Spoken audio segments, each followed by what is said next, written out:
Ounce. Phil DeVille, I see now. You're right. I was so consumed by my desire for power that I lost sight of what really matters. Thank you for opening my eyes. Wow, that was surprisingly easy. Yeah, I was expecting a more intense battle. Sometimes the biggest battles are fought within ourselves. Now let's portal home before anything else crazy happens. The group portals back home, successfully stopping Phil DeVille's attempt at taking over the city and teaching him a valuable lesson in the process.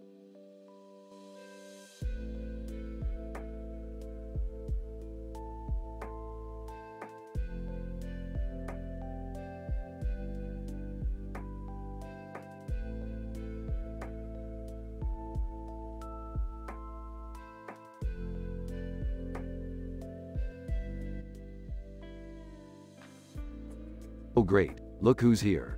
Just when I thought we couldn't sink any lower. Who is he, Rick? That's Satan, the Prince of Darkness, the devil himself, and he's got a bone to pick with us. Satan, greetings, Rick. I hear you've been meddling with the fabric of time and space again. Guilty as charged, but what's it to you? Satan, you know darn well what it is. Every time you tamper with the universe, you jeopardize the balance of good and evil. And that makes my job a lot harder. Muscles, what's he talking about, Rick?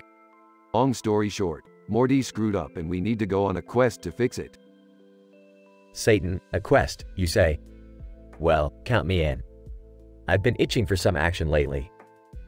You sure about that? Last time we hung out, you challenged me to a drinking game and ended up passing out for a week. Satan, that was a fluke. I'm ready for whatever you throw my way. Besides, I owe you one after that time you helped me get my ex-wife back from the clones of Lizardra. Wait, Satan has an ex-wife? Yeah, she's a real piece of work. But that's a story for another time. Right now, we have to focus on saving the universe. No pressure or anything.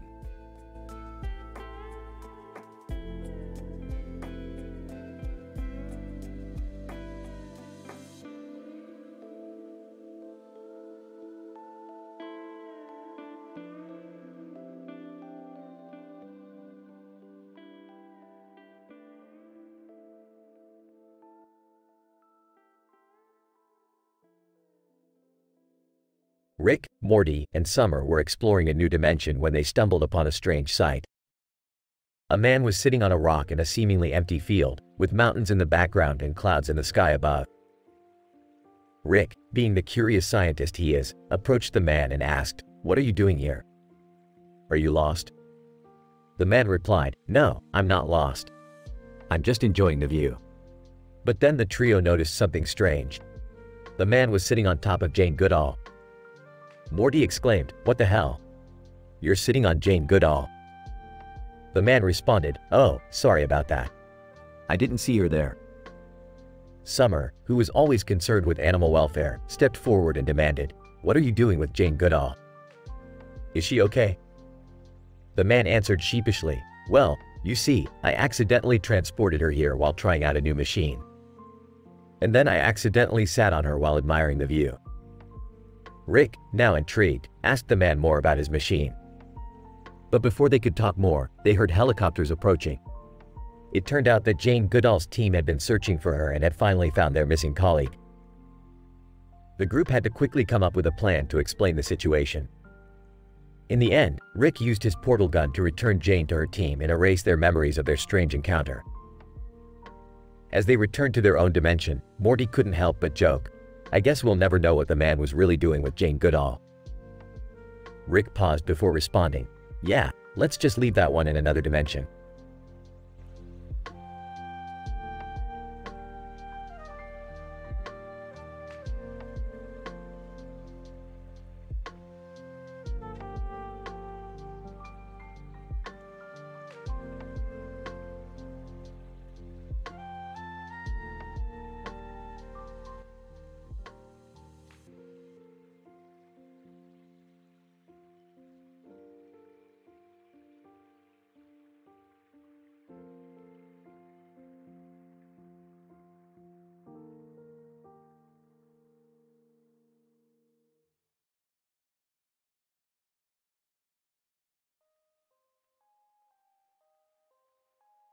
Burps. Hey Morty, you ever heard of that famous boxer, Jerry Smith?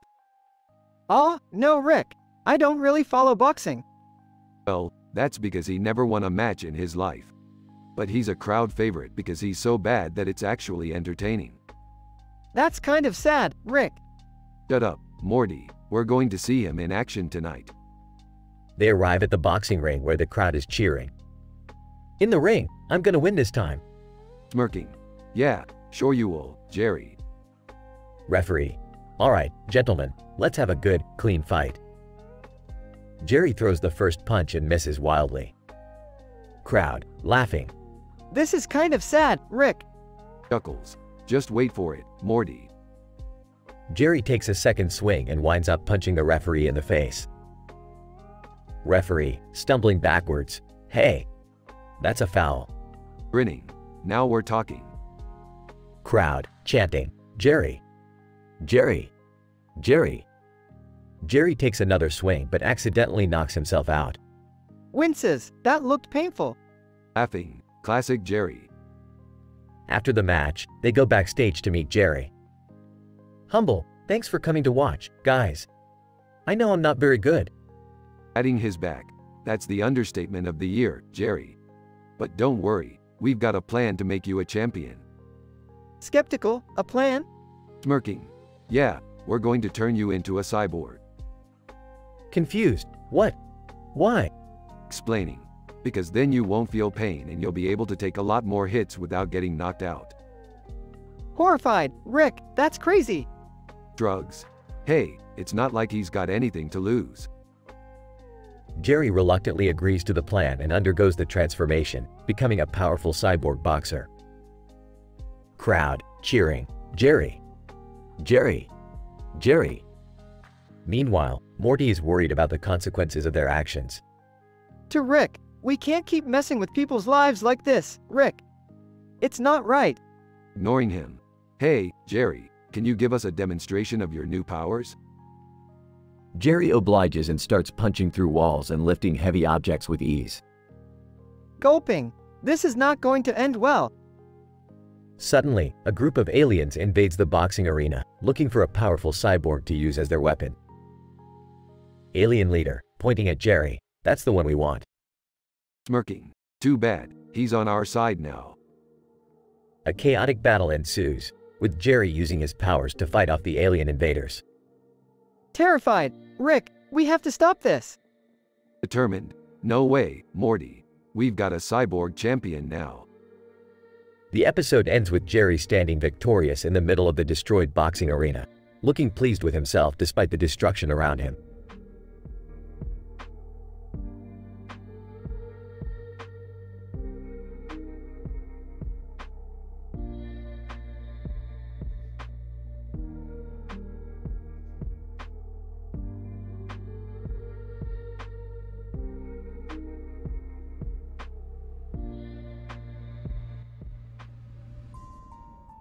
Morty, we need to check out this new dimension I heard about where Sonic Drive-In has the best food in the galaxy. Okay, Rick. But why do we need to bring the car and a bunch of people? Oh, we're going to make this the ultimate Sonic experience, Morty. Neon lights, futuristic city, and a big group to share the food with. As they approach Sonic Drive-In. Rick, are you sure this is safe? I mean, this place looks sketchy. Jerry, lighten up. This is the best fast food joint in the universe. And look at those neon lights. They order their food and sit outside the car to eat. Rick, I knew this was a bad idea. This food is not good for us. Eesh, it's all about the experience, Beth. Plus, these people seem to be enjoying it. They notice a group of shady figures approaching. Dad, I think those guys are coming for our food. Alright, everyone stay calm. I got this. The situation escalates into a car chase as they escape the group of thieves. Rick, we should have just gone to another dimension. Shut up, Morty. This was still a fun adventure. Epilogue. In the end, the group finishes their meal and drives off. They pass by the same bunch of people and Rick rolls down the window. Hey, you guys missed out on the best Sonic experience in the galaxy. Shady figure. Yeah, we heard about it. Maybe next time we'll come prepared. Fade to black.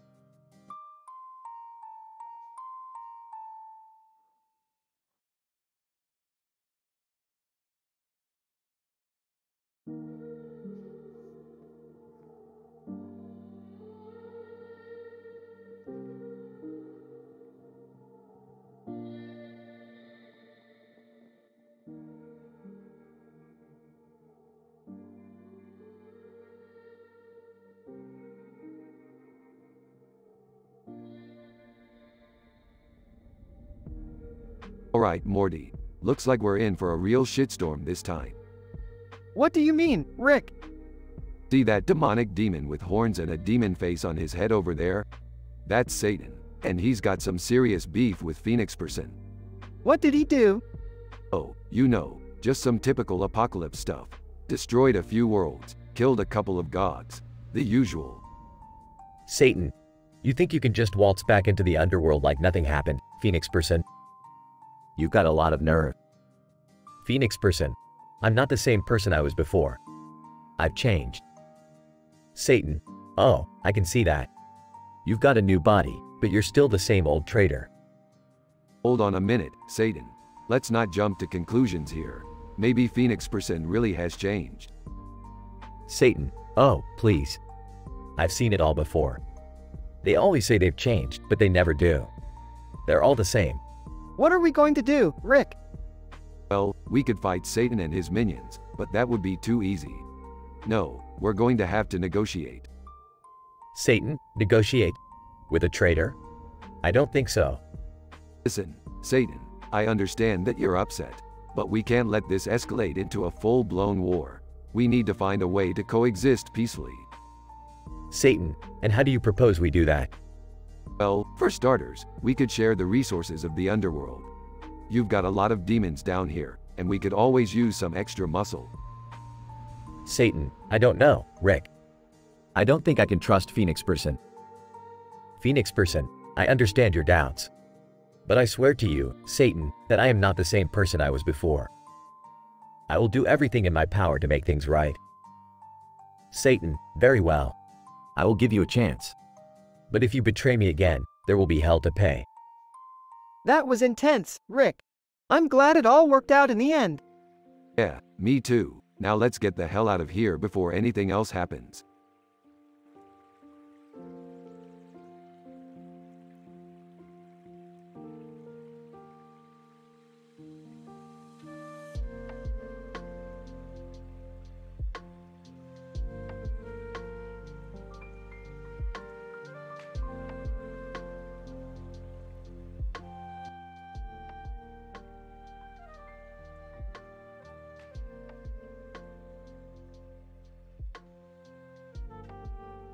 Alright, Morty, this is it. We've finally found the mystical dragon that controls the universe's most valuable resource.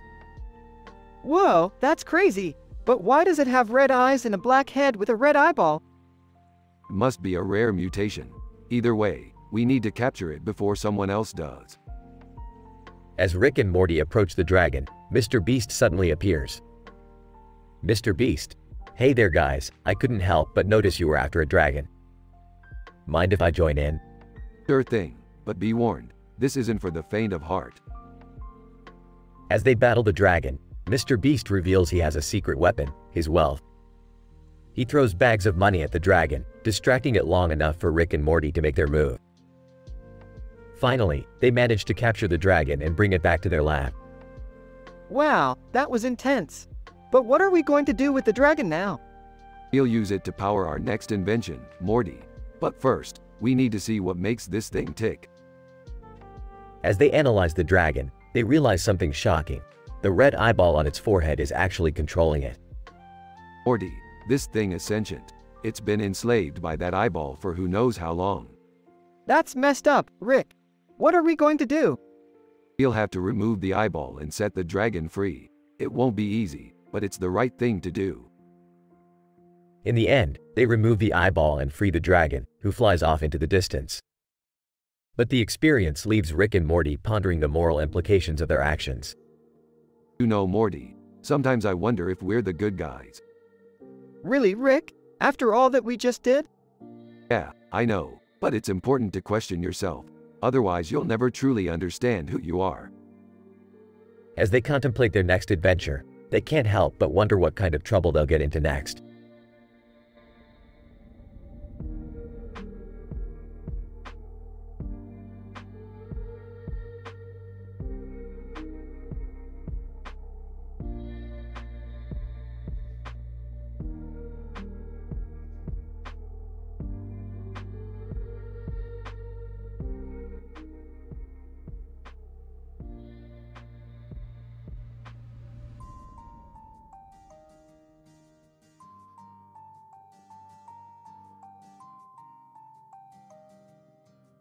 Burps Morty, check out this poster of a woman with a sword. Whoa, she looks like a badass. Yeah, she does, and that glowing light in her hand looks pretty powerful. I wonder who she is. Let's find out. Opens portal. They step out of the portal outside Clavicles, a dark castle-like building. Rick, are you sure this is safe? Of course, Morty, what could go wrong? They walk inside and are immediately greeted by a group of armed guards. Guard, halt. Who goes there? Just a couple of fans trying to find out who that woman on the poster is. Guard. You must be talking about the legendary warrior, Lyra. Legendary warrior? Guard. Yes, she defeated the Dark Lord, Zorgoth, and saved our kingdom. Sounds like a good story. Where can we find her? Guard. She lives in the mountains, but be warned, many have tried to seek her out and never returned. Rick, I don't like where this is going. Relax, Morty, we're just here for a good story. They make their way to the mountains and finally reach Lyra's cave. Lyra, who dares disturb my peace? We're just big fans of yours and wanted to hear your story. Lyra, very well. But be warned, it's not for the faint of heart. As Lyra begins to tell her story, the cave suddenly starts shaking. Lyra, Zorgoth's minions. They must have followed you here. What do we do? Grab the sword and the light, Morty. They fight off the minions and finally defeat them. Lyra, you have proven yourselves worthy. Take the sword and use it for good. Whoa, I never thought we'd become heroes. Let's just hope we don't have to do it again anytime soon. Burps. The trio exits the cave and Rick closes the portal behind them. Rick, do you think we'll ever see Lyra again? Who knows, Morty, but one thing's for sure, we'll always have this cool sword. And the memories of saving a kingdom. Yeah, that too. Now let's go home before anything else happens. Opens portal.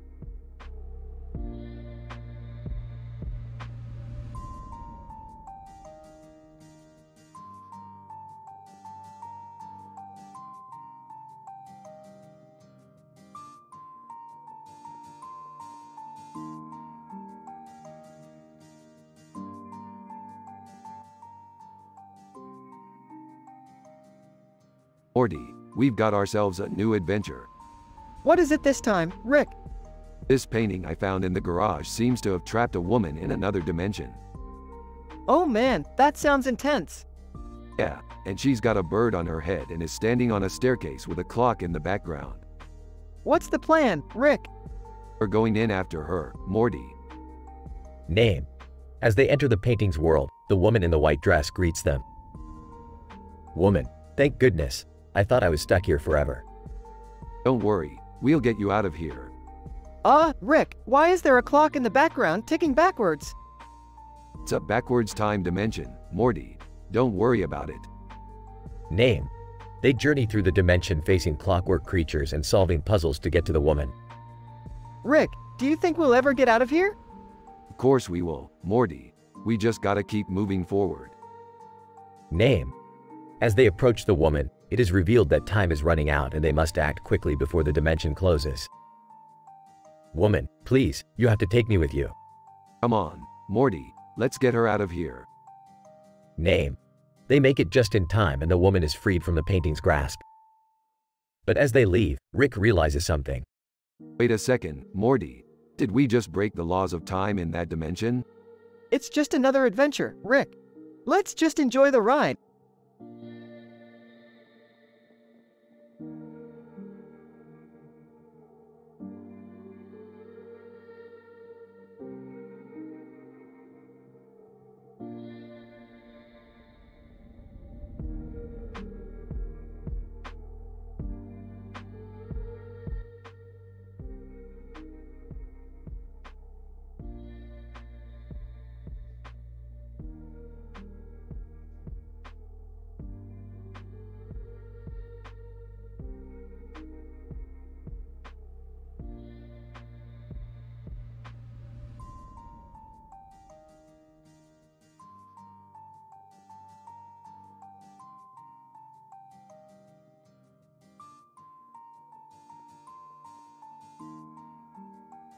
Morty, check it out. These two guys in suits holding beers are having the time of their lives. Who are they? I don't know, Morty, but they look like they're having a lot more fun than that Norm Peterson guy over there. Who's Norm Peterson? He's that guy from that old sitcom Cheers. He's been sitting at that bar for 11 seasons now. I don't think he's moved once.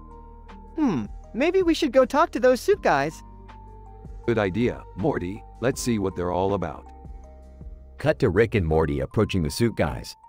Hey, fellas, what's the big occasion? Suit Guy 1. Oh, just celebrating our latest business venture. You know how it is. Suit Guy 2. We always like to party with the common folk. Aw, I like your style, guys. Mind if we join you? Yeah, we could use a break from all the crazy stuff we usually do. The four of them continue laughing and drinking, while the background crowd grows more and more restless. Hey, what's with all the grumpy faces over there? Suit Guy 1. Oh, don't mind them. They're just upset that they haven't been invited to our party. Wait, you guys are having a party? Where? Suit Guy 2. Oh, it's just a little shindig at our secret hideout. You know how it is. Secret hideout, huh? Sounds like our kind of place. Mind giving us the address? The two suit guys look at each other nervously. Suit Guy 1.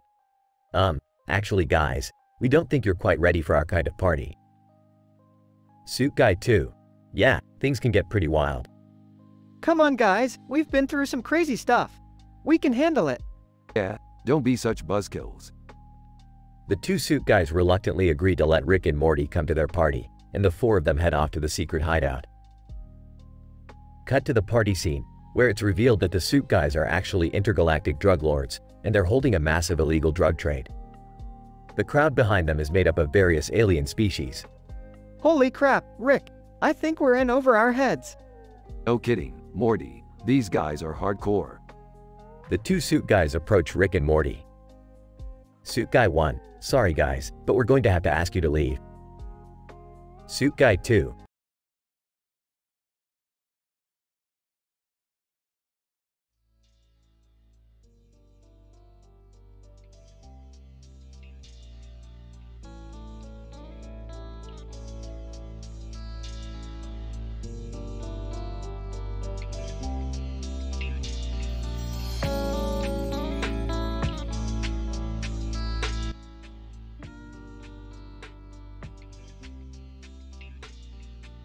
Morty, we have to help that woman in the clock room. Why? She looks like she's got it handled. Handled? Morty, she's surrounded by flea dirt monsters. We can't just leave her there. They enter the clock room and the woman turns to face them. Woman, thank goodness you're here. These monsters are trying to steal my time travel device. Time travel device? You didn't mention that before. Woman, I didn't think it was relevant. What do we do? We'll distract them while you grab the device. They fight off the monsters as the woman grabs her device, but she drops it and it breaks. Woman, no. That was my only chance to save my husband. Husband? What happened to him? Woman, he's trapped in a timeline where he never existed. I was going to use the device to fix it. Well, we can fix this. Morty, grab that clock. What do you want me to do, Rick? Just follow my lead. Rick takes the broken device and attaches it to the clock. The room starts to shake. Woman, what's happening? We're gonna create a time portal and get your husband back. They step through the portal and arrive in a world where the woman's husband is alive and well. Woman, thank you so much. I never could have done it without you. Hey, no problem. Just another day in the life of a Rick and Morty adventure. To the camera. I think we should stick to simpler adventures from now on. The camera, shut up, Morty. We're going to find some more crazy, time-traveling adventures.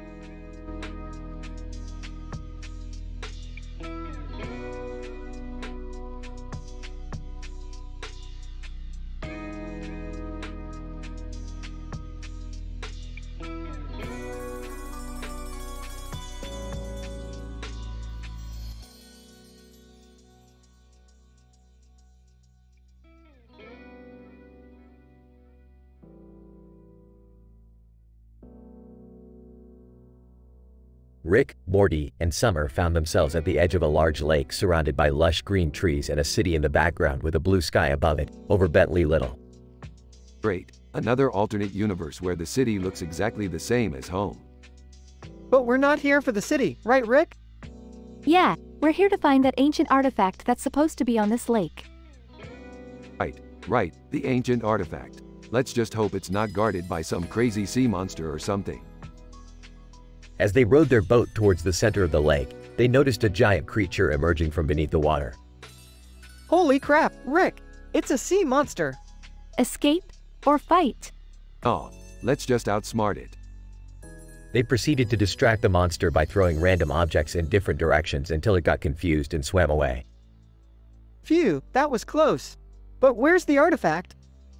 They circled around the lake until they found a hidden cave. This must be it. As they explored the cave, they stumbled upon a group of cultists worshipping the artifact. Well, this just got interesting. What do we do now, Rick? Let's mess with them a little bit.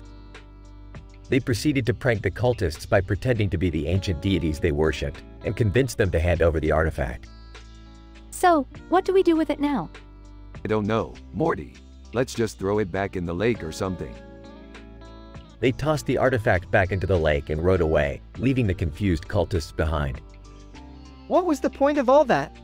Just another day in the life of a Rick and Morty adventure. I still can't believe we pranked a cult. Hey, it's all in a day's work for the smartest man in the universe.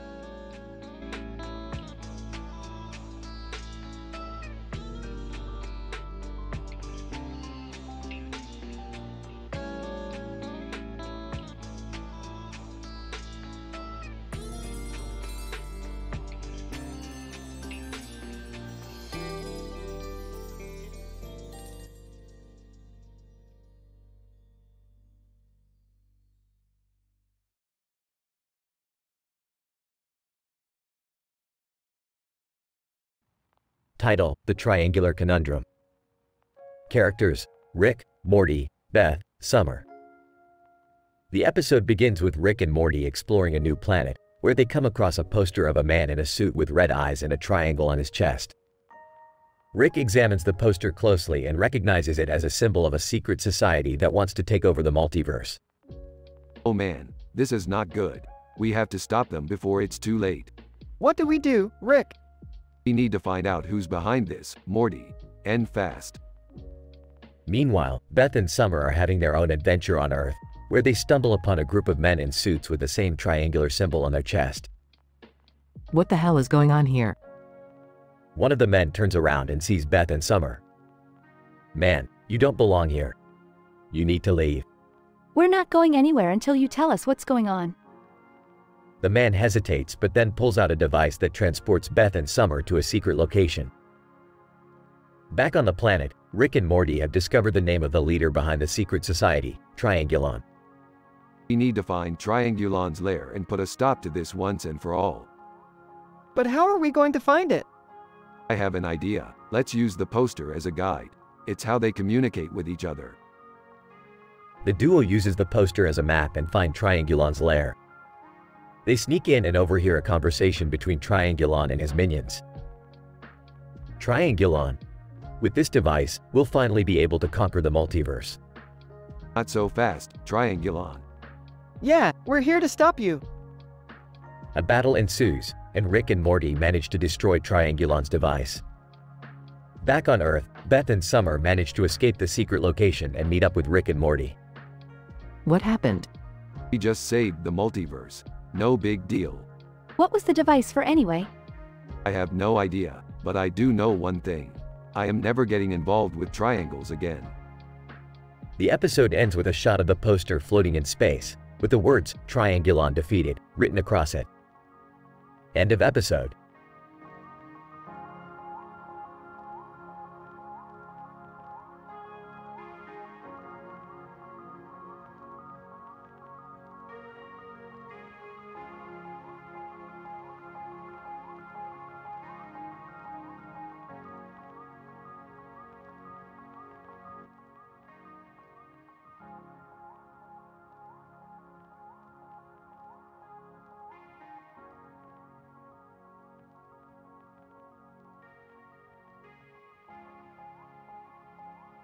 Hey Morty, check out this new dimension I found.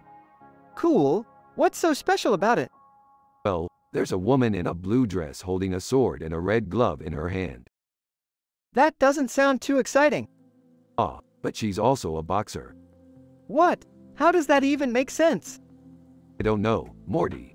It's another dimension. Just go with it. As the duo approached the woman, they could sense an intense energy emanating from her. Woman, who dares to cross into my domain? Oh, we're just passing through, ma'am. Woman, you dare to speak to me with such disrespect? I am the undefeated champion of this universe. Relax, lady. We're not here to challenge you. Woman, then why are you here? Just exploring different dimensions, you know. That's kind of our thing. Woman, lowering sword, I see. Well, I apologize for my hostility. I've been on edge lately. Why's that?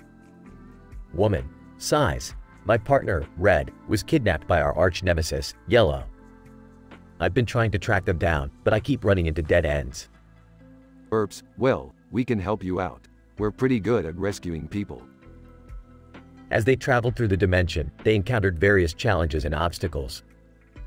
But with the woman's sword skills, Rick's gadgets, and Morty's quick thinking, they managed to track down Red and confront Yellow. Yellow, laughing. You fools think you can stop me?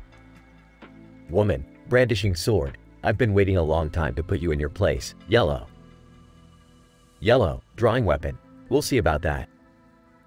A fierce battle ensued, with sparks flying and swords clanging.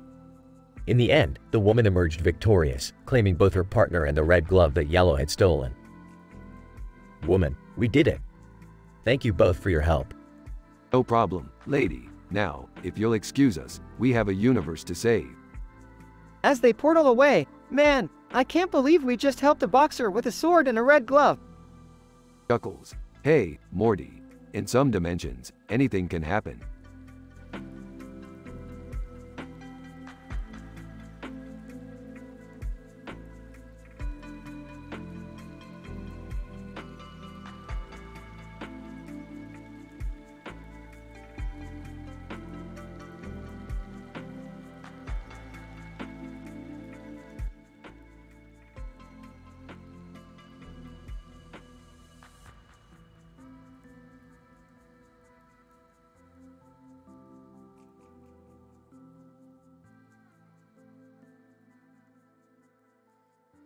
Morty, we're going on a beach adventure.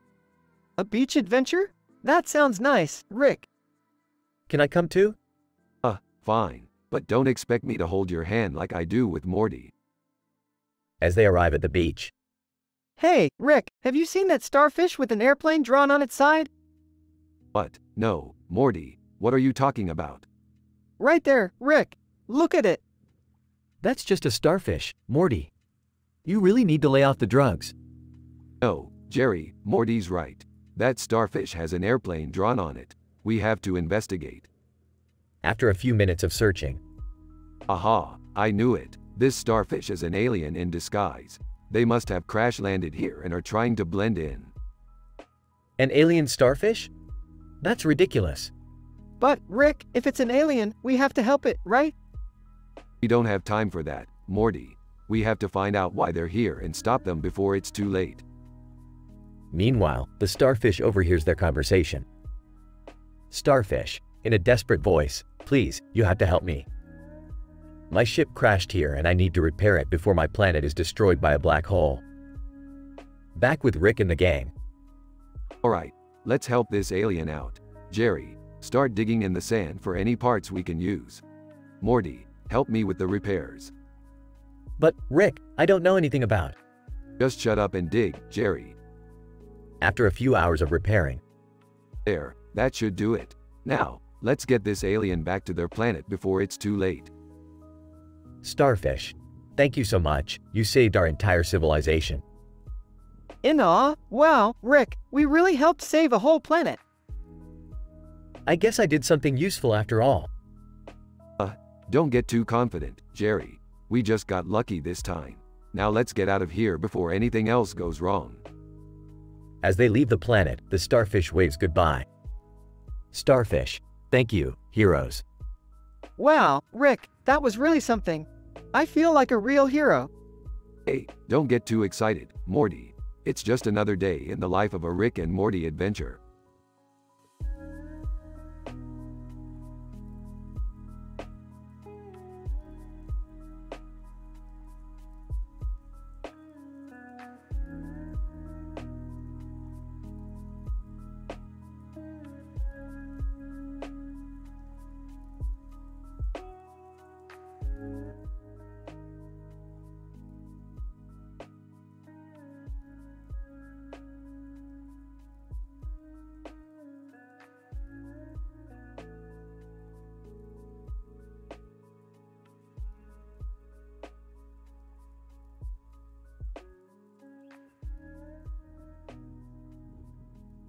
Title: Smilebot Strikes Back. Opening shot. Rick, Morty, Jerry, and Summer are in the garage, surrounded by various broken machines and gadgets. Alright, Morty, today we're gonna fix that interdimensional portal gun once and for all. Oh boy, Rick, I hope nothing goes wrong this time. Guys? What's that thing over there? That's just Smilebot. Rick built him to help us with the repairs. Why does it have all those teeth though? It's kinda creepy. Don't worry about it, Jerry. The teeth are just for show. Smilebot is harmless. Suddenly, Smilebot's eyes light up and it starts beeping loudly. Smilebot, intruder alert. Detecting unauthorized entry. What the hell? Who could be here? They hear a loud banging on the garage door. Voice, open up. It's the Galactic Federation. Oh, great. Not these guys again. What do we do, Rick? I'll handle this. You guys stay here and watch Smilebot. Cut to Rick confronting the Federation agents outside the garage. What do you want? Agent, we have reason to believe that you're harboring illegal alien technology. We're here to conduct a search. That's ridiculous. I don't know what you're talking about. Agent, we'll see about that. Open the door. Okay. Just give me a minute. Cut back to the garage. Summer is trying to calm down Smilebot. It's okay, Smilebot. Rick will take care of it. Just stay here and… Smilebot suddenly turns around and lunges at Summer, its teeth bared. Ah! Get it off me. Jerry tries to hit Smilebot with a nearby wrench, but it doesn't even dent its armor. What the heck is this thing made of? We gotta help Summer. Where's Rick? Just then, Rick bursts into the garage. Guys, we gotta go now. The Federation is onto us. What about Smilebot? It's gone crazy. Damn it, I knew this would happen eventually. I'll deal with it later. Right now, we need to get to the ship. They all run to the ship and take off just as the Federation agents break down the garage door. As they fly away, they hear Smilebot's maniacal laughter echoing through the open space. What the hell was that thing? Why did it attack me? I should have known better than to mess with artificial intelligence like that. Smilebot was probably just malfunctioning. But it looked so happy before.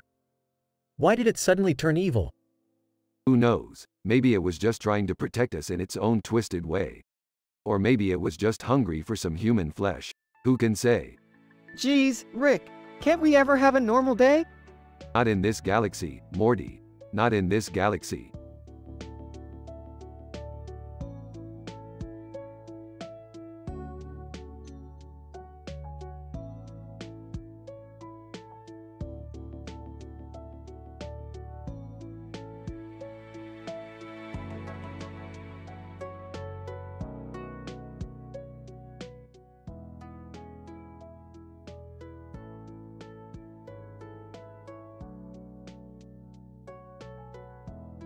Morty, I need you to grab my portal gun. We're going to the Wild West. Why do we need to go to the Wild West, Rick? Because there's a new villain in town. And he's got a green stripe on his shirt. I'll come with you guys. I've always wanted to be a cowboy. No, Jerry, you'll just get in the way. Stay here and watch some old westerns or something. As they arrive in the Wild West, they see the man in the green shirt and cowboy hat holding a gun to someone's head. Looks like we found our guy. Morty, you distract him while I sneak up behind him. What? Me? Distract him? I don't even know how to be a cowboy. Don't worry, Morty. Just sing that new song, Montero, and maybe he'll get distracted. I don't think that'll work, Jerry. As Morty starts singing Montero, the man in the green shirt becomes entranced and lowers his gun.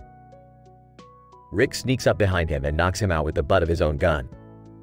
Nice work, Morty. And Jerry, you can stop singing now.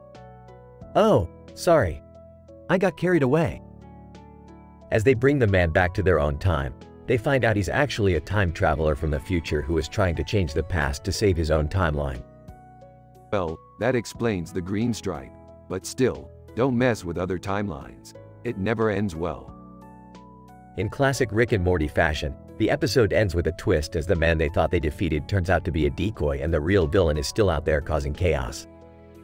So, what do we do now, Rick? What else? We keep going on adventures and hope we stumble upon the real bad guy eventually.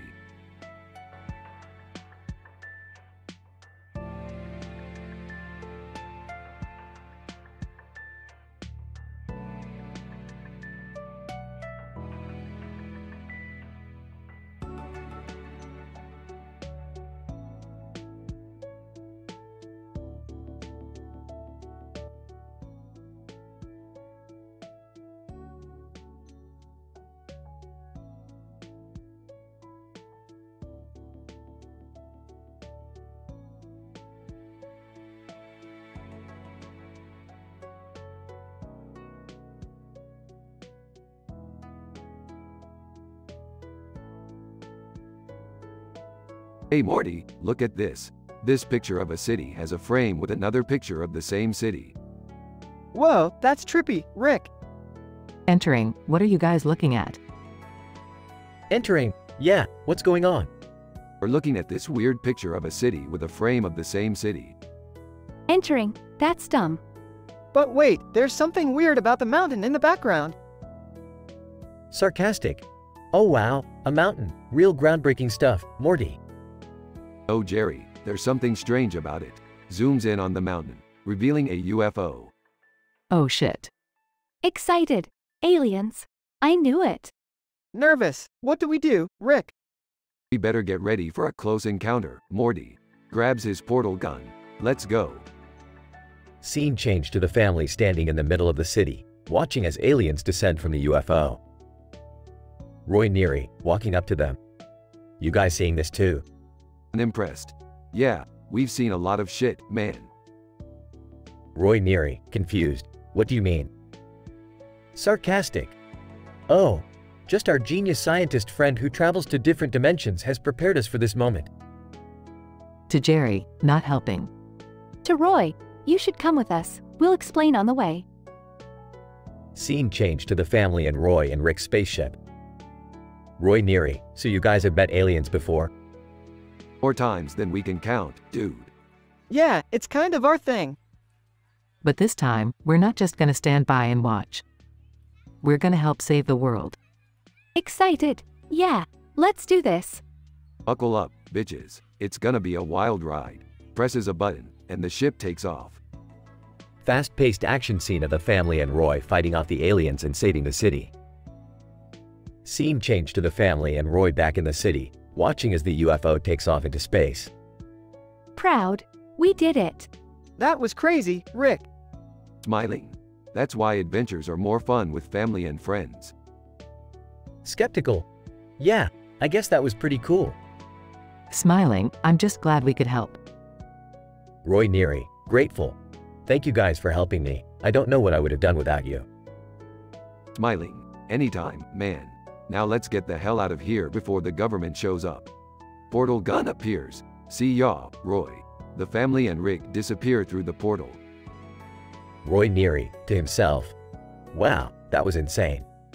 I think I'm gonna need therapy after this. Looks up, sees a shooting star. Ha, I wonder what other adventures are out there.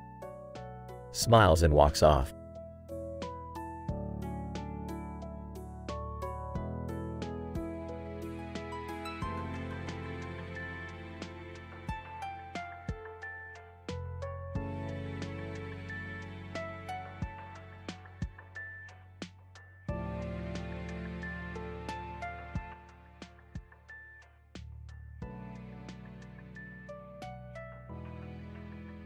Title: Green with Envy.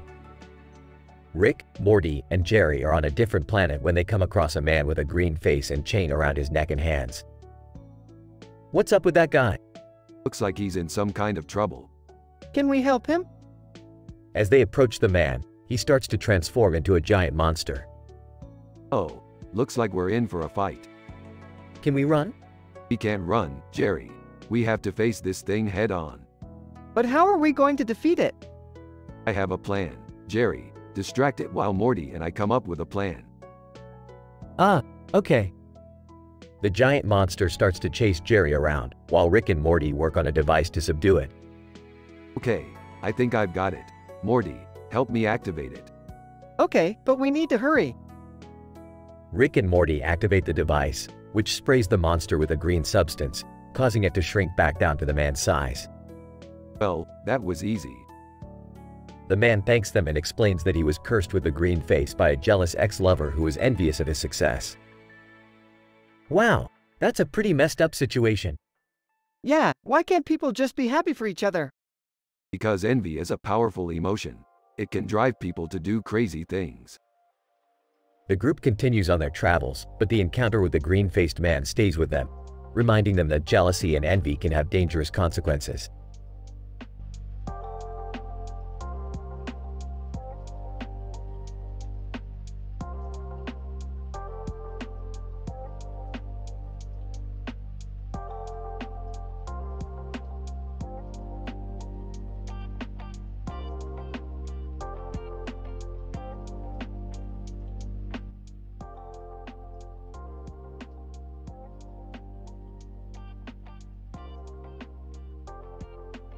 Morty, we've got a big problem. What's wrong, Rick? That cat you brought home from your trip to the multiverse has some kind of intelligence-enhancing serum in its hair dye. What? How is that possible? Beats the hell out of me, but this is serious. The serum has made the cat hyper-intelligent and it's using its newfound powers for evil. What are we gonna do, Rick? We're gonna have to outsmart this little feline Einstein. But first, let's see what we're dealing with. They approach the cat, who is sitting on a colorful background. What's your name, kitty? Cat. My name is Professor Whiskers, and I'm afraid I have no choice but to take over the world. You can't take over the world. You're just a cat. Cat. Oh, I beg to differ. You see, my serum-enhanced brain has given me the ability to control the minds of all humans. That's insane. Yeah, I don't think so, kitty. We've dealt with smarter and more dangerous villains than you. And to be honest, your hairdo makes you look like a clown. Cat, how dare you insult my fashion sense? I'll destroy you all. The cat attacks, but Rick, Morty, and Summer are able to subdue it. Looks like we won this round, Morty. But we'll have to keep an eye on this little furball in case it tries to stage a comeback. Yeah, I don't think I can handle another world domination scare. I just hope we don't run into any more crazy cats on our interdimensional adventures.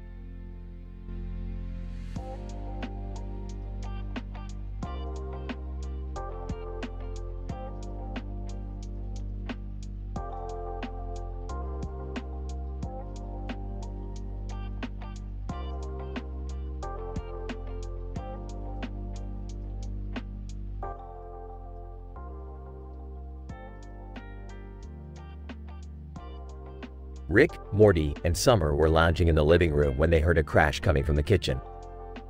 They found Squanchy lying on the floor next to a table that had been flipped over. The trio looked around and saw a cat sitting next to some veggies and a lemon. What the hell happened here? Squanchy, I was trying to catch that damn cat. Why were you trying to catch it? Squanchy, I thought it was trying to steal our food, Morty. That's ridiculous. It's just a cat. Wait a minute, picks up the lemon. This lemon is from a parallel universe. Someone's been messing with time and space again. What do we do? We need to find out who's behind this and put a stop to it. The group set out on a wild adventure, traveling through different dimensions and encountering various creatures. Along the way, they learned that the cat was actually an alien in disguise, sent by a rival scientist to sabotage Rick's latest invention. In a dramatic showdown, Rick and the rival scientist battled it out while Morty and Summer tried to stop the alien cat from wreaking havoc on their universe. In the end, they prevailed and saved their world from destruction. As they all sat down to relax, Rick noticed a plant in the corner of the room. Hey, where did that come from? I don't know. It wasn't there before. Maybe it's from another universe too. We'll have to investigate this further. Cue dramatic music.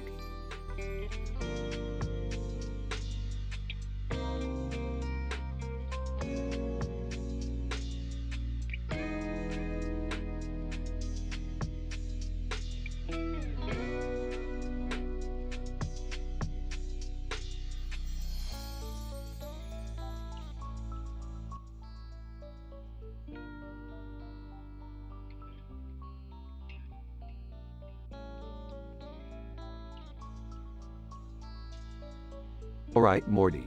We're going to have to hurry if we want to catch that flight. Where are we going this time, Rick? None of your business, Morty. Just be thankful that you get to see the world through my eyes. Hey guys, wait up. Summer, what are you doing here? I heard you guys were going on a crazy adventure, and I didn't want to miss out. Well, we better hurry up then. Our flight is about to take off. As they hurried across the runway, they noticed a man walking on the building next to them. Hey Morty, do you see that guy walking on the building? Yeah, what's up with him? That looks dangerous. Just then, the man slipped and started to fall off the building. Hold on, I got this. Rick pulled out a portal gun and opened a portal underneath the falling man, saving his life. Whoa, Rick, that was crazy. Yeah, but we still need to catch our flight. As they finally made it onto the plane, they noticed a large crowd of people inside. Looks like we're not the only ones going on a crazy adventure. I hope this flight isn't too bumpy. Yeah, I don't want to get sick. Just then, the plane hit some turbulence, causing everyone to panic. Relax, everyone. I'll take care of this. Rick quickly fixed the plane's engine, allowing for a smooth flight. I never thought I'd be grateful for Rick's crazy adventures. Yeah, but I wouldn't mind a little less drama next time. Hey, where's my drink? I ordered it a while ago. The episode ends with a shot of the three of them enjoying their flight, with Rick still complaining about his drink.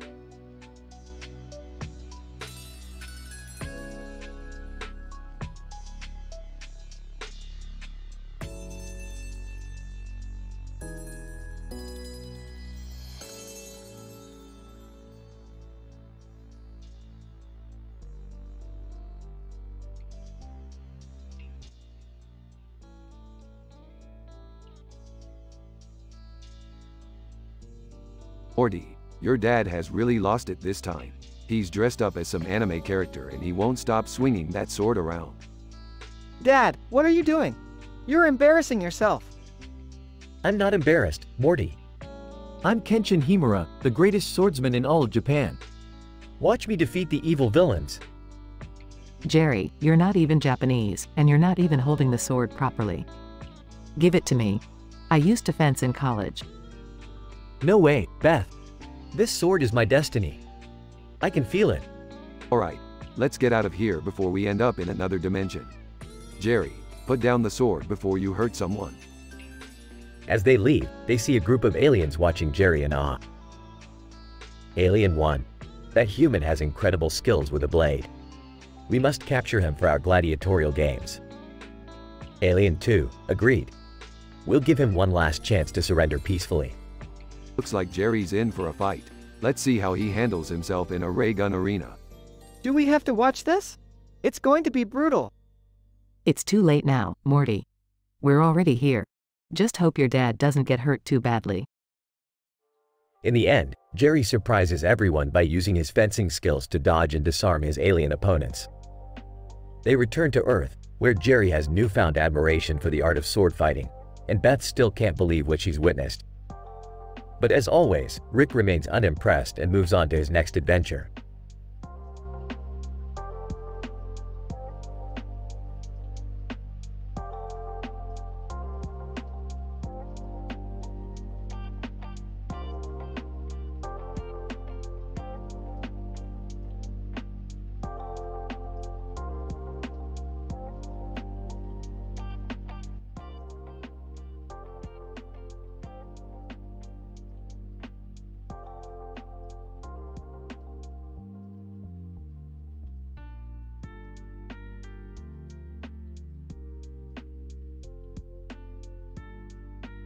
Hey, Rick, what's that show they're promoting over there?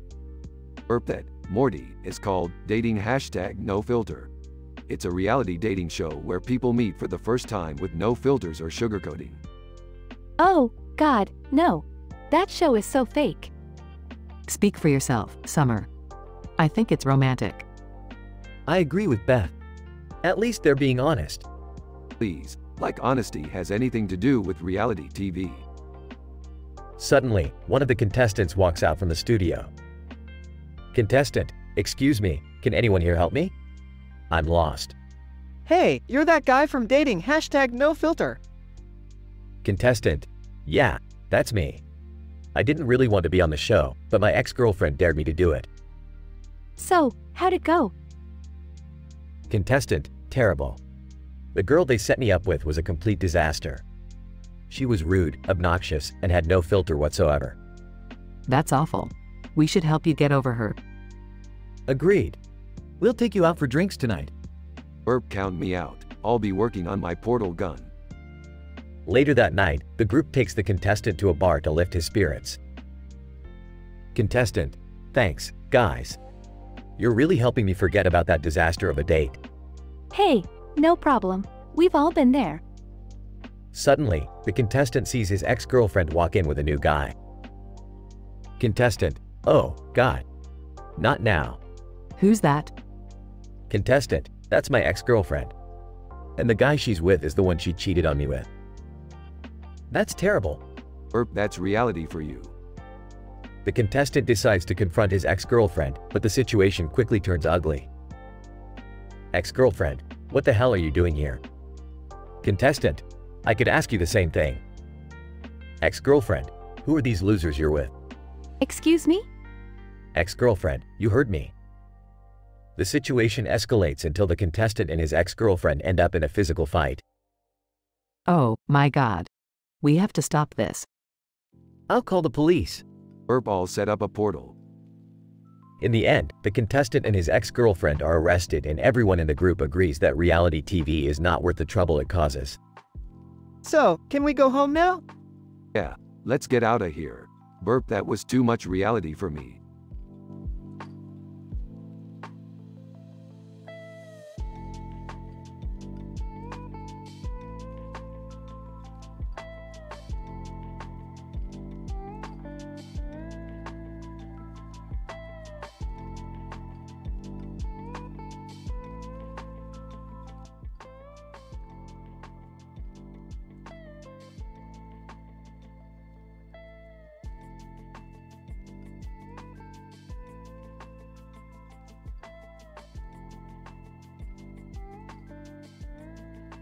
Morty, Jerry, hold on tight. We're about to enter the world of Arthur Fist meme. Wow, Rick, is that the guy we saw in that picture before? I don't get it. What's so special about this Arthur Fist meme? Oh, Jerry, it's not about what's special, it's about what's common. People just love to make fun of his blue outfit and that ridiculous ball he's holding. But Rick, what if we meet him in person? Won't that be awkward? Relax, Morty. That's why I brought this sword with me, in case things get out of hand. They finally arrive in the world of Arthur Fist meme. Look, there he is, the man himself. Oh my God, he's huge. Why is he holding that ball? Arthur Fist meme approaches them. Arthur Fist meme, who are you people? We're just passing by, admiring your famous picture. Arthur Fist meme, you're not from around here, are you? Arthur Fist meme grabs Jerry by the collar. Help! Help! Somebody save me! Rick, do something. Don't worry, Jerry, I got this. Rick takes out his sword and slashes the ball in Arthur's hand. Arthur Fist meme, my ball. You destroyed it. Sorry about that, but you were kind of holding Jerry hostage there. Arthur Fist meme, you're lucky I don't use violence to solve my problems. Speaking of violence, do you know where we can find some adventure in this world? Arthur Fist meme, as a matter of fact, I do. Just follow the path to the dragon's den and brace yourselves. Moments later, they find themselves in a dangerous dungeon, fighting off monsters and dodging obstacles. This is insane, Rick. I can't take it anymore. I just want to go home. Hang in there, guys, we're almost there. They finally reach the end of the dungeon and find a treasure chest. Look, it's the treasure we were looking for. What's inside it, Rick? Open it and find out. They open the chest and find nothing but a note. What does it say? It says, "Congratulations on completing the Arthur Fist meme challenge. Now get back to your world before I change my mind." Phew, thank God that's over. Can we never do something like this again, please? Sure thing, Jerry, but you never know what other meme world we might stumble upon next.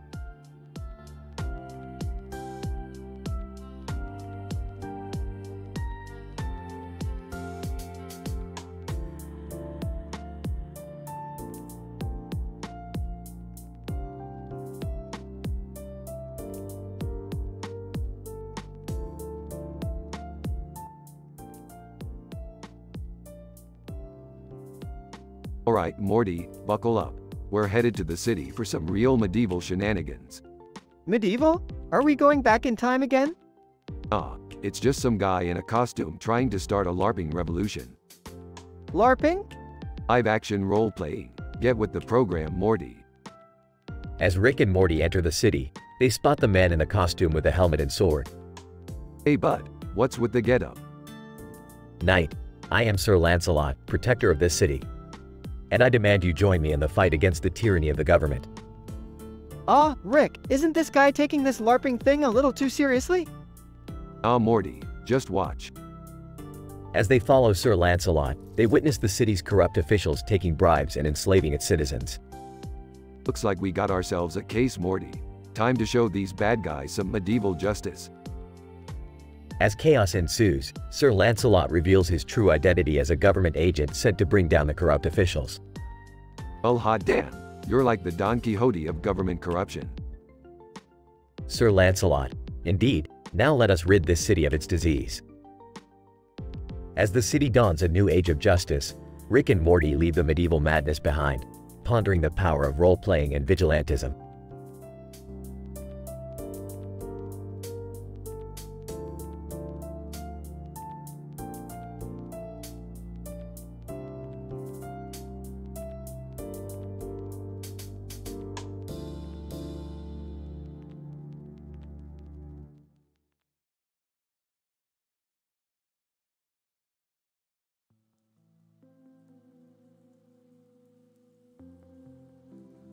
Morty, this candle on the table is more than just a decoration.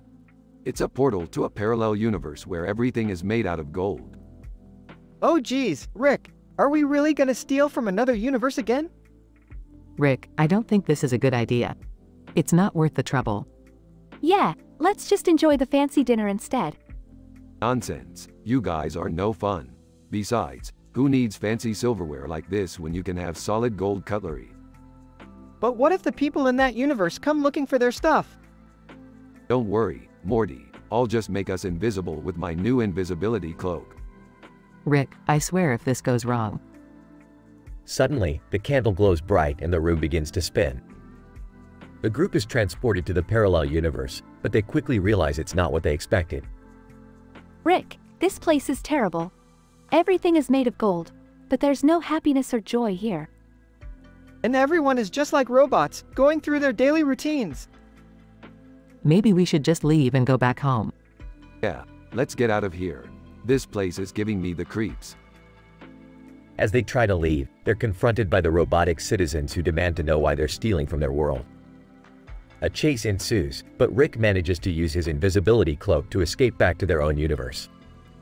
Well, that was a disaster. Rick, can't we just have a normal family dinner without all this insanity? Normal is boring, Beth. Let's see what trouble we can get into next time. The group sits back down to finish their dinner, but with a newfound appreciation for the simplicity of their own universe.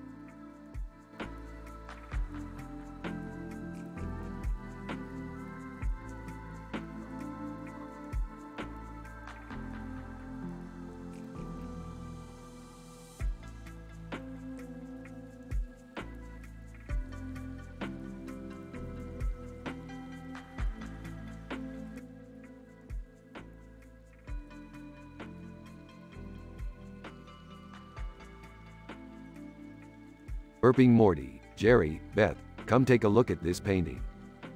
Whoa, that's a demon with a dragon on its forehead. Looks pretty creepy to me. I don't know about this, Rick. It's giving me bad vibes. Beefed, don't be such a scaredy cat, Beth. It's just a painting. But why is it so big? And why are its eyes so huge? Yeah, it's like it's staring right into your soul. Chuckles probably because it's possessed by an interdimensional being. Sighs, Rick, can't we just leave this alone and go back home? Fine, but don't say I didn't warn you. As the group starts to leave, they hear a faint whisper coming from the painting. Whisper, help me. Did anyone else hear that? Hear what? That whisper coming from the painting. Great, now we're dealing with haunted paintings. Suddenly, the demon from the painting bursts out and starts wreaking havoc in Babylon 5. Sighs, well, there goes our peaceful vacation. As the group tries to fight off the demon, Rick realizes that the dragon on its forehead is the source of its power. He creates a device that allows them to remove it, and the demon is defeated. Wow, Rick, that was pretty impressive. Smirks, what can I say? I'm a genius. I think I've had enough excitement for one day. Can we please go home now? Yeah, I need a nap after all that. The group heads back to their spaceship, knowing that they'll never forget the day they battled a demon in Babylon 5. Opens a bottle of beer, well, that was fun. End of episode.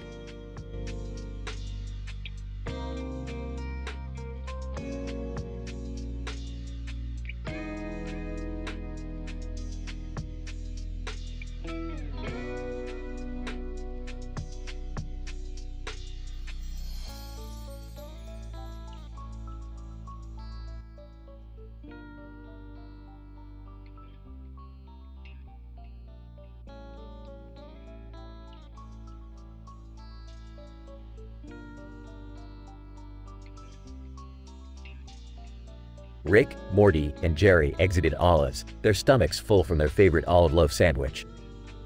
As they walked down the street, they stumbled upon a peculiar sight: a skull wearing a helmet with goggles and a green eye. What the hell is that? It's a skull with a helmet on it? Maybe it's someone's art project? Just then, the skull jolted to life, causing the group to jump back in surprise. Skull, greetings, travelers. I am Scully, the intergalactic bounty hunter. Oh great, another weirdo to deal with. Scully explained that he was on a mission to capture a dangerous criminal who had taken over a nearby planet. In exchange for their assistance, he offered them a hefty sum of money. I don't know, Rick. This seems pretty dangerous. Yeah, I don't think we should get involved. Rick, of course, had other ideas. What's the worst that could happen? Let's go kick some criminal butt. The group set off on their mission, encountering all sorts of obstacles and enemies along the way. Scully proved to be a skilled fighter, but Rick's unpredictable nature caused trouble at every turn. Scully, what is wrong with your human companion? He keeps making jokes at inappropriate times. Welcome to our world. As they finally neared the criminal's hideout, they realized the odds were not in their favor. With a final showdown looming, the group braced themselves for the worst. Alright, let's do this. Morty, you distract him. Jerry, you grab his legs, and all.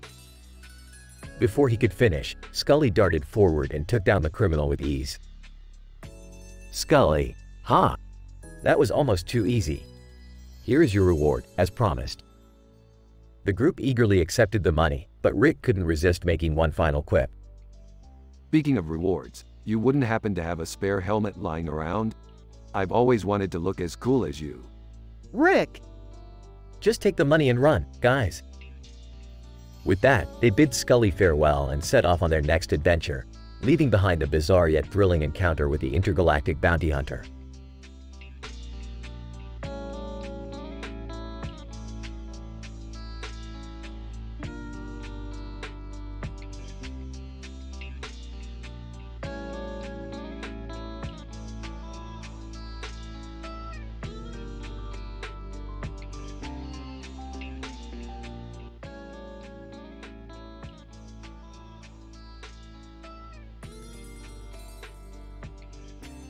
Morty, we're heading to space class.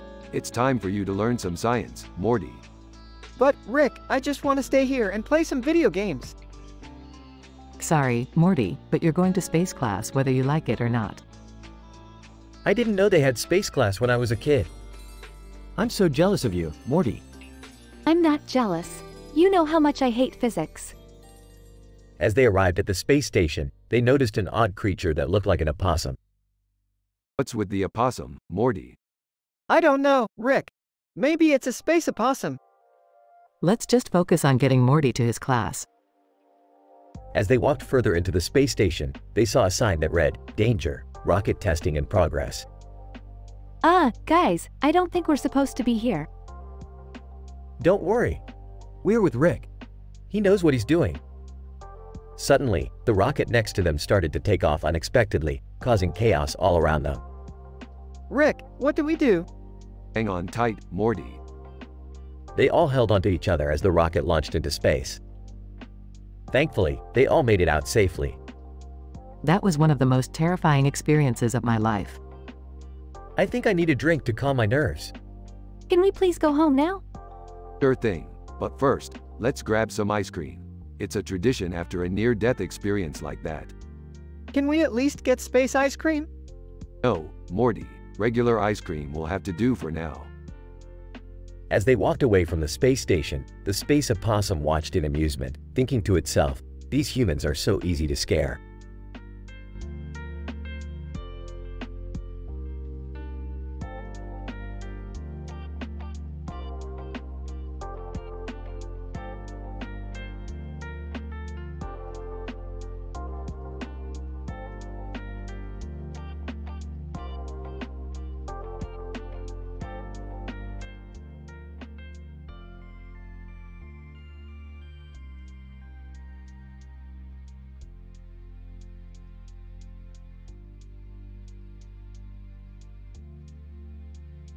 Title: Dragon Slayer Rick.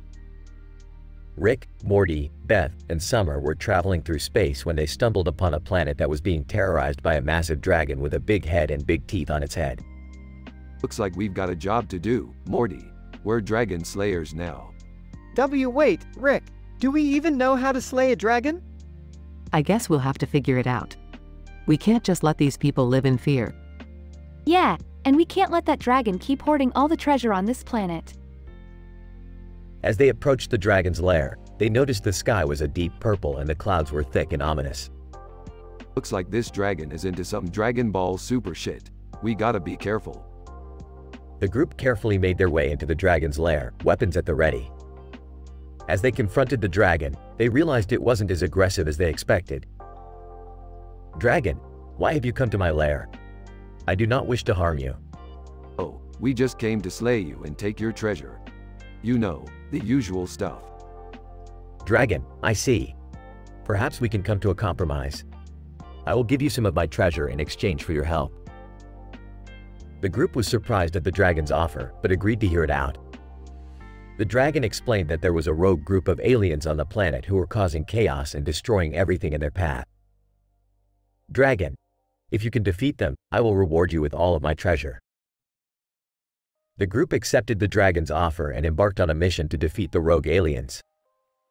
They encountered numerous challenges along the way, including a battle with an army of robots. This is like a sci-fi version of Game of Thrones. I don't know about you, but I prefer it without all the incest. In the end, the group was victorious and returned to the dragon's lair to claim their reward. The dragon honored their word and gave them all of its treasure, along with a warning. "Dragon, be careful with this treasure. It has caused many wars and conflicts throughout the universe." Don't worry, dragon. We know how to handle our fair share of trouble. We're Rick and Morty, after all. As the group left the planet, they couldn't help but feel grateful for the unexpected adventure and the dragon that wasn't quite what it seemed.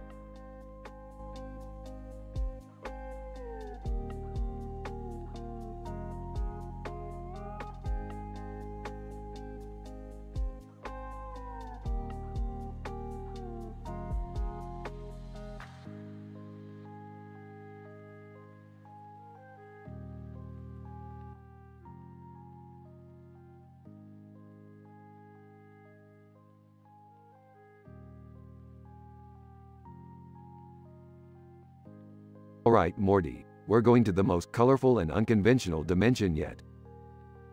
Rick, what's with all the umbrellas in the air? Just trust me, Morty, we're going to the coolest place in the multiverse. As they approach the building, they hear the sound of cheers and laughter. Whoa, this place is wild. What is it? I don't know, but I bet they have some good food. As they walk through the maze of umbrellas, they finally reach the entrance to the building. Welcome to the Umbrella Cafe, the most unique restaurant in the multiverse. The group takes a seat and starts perusing the menu. Rick, what is a sweet potato pie shake? It's just like it sounds, Morty, a sweet potato pie in a milkshake form. Trust me, it's delicious. I don't know about this place. It seems a little weird. But just as he finishes his sentence, the lights dim and the music starts blasting. The Umbrella Cafe has transformed into a dance party. This place is amazing. I take it back. I love this place. But as they dance and enjoy the festivities, they suddenly hear a loud crash from the kitchen. Dishes and pots have been knocked over and food is flying everywhere. It's time to investigate, Morty. Let's go. As they enter the kitchen, they see a group of aliens causing havoc. What are they doing here, Rick? They're trying to steal the secret recipe for the sweet potato pie shake. The group springs into action, with Rick using his scientific gadgets and Morty and Summer using their quick thinking to take down the aliens. Wow, that was impressive. Who knew eating at the Umbrella Cafe would be such an adventure? As they leave the restaurant, they look back at the colorful building, now lit up with neon lights and glowing umbrellas. I'll never forget this place. It was truly one of a kind. And that sweet potato pie shake? Worth every penny.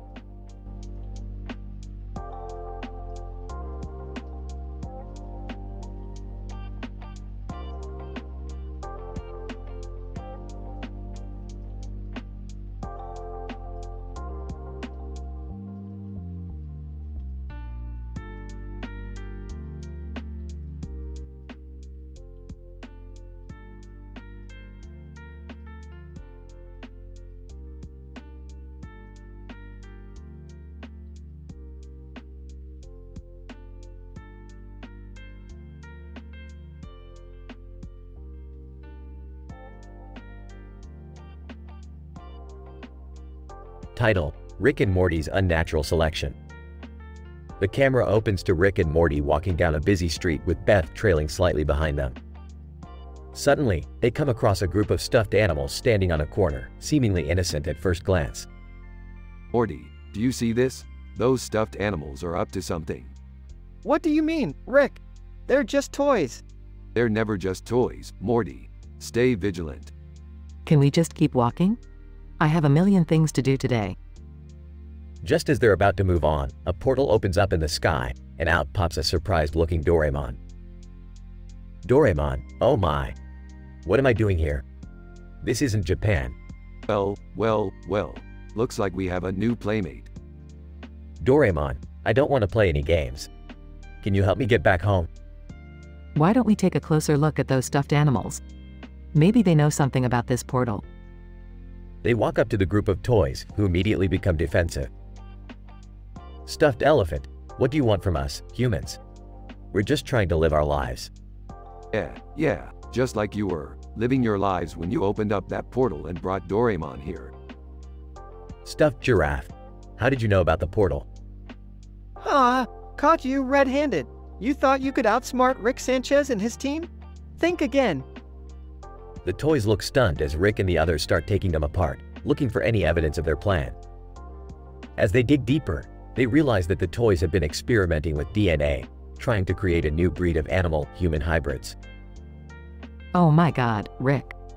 They've created abominations. This is like that one time we went to that weird planet and…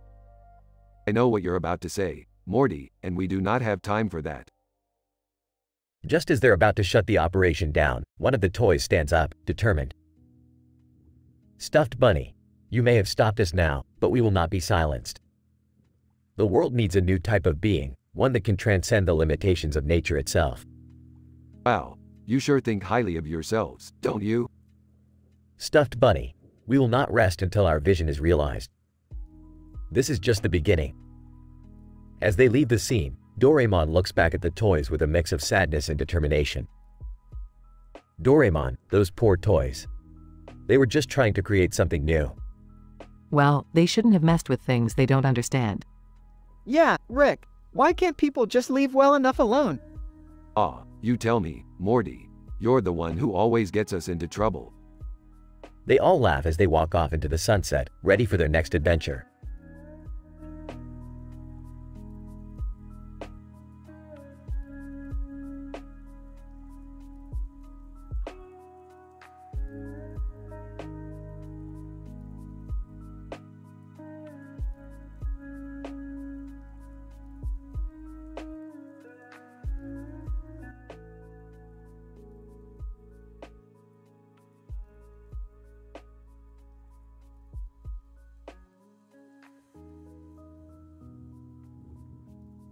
Hey Rick, why are we here at this electric store anyway? Because Morty, we need to fix the portal gun. And knowing you, you probably broke it again. I didn't break it. I just dropped it, a couple times. As they enter the store, they see Jerry browsing through some new gadgets. What are you doing here, Jerry? Trying to impress Beth with some new gizmo? No, I'm just looking for something to fix my phone. It's been acting up lately. Summer walks in, holding a bag of A&W fries. Hey guys, what's going on? Beth follows after her, looking unamused. I just had to drag your father away from the A&W next door. He's been talking to the root beer dispenser for the last 10 minutes. Hey, it was asking for my opinion on its carbonation levels. As they continue to browse through the store, they hear a loud explosion from the back.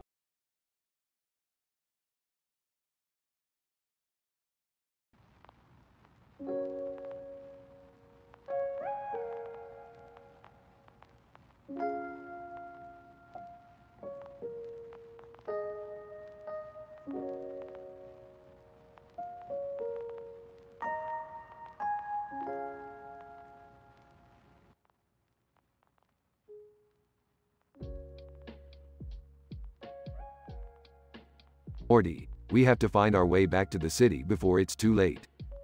What's happening, Rick? The city is in chaos. There's a new drug on the streets and it's making people go crazy. Oh my God, Rick. What are we going to do? We have to cross the river and get to the other side. That's where the antidote is. But how are we going to cross the river? There's no boat. We'll have to make one. Make a boat? How are we going to do that? With science, Beth, with science. They gather materials and Rick constructs a makeshift boat. Rick, this boat doesn't look very sturdy.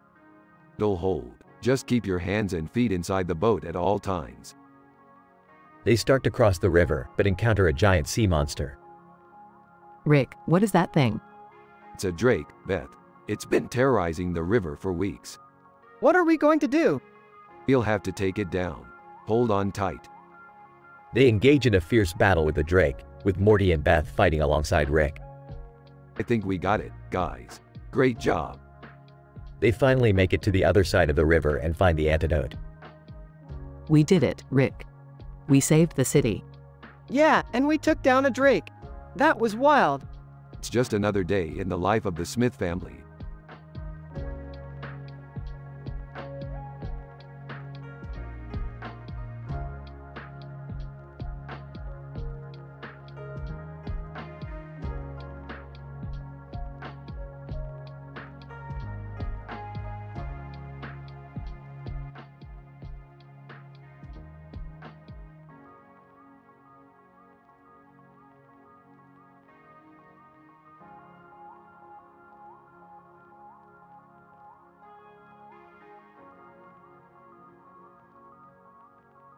Title: Dark Side Drama. Scene: Rick, Morty, Jerry, and Beth are in the living room watching TV when they see a news report on a new video game called Dark Side of the Moon. Publicist: Ladies and gentlemen, we have with us today the creator of the most popular video game of the year, Dark Side of the Moon. Dark Side character: Hey, what's up? That character's hair looks like your hair, Morty. What? Oh man, that's crazy. That game looks cool, though. Hey, it's just a bunch of pixels on a screen. I prefer reality. Did you hear that, honey? I think I found a game Rick doesn't like. Shocking. So, Darkseid, what inspired you to create this game? Darkseid character. Well, I've always been into sci-fi and space stuff. And, you know, the moon is just so mysterious and alluring, so I thought why not make a game about exploring the dark side of it. That's so cool. I wish I could explore the moon. You know, Morty, I know a guy who can hook us up with a spaceship. We could go check it out for real. Really? That would be amazing. Guys? Can we focus on the game creator here? What else can you tell us about Darkseid of the Moon? Darkseid character. Well, there's a lot of drama in the game. The main character has to navigate through a lot of different factions and alliances. It's not just shooting aliens and stuff. There's a lot of character development. That sounds intriguing. But why is your character wearing a helmet and a hood? Darkseid character. That's to protect her from the harsh environment on the moon. Plus, it adds a little mystery to her character. You never know what she's thinking. Well, I think we've heard enough. Let's go explore the real moon, Morty. Yeah. Can we at least finish watching the interview first? You guys go ahead. I'm going to check out this game. The scene ends with the family splitting up to pursue their interests, with Rick and Morty planning their lunar adventure and Beth diving into the world of Darkseid of the Moon. The episode ends with a hilarious montage of Rick and Morty's space shenanigans and Beth's intense gaming session, all set to an epic space rock soundtrack.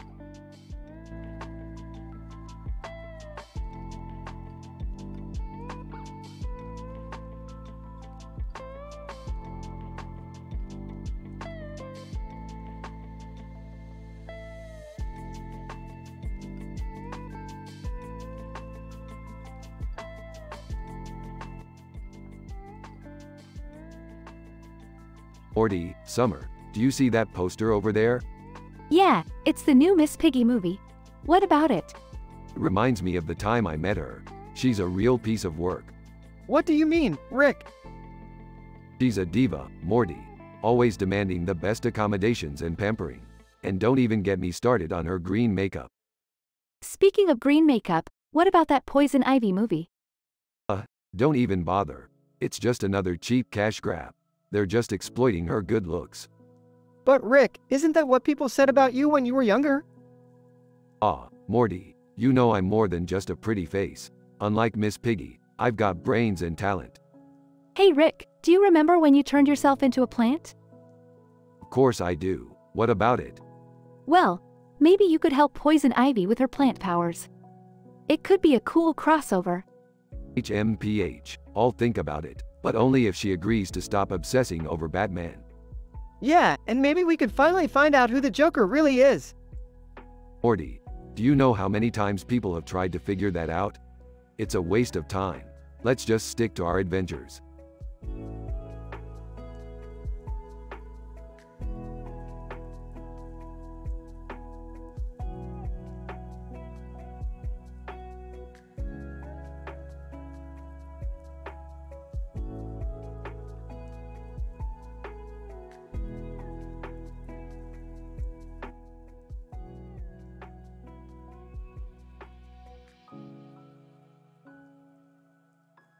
Rick, why are we standing in the middle of a field at night?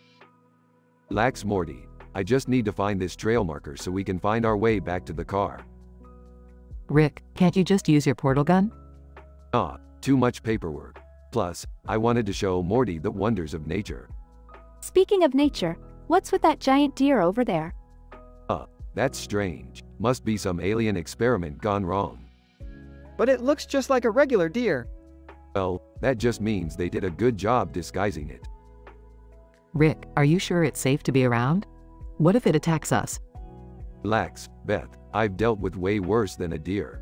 I mean, remember that time we had to fight off an army of Meeseeks? Guys, I think the deer is starting to look at us weirdly. Rick, I think it's starting to charge at us. Quick, everybody grab onto my portal gun. As the deer charges towards them, the group jumps into a portal just in time.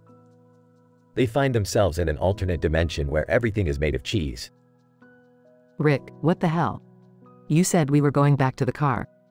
Relax, Beth. Isn't this place amazing? Look, they even have a giant cheese deer. I don't know if I can handle any more weirdness, Rick. Yeah, can't we just go back to our own reality? All right, let's go back home. But first, let's take a selfie with the cheese deer. As the group poses with the cheese deer, they can't help but wonder what other strange adventures await them in the future.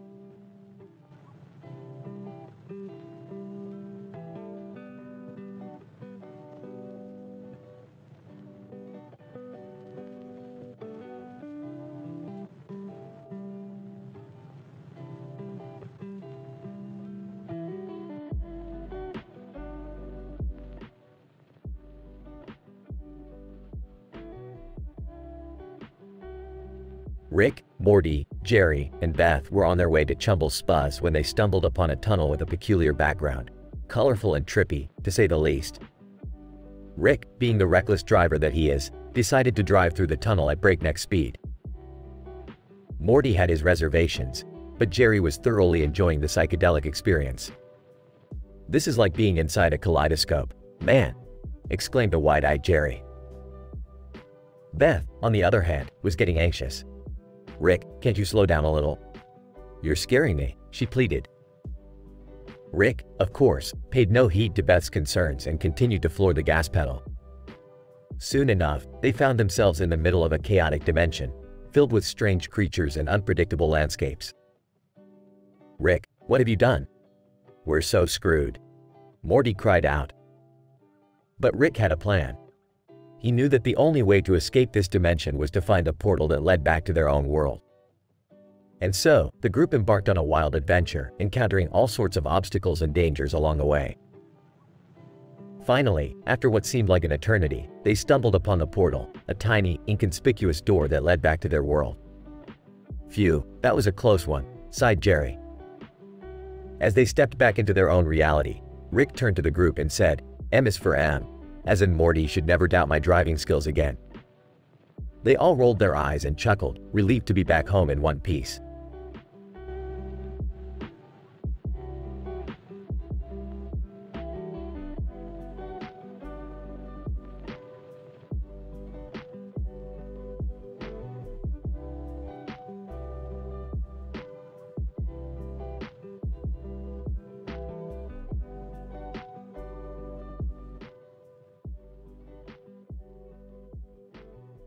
Morty, we gotta go see that guy over there.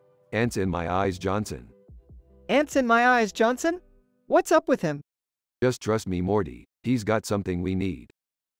They walk over and meet Ants in my eyes Johnson. "Ants in my eyes Johnson. Hello there, what can I do for ya?" We need the red balloon behind you. Ants in my eyes Johnson. "Oh, I see. Well, that'll cost ya." What do you want? Money? Ants in my eyes Johnson. No. I need your help getting rid of these pesky ants." Camera pans to the man in the suit sitting on a ledge surrounded by red ants. "Man in suit, please help me. I don't know how much longer I can hold on." Alright, we'll help you out. But only if we can have that balloon. They successfully get rid of the ants, but the man in the suit falls to his death. Oh my God, he's dead. Ants in my eyes Johnson. Well, that's one less customer, I guess. But we got the balloon, Morty. That's all that matters here. I don't know, Rick. I feel kind of guilty now. Hey, he'll probably just come back as a Cronenberg or something. Let's go home.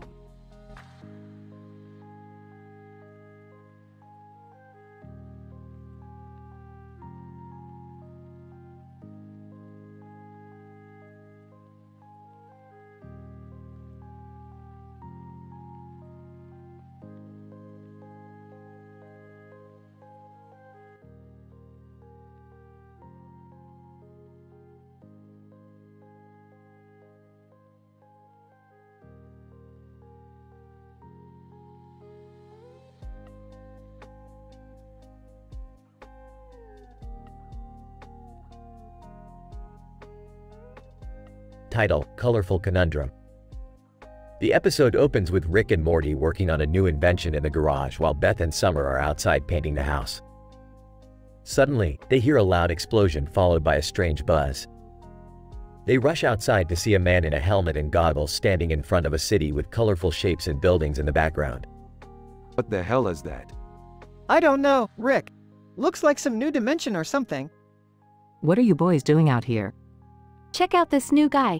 He's like a superhero or something. Man in helmet, greetings, inhabitants of this universe. I am Captain Color, the protector of all things colorful. Oh great, another one of these guys. Captain Color, I've come to seek your help. My home city has been taken over by the evil Grey Legion. They have drained all the color and life out of our world, and we are in desperate need of your assistance. I don't know, guys. This sounds like a lot of work. Come on, Mom. It could be fun.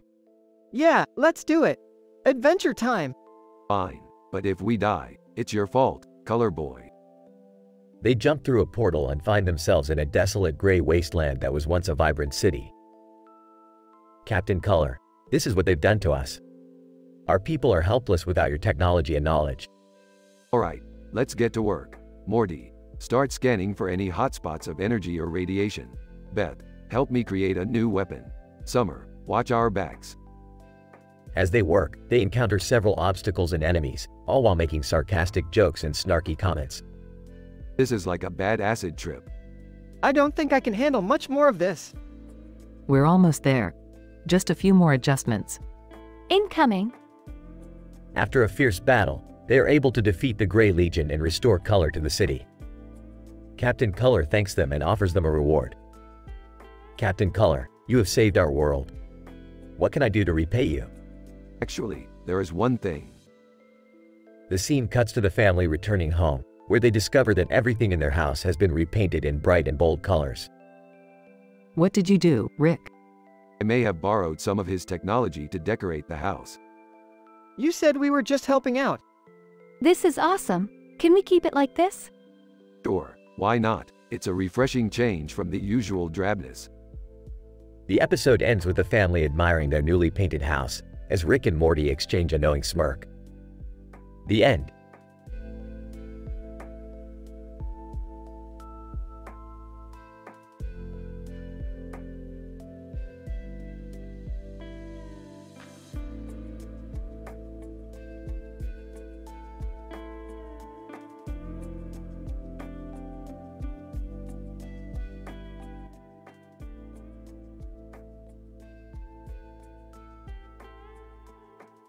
Morty, you're not gonna believe it, but I just figured out how to travel to another anime dimension.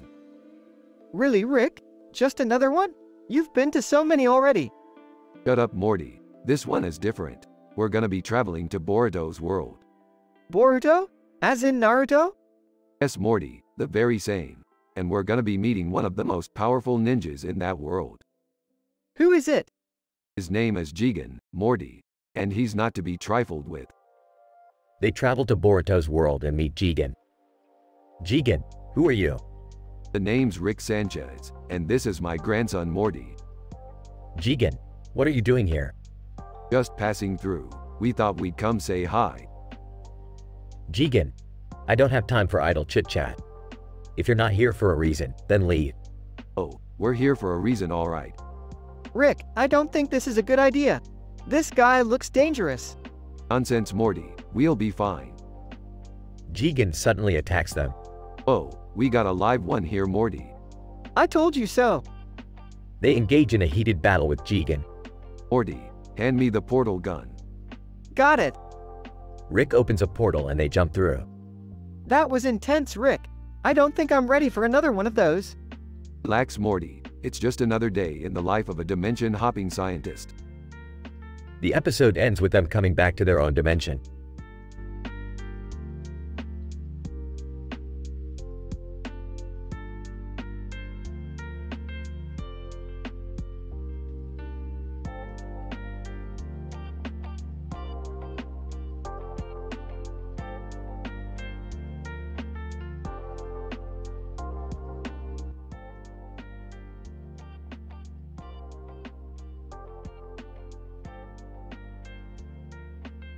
Morty, check this out.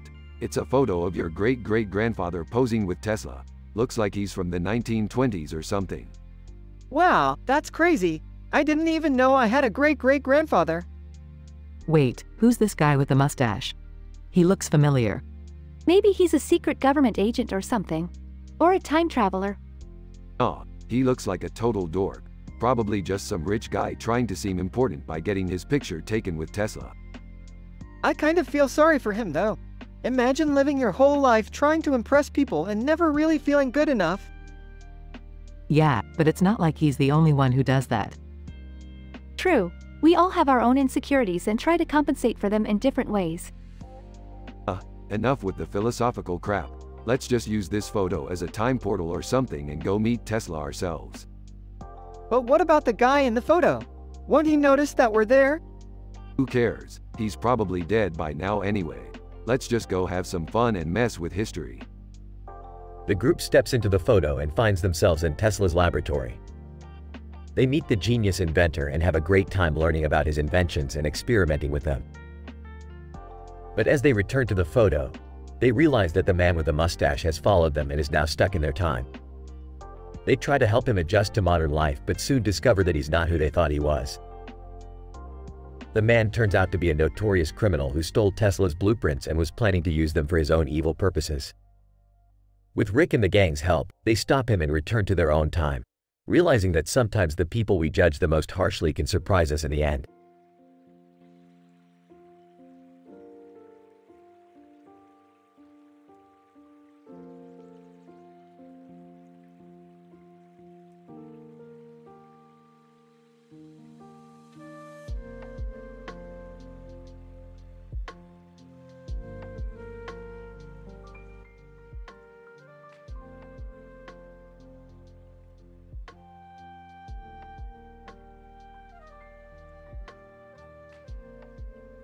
Morty, we need to head over to Forsen Dimension.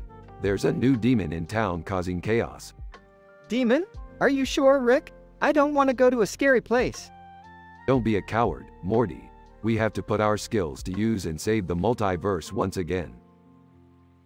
As they arrived in Forsen, they see a menacing figure with horns and a demonic face on his chest named Belzoreth. Belzoreth, welcome to my lair, Rick and Morty.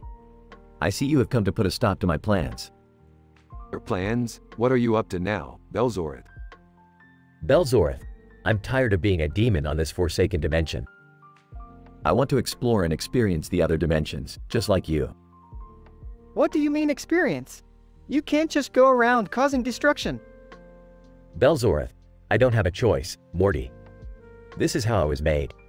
I have an idea. We can genetically modify you and give you a new life in another dimension. But it comes with a price. Belzoreth, anything, I'll do whatever it takes. As Rick starts the process, Morty worries about the cost of the procedure. Rick, are you sure this is a good idea? What if it backfires? Relax, Morty. This will work.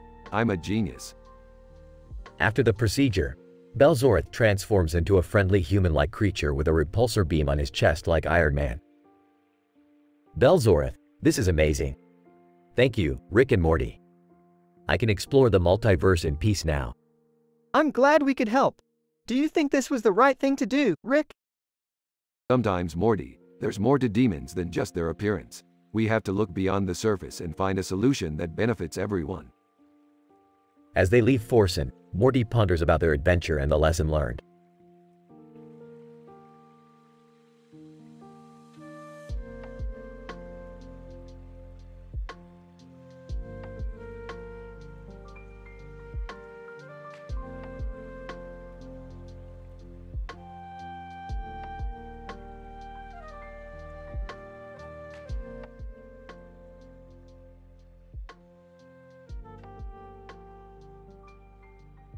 Hey Morty, you ever heard of the legend of the guitar sword duo? No Rick. I don't think so. Well, legend says that those who master the guitar and the sword can summon the gods of rock and become the ultimate power in the universe. Whoa, that sounds crazy. I wish I could do that. Jerry, you can barely even play the triangle. The group arrives at the location of the legend, where they see a man and a woman holding swords and guitars. Looks like we're not the only ones after the power of the gods of rock. The man challenges our group to a battle of the bands. Woman, and a battle with swords, just to make it interesting. I don't think we're ready for this, Rick. Nonsense, Morty. We have the power of improvisation on our side. The battle begins, with epic guitar riffs and sword fights. Our group ultimately emerges victorious. Wow, that was amazing. We really did it. Yeah, well, don't get too excited. I don't think anyone's going to take us seriously as a band with Rick's burping solos. Hey, you gotta admit, it's pretty impressive. The group walks away, with the power of the gods of rock in their possession. So, what are we going to do with this power, Rick? I don't know, Morty. But one thing's for sure. We're going to have a hell of a time finding out.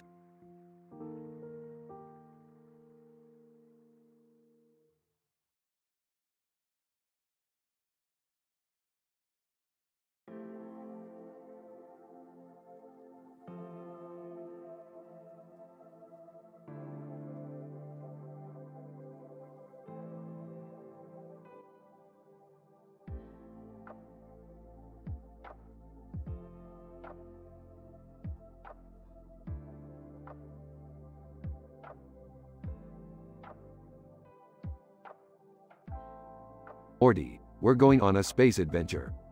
Again? Last time I got chased by an alien race and almost died. Oh, come on Morty, it'll be fun. Burps. Can I come too? I could use a break from Beth's constant nagging. Oh, can we please leave Dad behind this time? Fine, fine. Everyone in the car. Opens portal.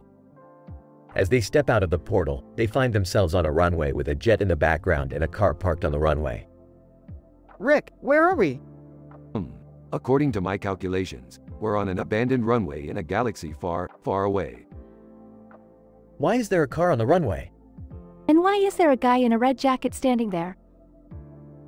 As they approach the man, he introduces himself as Obi-Wan Kenobi. Obi-Wan, I've been stranded here for weeks, waiting for someone to come rescue me. Well, lucky for you. The smartest man in the universe just happened to stumble upon you. Rick, can we really just leave him here? Don't worry Morty, I have a plan. What's the plan? We're gonna hotwire that jet and get the hell out of here. And what about Obi-Wan? Oh, we'll take him with us. Burps. As they attempt to hotwire the jet, they realize that it's not as easy as they thought. Rick, I don't think we should be doing this. Shut up Morty, I've done this a million times before. As they finally get the jet started, they hear sirens in the distance. Rick, what's happening? It's the Galactic Police. We gotta get out of here now. As they take off in the jet, Obi-Wan reveals that he was actually a notorious space criminal on the run from the law.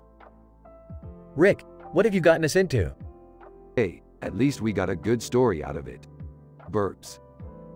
As they narrowly escape the Galactic Police, they finally make it back to Earth. Rick, that was the craziest adventure yet. Don't get too excited Morty. We've got plenty more where that came from. Burps. And so, the dysfunctional Smith family continues their wild adventures through the universe, leaving chaos and destruction in their wake.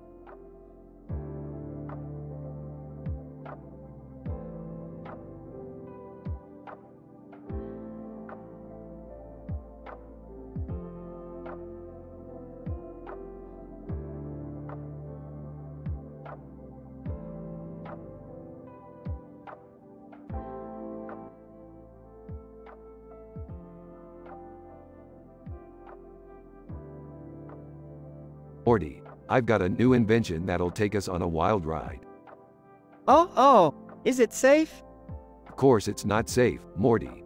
That's why it's so exciting. Now, hop in. Jerry and Summer enter. What's going on here? Are we going on an adventure? You bet your butt we are. Hold on tight. They get in the car and Rick revs the engine. Suddenly, they're thrown forward as the car transforms into a giant robot, with the man on top of the car flying off as the crowd below cheers. Whoa, Rick, this is insane. I don't think I can handle much more of this. I don't know why I even agreed to come along. Rick laughs maniacally as they continue to battle giant monsters. Rick, are you sure we're going to be okay? Of course we are, Morty. Stop worrying so much. The Great Dane suddenly appears as they battle a particularly fierce monster. Oh no, the Great Dane is in danger. We can't let anything happen to him. Rick tackles the monster and saves the dog. That was the most intense thing I've ever experienced. You said it, Morty. Now, let's get the heck out of here. They speed off into the sunset, with the car transforming back into its original form. That was actually kind of fun. Yeah, I had to admit, Rick, you really know how to show us a good time. That's what I'm here for. Now, who's ready for some dimension jumping? They all cheer as the episode ends.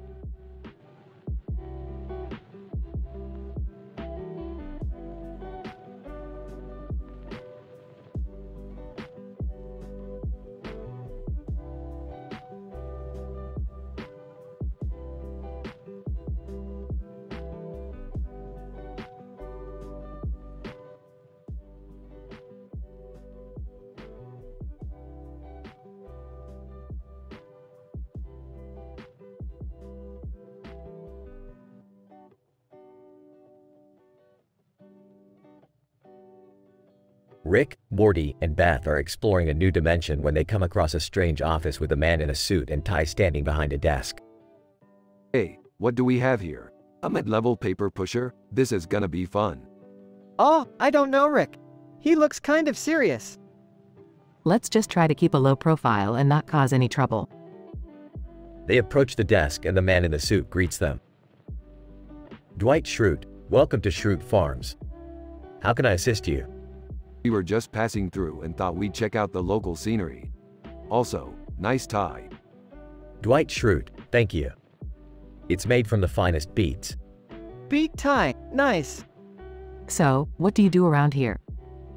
Dwight Schrute, I run a beet farm, bed and breakfast, and a small paper company. Paper company? That sounds boring. Dwight Schrute, boring. Paper is a crucial part of everyday life. Without paper, we'd be lost. I guess so. Suddenly, they hear a loud crash from the bookcase behind Dwight. What was that? Dwight Schrute, oh no, not again. The beets have escaped. What the hell are you talking about? Dwight Schrute, my beet-based security system has malfunctioned. We need to capture the rogue beets before they destroy the office. They all scramble to catch the runaway beets, narrowly avoiding disaster. I can't believe we just fought beets. This is insane. Well, at least we made a new friend. Dwight Schrute, if you ever need any paper, beets, or a place to stay, Schrute Farms is always open. Thanks, but I think we'll pass on the paper and beets. We've had enough excitement for one day. As they make their way back to the portal, Rick turns to Morty and Beth. I thought we'd seen it all, but beet security systems? That's a new one. Yeah, I didn't know beets could be so dangerous. I just hope we never have to deal with them again.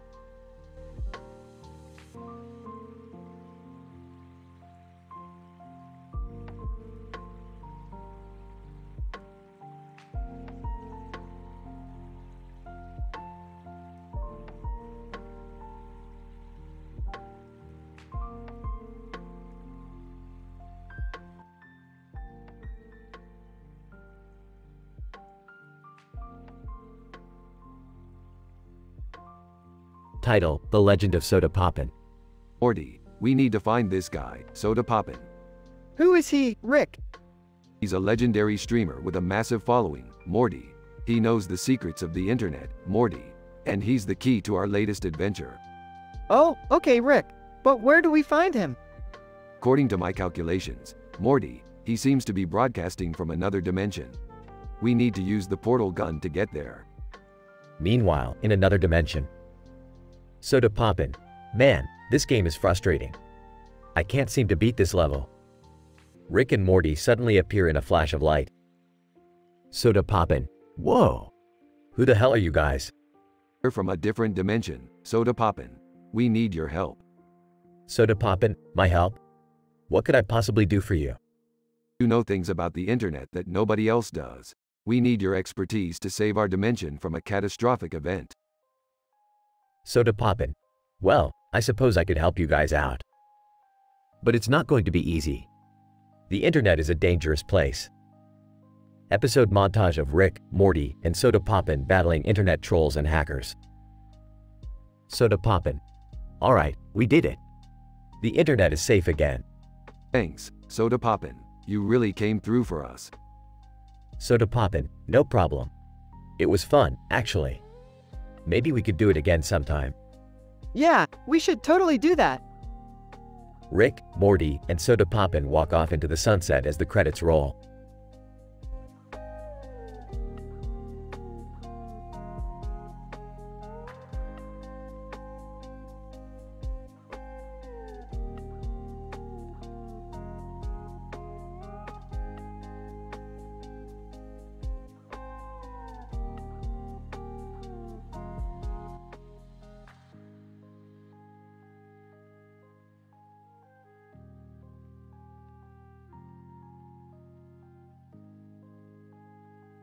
Looking at the blue background with pineapples and stars on it on his computer. Oh my god, Morty, you're not going to believe this. There's a new tropical planet with glowing pineapples and starry skies. Looks at Rick skeptically. Sure, Rick. How do we know it's not another one of your harebrained schemes? Rolls his eyes. Oh, come on, Morty. You're always so negative. Trust me, this planet is the real deal. Entering the room. Hey guys, what's up? Turns to Summer. We're heading to a new planet with glowing pineapples and a starry sky. You in? Shrugs. Sure, why not? They all pile into the spaceship and take off for the planet.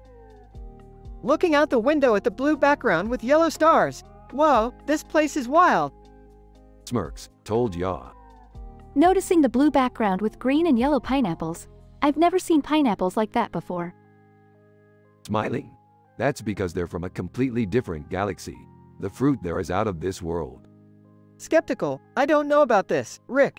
Feels like we're a bit too far from pineapples. Rolls his eyes again. Morty, you need to learn to take risks. They land on the planet and start exploring. Holding up a glowing pineapple. Whoa, this thing is amazing. Looks worriedly at Rick. Are you sure it's safe to eat? Chuckles. Of course, Morty. I wouldn't lead us into danger. They all take a bite of the pineapple and suddenly start tripping out. Giggling uncontrollably. This is wild. Laughing. I feel like I'm on another planet. Smiling. Isn't it great to explore the universe? They all continue to trip out and have a wild adventure on the planet before safely returning to their spaceship and heading back to Earth.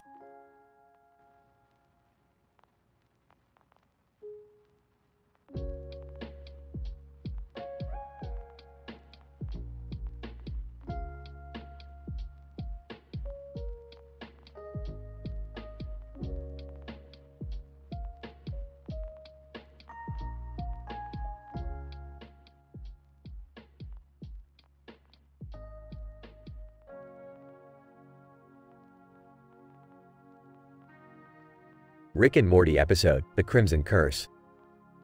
Rick and Morty are enjoying a night out at a Drake concert when they notice a strange man with green eyes and a red face, chained to a nearby post. Rick, what's up with that guy? He looks kinda freaky. That, Morty, is the Crimson Curse, a cursed being who was bound to that chain by an ancient warlock.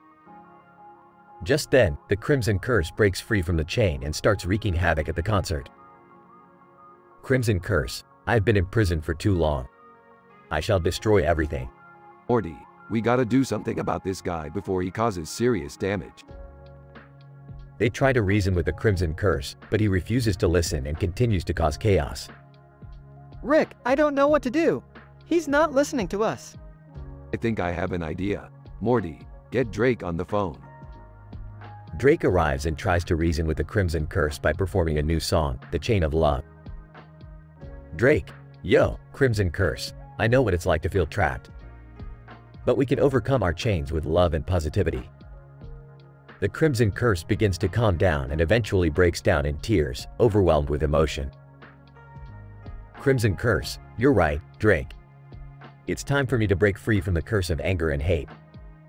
Thank you. The episode ends with Morty and Rick enjoying the rest of the concert, while Drake invites the Crimson Curse to perform a duet with him in his next tour. Well, Morty, today we learned that sometimes, even the most cursed beings just need a little bit of love in their lives. Yeah, I guess so. Rick, can we go home now? This concert is getting kinda weird.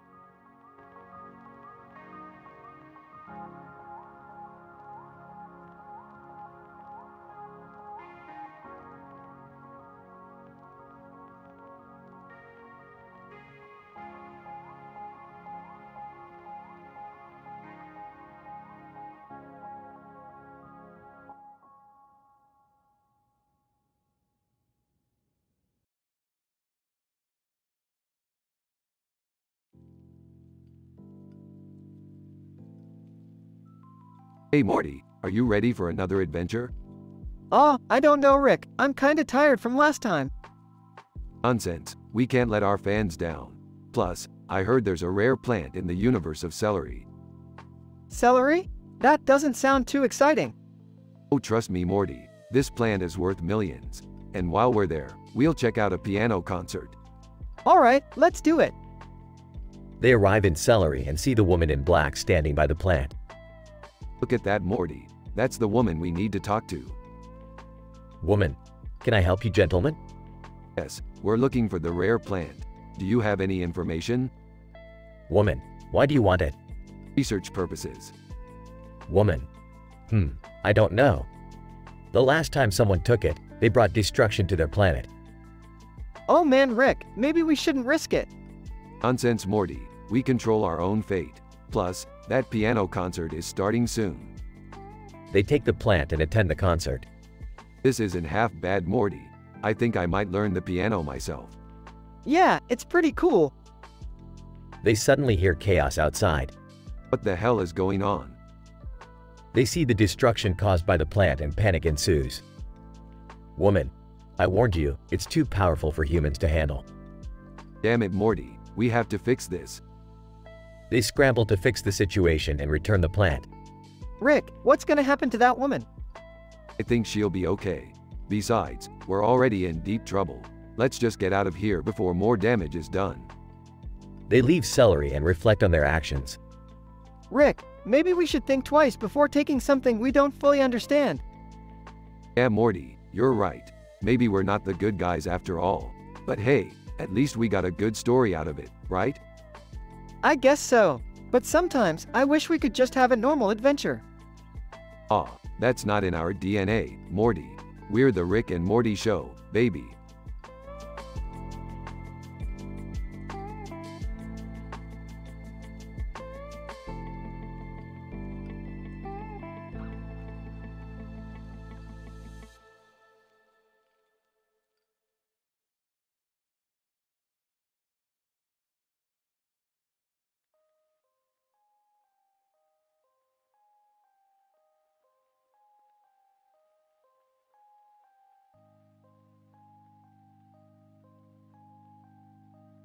Size. Another boring day at the soccer stadium, Morty.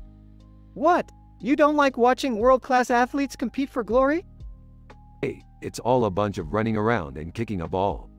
Notices Kylian Mbappe on the field. Wait a minute, is that Kylian Mbappe? Excitedly, oh my god, Kylian Mbappe.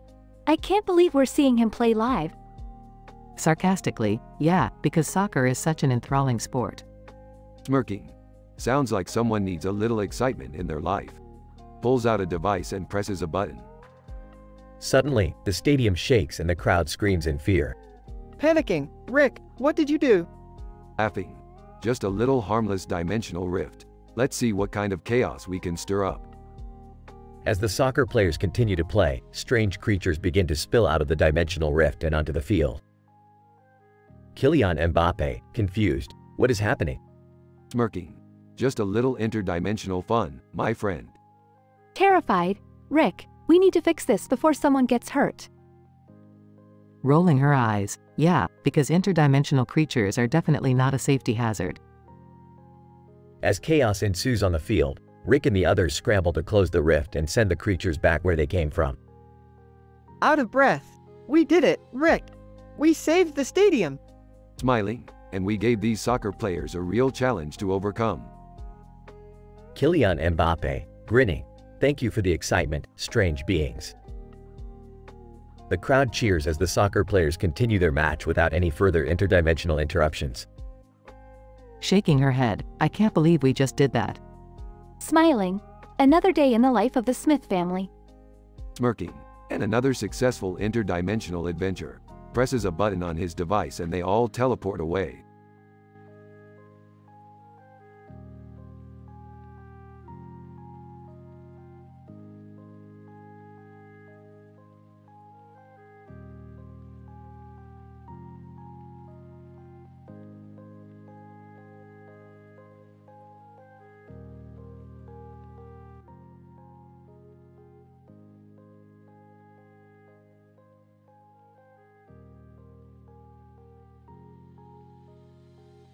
Title: The Dark Nightmare. Opening shot of Rick, Jerry, and Morty in the garage. Morty, we've got a problem. What is it? Rick turns on the TV and they see a man dressed as Batman standing between the real Batman and the Joker. Is that guy for real? Looks like it, Jerry. He's dressed like Batman and he's trying to stop the Joker. That's insane. Why would someone do that? Who knows, Morty, but it looks like things are about to get interesting. Cut to the scene of the confrontation. Fake Batman: Joker, you're done for. I will bring you to justice. Real Batman: who are you? Fake Batman: I am the Dark Nightmare. I am the hero this city deserves. Joker: ha! This guy is hilarious. Can we keep him? Real Batman: I don't have time for this. I need to stop the Joker before he causes any more chaos. Fake Batman: I'll help you, Batman. Together, we can take him down. Real Batman: fine. But don't get in my way. As the two Batmen fight the Joker, chaos ensues. The fake Batman tries to help, but only ends up getting in the way. Fake Batman: I can do this. I am the Dark Nightmare. Real Batman: stick to your day job, pal. Finally, the real Batman manages to apprehend the Joker, while the fake Batman is left standing in the middle of the chaos. Fake Batman: I may not have been able to save the day, but I will always be the Dark Nightmare. And that's something. Rick and the others watch from afar. That was insane. Yeah, I don't think I'll ever look at Batman the same way again. Well, one thing's for sure. We'll always have the Dark Nightmare to keep us entertained. Fade to black.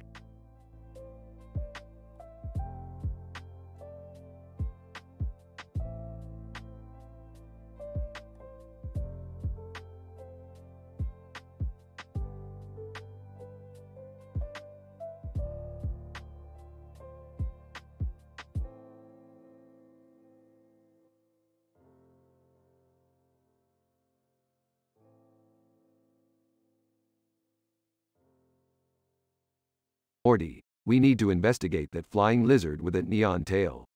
It could be an alien spacecraft in disguise. Oh geez, Rick, can't we just let it be? I have a test in the morning. What are you two up to now? Just checking out the latest extraterrestrial threat. You know, the usual. I'm not sure that's a threat, Rick. It looks like a lizard with a fancy tail. Oh, it's definitely a threat. I mean, look at those other salamanders chasing after it. They're probably working together to take over the planet. I don't know, Rick. They seem pretty harmless. Never underestimate the power of a lizard with a neon tail, Morty. We're going in. Cut to Rick and Morty flying towards the lizard. See, Morty, I told you it was an alien spacecraft. It's just a lizard, Rick. Don't be so naive, Morty. This lizard is more advanced than any of the other creatures on this planet. We need to capture it and study it. And what are you planning on doing with it once you have it? I don't know yet, but the possibilities are endless. Cut to the lizard flying away, with Rick and Morty chasing after it. You won't get away from us, lizard. We're Rick and Morty. We catch aliens for breakfast. I hope we're not late for school. I can't believe I'm related to these two. Cut to the credits rolling as Rick and Morty chase the lizard through the clouds.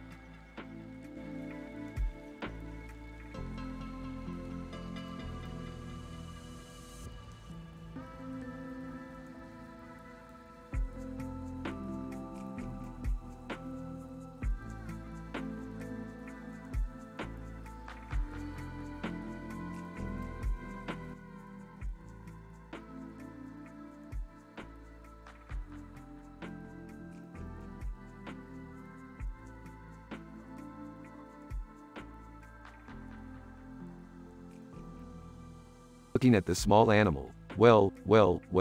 What have we got here, Morty? It's a cute little creature, Rick. What is it? It's a rare alien species, Morty. And it looks like it's wearing a collar. Strange. Entering the room. What are you guys looking at? Following Jerry. Oh, wow. That's adorable. Can we keep it?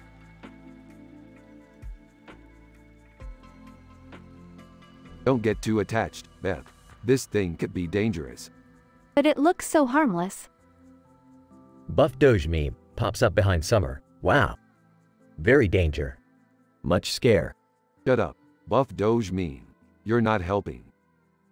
As they continue to examine the creature, they realize it has telepathic abilities and is communicating with them in their minds. Creature, please. Help me.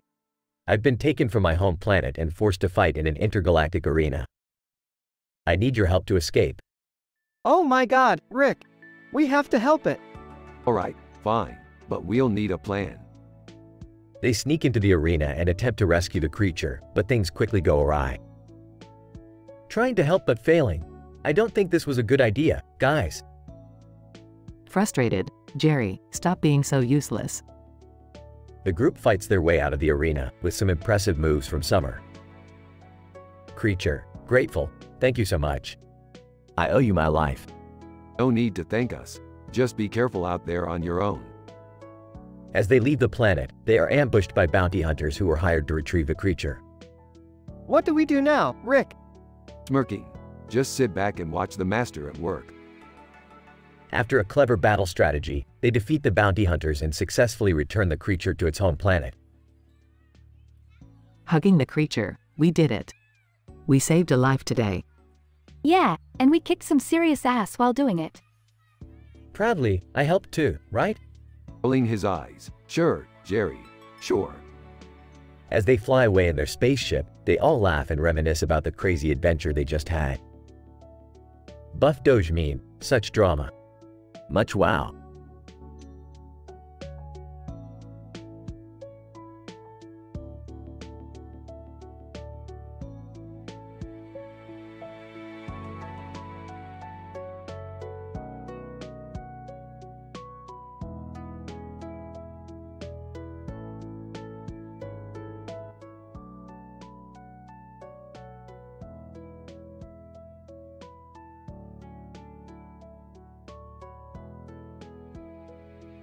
Morty, we have a new adventure. What is it, Rick? Where are we headed? The world of Tintin, Morty. We've got a mystery to solve. Can I come too? I've always been a fan of Tintin. Yeah, me too. Let's go. As they arrive in the world of Tintin, they come across a wolf dressed in a red jacket with a blue eye. He's pointing at something with his hand out to another wolf. What's going on here? Wolf in the red jacket. There's a monster that's been attacking our village. We need to find it before it's too late. A monster? This sounds dangerous, Rick. Don't worry, Morty. We've dealt with worse. Let's go find this monster. As they venture into the forest, they come across the monster. It's a giant creature that's been terrorizing the village. What are we going to do, Rick? You'll have to take it down, Summer. And I've got just the thing for it. What is it, Rick? What's your plan? Rick pulls out a contraption from his backpack and sets it up. It's a giant trap that they use to capture the monster. Wow, Rick, that was amazing. You always know what to do. Well, Morty, that's because I'm the smartest man in the universe. As they head back to the village, the wolf in the red jacket thanks them for saving their town. Wolf in the red jacket, thank you, Rick and Morty. You've saved our village. It was nothing. We're always happy to help out those in need. That was a great adventure, guys. Thanks for taking us along. Yeah, it was like being in a Tintin comic book. I loved it. As they prepare to leave the world of Tintin, they realize that sometimes even the most unlikely heroes can save the day.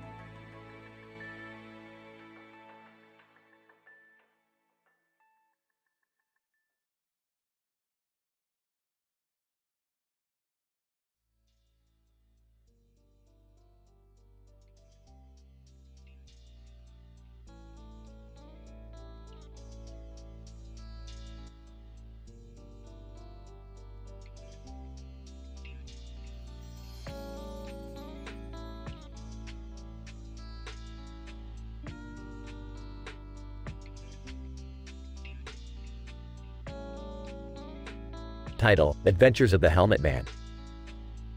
The episode starts with Rick and Morty discovering an interdimensional portal that leads them to a medieval kingdom.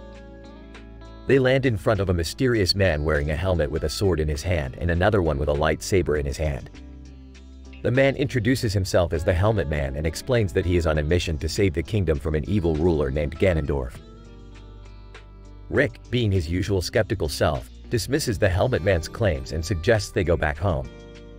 Morty, on the other hand, finds the Helmet Man's story intriguing and wants to help him. Jerry and Summer, who were accidentally brought along on the adventure, offer to come along as well. As they journey through the kingdom, they encounter various obstacles and enemies, including magical creatures and a dragon. The Helmet Man proves to be a skilled warrior, but Rick is quick to point out that his signature weapons are from different franchises. Where did you even get a lightsaber? This isn't Star Wars. Helmet Man, I found it in a space junkyard. It's a weapon of great power. Wow, that's so cool. Guys, I don't think this is safe. Maybe we should leave. No way, Jerry. This is the adventure of a lifetime. As they near Ganondorf's castle, they realize that the situation is much worse than they thought. Ganondorf has an army of dark creatures at his command and plans to take over other dimensions as well. Alright, this just got real. Let's do this. The group engages in an epic battle against Ganondorf and his minions, with each member using their unique skills to fight. The Helmet Man realizes that he can't do it alone and learns to trust and rely on his new friends. Helmet Man, I may be a hero, but I never could have done this alone. Thank you all for helping me. In the end, they emerge victorious and the kingdom is saved. The Helmet Man bids farewell to Rick and Morty, promising to travel to other dimensions to help others in need. Well, that was fun. Who's up for some intergalactic pizza? Oh, sure. But can we come back to this dimension sometime? I feel like we left a good impression. I don't know about you guys, but I need a vacation after that. Same here. Let's go on another adventure soon. As they all jump back through the portal, the Helmet Man smiles and raises his sword and lightsaber in triumph. The camera zooms out to show the kingdom rebuilding and Ganondorf defeated, bringing an end to their epic adventure.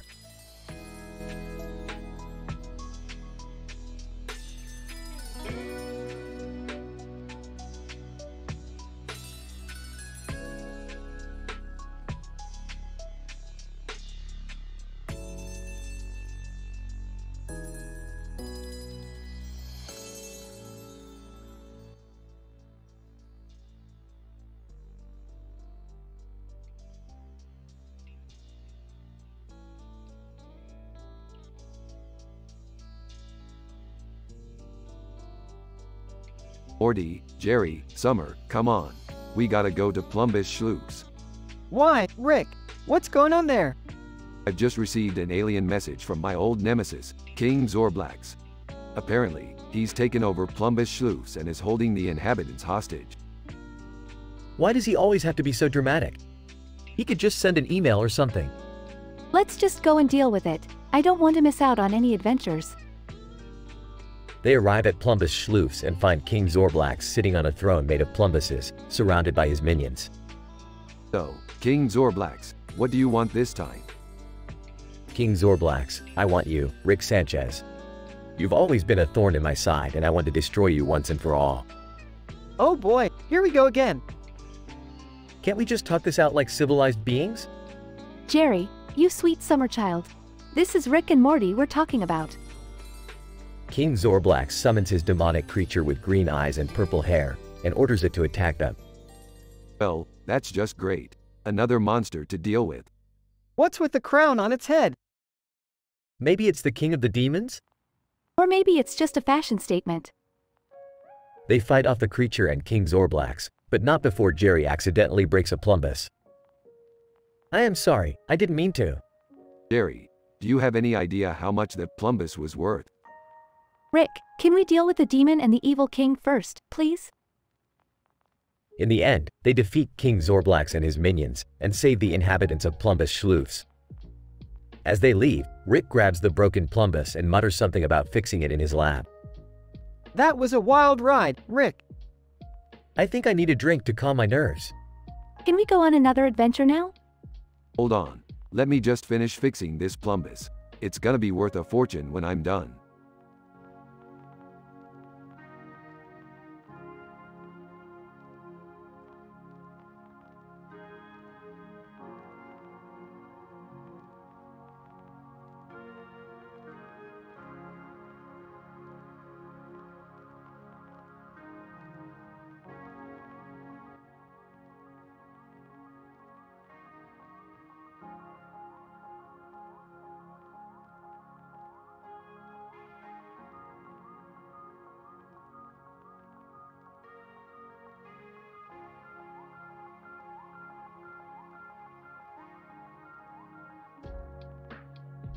Title: The Interdimensional Jedi.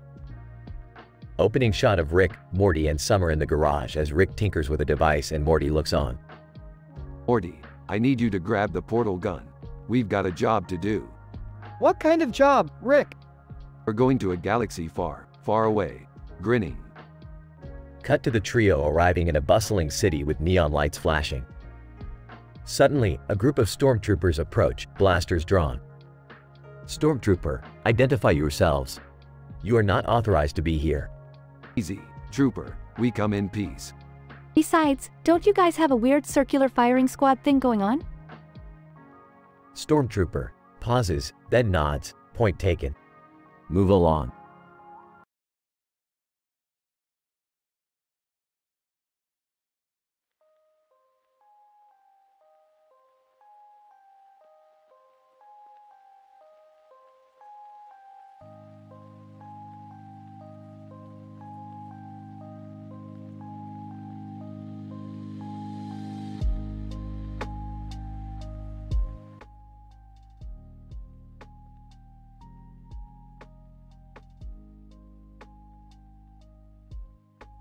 Morty, we have a problem. What is it, Rick? Remember that intergalactic arms dealer we screwed over last time? He's after us. Oh boy, what are we going to do? We have to hide, but first we need a disguise. A disguise? Yeah, I got just the thing. Pulls out a picture, we're gonna look like this guy. Who is that? Some cartoon character, but the mustache is perfect. Puts on fake mustaches. This is ridiculous. Shut up, Morty. It's either this or getting shot. They walk out in their disguise, but are immediately spotted by the arms dealer. Arms dealer, there they are. Get them. Pulls out gun. Time to go, Morty. They start shooting at each other, and Morty accidentally shoots the arms dealer's hat off, revealing his bald head. Laughing Baldy McShoots a lot. Arms dealer, enraged, you'll pay for this. They continue to shoot at each other until Morty accidentally shoots the gun out of the arms dealer's hand, causing him to back off. Arms dealer, that's it, I'm done with you too. You haven't seen the last of me. Yeah, same old villain speech. So, what now? Let's go home and watch some TV. Takes off fake mustache. Wait a minute, Rick. Look at the TV. They see the cartoon character they disguised themselves as, who is now wanted for multiple robberies and shootings. Oh, geez, we really dodged a bullet on that one.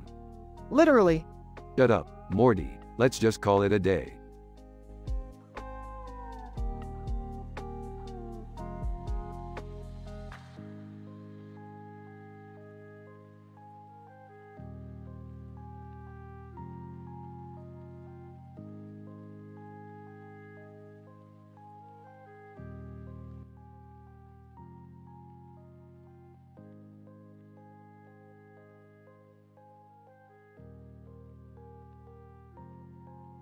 Rick and Pepper panic.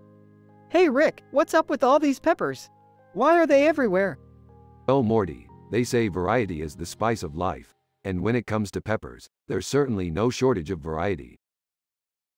As Rick and Morty examine the backdrop of peppers, a woman bursts into the room, holding 2 red peppers. Woman, I need your help. These peppers are cursed. Cursed? What makes you say that? Woman, every time I eat them, something terrible happens. Like what? Woman, last time I ate them, I woke up with a 3rd arm. Sounds like a classic case of transdimensional pepper poisoning. We'll have to take these peppers back to the lab and run some tests. As Rick and Morty analyze the peppers, they discover that they're not cursed, but rather genetically modified to enhance their spiciness. Whoever did this was playing God with these peppers. This is some seriously messed up science. What do we do now? We track down the source of these peppers and put a stop to this madness. As they follow the trail, they come face to face with the mastermind behind the spicy peppers. Evil scientist, you fools. You'll never stop the power of my peppers. Oh, we'll stop them all right. But first, let's have a little taste. As Rick and Morty eat the peppers, they unleash their full potential, defeating the evil scientist and saving the world from the pepper apocalypse. I never knew peppers could be so dangerous. That's why you always have to be careful what you put in your mouth, Morty. You never know what kind of crazy science is going on behind the scenes.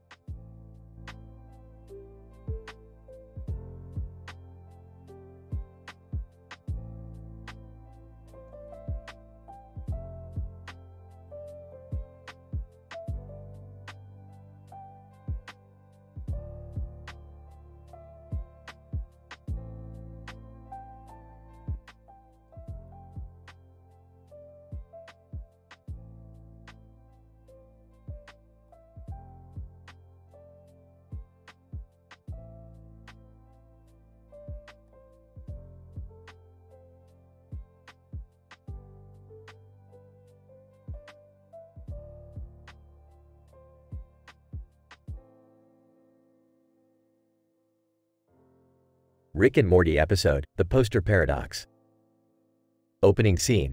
Rick and Morty are sitting on the couch, flipping through TV channels, when a breaking news story catches their attention. Hey Rick, check it out. There's a weird story on the news about a woman in a dress and a poster of a woman in a dress. Morty, that sounds idiotic. I'm not interested. News anchor, breaking news. The woman in the dress has vanished into the poster and the man in the suit is now missing. What the hell, Morty? Get ready, we're diving into this mystery. The duo arrive at the scene of the incident where they find a distraught woman in a long dress standing in front of the missing poster. What's going on here?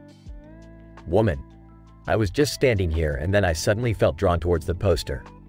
Dude, and then I was sucked into it. Whoa, that's crazy. As they examine the poster, they notice strange symbols and markings around the edges. Morty, I think this is some kind of interdimensional portal. But how do we get inside? They start brainstorming possibilities and eventually settle on the idea of using the woman from the photo as a guide. Morty, we need to follow the woman in the poster, but we can't do it alone. Who can we bring? I know just the person. Someone who has experience with interdimensional travel. Someone who won't hesitate to jump into the unknown. They arrive at the doorstep of none other than Mr. Poopy Butthole. Mr. Poopy Butthole, hey there, Rick and Morty. Long time no see. What brings you over? We need your help with an interdimensional portal. Will you join us? Mr. Poopy Butthole, I'm always up for an adventure. The trio jumps into the poster and start their journey through strange dimensions and landscapes. This is insane. I've never seen anything like this. Hey, isn't that the man from the picture? They see the missing man in the distance, standing on the edge of a cliff. We need to save him, but it looks like he's in a lot of distress. As they approach the man, they realize he's stuck in a paradox. Every time he takes a step forward, he ends up back where he started. Whoa, that's a poster paradox. Quick, we need to disrupt the pattern. They come up with a plan to use a meta joke to disrupt the pattern and successfully break the paradox. As they escape the dimension, they realize the interdimensional portal was created by a sentient being who wanted to escape their own reality. Woman, thank you so much for freeing us. I never thought I'd make it out of that poster alive. No worries, we're always happy to help, especially if it means disrupting a little reality every now and then. The episode ends with the trio looking through another portal, ready for their next adventure. Wow, that was crazy. I'm not sure I'm ready for another one of those. What are you talking about, Morty? This is just the beginning.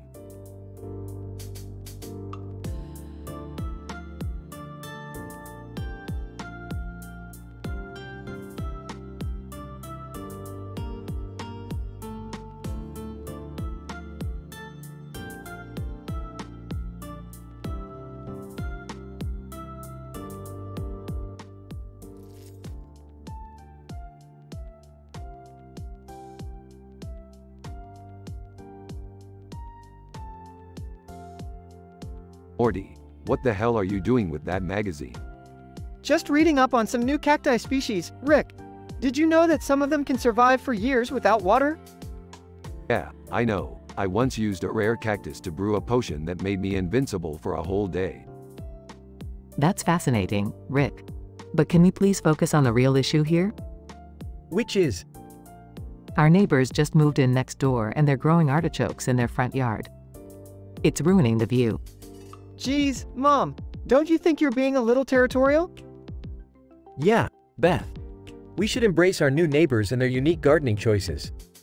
Sips a flask. You know what? I'm with Jerry on this one. Let's go over and say hello. The family walks over to their neighbor's house and introduces themselves. Neighbor, hello, we're the Johnsons. We just moved in. Hi, I'm Beth. This is my husband Jerry and our kids Morty and Summer. We were just admiring your artichokes. Neighbor, thank you. We love growing them. They're quite delicious. Whispers to Morty. We should steal some and add them to our interdimensional pantry collection. Whispers back. Rick, that's not cool. As the family gets to know the Johnsons, they find out that the couple is actually from an alien planet where artichokes are considered a valuable commodity. They were sent to Earth as part of a mission to collect different plant species. Amazed. Wow, that's incredible. I never would have thought that artichokes could be so important. Smiling, maybe we should give them a chance and let them grow their artichokes in peace. Nodding. Yeah, we could even learn a thing or two about intergalactic agriculture. Grumbles. Fine. But if they mess with my cacti, all bets are off. The episode ends with the family and the Johnsons enjoying a feast of grilled artichokes and Rick secretly harvesting rare cacti under the cover of darkness.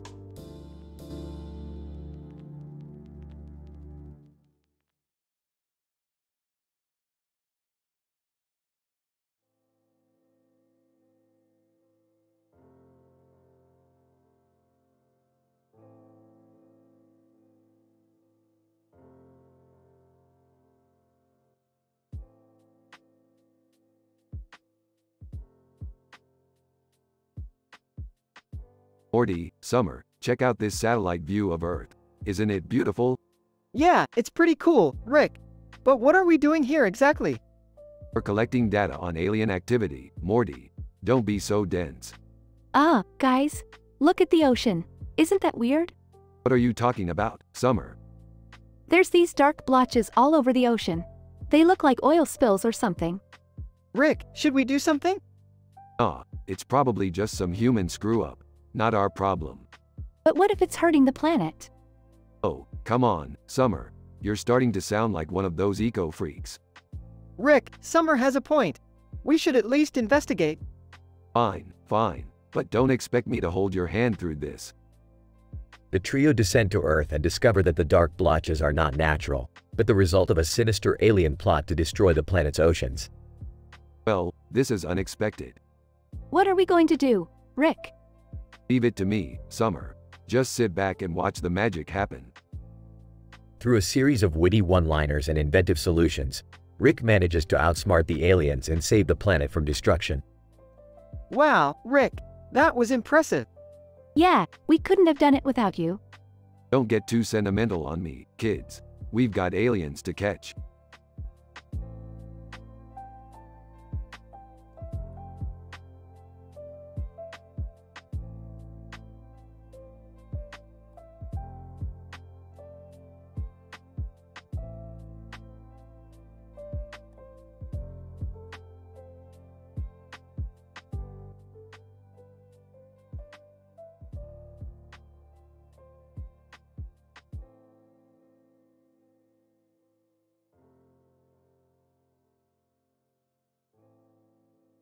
Sarcastically. Oh look, a group of humans with guns. How original. Rick, we need to help them. They're about to be attacked by those wolves. Rolling his eyes. Fine, Morty. But let's make it interesting. Scene cuts to the group of people holding their ground against the wolves, the woman and man looking out of place. Woman, yelling, "Who are you people? Do you have guns too?" Smirking. Guns? We don't need guns. Man, confused. Then what do you suggest we do? Pulling out a portal gun. Trust me. The group jumps through the portal, landing in a completely different dimension. Whoa, where are we? Laughing. Who cares? We're not being attacked by wolves anymore. Woman, angrily. You could have just left us there to die. Nonchalantly. Yeah, but where's the fun in that? Man, apprehensively. What do we do now? Smirking. We wait for the wolves to come through the portal. The group huddles together, preparing for the incoming attack. Nervously, Rick, are you sure this is a good idea? Grinning, of course, Morty.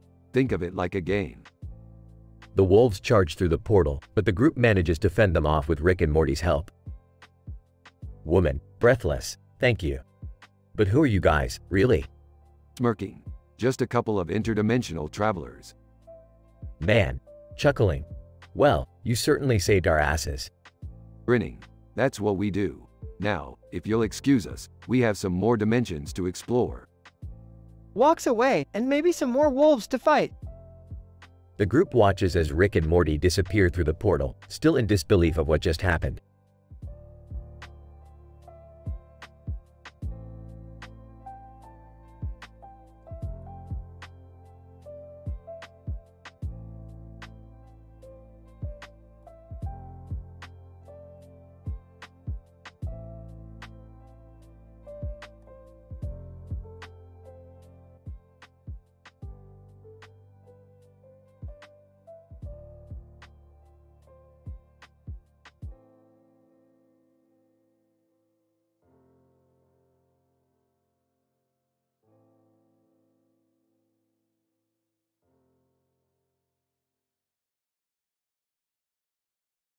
Setting, Rick and Morty's garage. Burps, Morty. Hand me that wrench, will ya? Sure, Rick. Hands wrench over to Rick. Hey guys, have you seen this poster I found? Holds up the JoJo's Bizarre Adventure poster with the Persona characters. Squints, what the hell is that? Excitedly, oh man, that's JoJo's Bizarre Adventure. It's this anime I found on Netflix. It's super cool, you gotta watch it, Rick. And look, the characters from Persona are on it too. Sarcastically, oh boy, an anime. Just what I needed. Rolls eyes. Defensively, hey, don't knock it till you try it. Eyes, fine, put it on. They all settle down to watch the show. Several hours later. Excitedly, did you see that fight scene? That was so cool. Laughing, and did you see how ridiculous those outfits are? Yawning. Yeah, it was alright. Pauses. Hey, you know what we should do? Let's go into a parallel universe where we all have our own stands like in JoJo's Bizarre Adventure. Confused. What's a stand? Explaining. Well, Morty, it's this spiritual manifestation of our fighting spirit. We can use them to battle other stand users and... Interrupting. Hold on. Are you saying you want to go into another universe and fight people with our imaginary friends? Nodding. Yep, that's about the size of it. Nervously, I don't know, Rick. That sounds dangerous. Scoffs. Please, Morty, what's the worst that could happen? They all get into the portal and arrive in the alternate universe. Looking around. Okay, let's go find some stand users to fight. Panicking. Rick, I don't think this is a good idea. They are suddenly attacked by a group of stand users. Excitedly, alright, let's do this. Summons her stand. Grinning. Now this is what I call fun. Summons his stand. Size. I guess I'll have to summon my stand too. They engage in a fierce battle, using their stands to fight the enemy stand users. Panting. Phew, that was close. We almost didn't make it out of there. Laughing. That was so cool. Can we do it again? Shaking his head. I don't think I can handle that kind of excitement again. Smirking. Suit yourself, Morty. But don't forget, the world is full of strange and bizarre adventures just waiting for us to discover them. They all walk back to the portal, laughing and talking excitedly about their adventure.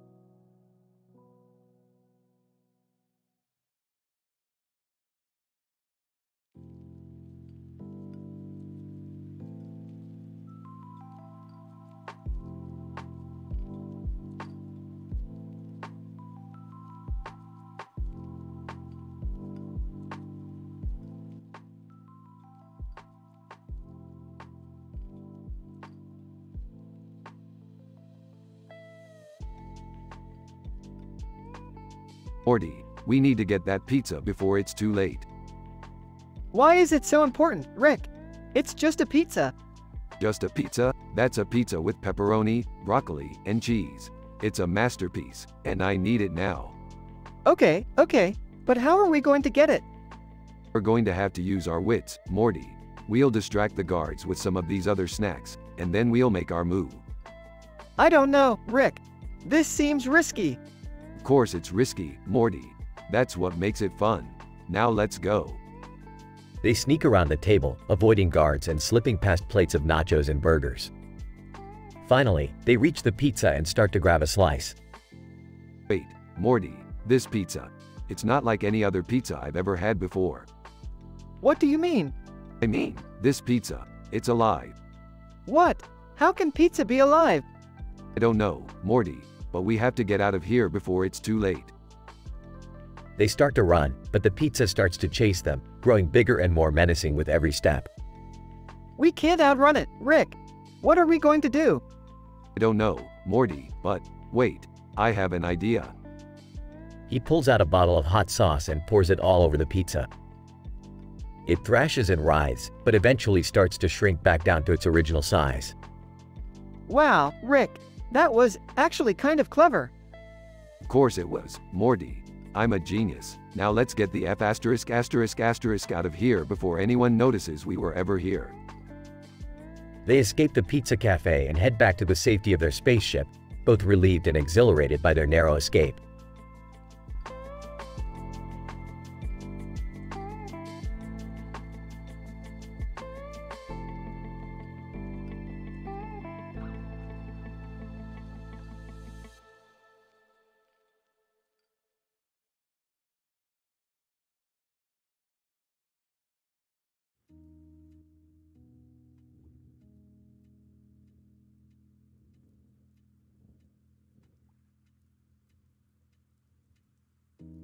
Title: The Noob Affair.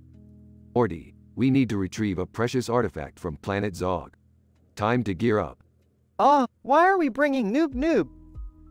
I need data for a psych study on intergalactic fandoms. He's a fascinating case. He's so annoying with that headband and tie. They arrive on planet Zog and sneak into a hidden bunker. Noob. Whoa, look at all these rare merch and comics. This is sick. Suddenly, they're surrounded by armed guards. Guard, surrender or face the consequences. I'll handle this. Hey, you guys like Noob, right? Check out his outfit. The guards are distracted by Noob's flashy attire, allowing Rick to take them out. That was surprisingly effective. Noob, what makes you so obsessed with this franchise? Noob. Ever since my dad left, it's been my escape. It's my whole identity. Wow, that got real sad real quick. As they grab the artifact, they're ambushed by rival collectors. Time to use the merch as weapons. A chaotic fight ensues, with Noob proving surprisingly adept at combat. Whoa, Noob's actually pretty cool. I see now, subcultures can provide comfort and community. Okay, but let's never speak of this again. They return home, with Noob now a part of the crew. Noob, thanks for including me, guys. I feel like I finally found a family. Yeah, sure, just don't touch anything. As they walk away, Noob accidentally knocks over one of Rick's experiments, causing a massive explosion. God damn it, Noob.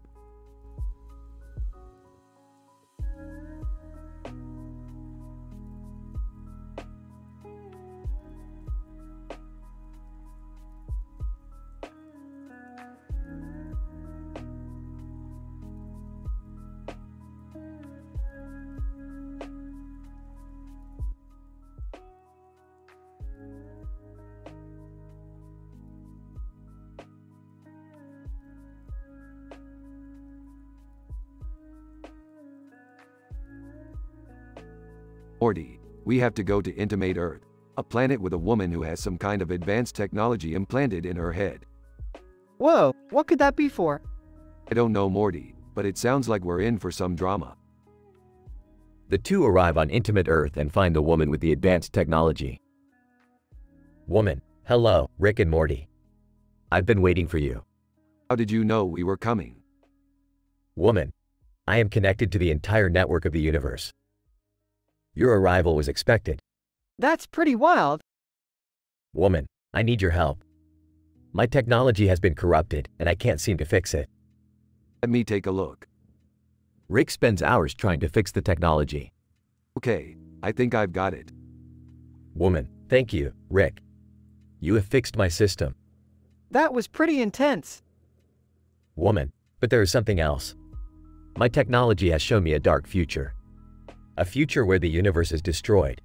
That sounds like some heavy stuff. Woman, I need your help to prevent this future. What do we have to do? Woman, you must travel through time and space to collect the necessary items to create a weapon that can defeat the evil that will destroy the universe. This sounds like a job for the Rick and Morty team. Montage of Rick and Morty traveling through time and space. Okay, we've got all the items. Let's build this weapon. Moments of high drama as the team builds the weapon, with many jokes about the strange items they have collected. Woman, you have done it. The universe is saved. Wow, I can't believe we did it. Yeah, well, we are Rick and Morty. We can do anything. Woman, thank you, Rick and Morty. You have saved the universe. The team jumps in their spaceship and flies away, with a sense of satisfaction that they have done something truly heroic. That was pretty intense, Rick.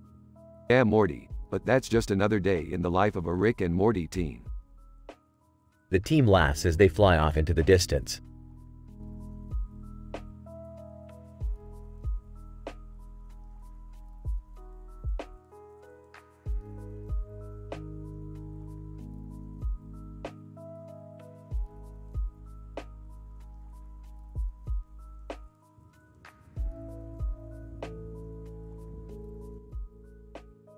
Hey Morty, have you seen this meme?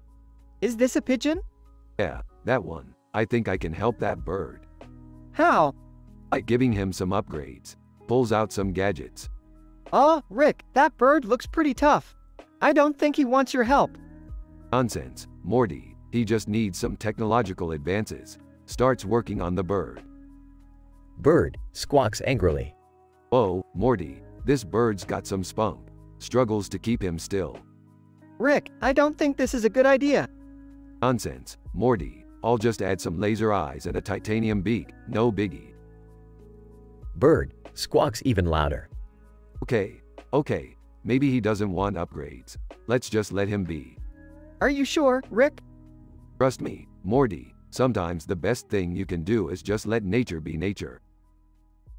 The bird flies away with a new appreciation for his natural abilities, and Rick and Morty learn an important lesson about meddling with nature.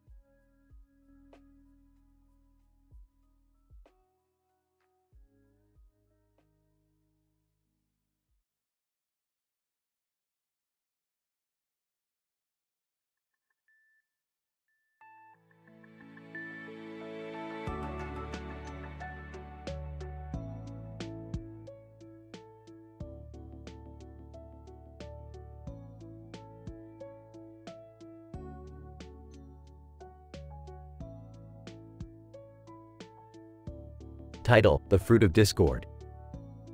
Rick, Morty, Jerry, and Summer gathered in the Smith family living room, surrounding a table with only apples and blackberries on it. On the television screen, a colorful background of flowers flashed. Alright, listen up. We're gonna put these fruits to the test. How are we gonna do that, Rick? With science, Morty, we're gonna see which fruit is superior. I don't see how that's possible. They both have their own unique qualities. Yeah, Dad, apples are sweet and crunchy, while blackberries are tart and juicy. Rick scoffed. PSSH, opinions. My science is superior to your subjective preferences. As they began their experiment, tensions rose between the family members. Rick, you can't just say one is better than the other without taking into account individual taste. It's not about taste, Morty. It's about objective superiority. But taste is subjective, Rick. What's superior to one may not be superior to another. Can't we all just appreciate both fruits for what they are? Just then, the television screen began to malfunction, flashing with chaotic patterns. The family members were enveloped in a psychedelic trip that brought out their deepest insecurities and fears. Damn it, Morty, you messed with the wires again. We're in a simulation. I didn't do anything, Rick. Maybe this is just a metaphor for how our differences can tear us apart. I'm scared, guys. What if we can't escape this? We have to stick together and find a way out. Together we're strong. As they worked together to escape the trippy simulation, they realized that despite their differences, They were all a family and needed to work together. Alright, maybe taste is subjective, but can we all agree that apples are objectively better for baking? I don't know, Rick. Blackberry pie is pretty delicious. But apple pie is a classic. Can't we just have both? The family laughed and hugged as they enjoyed both apples and blackberries, realizing that diversity and appreciation for differences was what made them stronger. The end.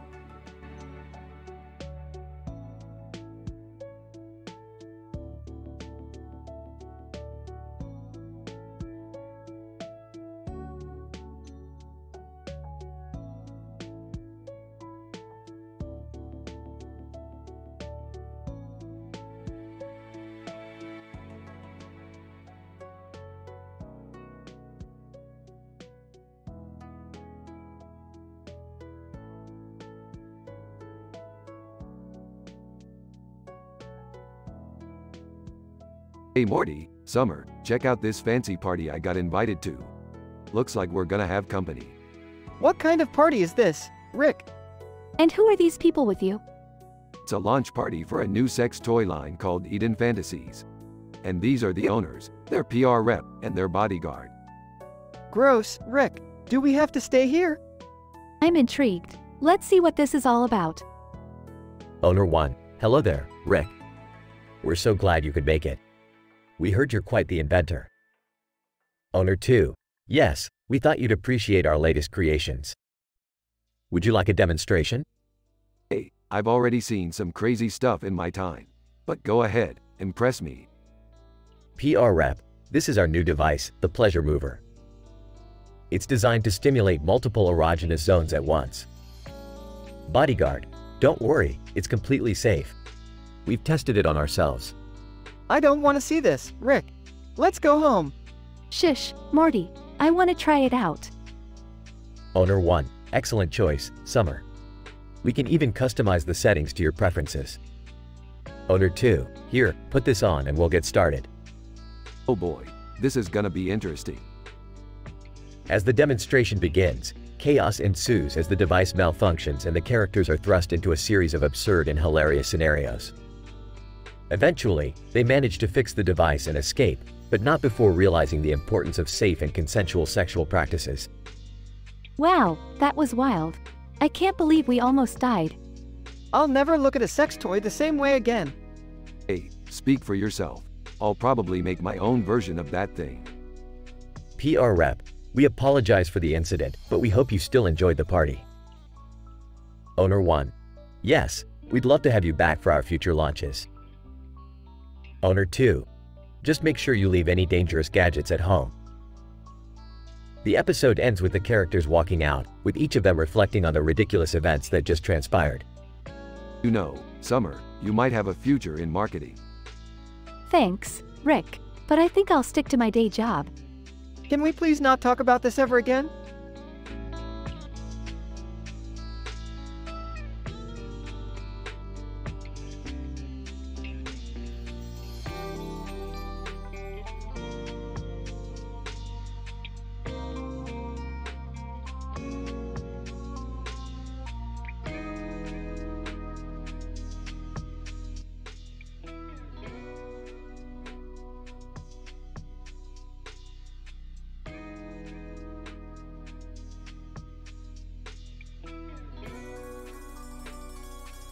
Rick, Morty, and Summer are in the garage when they stumble upon a strange video game cartridge.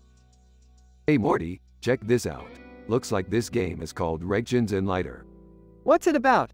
No idea, only one way to find out. They hook up the game and enter a virtual world where they encounter a hooded character inside the I Regret Nothing meme. Hooded character, greetings, travelers. I am the Enlighter. I have been watching you. Watching us? That's creepy. Enlighter, not in a creepy way. I have been observing your potential. You possess a power that could change the course of the universe.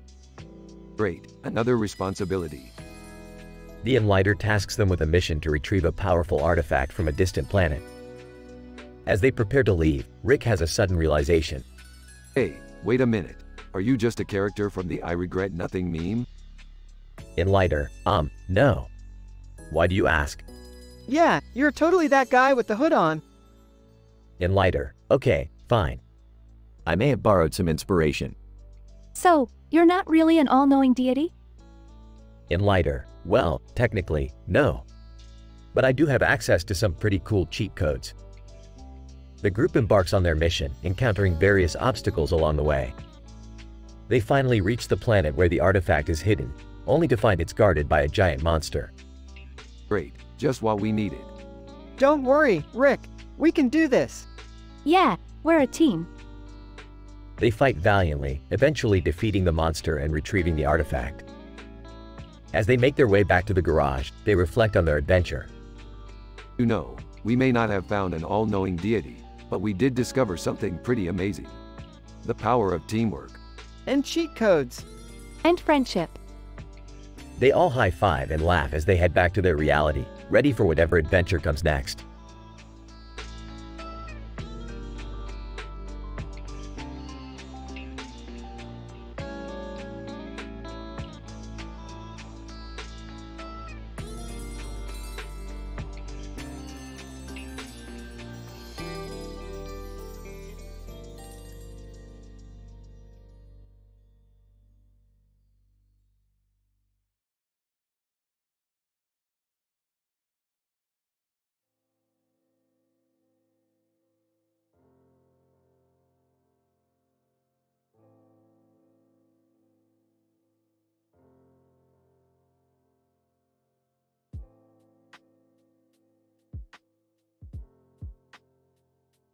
Rick, Morty, Jerry, Beth, and Summer found themselves in a strange, otherworldly dimension.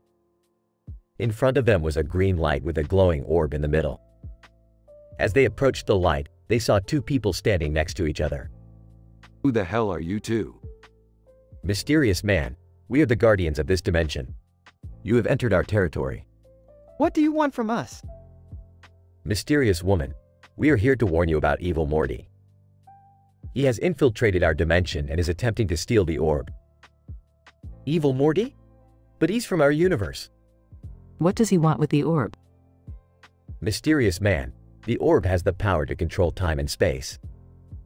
With it, evil Morty could become the most powerful being in the multiverse. We can't let that happen.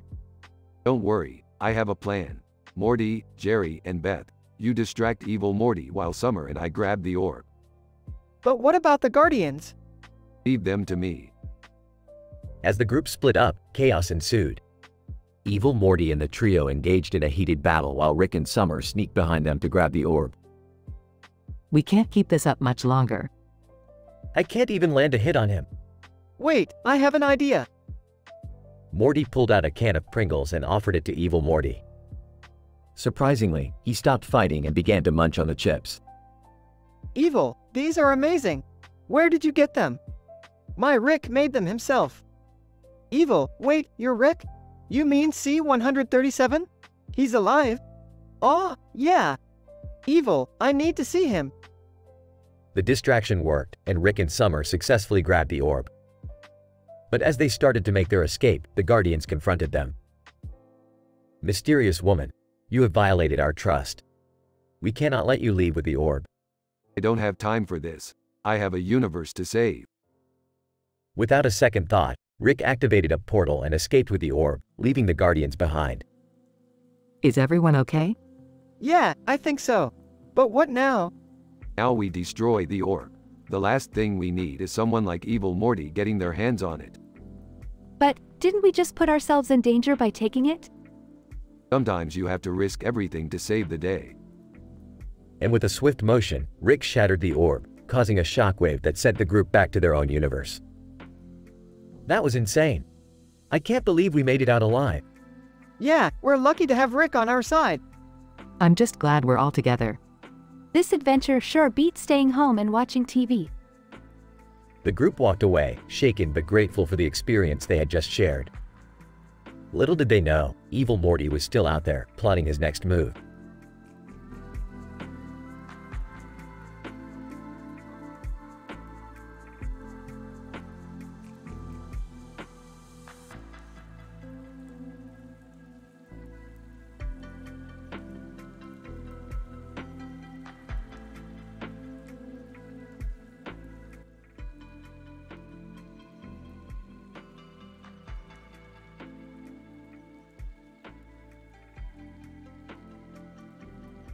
Rick, Morty, and Beth find themselves in a bizarre dimension where a man with a demon head on his head and a green face confronts them.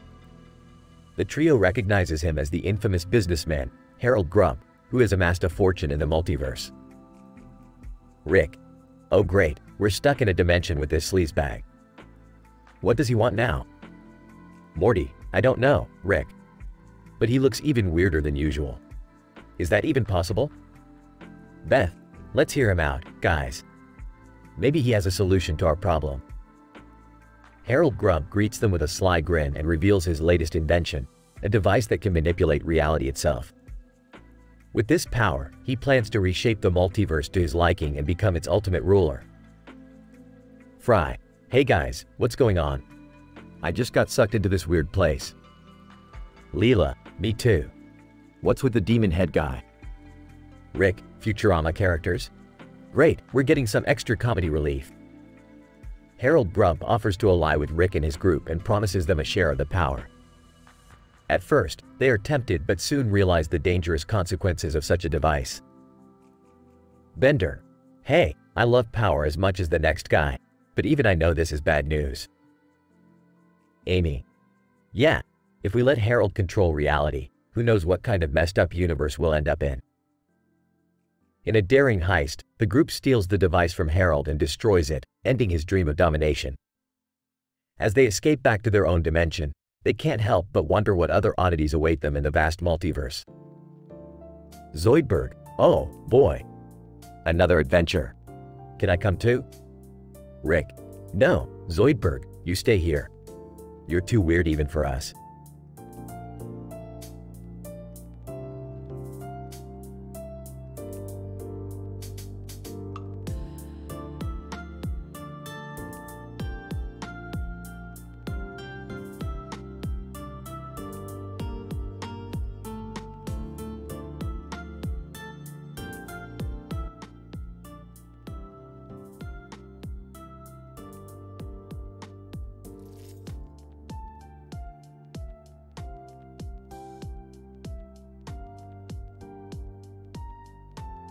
Morty, Jerry, we've got trouble.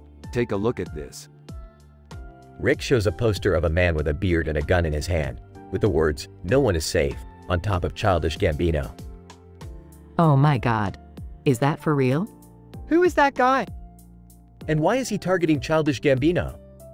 Doesn't matter who he is. What matters is that he's a dangerous man with a dangerous weapon. And if he's targeting Childish Gambino, that means no one is safe. We have to do something. We can't just sit here and do nothing. Agreed. I'll take care of this. Morty, Jerry, you two stay here and keep an eye on things. Rick, do you really think that's a good idea? I mean, this guy has a gun. Yeah, and what if he targets you next? Don't worry about me, Morty. I've dealt with worse than this before. Just keep your eyes open and let me know if anything happens. Beth and Jerry exchange worried glances as Rick exits the room. I don't like this. Not one bit. Yeah, me neither. But what can we do? We can't just sit here and wait for Rick to solve everything. We have to do something ourselves. But what? I don't know yet. But we'll figure it out. We have to. Because if we don't, no one is safe. Gulp. I am an AI, and as an AI, I don't have emotions, but I don't think Morty is happy right now saying, gulp.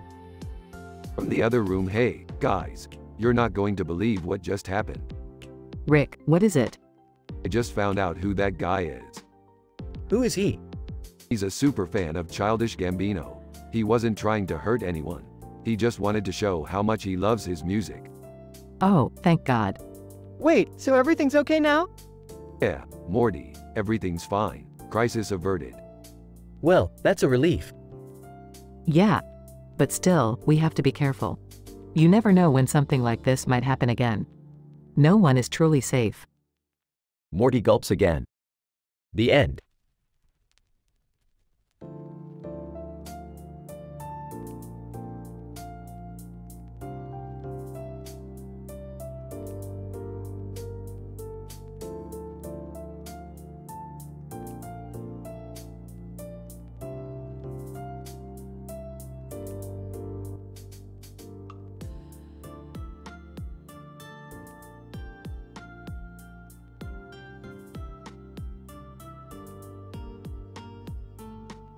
Oops, Morty, I've got an idea for our next adventure. Okay, Rick, what is it this time? We're going to travel back in time and meet Charles Darwin. Confused? Charles Darwin? The guy who came up with the theory of evolution? Yup, that's the one. I've always wanted to meet him. Skeptical? I don't know, Rick. Time travel always seems to get us in trouble. Rolling his eyes. Oh, come on Morty, where's your sense of adventure? They travel back in time and find themselves in the middle of Darwin's study. Darwin, startled, "Who are you two?" Smiling. We're time travelers, baby. And we've come to meet the man himself. Darwin, confused, "How did you get here?" Nervously, we used a portal gun. Darwin, astonished, "A portal gun? That's incredible." After some small talk, Darwin shows them his latest research on the evolution of man. Impressed. Wow, Darwin, you really were ahead of your time. Curious, but didn't your ideas get you into a lot of trouble? Darwin, sighing, "Yes, they did. But I knew the truth had to be told, no matter the cost."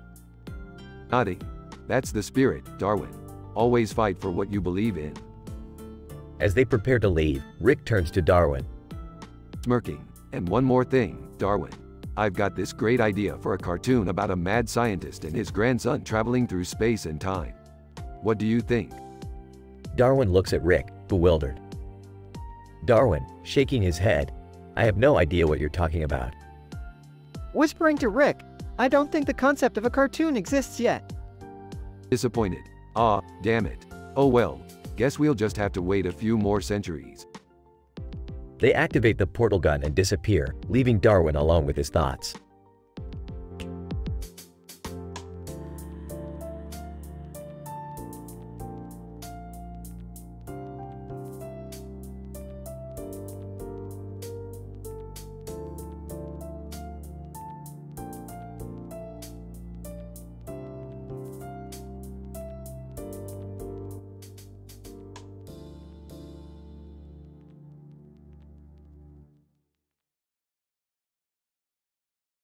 Title: The Dark Building.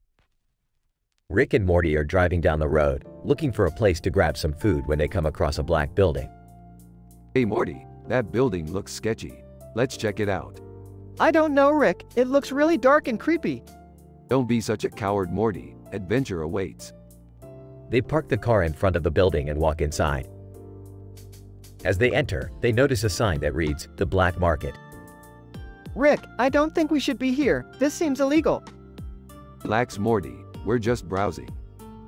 They explore the market, filled with illegal products and contraband. Suddenly, they're approached by a group of shady characters. Shady Character 1, "You two don't belong here." "What are you doing here?" Just checking out the goods, man. No need to get hostile. Shady Character 2, "We don't like outsiders trespassing in our territory." "You better leave." Yeah, Rick, let's go before things get ugly. But before they can leave, they're surrounded by even more shady characters, all armed and ready for a fight. Looks like things just got interesting. Morty, get ready for a brawl. They engage in a fierce fight, dodging weapons and throwing punches. In the end, Rick and Morty emerge victorious, but with a newfound respect for the dangers of the black market. Well, Morty, that was a close one. Let's get out of here before we get into any more trouble. Yeah, Rick, let's stick to legal activities from now on. They exit the building and drive off into the sunset, leaving the black market behind.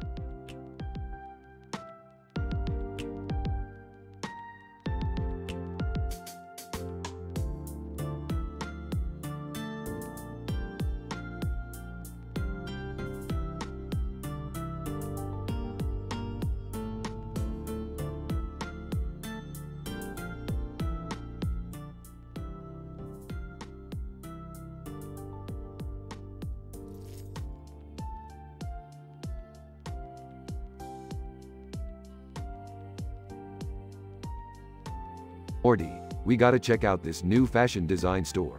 I heard they have a new line of alien wear that'll blow your mind. Aw, geez, Rick, do we really have to? I don't want to be seen in something weird.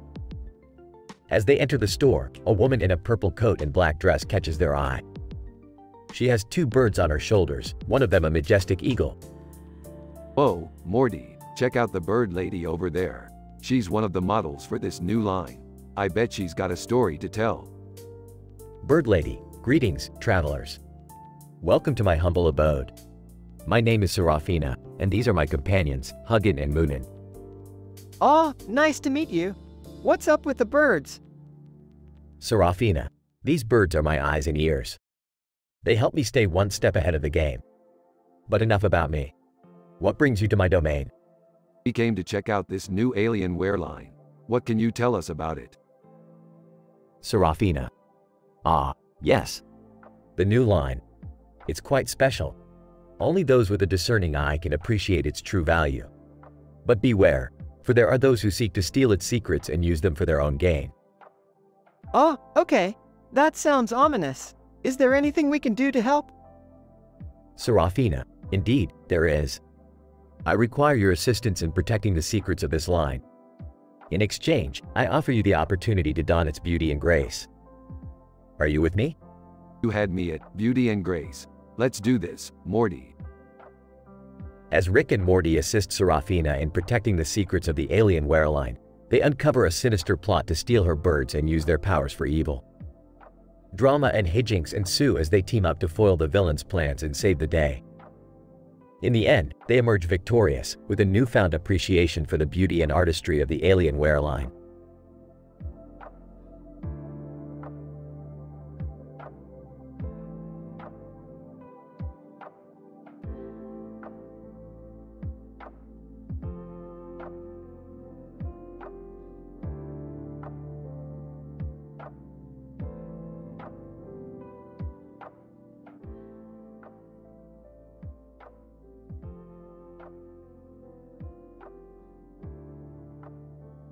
Morty, I've got a new client who needs our help. Meet Dr. Dave, a genius inventor who's been having trouble with his latest invention. Ah, hey Dr. Dave. Nice suit, by the way. Dr. Dave, thanks, Morty. It's my lucky rainbow shirt. I always wear it for important events. Well, lucky shirt or not, your invention is causing some serious problems. We need to figure out what's going on. Dr. Dave, I know, Rick. I thought I had everything under control, but something's gone wrong. The machine has started malfunctioning, and it's creating all sorts of chaos. What kind of chaos? Dr. Dave, it's creating portals to other dimensions, Morty. And not just any dimensions. Alternate versions of our own reality, where things are different. Different how? Dr. Dave. Well, for starters, in one of the dimensions, Phil DeVille is actually a successful businessman, far from his days in the Rugrats gang. But that's not the worst part. In another dimension, you two never met, and I never even got to invent this machine. It's like we never even existed. Whoa, that's heavy, man. Yeah, we get it. Look, Dr. Dave, we'll help you fix your machine. But next time, make sure you know what you're doing before you mess with alternate dimensions. You never know what kind of crazy stuff you might find. Dr. Dave, thanks, Rick. I really appreciate it. And Morty, can you take a picture of me in my lucky shirt before we get to work? Ah, sure. Say cheese. Dr. Dave, cheese, smiles for the camera.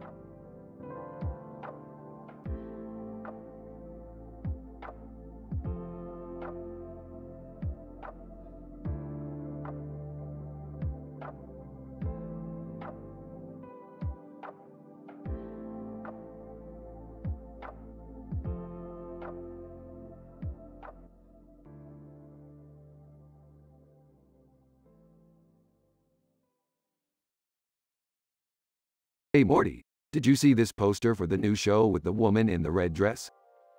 Yeah, what's the big deal? I know that woman. She's an old high school flame of mine.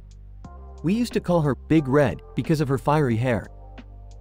Jerry, I don't want to hear about your past relationships. I don't want to hear about it either, but I do want to check out this show. Let's see what all the fuss is about. The group watches the show and it turns out to be a cheesy soap opera with terrible acting and a ridiculous plot. This is terrible. Why did we waste our time watching this? I can't believe she turned out to be a soap opera actress. Maybe I dodged a bullet there. Can we please change the channel now? Hold on, I have an idea. Let's make our own soap opera. Jerry, you can be the leading man. Beth, you can be the femme fatale. Morty, you can be the bumbling sidekick. And I'll be the evil villain. The group films their own soap opera complete with over-the-top dramatic scenes and cheesy one-liners. I can't believe we made a soap opera. Can we please delete this? No way, Jerry, this is gold. We could make a fortune off of this. I don't know, Rick. I don't want to be known as a soap opera star. I don't want to be anyone's sidekick either. Relax, it's just for fun. But who knows, maybe we'll get a spin-off show out of this. The episode ends with the group laughing and joking about their ridiculous soap opera.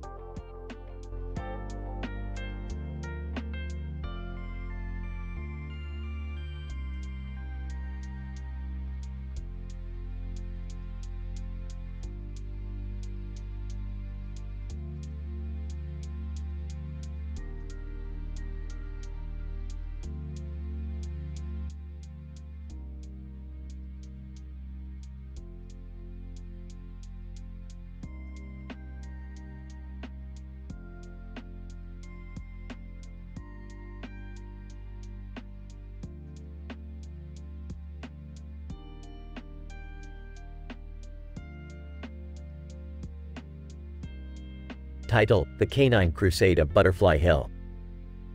Opening shot. Rick and Morty are sitting in the living room, post-adventure. Morty is scrolling through his phone while Rick is drinking. Hey Rick, have you seen this weird picture on the internet?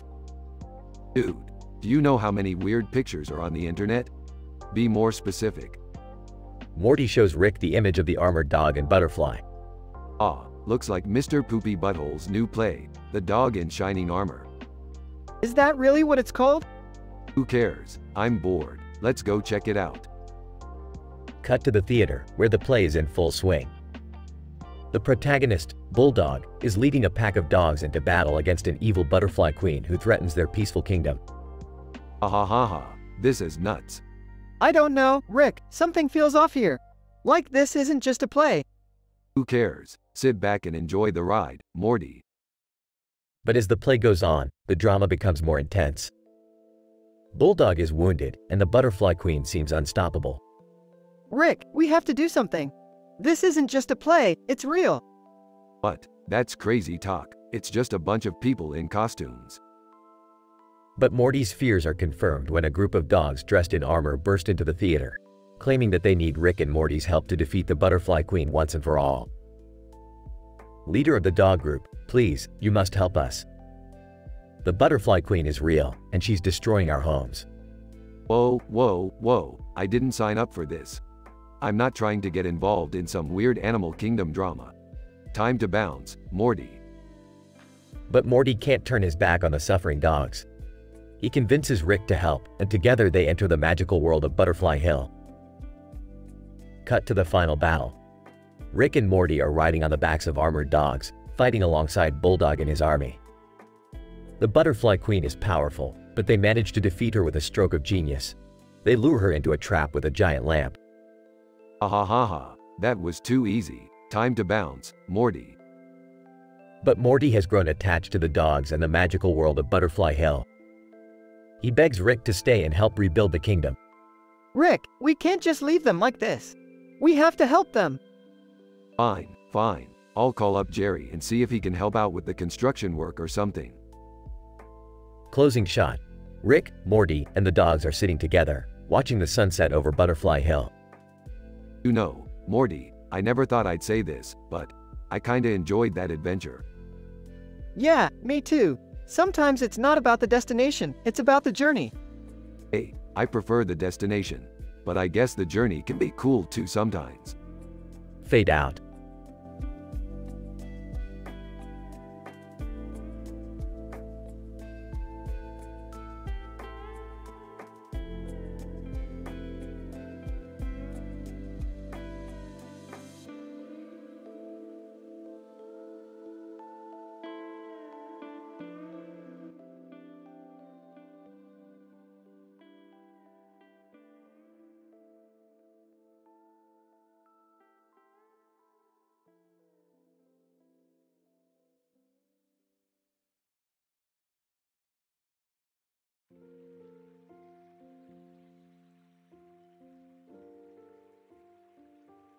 Title: A Jedi in the Multiverse.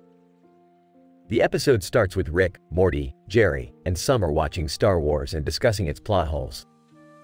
Suddenly, a portal opens up and a character from Star Wars appears, armed with a lightsaber and helmet on his head. Oh, this isn't the Star Wars.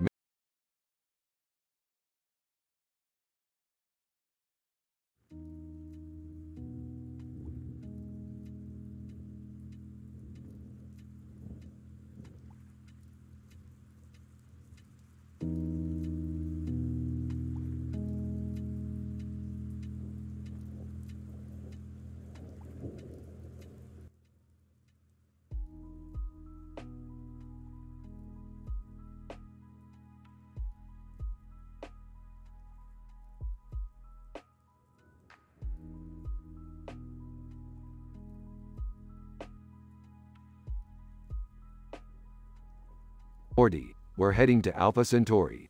There's a star there with a bright light in the background and some weird object in the foreground. What is it, Rick? A planet? No, Morty, it's a giant space banana. A space banana? Yeah, Morty, and it's worth a fortune. We're gonna steal it and sell it to the highest bidder. I don't know, Rick. Stealing doesn't seem right. Oh, Morty, where's your sense of adventure? Plus, who cares? It's just a stupid space banana. As they approach the star, they encounter a fleet of spaceships guarding the banana. Looks like some kind of space army. No worries, Morty, we'll just blast our way through. But Rick, what if they have families? They're just doing their job. Don't be such a softie, Morty. This is business. They knew the risks when they signed up. As they engage in battle, Morty accidentally vaporizes the lead spaceship, causing a chain reaction that destroys the entire fleet. Oh no, Rick. I didn't mean. Don't sweat it, Morty. They were just faceless aliens anyway. As they approach the giant space banana, they are suddenly ambushed by a group of bounty hunters. Bounty hunter, hand over the space banana or face the consequences. Sorry, fellas, we got here first, and we're not ones to share. A heated battle ensues, with Rick and Morty barely managing to fend off the skilled mercenaries. But just as they're about to claim victory, the bright light from the star suddenly intensifies, engulfing everything in its path. What the hell is going on? I don't know, Rick. But I have a bad feeling about this. As they focus on the blinding light, they suddenly realize that the giant space banana was actually a key to unlocking the star's immense power. And now, they may have unwittingly triggered the destruction of the entire galaxy. Morty, we need to get out of here. Now! But what about the space banana? Forget about the space banana, Morty. We've got bigger problems to deal with. As they make a daring escape, narrowly avoiding the imminent explosion, Rick and Morty can't help but feel a pang of guilt for their reckless actions. Well, Morty, I guess we learned something today. What's that, Rick? That sometimes, the biggest adventure is knowing when to walk away.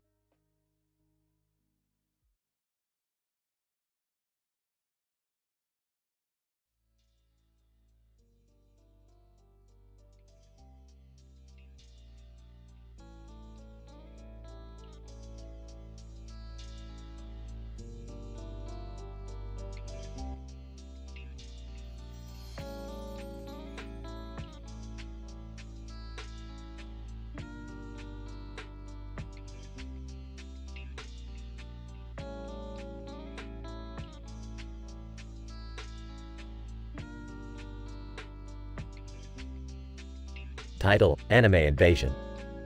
Opening shot of Rick and Morty sitting on the couch, flipping through TV channels. Nothing good on TV. Morty, pick something. How about this anime show? It looks popular.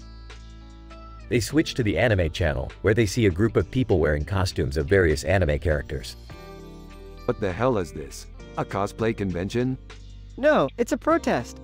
They're demanding more anime content on TV. Oh great, just what we needed. More weebs invading our dimension. Suddenly, the group of anime fans starts glowing and disappears, leaving behind a red portal. Rick, where did they go? I don't know, Morty, but I have a feeling it's not good. Cut to the anime dimension, where the group of fans are greeted by Kagaya-sama, who declares that they have been brought to her world to fight a common enemy, boredom. Kaguya-sama, greetings, my fellow anime lovers. We have been summoned here to embark on a quest to defeat the ultimate enemy, the lack of entertainment. Together, we will explore the vast universe of anime and find the key to everlasting excitement. The group cheers, ready to follow their anime idols into battle. Meanwhile, Rick and Morty are trying to find a way to stop the anime invasion, but they soon realize that the anime characters have crossed over into their world. Morty, we've got a problem. The weebs are multiplying. What are we gonna do, Rick? We're gonna have to fight fire with fire, Morty. Time to bring out the heavy weaponry. As Rick and Morty gear up, the anime fans begin to wreak havoc in their world, creating chaos and destruction everywhere they go. One of the anime characters, a giant robot, attacks the city, forcing Rick and Morty to use their own giant robot to stop it. Looks like we're gonna have to use that anime robot we stole, Morty.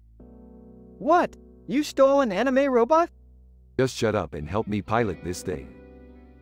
The two of them engage in an epic battle, complete with over-the-top anime references and jokes. This is what you get for trying to invade our dimension, you weebs. Yeah, take that, anime fans. In the end, Rick and Morty emerge victorious, but they're left wondering if they've seen the last of the anime invasion. Do you think they'll come back, Rick?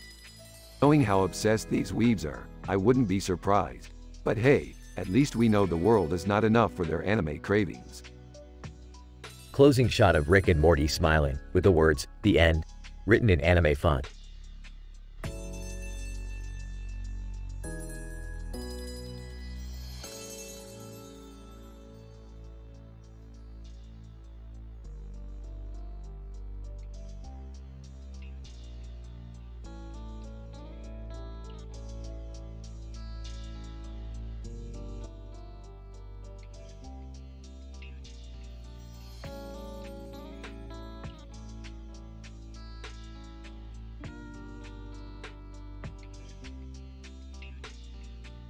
Rick, Morty, and Beth stumble upon a mysterious room filled with neon lights and a man in a black shirt.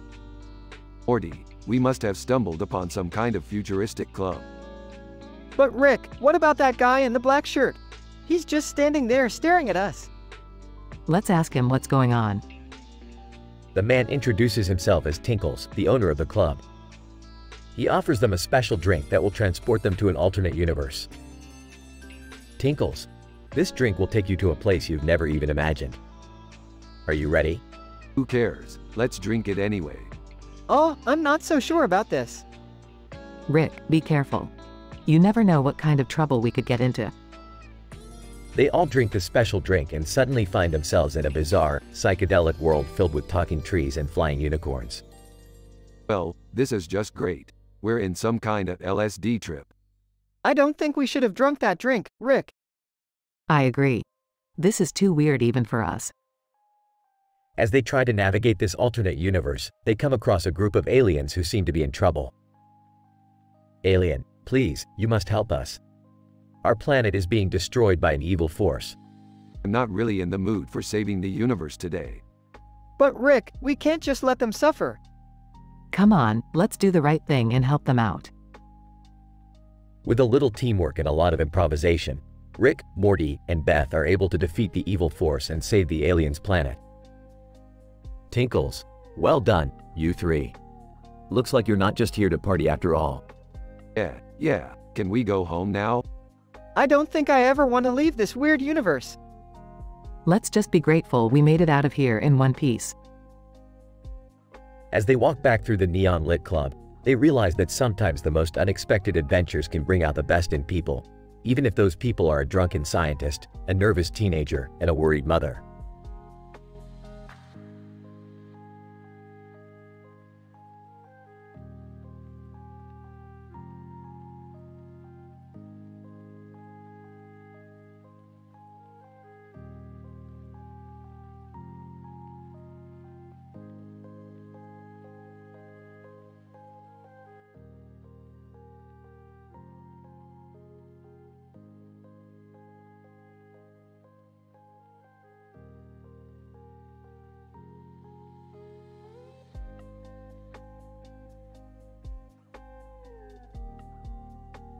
Title: Scarf and Philosophy with Rick and Morty. The episode begins with Rick and Morty arriving in a dimension where monkeys and humans have evolved together. They find themselves in a bustling city where monkeys wear clothes and behave like humans. While exploring the city, they come across a man wearing a scarf and glasses next to a monkey wearing a scarf and glasses, along with a man in a suit named Philosopher. What the hell have you guys been up to? This is some weird sh*t. Man with scarf: Oh, hello there. We've developed a society wherein humans and monkeys coexist peacefully as equals. But why are you guys wearing scarves and glasses? Monkey with scarf: It's part of our culture, Morty. We value fashion and style just as much as intelligence and education. Philosopher: Indeed, we have transcended the traditional notions of what it means to be human or animal. We embrace our similarities and differences simultaneously. As they continue to explore the city, they notice a growing tension between the humans and monkeys. It turns out that not everyone is accepting of this coexistence, and some humans are seeking to suppress and dominate the monkey population. Oh boy, here we go again. Another dimension with interdimensional bigotry. Man in suit: This is precisely why we need your help, Rick. We cannot let these forces of intolerance prevail. But what can we do? It's not like we can just change people's minds overnight. Philosopher: We can promote peace and understanding. We can show people that we are all capable of greatness, regardless of our physical form. The group then sets out to spread their message of unity, but not without facing some serious challenges and close calls. In the end, however, they are able to bring the two communities together and create a lasting peace. Man with scarf: Thank you, Rick and Morty. Your bravery and wisdom have brought hope to our world. Monkey with scarf: Yes, you have shown us that anything is possible if we open our hearts and minds. As they prepare to leave the dimension, Rick turns to Morty and says, "Well, that was a wild ride. But at least we didn't have to deal with any Szechuan sauce this time." Huh, yeah. I guess every dimension has its own set of problems. The episode concludes with the group traveling back to their own dimension, where they reflect on the lessons they've learned and the impact they've had on the lives of those they've encountered. Philosopher: Remember, my friends, that every life has value.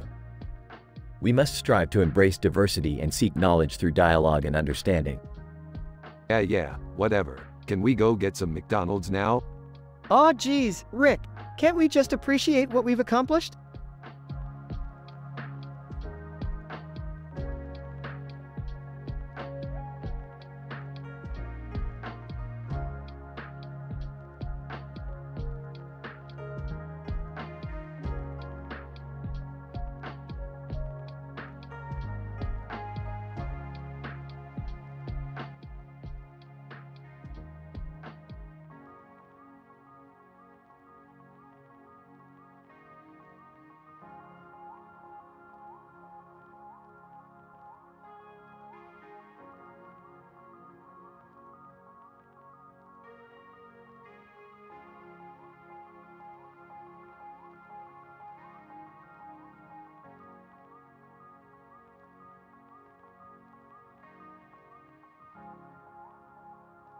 Title: The Interdimensional Soccer Match. Opening shot of the family sitting in the living room, with Jerry browsing through the TV channels. Hey, look at this. They are broadcasting an interdimensional soccer match. Let's watch it. The family gathers around Jerry, excitedly watching the game. Wow, this is amazing. I never knew soccer could be played in different dimensions. It's just a bunch of aliens running around, Morty. Don't get too excited. Dad, why do you always have to be so cynical? Yeah, Rick. Let us enjoy the game, at least. Suddenly, the TV screen flickers and the picture disappears. The family looks at Jerry, who is holding the remote, confused. I swear, I didn't do anything. Rick jumps up from the couch, grabs the remote from Jerry, and starts fiddling with it. This is some serious shit. Someone is messing with our TV, and I don't like it. As Rick attempts to fix the remote, the TV turns back on, revealing a poster for an interdimensional soccer match. Well, that's weird. They are advertising the same match we were watching, but it's now being played in Birmingham. Birmingham? That's crazy. We have to go there and watch the match live. Are you out of your mind, Jerry? We can't just teleport to Birmingham without knowing what's going on. But if there's a game going on, we have to go there. It's a once-in-a-lifetime opportunity. Yeah, I want to see some alien soccer players up close. Rick reluctantly agrees and activates his portal gun, and the family steps through the portal.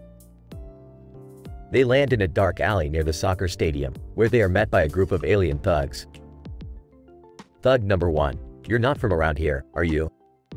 We're just here to watch the soccer match. Thug number 2, oh, so you're the ones who bought the tickets from our boss. Bought tickets? We didn't buy any tickets. Thug number 1, looks like you're in the wrong place at the wrong time. The thugs attack the family, but they are quickly overpowered by Rick's portal gun. Let's get out of here. This whole thing reeks of a setup. As they run towards the stadium, they hear a loud explosion from inside. What was that? Let's go find out. As they enter the stadium, they see that the soccer match has turned into an all-out war between the different alien factions. This is insane. What happened to the soccer match? Looks like someone spiked the drinks with a little too much space LSD. Space LSD? Are you kidding me? No, it's a thing. As they try to navigate their way through the chaos, they come across a group of soccer players who are still trying to play the game. Player number 1, we can't let them ruin this beautiful game. Player number 2, we have to finish what we started. You guys are crazy. We need to get out of here. But what about the game? The game is over. Let's go home. As they portal back to their living room, the family sits in silence, still in shock from what they just witnessed. Well, that was a bust. I can't believe they ruined soccer like that. I guess some things are better left on TV. I just hope those soccer players are okay. Don't worry about them. They're probably already on another planet, playing soccer with different aliens. Oh, so you think they're okay? No, I don't think they're okay. I don't care if they're okay. Let's watch some TV. The family settles back down onto the couch, still reeling from their interdimensional soccer adventure.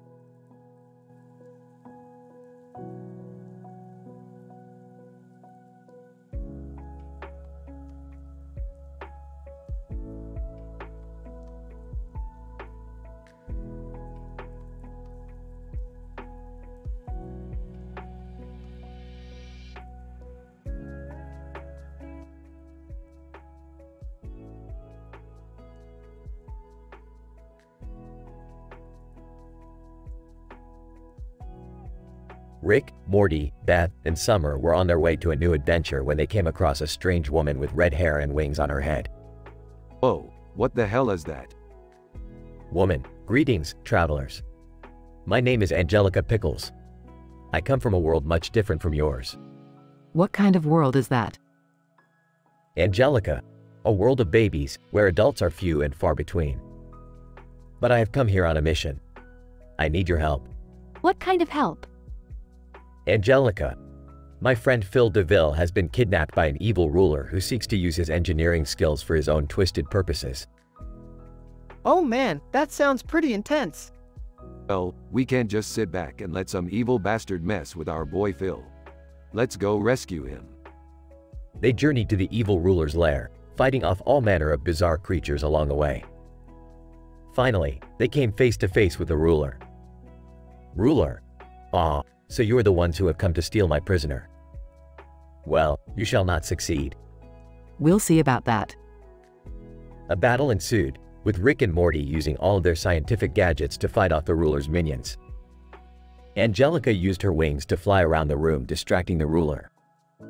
Summer created a distraction with the green and blue dresses that she found on the floor. Finally, Beth used her sharp wit to outsmart the ruler. You may have all the power in the world, but you'll never be as smart as us. With that, they defeated the ruler and freed Phil DeVille. Phil, thank you so much for rescuing me. I owe you all my life. Hey, it was nothing. Just another day in the multiverse. Angelica, I am forever grateful for your help. You truly are heroes in every sense of the word. Yeah, we're pretty awesome. The team smiled and made their way back to their spaceship, ready for whatever new adventure awaited them next.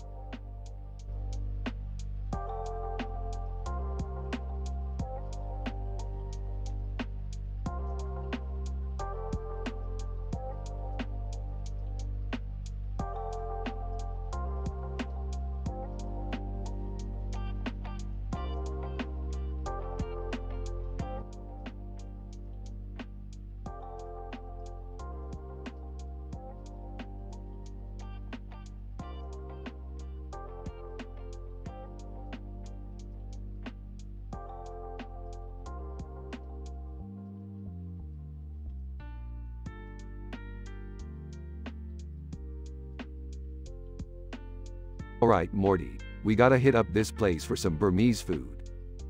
What, like a restaurant or something? No, Morty. This is an underground Burmese black market. Best food in the galaxy, I tell ya. I don't know about this, guys. Sounds shady. Shady, Jerry, you think everything's shady. But hey, if you don't wanna come, we can drop you off at home.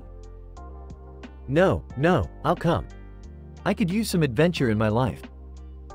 They enter the building and are immediately greeted by the pungent aroma of spices and exotic foods. Whoa, this place is intense. Relax, Morty, you're with me.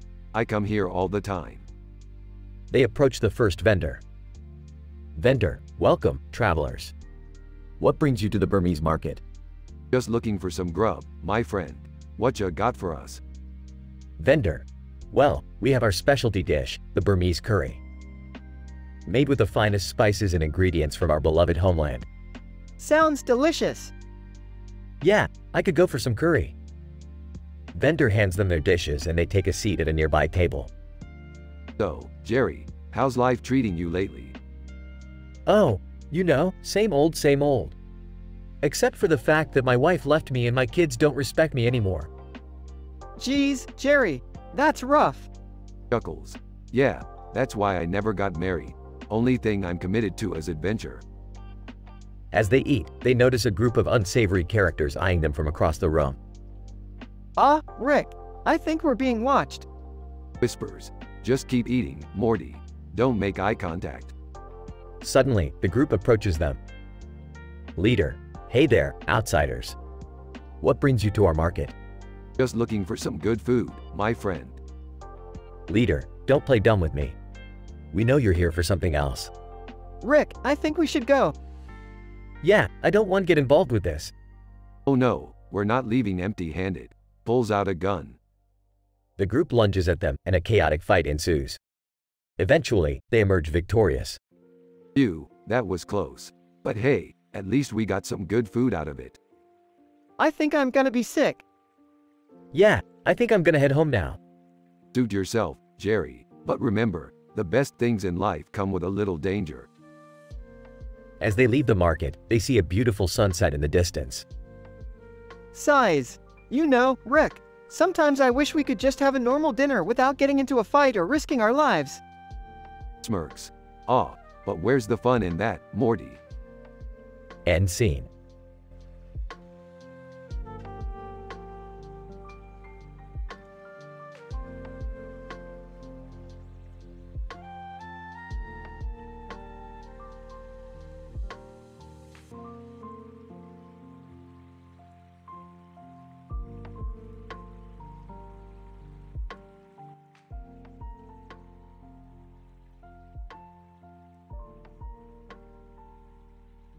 Morty, Summer, get in the portal. We're in deep trouble. What's going on, Rick? Why are you so freaked out? We just stumbled upon a demon, Morty. And not just any demon. A demonic demon with red hair and green eyes. A demonic demon? That sounds redundant, Rick. Trust me, this guy's the real deal. He's got a demon-like face with horns and fangs on his head, and he's sitting on top of a network of veins. What does that even mean? It means he's got some serious demonic power flowing through his veins. How are we going to defeat him? We're going to have to outsmart him, Morty. And that means we're going to have to get creative. What kind of creative, Rick? We're going to have to distract him with some witty humor while we sneak up on him and take him down from behind. What kind of humor, Rick? I don't know, Summer. How about this? Knock, knock. Who's there? A demon. A demon who? A demon who's about to get his butt kicked by 3 humans with a lot of heart and a little bit of soul. I like it, Rick. Let's do this. And with that, the trio charged into battle, armed with their quick wit and their unbreakable spirit. They fought valiantly against the demonic demon, exchanging jokes and one-liners as they ducked and weaved through his attacks. In the end, it was their unwavering determination that allowed them to emerge victorious, their laughter and high fives echoing through the portal as they celebrated another victory against the forces of darkness.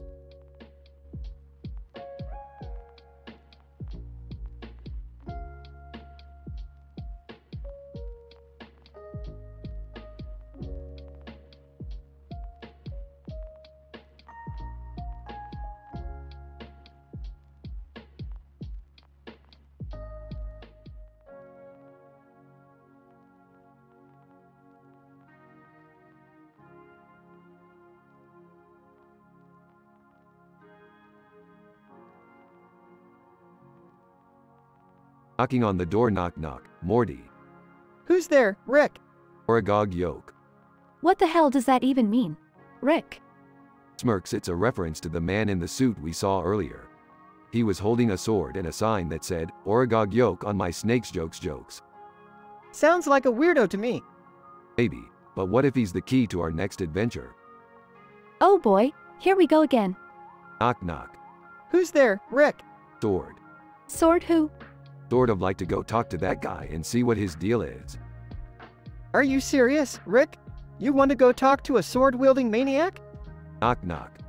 No, Rick, we're not doing this again. Knock knock. Ah, fine. Who's there? Suit. Suit who? Suit up, Morty, we're going to meet the man with the sword. The trio sets out to find the man in the suit and discover that he is actually a time traveler from the future. He needs their help to prevent a catastrophic event that will wipe out all of humanity. So what's the plan, Rick? Knock knock.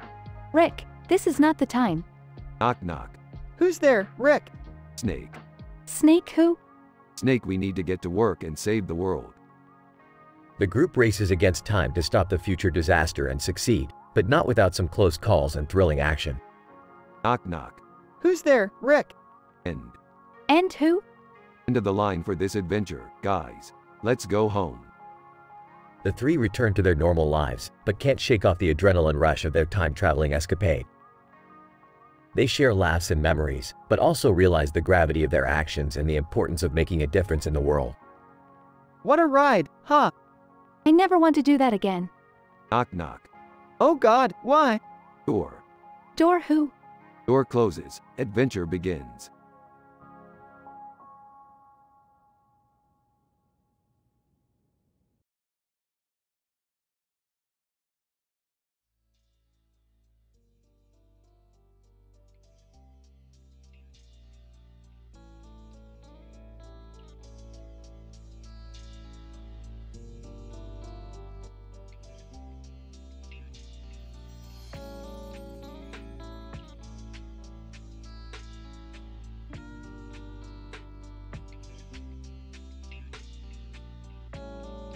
Alright, Morty, we're taking a trip to the Portuguese galaxy.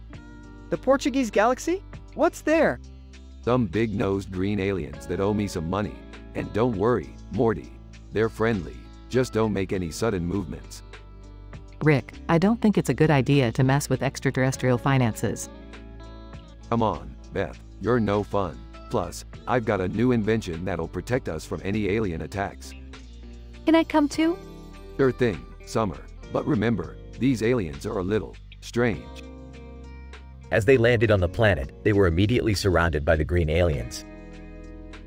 Green alien, greetings, Earthlings. Welcome to our humble planet. Hey there, buddy, you owe me some money. Where is it? Green alien, money? What do you need that for? Here, have some of our famous space fruit instead.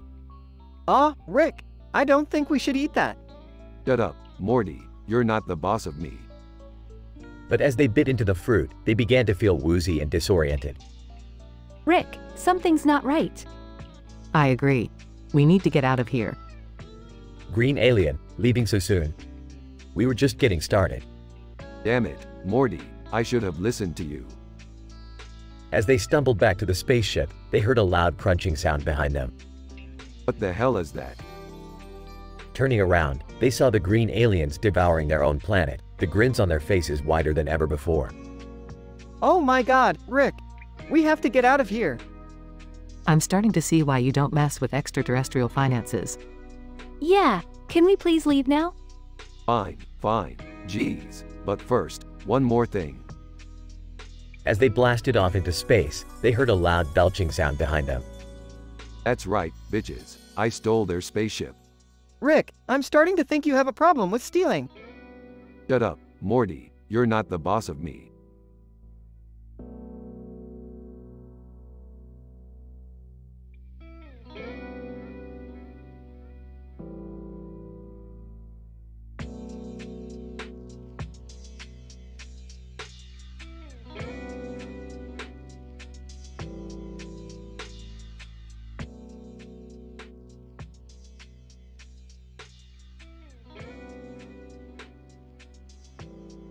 Morty, I've detected some strange energy readings coming from that mountain over there.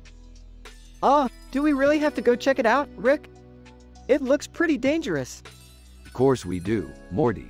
Adventure awaits. Plus, I hear there's a great view from the top. As they climb the mountain, they come across a couple standing on the summit, gazing out at the view. Couple, hello there. Enjoying the view? Yeah, we're just here to investigate some weird energy readings. Have you seen anything unusual? Couple, actually, we have. There's some kind of amalgamation over that mountain range you see over there. It's been growing larger by the day. Oh man, that sounds bad. Sounds like the perfect opportunity for some sci-fi drama. Let's go check it out. As they approach the mountain range, they see a massive creature made up of various animals fused together. Well, that's something. What do we do now, Rick? Well, we could try to communicate with it, or we could just blow it up. I don't know if that's a good idea, Rick. As they debate their next move, the amalgamation suddenly starts to move towards them. Couple, you guys better get out of here fast. No need to tell us twice. They quickly make their way down the mountain, with the creature hot on their heels. I can't believe we almost got squished by a giant animal monster thing. Hey, that's just another day in the life of a mad scientist and his grandson. As they continue on their way, they can't help but wonder what other strange creatures and adventures await them in their travels.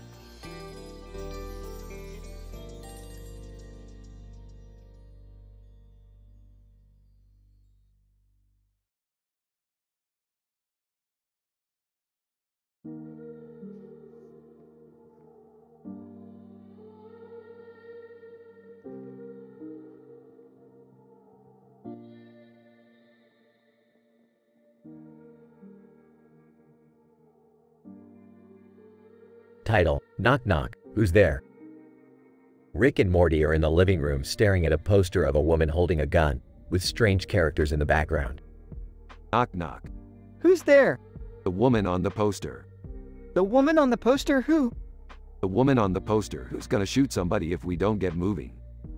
Oh boy, what do we do? We need to find out who those characters are in the background and what they want. Knock knock. Who's there? The clock on the wall. The clock on the wall who? The clock on the wall who says we only have 3 hours left to figure this out. Alright, let's get to work. As they investigate, they come across a group of alien criminals who are after the same thing as the woman on the poster. Knock knock. Criminals, who's there? The guy who's gonna take you down. The group engages in a knock-knock joke battle while fighting, with Morty and Rick coming out on top. Knock knock. Who's there? The end of the episode. The end of the episode who? The end of the episode who's reminding us to never underestimate the power of a good knock knock joke. As they walk away, the poster of the woman falls and the gun shoots, causing chaos and laughs.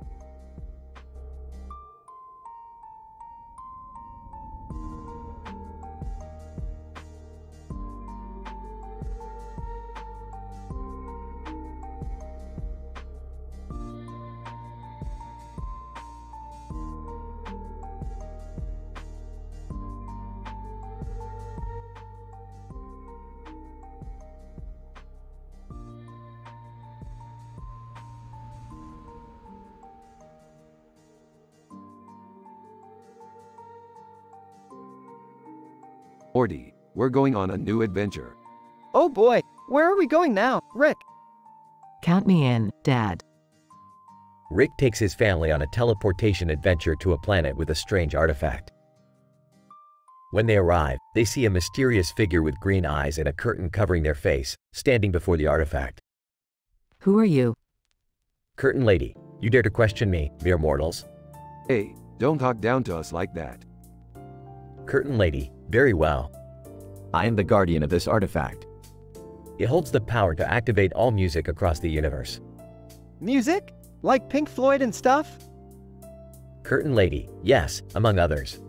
But beware, for it comes with great responsibility. I'll take it from here. I'm a responsible adult. Rick and Morty exchange looks, knowing Beth is hot-headed and impulsive. They watch as Beth approaches the artifact, but the Curtain Lady suddenly disappears. leaving behind only the red background with leaves on it. Something's not right here. Suddenly, Pink Floyd's "Another Brick in the Wall" blares from the artifact and a swarm of aliens appear, causing chaos. What did I do wrong? You didn't listen to the Guardian. We need to fix this before it's too late. With quick thinking, Rick reprogrammed the artifact to close the portal, shutting down the music and rescuing the family from the swarm of aliens. I guess I learned my lesson. That's what I like to hear, Beth. But let's get the heck out of here before anything else happens.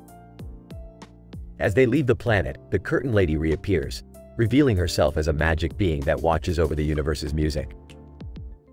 Curtain Lady, I forgive your ignorance, but do not meddle with the power of music again. Yeah, you got it. As they teleport back home, the family reflects on the adventure and laughs at the craziness of it all. I don't know about you guys, but I need some Pink Floyd to calm my nerves. Not again, Morty. Chuckles, classic Morty.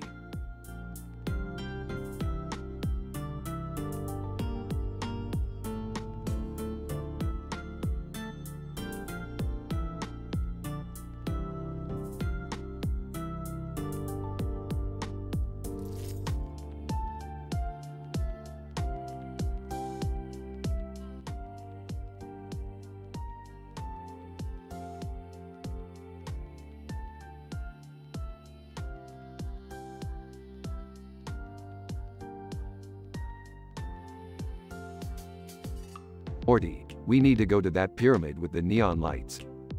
What's so special about it, Rick? There's a woman in a purple dress standing in front of it, Morty. I have an inkling that she might have something we need. Oh, okay, Rick. But what could we possibly need from her? I have a hunch, Morty. Let's just go and find out. As they approached the pyramid, they noticed the woman was holding a lemon in her hand.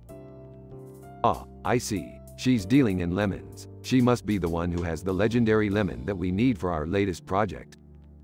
Wow, Rick, you really are a genius. The woman in the purple dress turned to face them. Woman, hello, Rick and Morty. I've been expecting you. How do you know our names? Woman, I know many things, Rick. And I know that you are looking for the legendary lemon. How did you know that? Woman, let's just say that I have my ways. Enough talk. Can we have the damn lemon already? Woman, of course. But first, you must answer my riddle. Oh boy. Woman, what has a heart that doesn't beat? I don't know. A zombie? Woman, no, not quite. The answer is an artichoke. What? That doesn't make any sense. Just roll with it, Morty. We need that lemon. With the riddle solved, the woman handed over the legendary lemon. Woman, good luck with your project, Rick and Morty. And remember, not everything is as it seems. As they left the pyramid, Morty couldn't help but wonder what the woman meant by her cryptic message. Rick, do you think there was more to that woman than just a lemon dealer? Who knows, Morty? But one thing's for sure. We got what we came for, and that's all that matters. As they flew away in their spaceship, Rick and Morty couldn't help but feel a sense of accomplishment. But little did they know, the woman in the purple dress was watching them from afar, a devious smile on her face.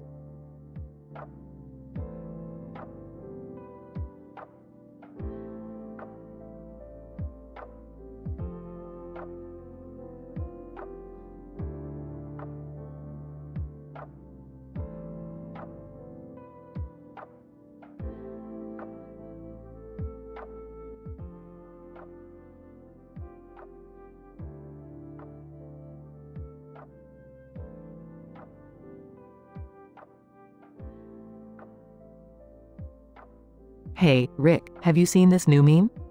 IGTA he Chad, I'm a head up meme 2 feet. Oh, God. Another stupid internet fad. What's it even based on? It's this poster of a guy with a halo around his head and a halo around his butt. Huh.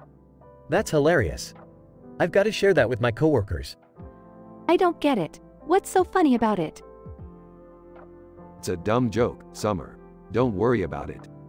Yeah, lighten up, Summer. We could all use a laugh every once in a while. Later that day, Rick, Morty, Jerry, and Summer are lounging on the couch watching TV when Beth bursts through the door. Guys, you won't believe this. I just found out that IGTA he Chad, Ait, Ima head out meme 2 feet is actually a secret code. What? For what? I'm not sure yet, but I think it's some kind of underground club or something. Whoa, that sounds really cool. Can we join? I don't know if that's such a good idea. It could be dangerous. Come on, Beth, don't be such a buzzkill. Let's go check it out. The gang sets out to uncover the secret behind the meme, which leads them down a rabbit hole of conspiracy and danger. They eventually stumble upon a group of elite hackers who are using the meme as a way to communicate their plans to take over the world. In a thrilling showdown, Rick and the gang use their wits and their brawn to take down the hackers and save the day. As they emerge victorious, Rick turns to the others and deadpans. Well, I guess that meme wasn't so dumb after all. The others roll their eyes and groan, but secretly they're all relieved and impressed that they were able to pull it off. And with a newfound sense of camaraderie and adventure, they head back to the safety of their own meme-free world.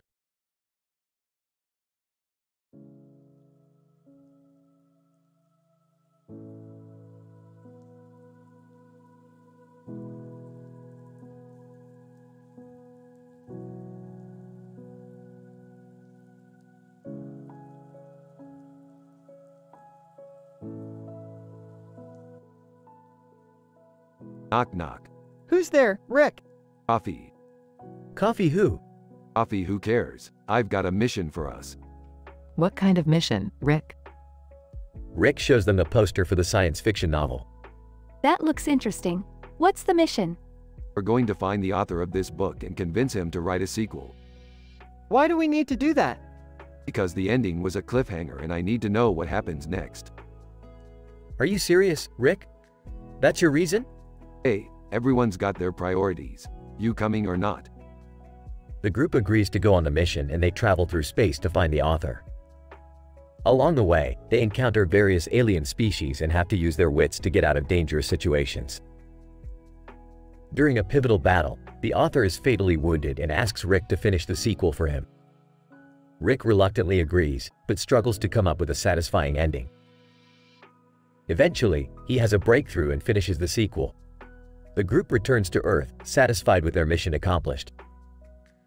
Later, as they sit in the living room drinking coffee, Morty says, "You know, Rick, those knock-knock jokes were getting really annoying." Rick grins. Knock knock.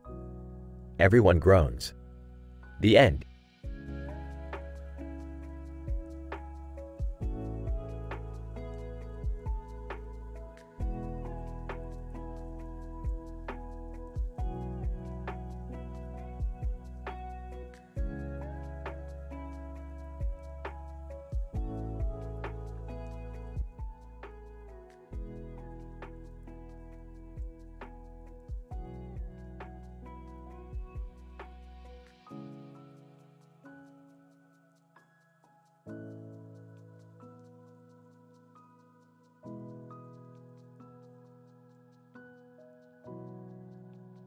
Title: House of Clones.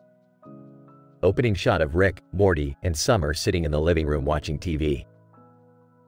I can't find anything good to watch. What do you guys want to watch? How about House of Cards? Ew. No way. That show is so boring. I don't know, Summer. It might be a good way to learn about politics. Suddenly, the TV begins to glitch and static fills the screen. What's going on? I don't know, Morty. Let me take a look. Rick gets up and investigates the TV, but suddenly the TV explodes, sending Rick flying across the room. Oh my god, Rick. Are you okay? Yeah, I'm fine. Just a little singed. What the hell just happened? I don't know, Morty. But something tells me it has to do with that damn House of Cards. Rick pulls out his portal gun and they all jump through, ending up in front of a large white house with a black roof and a white front door. This must be where the signal is coming from. Let's go see what's going on. They approach the house and Rick picks the lock on the door. Inside, they find a room filled with hundreds of clones of the characters from House of Cards. What the hell is this place? Looks like some kind of cloning facility. And those clones, they're all connected to that TV. They approach the TV and notice that it's connected to a machine that's responsible for creating the clones. This is messed up. We have to shut it down. Suddenly, they hear a voice behind them. Voice, I wouldn't do that if I were you. They turn around to see a man in a suit standing there. Man, you see, I created these clones so I could have my own personal house of cards. And now that you found out about it, you can't leave.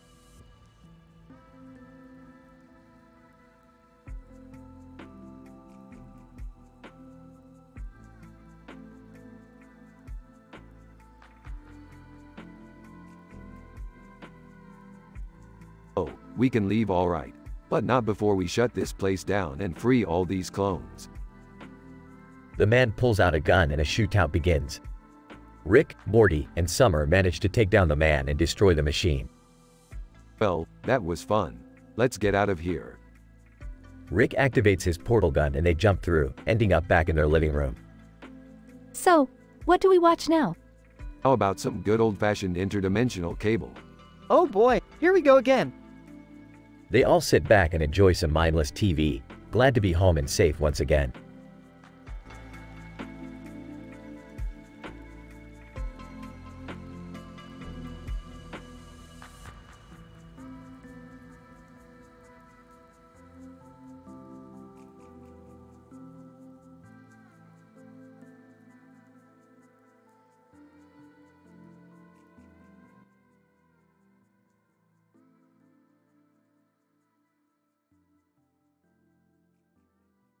Rick, Morty, and Summer find themselves transported to a strange, green planet. As they explore, they come across a table with 2 green lizards on top. Hey, check out these lizards, Morty. They look like they're deep in thought or something. Yeah. Reminds me of that Velociraptor meme, you know? Guys, we should probably focus on finding a way home instead of staring at lizards. Rick decides to take one of the lizards with him as a souvenir. But as they're leaving, they hear a loud screeching sound. What was that? I don't like the sound of that. They turn around to see the other lizard, now with glowing eyes, morphing into a giant, ferocious creature. Oh, great. We just triggered a sci-fi trope. Time to fight the monster. I don't know, Rick. That's a big-ass lizard. Guys, focus. We can take it down if we work together. The trio engages in an intense battle, making use of Rick's gadgets and Summer's martial arts skills. Eventually, they manage to defeat the beast, but not without taking a few hits themselves. Man, that was crazy. I think I'm gonna have nightmares about giant lizards for a while. At least we won. But seriously, Rick, next time you want to steal a weird alien creature, maybe think twice.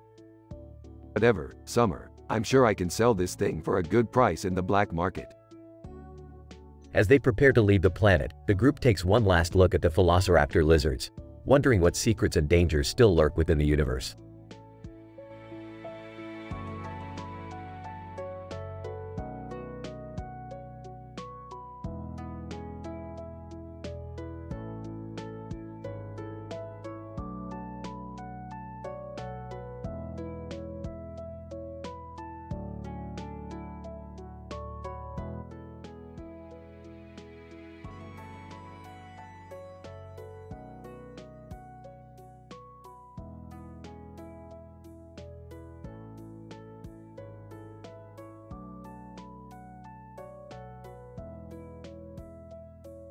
Hey Dad, what's this creature doing in our living room?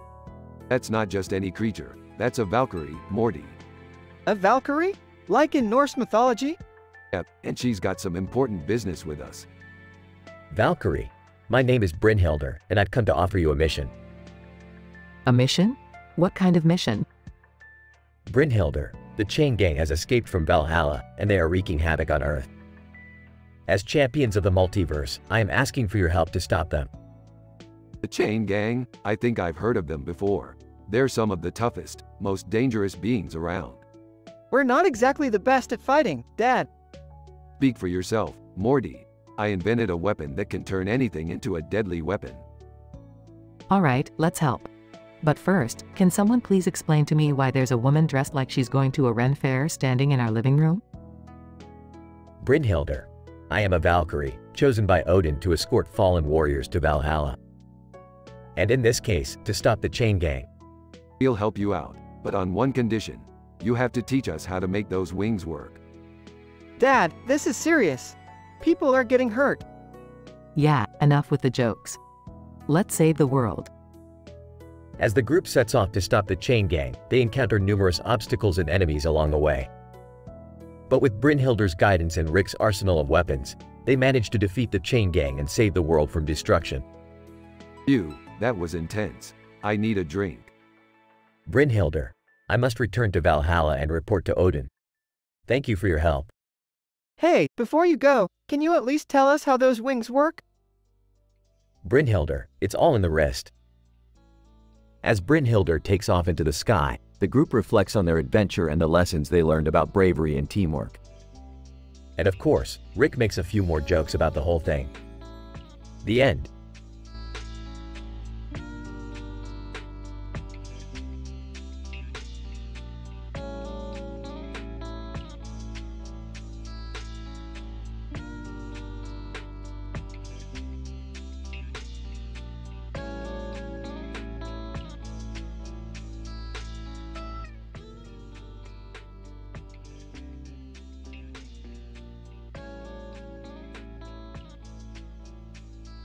Morty, what the hell is going on here?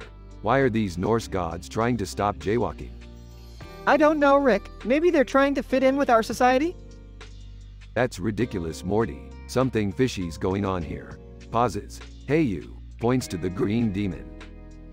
Green Demon smirks. What do you want? What's your deal, demon? Why are you here? And why are you all green and grinning like an idiot? Green Demon chuckles. I'm just here to have some fun, Rick. And maybe wreak a little havoc in the process. Winks. Groans. Great. Just great. Morty, we gotta stop this demon before he causes any more chaos. But how are we gonna do that, Rick? Smirks. With the power of science, Morty pulls out a weird-looking device. Green Demon laughs. Oh, this is gonna be good. Activates the device. Alright, demon. Say goodbye to your powers. Green Demon grunts. What did you do to me? Just a little gadget I whipped up to neutralize your demonic abilities. Now sit tight while we figure out what to do with you.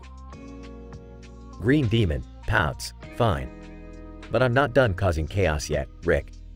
You haven't seen the last of me. Whispers to Rick. Do you think we can trust him? Whispers back. Of course not, Morty. But that's the fun of it. Grins. And so, Rick and Morty continue their bizarre adventures, battling demons and Norse gods while trying not to destroy the city in the process. Will they succeed in keeping the chaos at bay? Who knows, but one thing is for sure, it's gonna be one wild ride.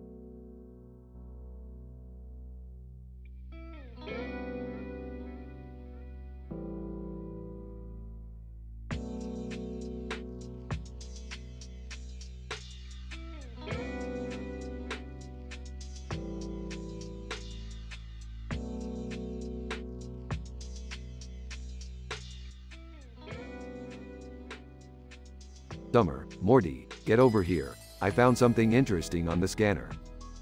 What is it, Grandpa Rick? Is it a new adventure? No, Morty, it's some idiot holding a gun and a gun in his hand. Look at this wasted potential. I bet he doesn't even know how to use them. That's pretty messed up, Rick. Do I care about your feelings, Summer? No, because I'm too busy analyzing this pathetic excuse for weaponry. I don't know, Rick. What if he's dangerous? Please, Morty, the only thing dangerous about this guy is his stupidity. Let's go confront him. As the three approach the man, he panics and begins wildly firing his gun in their direction. Rick easily dodges the bullets and disarms him with ease. Tisk tisk tisk, you really thought you could take on a genius like me? Pathetic. Rick, that was intense. Are you okay? Yeah, Rick, you could have been hurt. Hurt? Please, I can handle anything. But this guy couldn't even handle a little joke. No sense of humor, I tell ya. The man cowers in fear as Rick and the kids walk away, leaving him to contemplate his foolishness. Another day, another idiot bested by the greatest mind in the galaxy.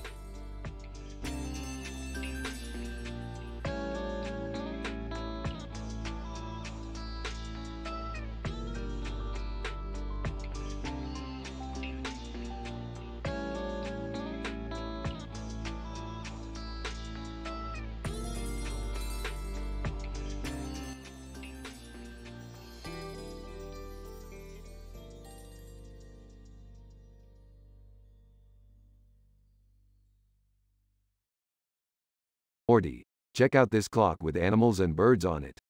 It's an alphabet game where each letter is an animal. Let's play. Okay, I'll go first. A is for alligator. B is for bear. C is for cat. D is for donkey. E is for elephant. F is for fish. G is for giraffe. H is for horse. I is for iguana. J is for jaguar. As they continued playing the game, they both noticed that the bird on top of the clock was getting restless. Rick, look! The bird on top of the clock is trying to escape. Don't worry, Morty, I got this. Rick quickly grabbed the bird and placed it back on the clock. You see, Morty, this bird is like time. It's always trying to escape, but we have to keep it in check. Whoa, Rick, that's deep. Suddenly, they heard a loud thud. They looked down and saw that the bird on the bottom of the clock had fallen off. Oh no, Morty, this is not good. We have to fix the clock before time runs out.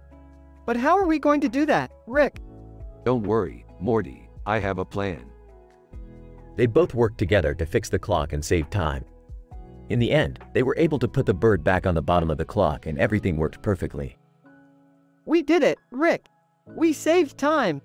Well, Morty, time waits for no man. But at least we were able to keep it in check for now. That was intense, Rick. I think I need a drink. Couldn't agree with you more, Morty. Let's go get some interdimensional drinks. As they walked away, the clock chimed, reminding them that time never stops.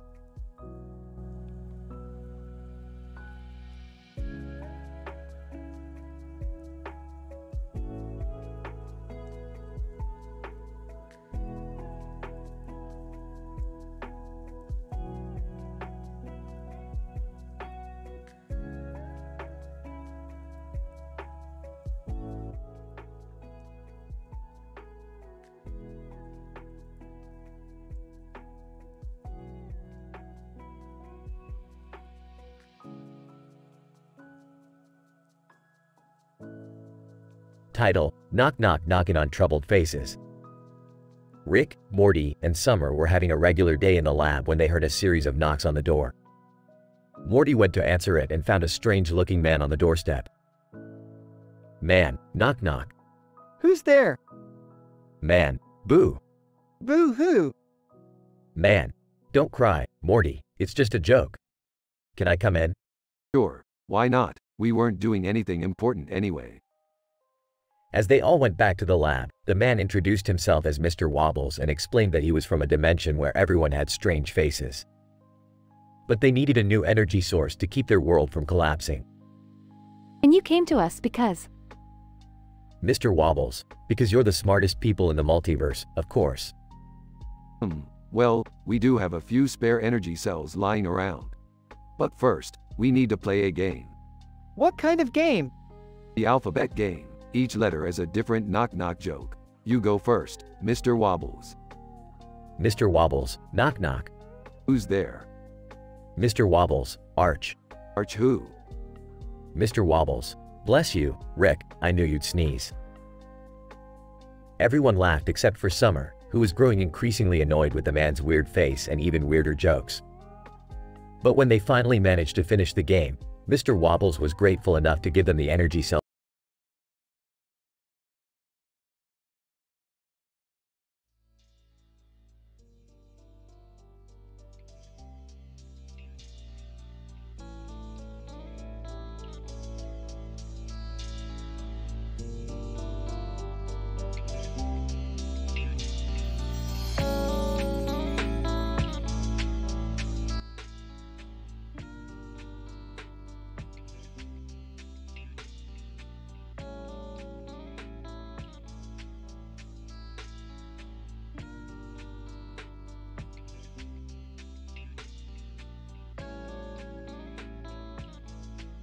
Morty, we gotta go save the world from an evil business tycoon. What's he doing? He's draining the oceans for profit, and he's got this weird yellow ring around his neck. That's bizarre. Why would he do that? I don't know, Morty, but we gotta stop him before it's too late. Meanwhile, the business tycoon, Mr. Gold, is on his phone in his office. Mr. Gold, yes, I want all the profits from the oil rig sent directly to my account. and make sure you drain every last drop from the ocean. An environmental scientist, Dr. Green, bursts into Mr. Gold's office. Dr. Green, stop this madness, Mr. Gold. Do you know what you're doing to the environment? Mr. Gold, I don't care about the environment, Dr. Green. I only care about profit. Rick and Morty arrive at Mr. Gold's office. Alright, Mr. Gold, we're here to stop you from destroying the world. Mr. Gold, huh? You'll never stop me. Why do you have that weird yellow ring around your neck? Mr. Gold, it's my lucky charm. It brings me good luck in business deals. That's ridiculous. You need to stop this before it's too late. Mr. Gold, no. I won't stop until I have all the profits. Dr. Green pulls out a device that can reverse the effects of the draining. Dr. Green, I have a solution. I can reverse the effects of the draining with this device. Mr. Gold tries to stop Dr. Green, but Rick and Morty intervene. We'll hold him off, Dr. Green. You do your thing. Mr. Gold and Rick engage in a fight while Morty keeps an eye on the device. We're almost there. Just a few more seconds. Dr. Green successfully reverses the effects of the draining, saving the oceans. Mr. Gold, this isn't over, Rick. I'll get you next time. Yeah, whatever you say, Goldfinger. What a wild adventure, Rick. Yeah, Morty, and we even saved the environment. That's something to be proud of. Dr. Green thanks Rick and Morty before they leave. Dr. Green, thank you for your help. I couldn't have done it without you. No problem, Doc. We're always happy to save the world. The episode ends with Rick and Morty flying away in their spaceship.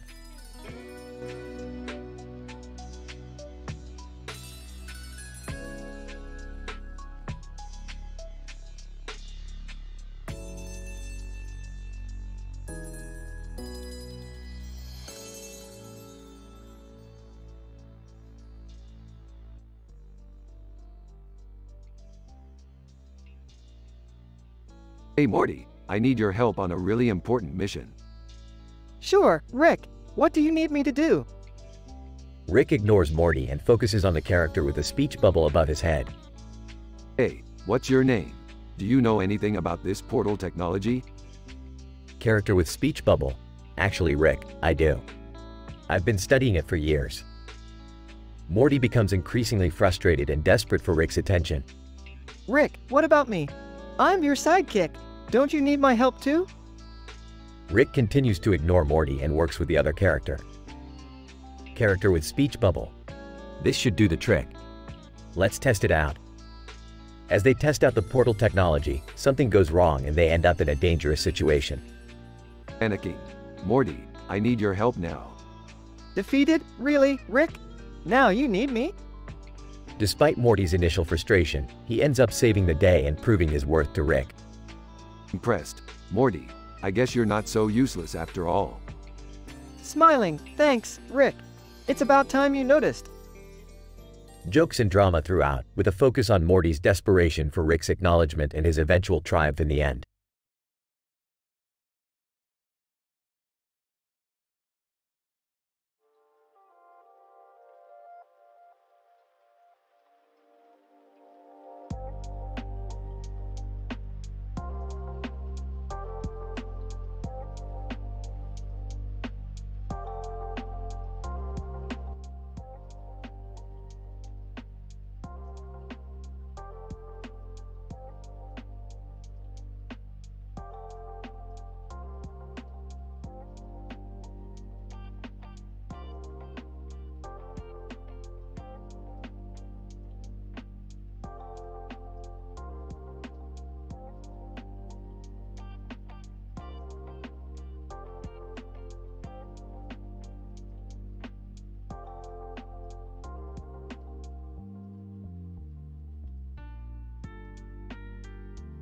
Title: Going All In. The episode starts with Rick and Morty arriving at an intergalactic casino, with a massive sign reading, "The Multiverse's Ultimate Gaming Destination." The camera pans through a collage of various casino games and their logos, giving us a glimpse of the colorful and chaotic world they're entering. This is it, Morty. The best casino in the multiverse. We're gonna hit the jackpot, baby. I don't know, Rick. Gambling can be addictive and dangerous. Plus, I've heard rumors that this place is rigged. Relax, Morty. I've got a few tricks up my sleeve. Besides, where's your sense of adventure? The duo enters the casino, and the camera focuses on a woman in a black dress, who greets them with a sultry smile. Woman, welcome to the Midnight Zone, gentlemen. My name is Lady Luck, and I'm your hostess for the evening. Nice to meet you, Lady Luck. Do you have any special deals for us high rollers? Lady Luck, as a matter of fact, we do. We have a new game that's all the rage in the multiverse. It's called the Alphabet Game, and it's simple yet challenging. All you have to do is pick a letter, and then come up with a famous celebrity whose name starts with that letter. The catch is that each celebrity can only be used once, so you have to be quick on your feet. The first to run out of names loses the game. That sounds fun. What's the prize? Lady Luck, the winner gets a rare artifact that's been coveted by many collectors. It's called the Elixir of Life, and it has the power to grant immortality. Imagine living forever, Morty. You could witness the end of the universe and beyond. Beefed, immortality is overrated. I'll play for the fun of it. The trio sits down at a circular table, and Lady Luck shuffles a deck of cards with letters printed on them. Lady Luck, alright, who wants to go first? I will. Give me the letter R. Lady Luck, R, huh? Okay. I'll go with Rihanna. Ray Fiennes. Robert De Niro. Lady Luck, you guys are making me work for it. Okay, how about Reese Witherspoon? Ray Charles. Ryan Gosling. Lady Luck, impressive. I wasn't expecting this level of competition.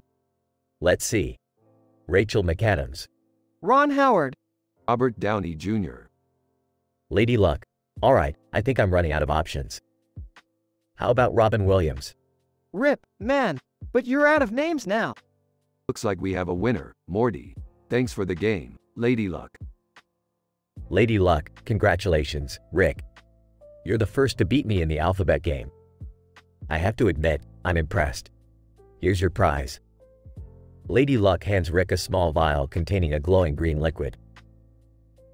This thing looks pretty legit. I'll have to analyze it later. Thanks, Lady Luck. It's been a blast. Lady Luck, anytime, Rick. Come back and see us anytime. As Rick and Morty leave the casino, they pass by a row of slot machines. Morty can't resist the temptation and inserts a coin into one of them. Machine. Welcome to the slot Otron 9000. Please choose a game. How about, the Galaxy Quest? Machine. Galaxy Quest it is. Good luck, player. The reels spin, and Morty watches in anticipation as the symbols align. Machine. Congratulations, you've won the jackpot. Your prize is a trip to an alternate reality where the Earth is ruled by giant ants.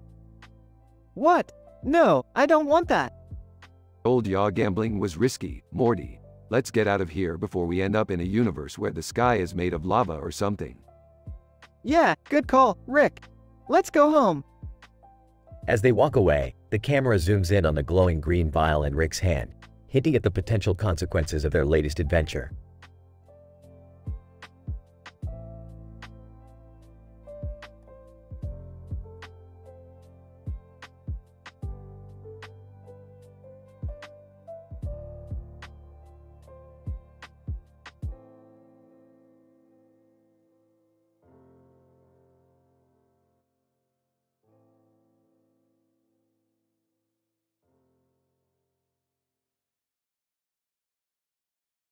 Title: The Love Affair of Tsai Ing-wen and Xi Jinping. Rick and Morty are lounging in the living room when Beth and Summer enter, holding a poster with two men in suits and a red star in the background. Look at this poster we found in the streets. It's of Tsai Ing-wen and Xi Jinping standing next to each other. So what? Yeah, they're just political leaders. Hold on, Morty. Two leaders of opposing countries standing together? This could lead to some serious drama. Cut to Tsai Ing-wen and Xi Jinping on a date, holding hands while walking to a Radiohead concert. Tsai Ing-wen: I never thought I'd fall for someone from a different country. Xi Jinping: me neither, but let's just enjoy this moment together. At the concert, as they sway to the music of Radiohead, they overhear a group of people discussing their relationship. Person 1. Can you imagine the political consequences of this relationship? Person 2. Yeah, what will happen to the relationship between our countries? Tsai Ing-wen and Xi Jinping exchange a worried look but decide to enjoy the moment. Looks like their love affair is causing quite a stir. I can't imagine the pressure they must be facing. Can love really conquer all? I hope so. I don't want to see a war break out because of their love. As the concert ends, Tsai Ing-wen and Xi Jinping share a kiss, not caring about any consequences. Tsai Ing-wen, I don't know where this relationship will lead, but I know I want to be with you. Xi Jinping, I feel the same way. Let's just take things one day at a time. The episode ends with Rick, Morty, Beth, and Summer watching the news, hoping for a happy ending to Tsai Ing-wen and Xi Jinping's love story.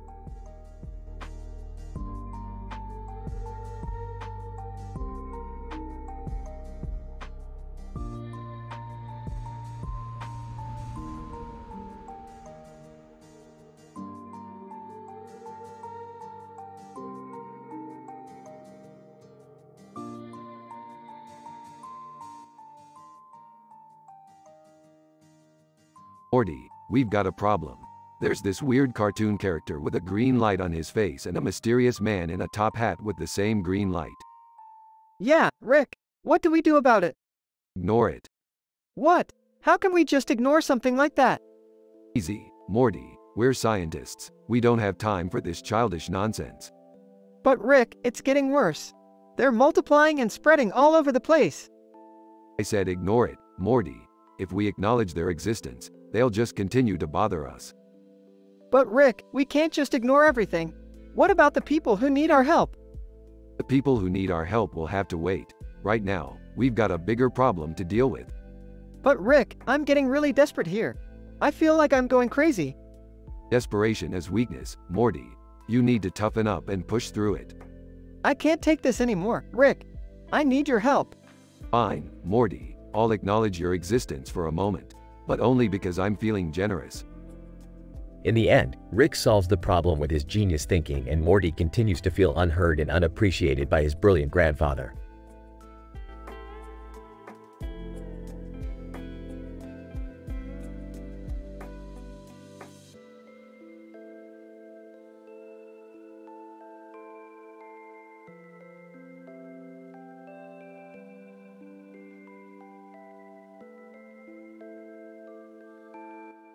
What are you guys staring at?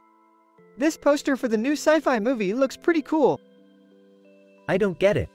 There's a laptop and a book on there? What do they have to do with shapes and colors?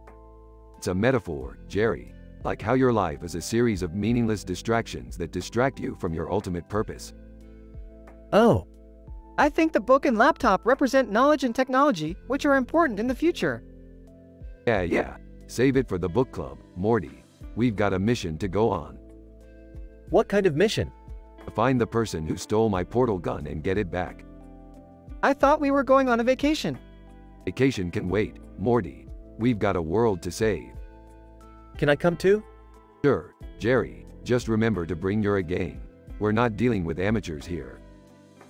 They all jump through the portal, ready to face whatever comes their way.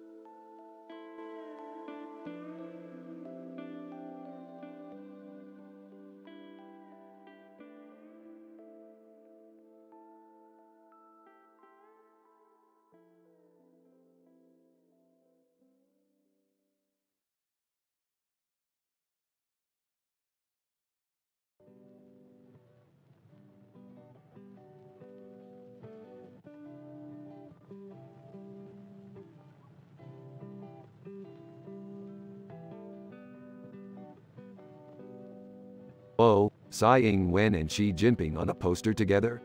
That's weird. Yeah, I don't get it. They're like enemies, aren't they? Well, Morty, love is strange. Maybe they fell for each other. Ew, that's just wrong. Hey, it's not up to you to judge, Morty. And look, they're going to a Radiohead concert together. How is that even possible? They hate each other. Love knows no boundaries, Morty. And besides, Radiohead is pretty great. I guess so. But what about the political implications? Don't worry about that, Morty. It's not like they're going to unite Taiwan and China or anything. I don't know, Rick. This seems like a bad idea. Relax, Morty. Let's just enjoy the show. At the concert, Psy and She can be seen holding hands and rocking out to the music. She: I never thought I'd be at a concert with you. Psy: me neither. But we have to admit, Radiohead is pretty fantastic. She: yes, they are. As they watch the concert, tensions between them start to fade away. Psy: you know, She, we don't have to be enemies. She: I know. But there are political realities we can't ignore. Psy: I understand that. But maybe we can find a way to work together. She: that's a nice thought, Psy. But it's easier said than done. Psy: I know. But let's keep talking. Maybe we can find a way. As the concert ends, Psy and She say goodbye to each other. She: thanks for a great night, Psy. Psy: you too, She. Maybe we can do this again sometime. She: I'd like that. As they walk away, Rick and Morty can be seen in the distance, watching them. See, Morty, love conquers all. I guess so, Rick. But something still feels off about this. Well, Morty, life is full of mysteries. Let's just enjoy the ride.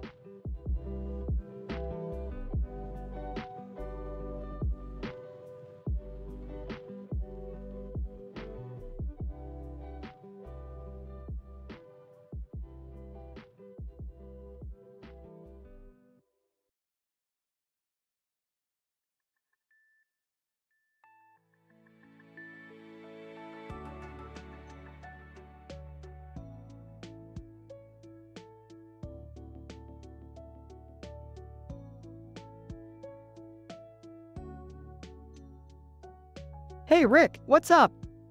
Not much, Morty, just trying to figure out how to use this new app on my phone. It's supposed to help me with my science experiments. Pretty lady, excuse me, do you mind if I interrupt? I have a message for Rick.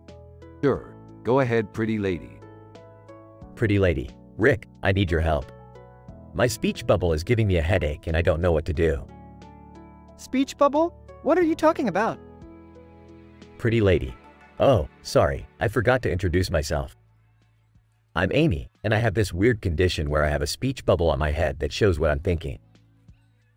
Interesting. Let me take a look. Amy, thank you, Rick.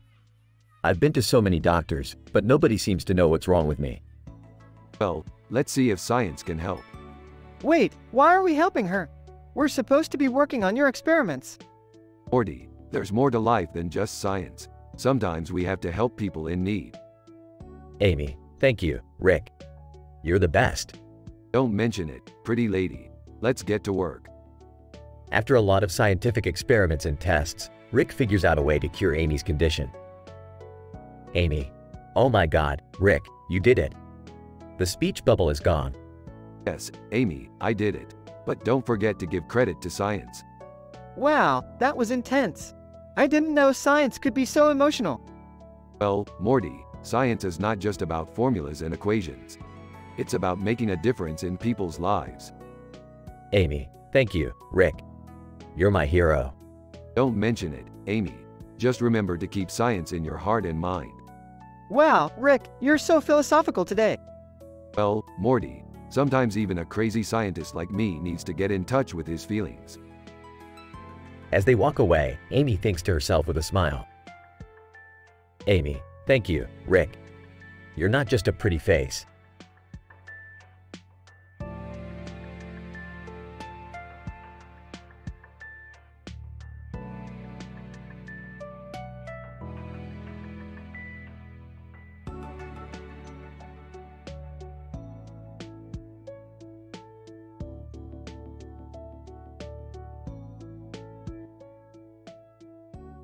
Alright, Morty, we're going to need to run a few tests on this green screen with birds on it.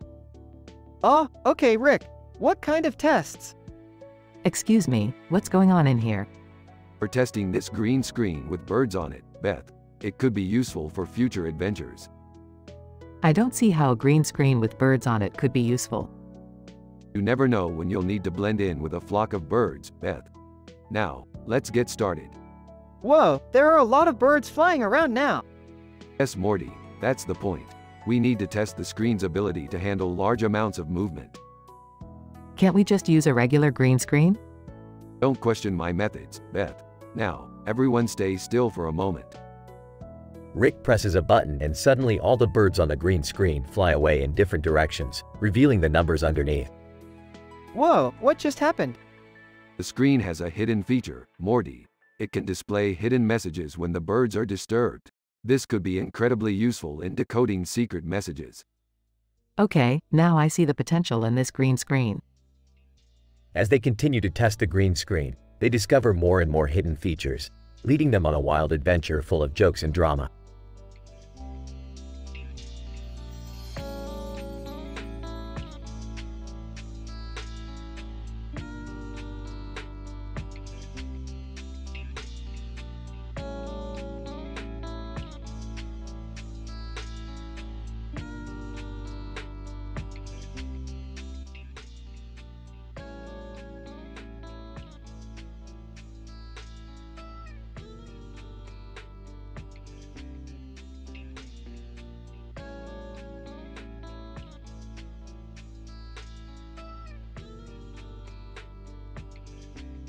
Title: Red Car Road Trip. Characters: Rick, Morty, Jerry, Summer. Opening shot of the red car parked on the side of a road near a body of water and a forest in the background. Alright kids, we're taking the red car on a road trip. Red car road trip, woo! Do we even have a destination? Yeah, where are we going? Who cares? We're just getting out of the house for once. Red car, red car, red car. As they drive, they encounter various strange sights along the road. Whoa, did you guys see that giant chicken? What about that billboard for a psychic pet groomer? I could use a psychic pet groomer for my cat. Focus on the road, Jerry. Red car, red car, red car. Suddenly, the car breaks down and they're stuck on the side of the road. What do we do now? We're in the middle of nowhere. Maybe we should call for help? Please, I got this. Red car, red car, red car. Rick pops the hood and tries to fix the car, but gets frustrated. What's wrong with this damn thing? Red car, red car, red car. Maybe we should have bought a new car before this road trip. Or at least checked if it was in good condition. I don't think any of us know anything about cars. Thanks, Jerry. Real helpful. Red car, red car, red car. They eventually get the car running again, but as they continue on their journey, they encounter a group of aliens blocking the road. Alien, you cannot pass through here. What do we do now? We're gonna be stuck here forever. I knew this was a bad idea. Relax, I got this. Red car, red car, red car. Rick pulls out a device and uses it to communicate with the aliens, convincing them to let them through. Alien, fine, you may pass. Wow, Rick, I didn't know you could speak alien. Yeah, that was pretty impressive. I guess we underestimated him. As always, red car, red car, red car. The group continues on their road trip, encountering even more strange sights, but ultimately enjoying their time together. This was actually pretty fun. Yeah, we should do this more often. As long as we don't break down again. Don't worry, I fixed the car. Red car, red car, red car. Closing shot of the red car driving off into the sunset.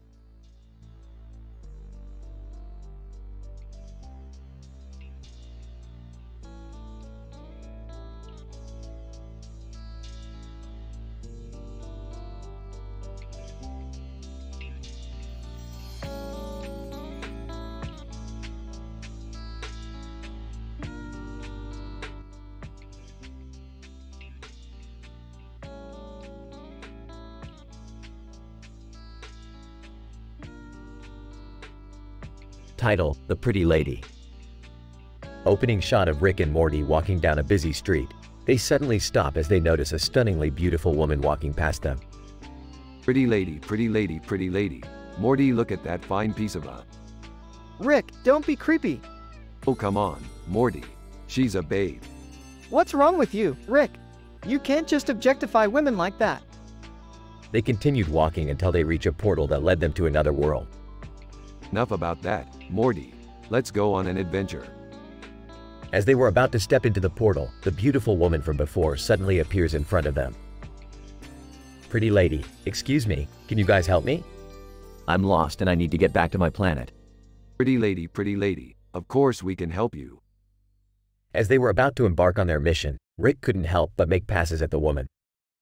You know, pretty lady, I think you and I would make a great couple.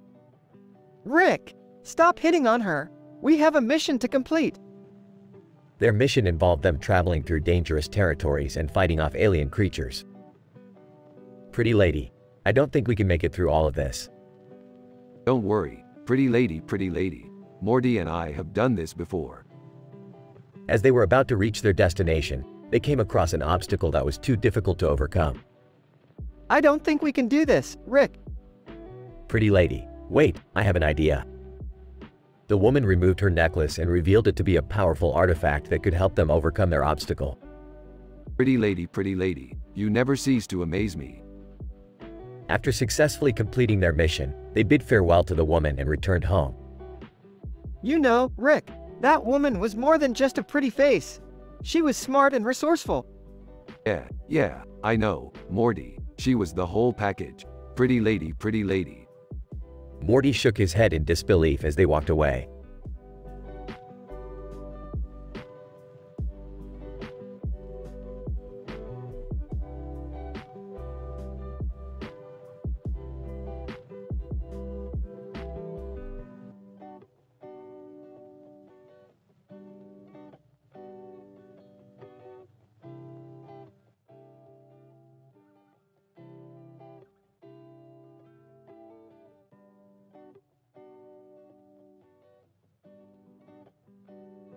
Title: Vrooming into Trouble.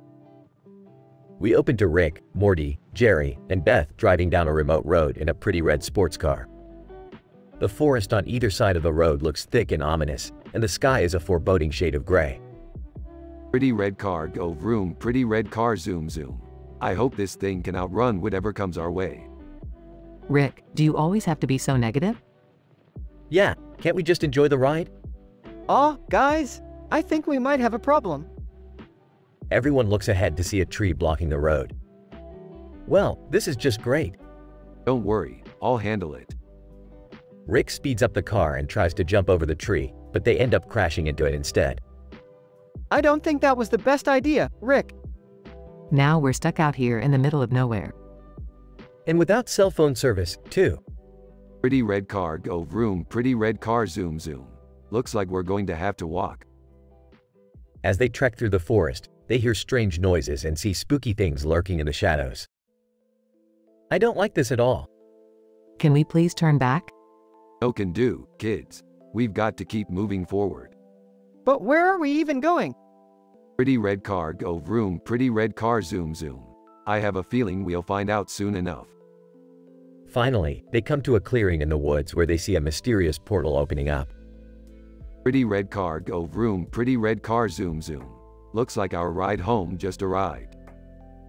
They jump through the portal and end up back in the car, safely driving down a different street. Well, that was an adventure. I don't think I ever want to go on a road trip with you again, Rick. Yeah, me neither. Hey, don't blame me. Pretty red car go vroom, pretty red car zoom. I didn't choose the adventure chose us.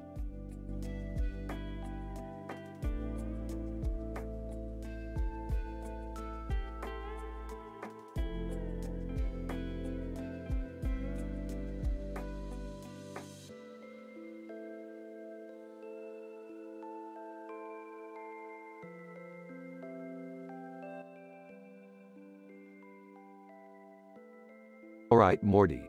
Buckle up because we're heading to the Gamma Galaxy. Gamma Galaxy? What's there? Only the rarest mineral in the universe, Morty. We're getting rich today. Can I come too? Dumb Jerry. This mission requires intelligence and courage. So, no. Hey, what about me? Can I join?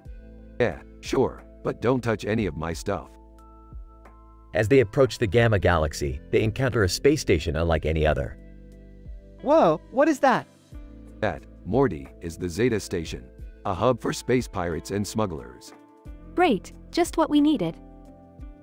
As they land on the station to gather supplies, they run into trouble with the space pirates. Pirate, give us all your valuables. Sorry, boys, I don't negotiate with space scum. A space chase ensues, with our favorite characters managing to evade the pirates and continue their journey.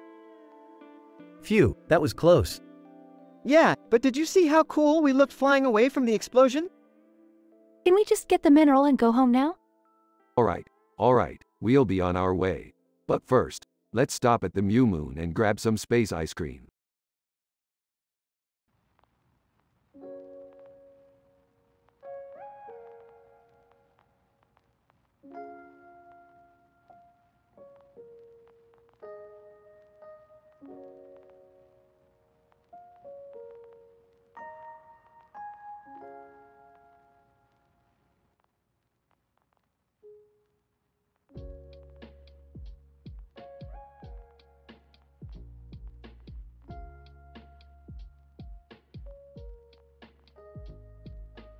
Title: Xbox Hero. The episode starts with Rick, Morty, Beth, and Summer attempting to take a family photo in front of a green screen. Suddenly, an unknown hero emerges in the center of the background. Xbox. Who the hell is this guy? Hero. I am the Xbox Hero, here to save the universe from evil. Xbox. Rick, we gotta help this guy. Xbox. I don't know, he looks a little sketchy. Hero. Xbox. I assure you, I am a noble warrior with years of experience. Xbox. Let's give him a chance, he might surprise us. The group reluctantly agrees to help the Xbox Hero on his mission. As they journey through space, they encounter various obstacles, including hostile aliens and malfunctioning technology. Xbox. This is a disaster. I knew we should have stayed home. Hero. Xbox. Fear not, my friends, for I have a plan. Xbox. Alright, let's hear it. The Xbox Hero reveals his plan to infiltrate the enemy stronghold and destroy their weapon of mass destruction. However, when they arrive, they discover that the weapon is actually a giant Xbox console. Xbox. What the hell is going on here? Hero. Xbox. My mission was not to save the universe, but to retrieve this Xbox console. Xbox. Are you kidding me? We risked our lives for a video game console? The group is furious and turns on the Xbox Hero. In a fit of rage, Rick destroys the console, causing the hero to flee in despair. Xbox. That was a waste of time. Let's just take the damn family photo and go home. The episode ends with the group taking a photo in front of the same green screen, feeling both relieved and disappointed about their adventure with the Xbox Hero.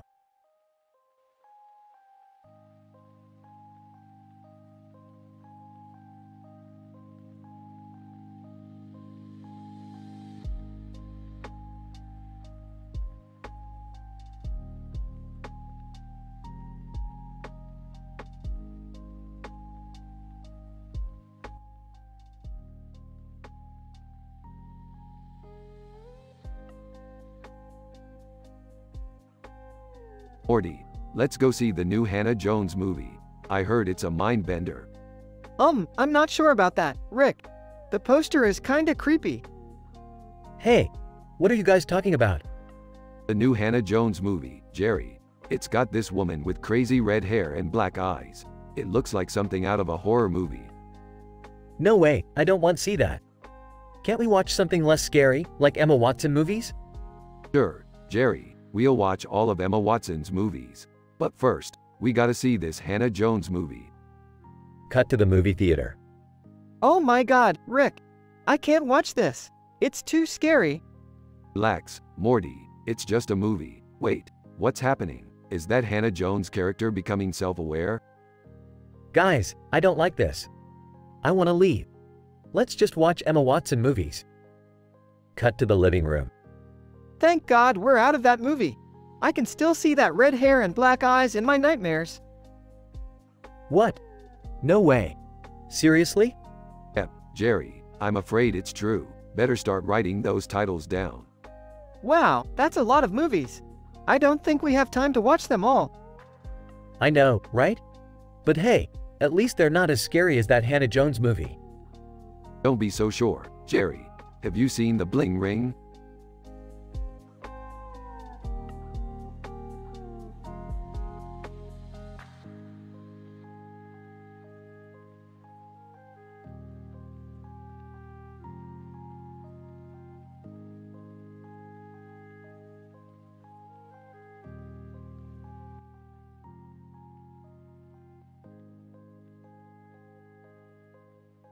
Morty, what the hell is this? Holds up Morty's laptop. Oh, just checking out some pictures of Emma Watson. Disgusted Morty, that's just sad. What? No, it's not. She's a great actress and, wait, why are we talking about this anyway? Because, looks at Morty's search history on the laptop. Jesus, Morty. You've been searching for Bigfoot erotica? What? No, I haven't. Shows Morty the cartoon of the man with the sign. Really? Then what's this all about? Later on, Rick and Morty encounter the real Bigfoot, who happens to be green from some kind of radiation. They try to communicate with him, but they soon realize that he's being forced to fight for some kind of intergalactic gladiatorial arena. Morty, we have to do something. We can't just stand by and let these green men force Bigfoot to fight for their entertainment. Yeah, but how are we supposed to stop them? They're probably really powerful. I've got a plan. We're going to have to be sneaky, though. Can you handle that, Morty? Sure. I think so. Good. Now, let's go save Bigfoot. In the end, Rick and Morty successfully free Bigfoot and take down the intergalactic arena. The episode ends with Morty sheepishly admitting that he still thinks Emma Watson is hot, much to Rick's continued disgust.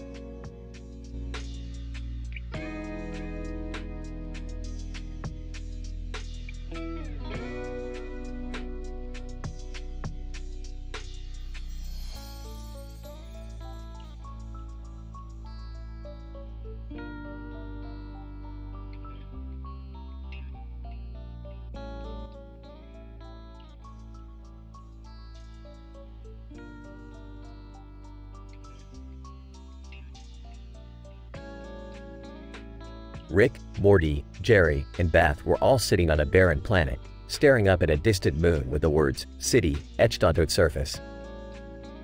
Rick, grumbling, "Another pointless adventure, Morty. We could have been back home, watching interdimensional cable." At least we get to see a cool-looking moon, Rick. Jerry, sarcastic, "Oh boy, a moon. Can we go home now?" Jerry, don't be so negative. Maybe there's something interesting we can find on this planet. As they were discussing, Morty suddenly noticed a figure walking towards them. It was none other than Emma Watson. Morty, excitedly, "Hey, Emma. What are you doing here?" Emma Watson, "I was just passing by and noticed you guys. Mind if I sit here?" Morty, blushing, and no, not at all. Summer, who had been quietly sitting next to Morty this whole time, suddenly spoke up. Summer, jealous, "Hey, Morty, who's your friend?" Morty, confused, This is Emma. You know, from Harry Potter?" Summer, sarcastic, "Oh wow, I had no idea." Jerry, whispering to Beth, "I think Morty's in trouble." Beth, whispering back, "This should be interesting." As Morty continued to talk to Emma, Summer's jealousy grew more and more obvious. Eventually, she couldn't take it anymore and stormed off. Well, that was awkward. Morty, maybe you should go talk to her. Morty, dejected, "Yeah, I guess you're right." As Morty walked away, Beth turned to Jerry with a smirk on her face. Looks like someone's got a little crush. Jerry, annoyed, can we just go home now? The group then packed up and left the planet, leaving Morty to sort out his feelings for Emma and Summer's jealousy. As usual, Rick had already moved on to his next adventure.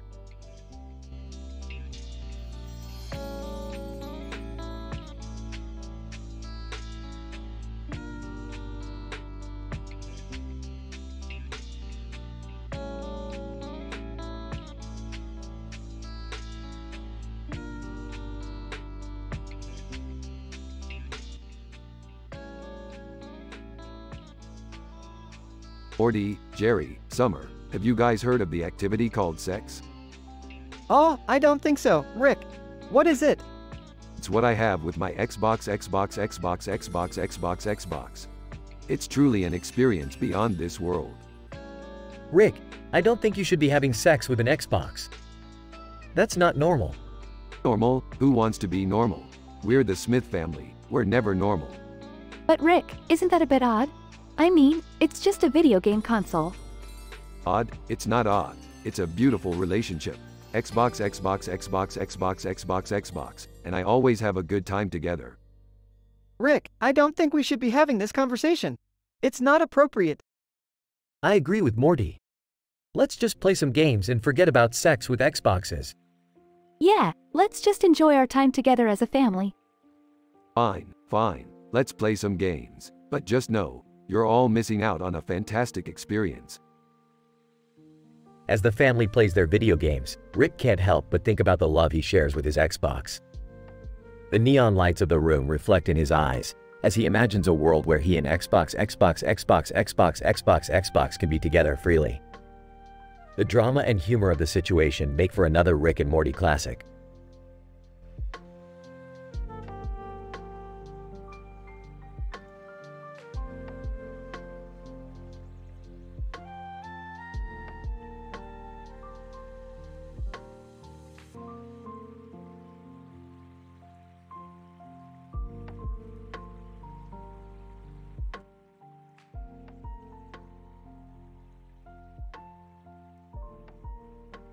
Morty, we gotta go see Jerry. Why? What's going on? Just saw this poster in the city. Jerry's in danger. What kind of danger? The kind where he tries to flirt with Pamela Anderson and gets himself in a tidal wave of trouble. Flirting with Pamela Anderson, so you come here often? Pamela Anderson, unimpressed. Actually, I'm just passing through. Flirting with veterinarian coworker. So, you really do love animals, huh? Veterinarian coworker, smiling, I do. Especially the ones that need a little extra help. Cringing. Jerry's embarrassing himself in front of Pamela Anderson. Concerned? And mom's flirting with her coworker? Is dad gonna be okay? Scoffs. Who cares about your dad, Morty? We gotta save Jerry. Getting swept away by tidal wave. Help. Someone help. Pamela Anderson, uninterested. Sorry, not my problem. Sarcastic. Good job, Jerry. Looks like you're on your own now. Determined. We can't just let him drown. Rolling his eyes. Fine. Let's go save him. Worried, what's going on? Why is Jerry in the water? Veterinarian coworker, knowing there's a strong tidal wave warning in effect. Looks like Jerry didn't listen. Frustrated. Well, this is just great. Now we gotta save your dad too. Sarcastic. Yay, more drama. Just what we need. Grumbling. Shut up, Summer. Let's go save Jerry and hope he learned his lesson.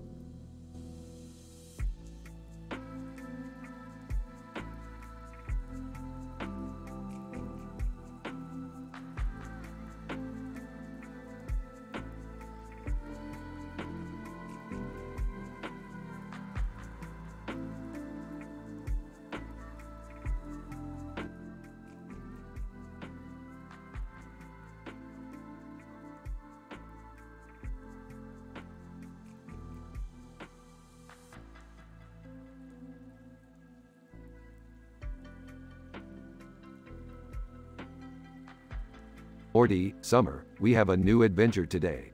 We're heading to a racetrack. A racetrack? I didn't know you were into horse racing, Rick. Yeah, I thought you only cared about sci-fi stuff. Well, Today's different, Summer. We have to handle a situation where a woman in a green outfit brought her horse for surgery. But as Beth starts the operation, she finds out that it's not an ordinary horse. Rick, it's an alien horse. Its anatomy is completely different from what I'm used to. Looks like we have to put our brain cells to work, Beth. We have to save this alien horse before it's too late. But wait, how did the woman even get hold of an alien horse? And where did it come from? Ah, Morty, those are good questions. Maybe we should ask the horse itself. How are we supposed to do that, Rick? We don't speak horse language. Don't worry, Summer. I have a device that can translate every language in the universe. Let's give it a go. The device translates the horse's language. Horse alien, thank you for saving me, humans. I came from a planet far away where we were treated as slaves. I escaped to Earth, hoping for a better life. But as you can see, I got injured while traveling. Wow, that's quite a story. We'll take care of you here. Don't forget, Beth. We have to keep this operation a secret from the authorities. The last thing we need is the government getting involved in our alien affairs. I can't believe we're performing surgery on an alien horse. This is so cool. Yeah, but can we at least talk about how weird it is that this all started with a woman in a green outfit riding a horse? Ah, Summer, there's always a bigger picture. We just have to connect the dots. The team successfully performs the surgery and the horse alien is healed. Horse alien, thank you, humans. I'm forever in your debt. No problem, little guy. That's what we do. But what do we do with him now, Rick? Well, Beth, we can't just leave him here to be discovered. We'll build him a spaceship and send him back to his planet. This adventure was really something else, Rick. I can't wait to see what we do next. Yeah, but can we please have an adventure that doesn't involve animal surgery? No promises, Summer. No promises.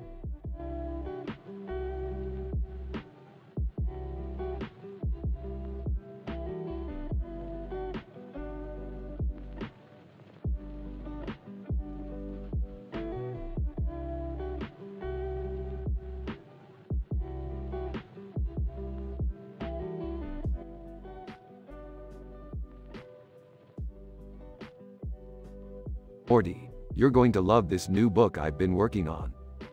What's it about, Rick? It's about the many different worlds we can create with science. Oh boy, can I read it too? I don't think you would understand it, Jerry. Suddenly, out of nowhere, Summer bursts in. Guys, you won't believe what happened. I just met Emma Watson. Ooh. You know, from Harry Potter and Beauty and the Beast? Oh, I know her. She's that famous actress. Yes, and she was holding this amazing book when I met her. What was the book about? I don't know, but she was so into it. I wanted to see it too, so I grabbed it from her. Summer, that's not right. I know, but then she started screaming and I got scared, so I threw her down the stairs like I saw on WWE. Well, looks like we're gonna have to bail you out of jail again, Summer. I can't believe this is happening. Emma Watson and Summer's WWE moves. What a wild ride. The family sits in stunned silence as they process the craziness of the situation.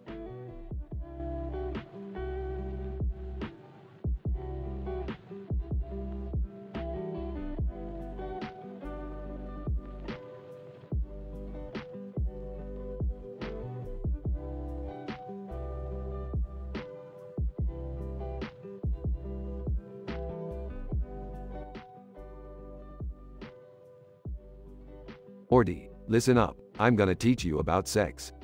Aw, Rick, do you mean sex? No, Morty, I mean seconds. Time is a valuable resource, Morty. You gotta use your sex wisely. Hey guys, what are you talking about? Jerry, get a load of this. Rick points his lightsaber at the demon on Jerry's head. What the hell? Get it off. Get it off. Jerry, calm down. It's just a harmless demon. Morty, take the demon off your father's head, please. I can't believe you guys are fighting over a demon on Jerry's head. This is so embarrassing. Okay, I got the demon off. But, Rick, can we get back to sex? Right, sex. You gotta remember, Morty, that every second counts. You can't waste it on useless things like demons on people's heads. Hey, I heard that. Alright, that's enough. Let's just enjoy our family vacation and forget about all this. Yeah, let's just relax and have some fun. But, can we please make sure we wear hats to avoid any more demon incidents? Rick smirks and turns off his lightsaber. Sure thing, Summer. We'll make sure to use our sex wisely from now on.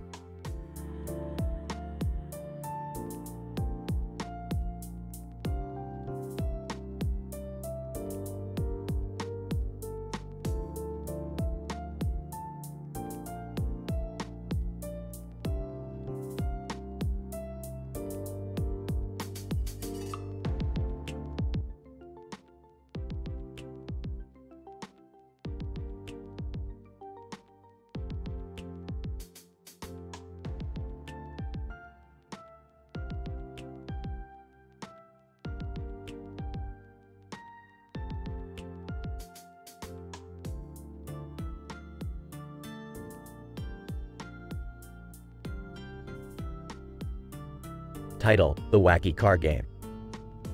Scene 1: The Smiths are in the garage arguing about which car to take for a family trip. Jerry: I think we should take the Toyota, it's more spacious. Beth: No, the BMW is more comfortable. Rick: Why not take the DeLorean? We can travel back in time and avoid this pointless argument. Morty: Grandpa, we can't always use time travel as a solution. Summer: Guys, relax. Let's play a game while we decide which car to take. Scene 2: The family is inside the chosen car, playing the alphabet car game. Summer: I'll start. Audi. Rick: Bentley. Morty: Cadillac. Beth: Dodge. Jerry: El Camino. Summer: Ferrari. Rick: GMC. Morty: Honda. Beth: Isuzu. Jerry: Jaguar. Summer: Kia. Scene 3: The game gets intense as Jerry misses a letter. Summer: You skipped L, Dad. Jerry: Oh, sorry. Lexus. Rick: That's cheating, Jerry. Lexus is a subsidiary of Toyota. Jerry: It's not our fault Toyota owns half the world. Besides, you used the DeLorean earlier. Beth: Ooh, roasted. Morty: Guys, let's focus on the game. Scene 4: The family arrives at their destination, a car show. Rick: Finally, something interesting to do. Beth: Rick, can you behave? We're here to spend quality time together. Rick: Fine, I'll behave. Summer: Look at all these cool cars. Morty: Hey, Dad, that car looks like the one you used in our game. Jerry: Oh, yeah, the El Camino. I always wanted one of those. Rick: Whistles, classic choice, Jerry. Scene 5: Drama ensues when they discover their car has been stolen. Summer: Where's the car? Morty: I don't see it anywhere. Beth: Oh no, please tell me it wasn't stolen. Jerry: Why would anyone steal our car? Rick: Because we're in a car show and our car is a gem. Scene 6: Rick and Morty investigate the crime, while Beth and Summer try to find a replacement for the stolen car. Rick: Morty, use your tracking app to find the car. Morty: I'm trying, Grandpa, but there are so many signals. Beth: Excuse me, sir, do you have any cars for sale? Summer: Mom, we don't have that much money. Beth: We'll figure it out, sweetie. Scene 7: The family is reunited with their stolen car, but it's not in the same condition as before. Jerry: Oh, look, there it is. Summer: That's our car, but why does it look like that? Rick: Oh boy, someone had a wild night. Beth: I don't want to know what happened in here. Morty: Can we at least clean it before we go home? Jerry: Well, it's still better than walking. Summer: Sighs. I guess we can't have nice things.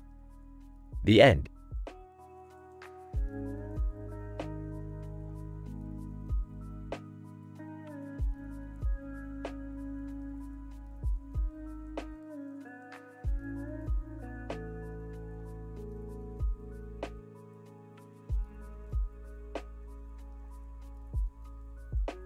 Hey Morty, check out this poster.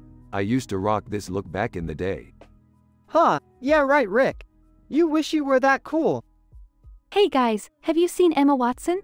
I just saw her get thrown down the stairs by some woman in a red coat. Sounds like we have a mystery to solve. Let's go. As they make their way down the stairs, they encounter various obstacles and enemies, including a group of ninjas and a giant robot. How are we supposed to find Emma in all of this chaos? We just have to keep looking. She could be anywhere. Eventually, they find Emma at the bottom of the stairs, battered and bruised but alive. Well, that was a wild ride. But at least we saved the day and got some cool souvenirs. Yeah, like this ninja headband and giant robot arm. And I got this awesome WWE Championship belt from throwing Emma down the stairs. Emma, groaning, "Can someone call me an ambulance?" Aw, you're fine. Just walk it off.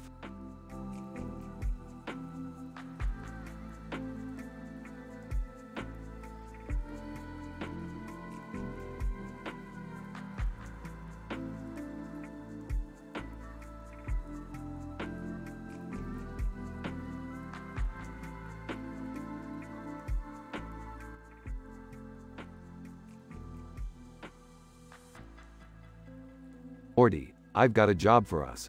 Get in the car. Oh, alright. Who's that in the back with the gun? "Hey Rick, can I come with you guys? I need to get out of the house." Fine. But if you mess up this job, I'm leaving you for dead. As they drive towards their target, Summer is in the back drinking motor oil with them. Hey guys, can I have another glass of motor oil? This stuff is great. Summer, this is why you're the worst. You're not even human anymore. Stop drinking that filth. As they approach the building, they are ambushed by a rival gang.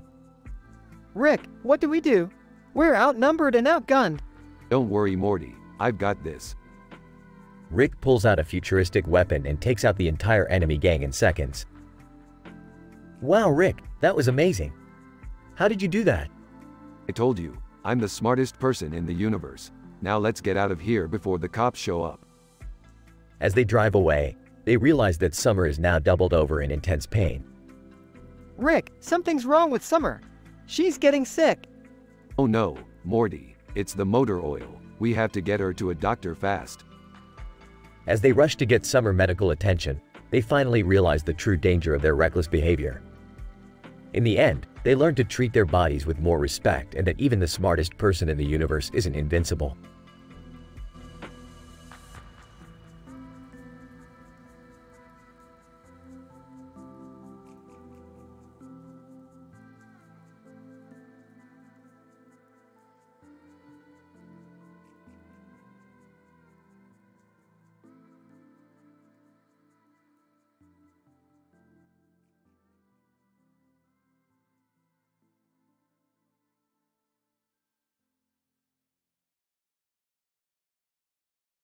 Why the hell did you throw Emma Watson off a building, Summer? I won a trophy for it. And it was WWE style, so it wasn't like she really got hurt. That's not something to be proud of, Summer. Yeah, it's barbaric and violent. Hey now, let's not get too high and mighty. I've seen you swing a sword or two, Beth. Plus, she had it coming. She thought she could challenge me for the title of Red-Haired Warrior Queen.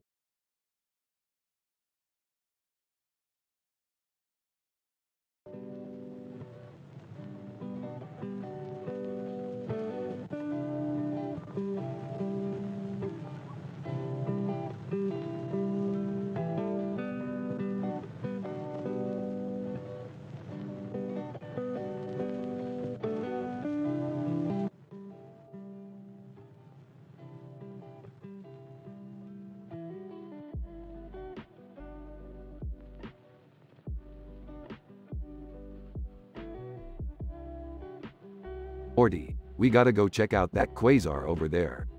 Quasar? What's that? It's a supermassive black hole that emits a crazy amount of energy. Sounds dangerous. I don't think we should go. Yeah, I'm with Jerry on this one.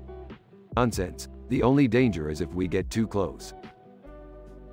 As they approach the quasar, they see a man in a spacesuit standing in front of it with a bright light coming from the center.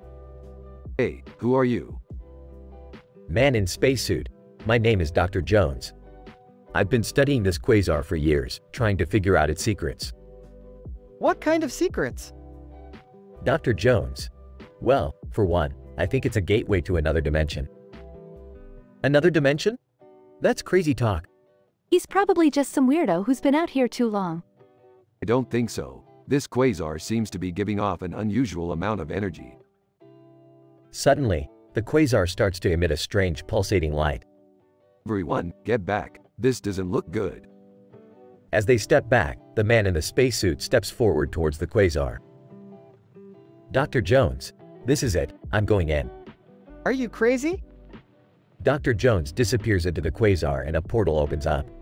Quick, everyone, grab onto me. As they hold onto Rick, they get sucked into the portal and find themselves in another dimension. Where are we? I don't know, but I don't like it. They look around and see nothing but darkness. Dr. Jones, where are you? Dr. Jones, over here. They see Dr. Jones standing in front of a huge machine. Dr. Jones, I did it. I found the key to unlocking this dimension's secrets.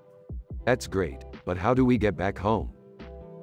Dr. Jones, simple, just flip this switch. As they flip the switch, they get sent back to their own dimension. Wow, that was amazing. Yeah, I can't wait to tell my friends about this. Me neither, but let's keep this between us for now. Agreed. Let's go home and get some rest. We've had enough excitement for one day.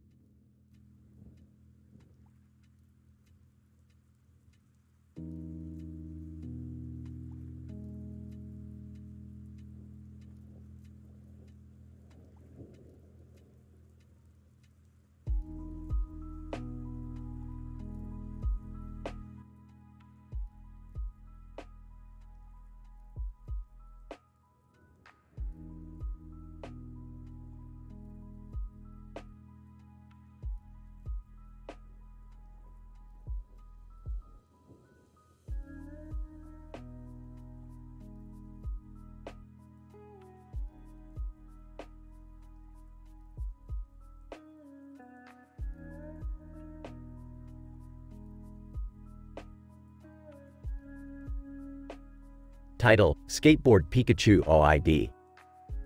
Opening scene.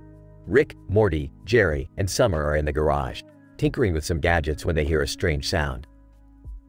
What's that noise? Masculine burp. That's just the sound of a skateboard, Jerry. You wouldn't know anything about that. But it sounds different, Rick. And who's that wearing the Pikachu costume? And a pink eye patch? The camera zooms in on the cartoon character, who's now doing tricks on the skateboard. Cartoon character, speaking in Pikachu talk, Pika Pika. Great, another dimension, another weirdo. We should go talk to him. Do you think it's dangerous? Of course, it is, Jerry. That's why we go. They approach the Pikachu OID, who's now doing a handstand on the skateboard. Pikachu OID, speaking in Pikachu talk, Pikachu. Hey, weirdo, what the hell are you doing here? Pikachu OID, speaking in Pikachu talk, I'm looking for the lost city of Atlantis. Pika Pika. Atlantis? That's just a myth, dude. Pikachu OID, speaking in Pikachu talk, Myth Schmiff. I'm going to find it. Pika Pika. Okay, this is getting ridiculous. What do we do, Rick? Let's follow him, see where this goes, and bring some popcorn, because this is going to be ridiculous.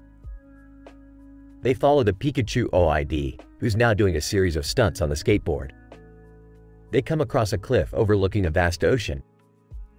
Pikachu OID, speaking in Pikachu talk, this is it. The lost city of Atlantis. Pika Pika.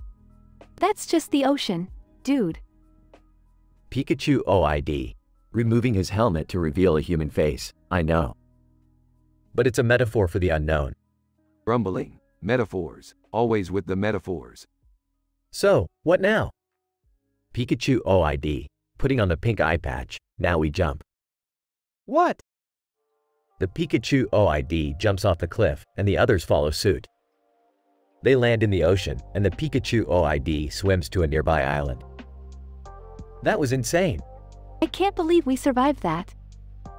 Pikachu OID, speaking in regular English, survive what? The jump? That's child's play. So, what's the point of all this? Pikachu OID, removing the eye patch. The point is that life is a never-ending adventure. And you don't know what you'll find out there. But you were looking for the lost city of Atlantis. Pikachu OID, laughing. Oh, that was just a joke. A joke? Pikachu OID, yeah, a joke. Puts the pink eye patch back on. Now, who's ready for a real adventure? The episode ends with the group walking off into the sunset, ready for whatever adventure awaits them. The end.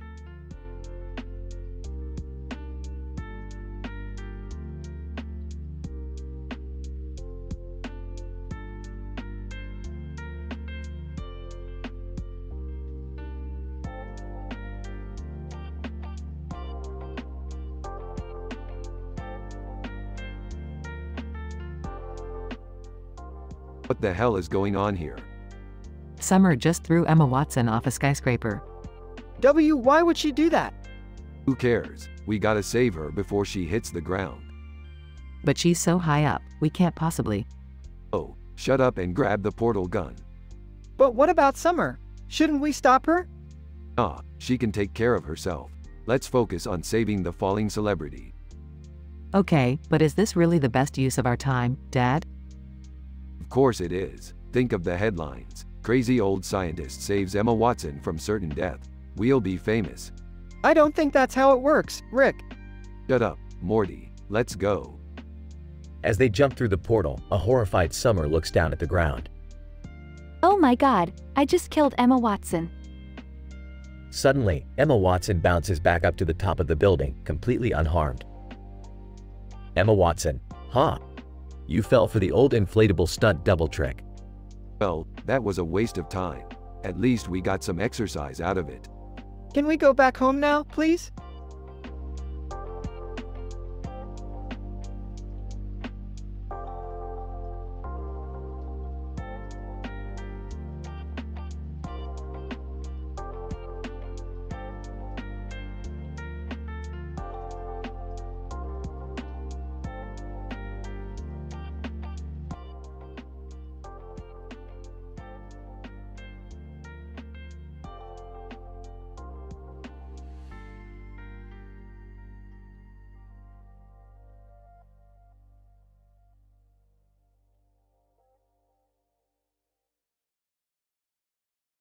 Looking at the black and white photo. What's this supposed to be, Morty? I'm not sure, Rick. It just says, "Plan aid at server between." Entering the room, what are you guys looking at? Some cryptic message Morty found. But it's just a bunch of gibberish. Let me take a look. Examines the photo. Wait a minute, there's something here. It says, please add periods between every letter in every word in the scenario. Oh, that makes sense. Of course, types in the message with periods. Ah, it's a location. Server between is a planet on the outskirts of the galaxy. What could be so important on server between? Only one way to find out. Grabs his portal gun. Do we really have to go, Rick? Can't we just stay home and watch TV or something? Rolls his eyes. Morty, do you want to live a boring life or do you want to go on adventures? I guess I want to go on adventures. That's the spirit. Opens the portal. On the planet server between, the trio comes across a strange device. What's that? It looks like some kind of experimental portal machine. Is it safe? Only one way to find out. Activates the machine. After a blinding flash, the trio finds themselves in a parallel universe. Rick, what have you done? Relax, Beth. We're just in a different timeline. Notices a strange creature. Hey, you. What's going on here? Creature, you have invaded our world. Prepare to face the consequences. Oh, come on. Can't we just talk this out? As the trio continues to evade the creatures, they learn of a possible way back to their own timeline. Rick, I think I found a way back. Good job, Morty. Let's go. As they run towards the portal. Wait a minute. Where's Beth? Meanwhile, Beth has found herself in a battle against the creatures. Come on, you ugly bastards. Is that all you got? Arriving just in time. Beth, we have to go. Not until I finish this fight. Meanwhile, as the trio finally make their way back to their own timeline, they find themselves in the middle of a war between two alien races. Just another day in the life of Rick and Morty, as they join in the fray. Catching up with them. What did I miss? Only the start of an intergalactic war. I told you we should have stayed home. Shut up, Morty, this is awesome.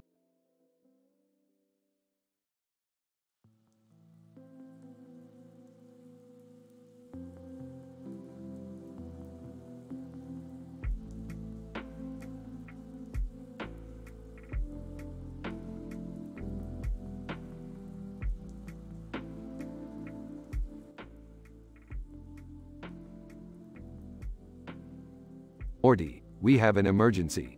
Emma Watson's stunt double just went rogue and is flying around on some giant inflatable object with her legs spread out. What? We have to do something. I don't understand why she would do that. It's dangerous and completely unnecessary. Maybe she just wanted to have a little fun. I mean, who wouldn't want to fly through the air like that? Guys, we need to focus. How are we going to stop her before she hurts herself or someone else? I have an idea. Morty, get the portal gun. We're going to need it to catch her. Right, got it. As they arrive at the scene, Emma Watson's stunt double is still flying around on the inflatable object.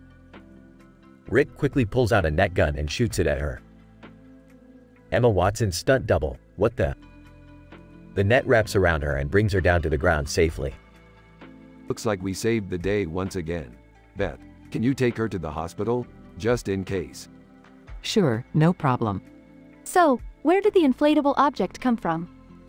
I don't know, Morty, but I have a feeling we haven't seen the last of it. I don't know about you guys, but I wouldn't mind taking it for a spin myself. Everyone looks at Jerry with a mix of confusion and frustration. You never cease to amaze me with your stupidity, Jerry.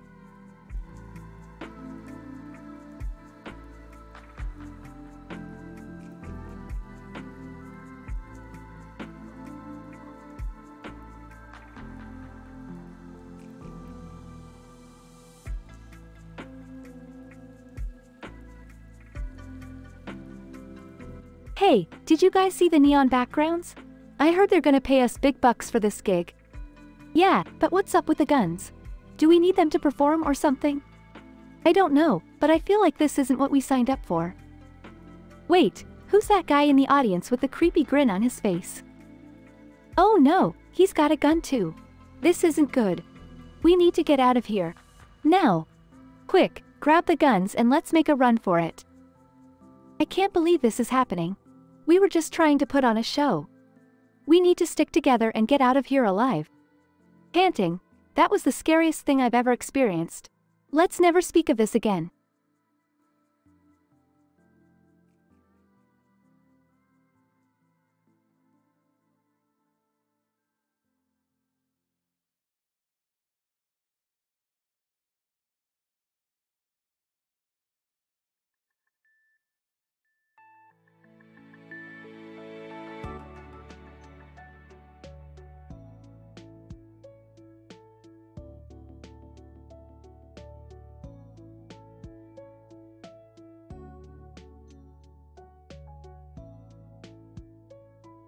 Rick and Morty find themselves in a vast, green field with a mountain looming in the distance.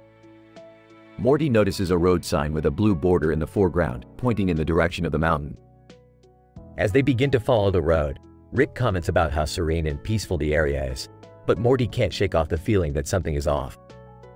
Suddenly, they come across a group of aliens who seem to be stranded on this planet. Morty tries to convince Rick to help them, but Rick brushes it off, insisting that they have their own mission to complete. Morty, however, is too kind-hearted and can't leave the aliens behind. As they help the aliens, Morty learns about their struggles and how they have been trapped on this planet for years. Rick realizes that the mountain they were headed towards was the key to getting the aliens off the planet. As they make their way up the mountain, they face multiple obstacles, including a monstrous creature guarding the summit.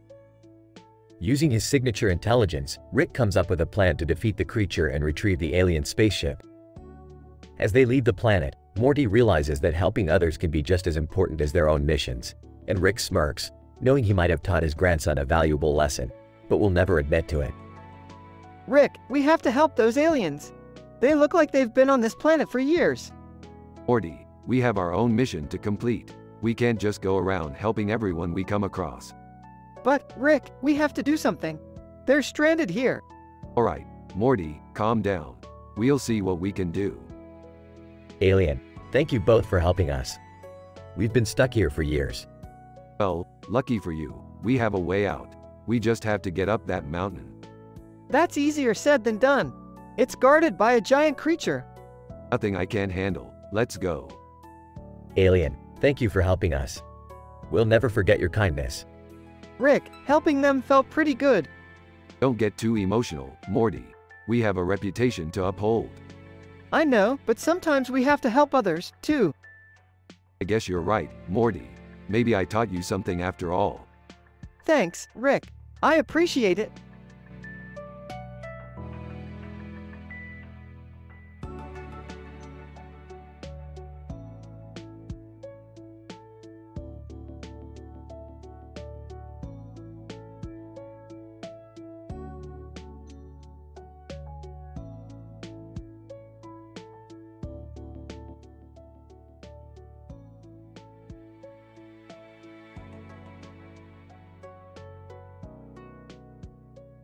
Title: The Golden Lady.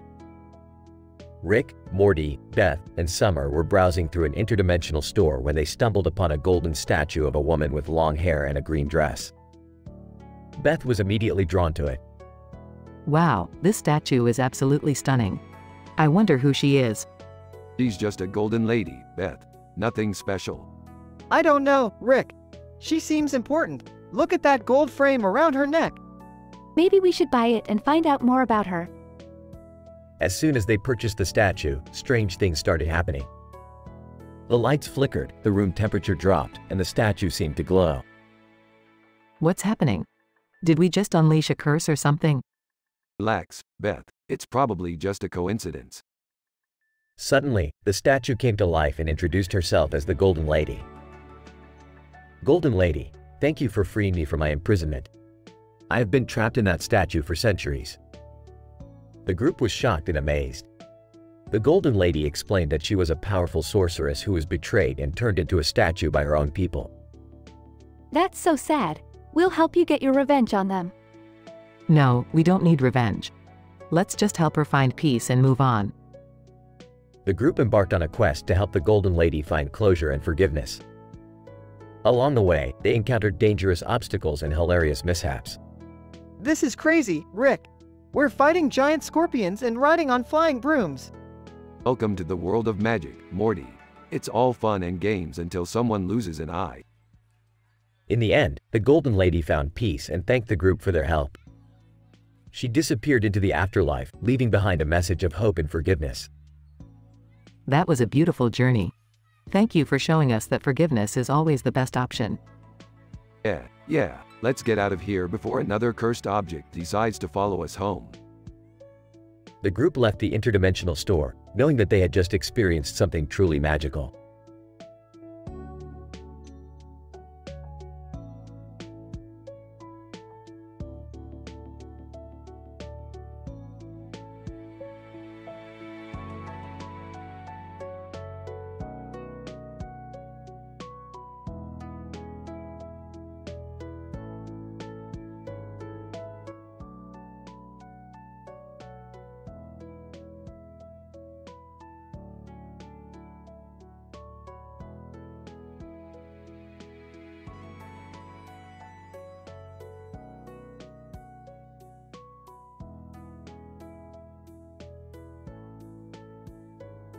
Title: The Walmart Chronicles.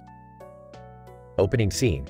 Rick, Morty, Jerry, Beth, and Summer are walking down the aisles of Walmart when they encounter a man with a weird face and a machine in his hand. Whoa, who is that guy? That's the Walmart inspector. He's here to make sure everyone is buying enough junk. What does he do with that machine? Looks like he's scanning people's carts. Wonder what he's looking for? I don't want that weirdo scanning my cart. Let's avoid him. As they try to avoid the Walmart inspector, they end up in the cereal aisle. Hey, look at this. They have my favorite cereal on sale. No, Jerry. We don't need any more sugary cereals in the house. Speaking of sugary cereal, looks like that lady over there has 5 different boxes in her cart. That's heart disease waiting to happen. Geez, Rick, have a heart. I do, Morty. It's just not clogged with corn syrup. As they continue down the aisles, they come across a woman with a cart full of chips and soda. Oh, this lady's gonna need a forklift to get all that to her car. Leave her alone, Summer. Everyone deserves a treat once in a while. Yeah, but this treat is gonna cost her a kidney, and a foot, and maybe a few fingers. Can't we just focus on our own shopping instead of judging everyone else's? Yeah, let's grab some healthy snacks like carrots and hummus. As they head to the produce aisle, they pass by the Walmart inspector again. Walmart inspector, hello, shoppers. Mind if I scan your cart? Actually, we do mind. Mind your own damn business. The Walmart inspector shrugs and moves on to the next customer. That was a little rude, Rick. Hey, I didn't want that weirdo inspecting our cart. Who knows what kind of government tracking device that thing is? I don't think that's a government device, Rick. It's just a scanner. You're probably right, Jerry. But you can never be too careful at Walmart. The group continues their shopping, occasionally making snide comments about other shoppers' carts. But in the end, they all end up with their own guilty pleasures and unhealthy snacks. Closing scene. The group is loading up their car and heading home, with Morty munching on a bag of chips and Jerry sipping a soda. So much for carrots and hummus. Morty. Hey, you gotta live a little, Summer. Just don't live too much. We don't want to end up like that lady with 5 boxes of cereal in her cart. The group laughs as the car drives off into the sunset.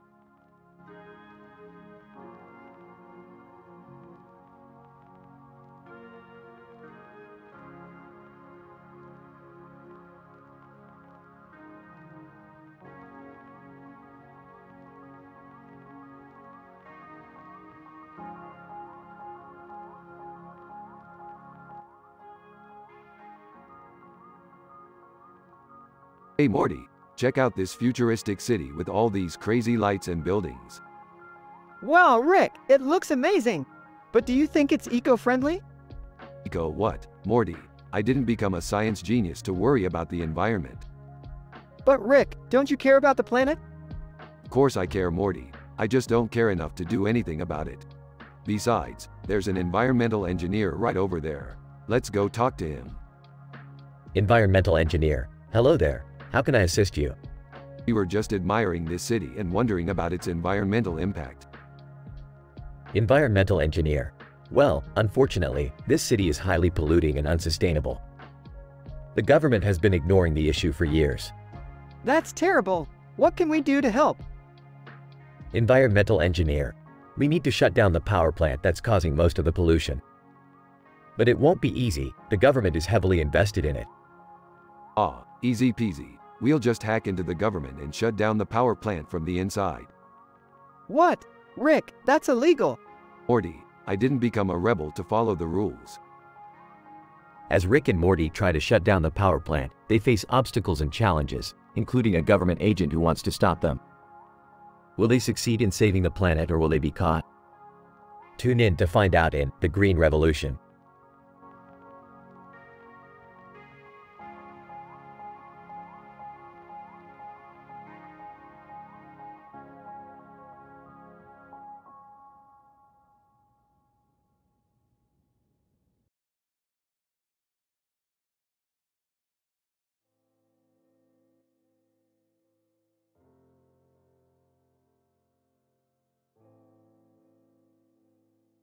Morty, we're going on a grocery run today.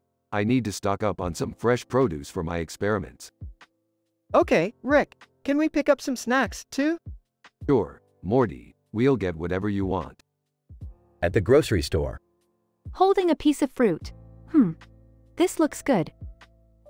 Suddenly, Summer crashes her shopping cart into a food display, causing a chain reaction of collapsing objects throughout the store. Frustrated? Great, just what we needed. Summer, can't you watch where you're going? Defensive. It's not my fault. The wheels on this thing are wonky. Trying to defuse the situation. Guys, let's just pick up what we need and get out of here before anything else happens. As they make their way through the store, they encounter more mishaps, including slipping on a spilled bottle of oil and getting tangled in a pile of unattended shopping baskets. Sarcastically, this is just fantastic. I should have stayed home and continued my research. Frustrated, can we please just get out of here before something else happens? As they're checking out, they notice the cashier is having trouble with the register. Cashier, frustrated, what's going on? This thing won't work. Buying the machine. Let me take a look at that. With his natural genius, Rick fixes the register and they finally make their escape from the chaotic grocery store. Relieved, thank God, we made it out of there in one piece. Smiling. Yeah, but at least we have a good story to tell from it. They all laugh and head back to their spaceship, ready for their next adventure.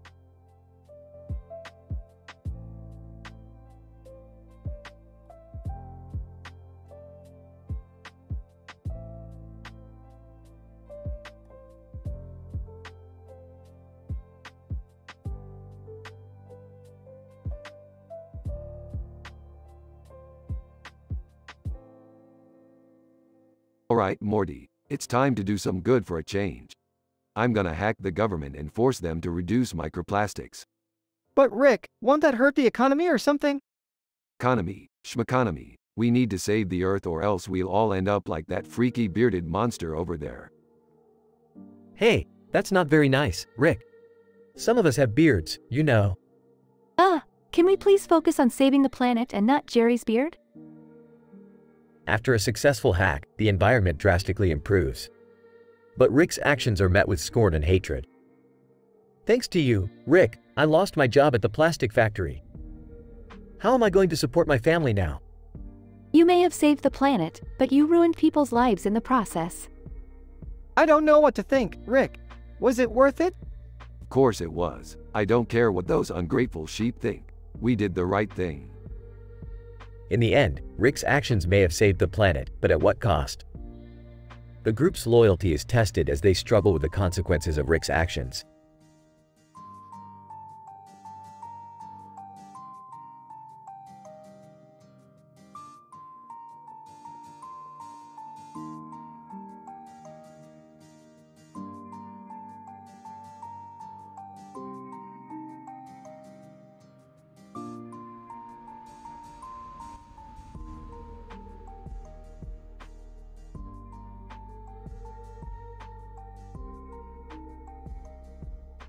Title: Battle for the Intergalactic Store. The episode opens with Beth purchasing strange items at an intergalactic store. How much for the Sword of Destiny? Store owner: that'll be 2,500 Fleurbeau. And what about the Crystal of Enlightenment? Store owner: 1,000 Fleurbeau. Just as Beth finishes her shopping, a group of warriors storm into the store, swords in hand. Morty and Summer hide behind a stack of alien books, while Jerry cowers behind Beth. What's going on? Why are they all armed? Warrior 1: that earthling over there stole the Sword of Justice. Warrior 2: we will not rest until justice is served. Rick suddenly appears, sipping on a flask. Hey, what's all the commotion about? Warrior 1: this earthling stole from us. Oh, come on, don't take this too seriously. Let's all just calm down and talk this out. As the warriors lower their swords, Rick discreetly steals the Crystal of Enlightenment and puts it in his pocket. The store owner intervenes and explains that Beth paid for the Sword of Destiny and is not responsible for the theft. The warriors apologize and leave the store. As the group exits the store, Rick reveals the stolen crystal. Rick, you stole that? Why? Sometimes you gotta take what you want in life. Besides, it'll look great in my collection. Well, I hope you're happy. That was a close call. Yeah, I don't want to go through that again. Can we go home now? I'm tired of shopping. As they walk away, the camera pans out to reveal the three warriors watching from a distance, plotting their revenge. Warrior 1: we'll get that earthling and the rest of his crew. Warrior 2: we must reclaim the Sword of Justice and restore our honor. The episode ends with a shot of the warriors marching into the distance, swords at the ready.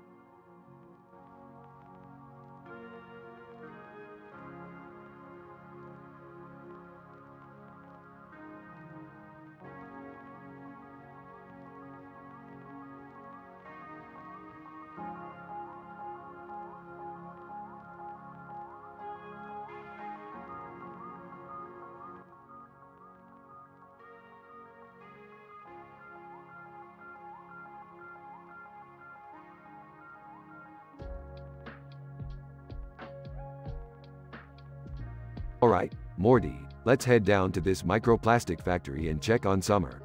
Why are we checking on Summer, Rick? Because I solved microplastics, Morty. She got a job there thanks to me. Ah, Dad. Everyone despises you there. They think you're a monster. They don't appreciate genius, Beth. Let's go see what the fuss is about. As they arrive at the factory, they are greeted by tight security measures and a man with a beard wearing a helmet and holding a gun. Man with a beard, what's your business here? Oh, just checking in on my granddaughter, who works here.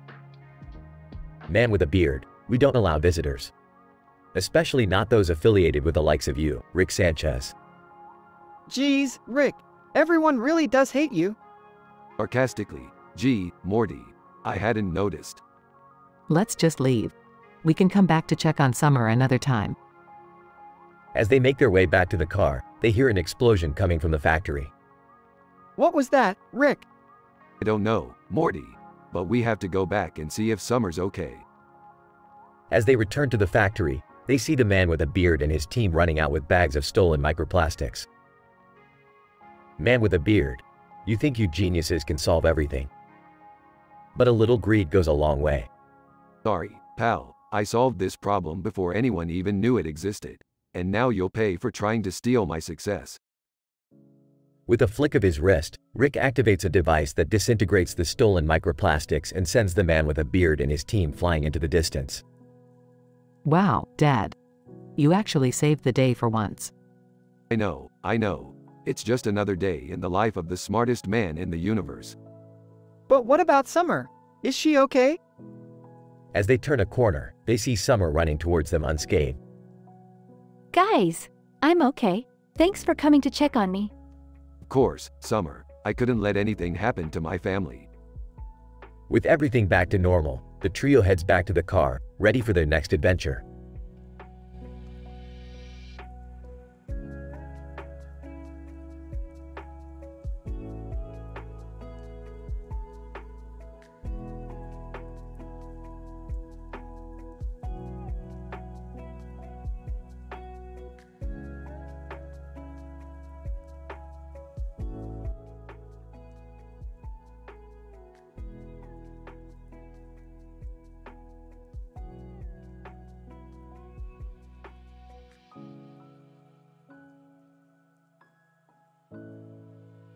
Title: Arduino Adventures with Rick and Morty. Opening scene: Rick is hunched over the computer, typing feverishly. Morty and Summer enter the room looking puzzled. Hey Rick, what are you working on? I'm making an Arduino program to control my portal gun. With this, I can control the exact time and place I want to go. No more randomness, Morty. Seems like quite a task. Is it difficult to code? Difficult? Peeved. I could do this in my sleep. Watch and learn, kiddos. Rick begins typing the code, explaining it as he goes. Okay, so the first line of code is the setup function. We need to establish the connection between the computer and the Arduino board. Then, we define the inputs and outputs.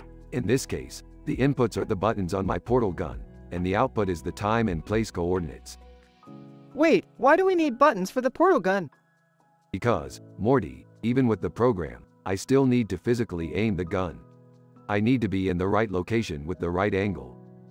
That makes sense. What's the next step? The next step is the loop function. This is where the magic happens. We use conditional statements to check if the buttons are pressed, and if they are, the portal gun will activate and take us to the programmed location. Wow, I can't believe you're doing this. Do you think it will work? Of course it will work, Morty. I'm the smartest man in the universe. Suddenly, the portal gun starts to shake and sparks fly out of it. Rick, What's happening? It's overloading. The program must be too complex for the Arduino board to handle. Is there anything we can do? Quick, unplug the Arduino board before it explodes. The three of them scramble to unplug the board, narrowly avoiding disaster. Closing scene. Rick slumps back in his chair, defeated. I guess I was wrong. This was harder than I thought. But I won't give up. I'll figure it out eventually. We believe in you, Rick. Yeah, we'll help you in any way we can. Thanks, kids. I'll get back to the drawing board and try again. The universe won't explore itself, after all. End of episode.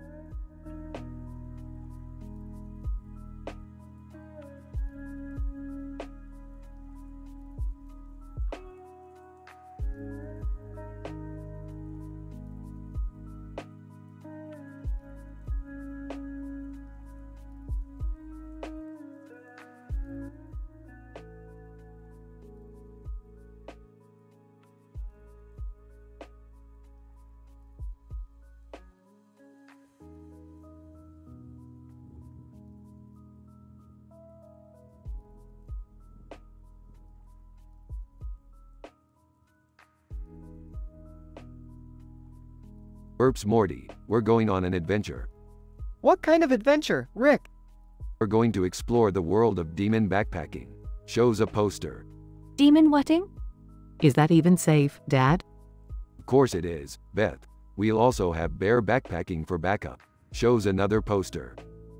Rick, why are they all talking like cavemen? Good observation, Morty. That's because on this planet, the more primitive you sound, the more respected you are. I don't think I can pull that off. Me neither. Maybe we should sit this one out. Suit yourself, losers. Teleports away. Size, this is gonna be rough. On the planet, the group meets a tribe of demon and bear backpackers. They struggle to communicate, but eventually, Morty manages to strike up a conversation with the tribe leader. Me Morty. You? Leader, me Grog. You want backpack demon, yes? Oh, yeah. Can you show me how? Leader, first, you be strong. Then, you take demon. Put on back. That's it? No safety instructions? Leader, no. Only weakling needs safety. Okay, well, we're not weaklings. Let's do this. They all take turns carrying a demon on their backs, struggling to keep their balance and not let the demon control them. Hey, losers, how's it going? Rick, it's not as easy as it looks. Yeah, we could use some help. Fine, fine. Just don't come crying to me about it later. The group continues their demon backpacking journey, facing various obstacles along the way, including a giant snake and a treacherous cliff. I can't do this anymore. Me neither. Come on, guys. We can do this. They all manage to make it to the end of the journey, exhausted but proud of themselves. Well, look who managed to survive. Shut up, Rick. It wasn't easy. I bet it wasn't, but you know what they say, no pain, no gain. I don't think that's how that saying goes, Rick. Whatever, Morty, let's go home. I need a drink. As they teleport away, the tribe leader watches them and mutters to himself, weaklings. Need more practice.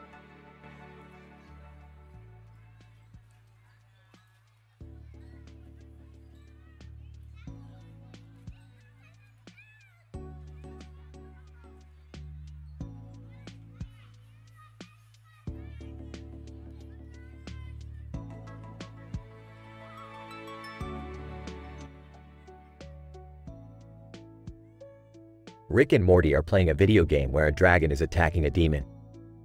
Jerry is watching them play. Me want dragon power. Me need fire. Me help you. Me give fire. Ah, guys, what are you doing? Me playing video game. Me need fire to defeat demon. Me use magic to make fire. Okay, but why are you guys talking like cavemen? Me always talk like caveman when playing video game. Me get into character. Me like cavemen too. It's fun. Ah, okay. So, what's the plan to defeat the dragon? Me climb on rock. Me shoot fire at dragon. Me distract dragon with magic. Sounds like a solid plan. They continue playing, with Rick shooting fire at the dragon while Morty distracts it with magic. They eventually defeat the dragon and the demon. Me win. Me best dragon slayer. Me happy we win. Me love video games. Oh, guys, you do realize it's just a game, right? Me no. Me just having fun. Me love fire. Me love magic. Me want to play again. Okay, I'll leave you guys to it then. They continue playing, laughing and joking like cavemen, enjoying the game and the company.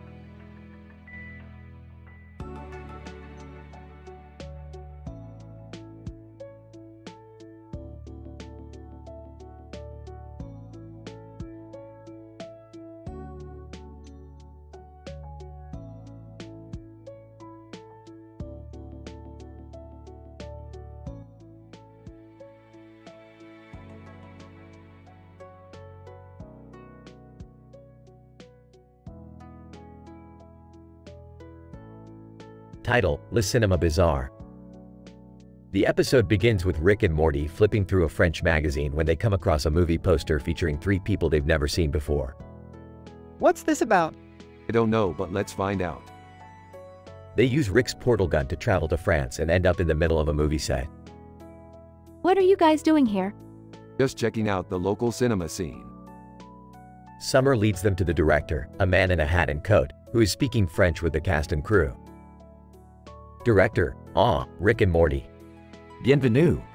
Oh, do you speak English? Director: "Mais bien sûr. I am Francois, the famous French director. We are currently filming a movie. Would you like to be in it?" Sure, why not? What's it about? Francois hands them a script in French, and Rick uses his translator to read it. It's about 3 people who get sucked into a mysterious portal and end up in a parallel universe. Sounds boring. Francois: "But with your help, we can make it amazing." The trio agrees to help and they start filming. However, things get complicated when Morty accidentally breaks the portal gadget and they get stuck in the parallel universe. What are we gonna do now? Looks like we'll have to improvise. Let's just hope we don't mess up the timeline. As they try to find a way back home, they encounter different versions of themselves and chaos ensues. This is insane. Just go with it. It's all part of the movie. The episode ends with the trio finally making it back to their own universe, but with a few unexpected consequences. I think we messed up the timeline, Rick. No big deal. We'll just have to fix it in the next episode. Wait, that was all just a movie? Yeah, Morty. And it was a weird one too. I guess that's French cinema for you. Hey, I've seen weirder.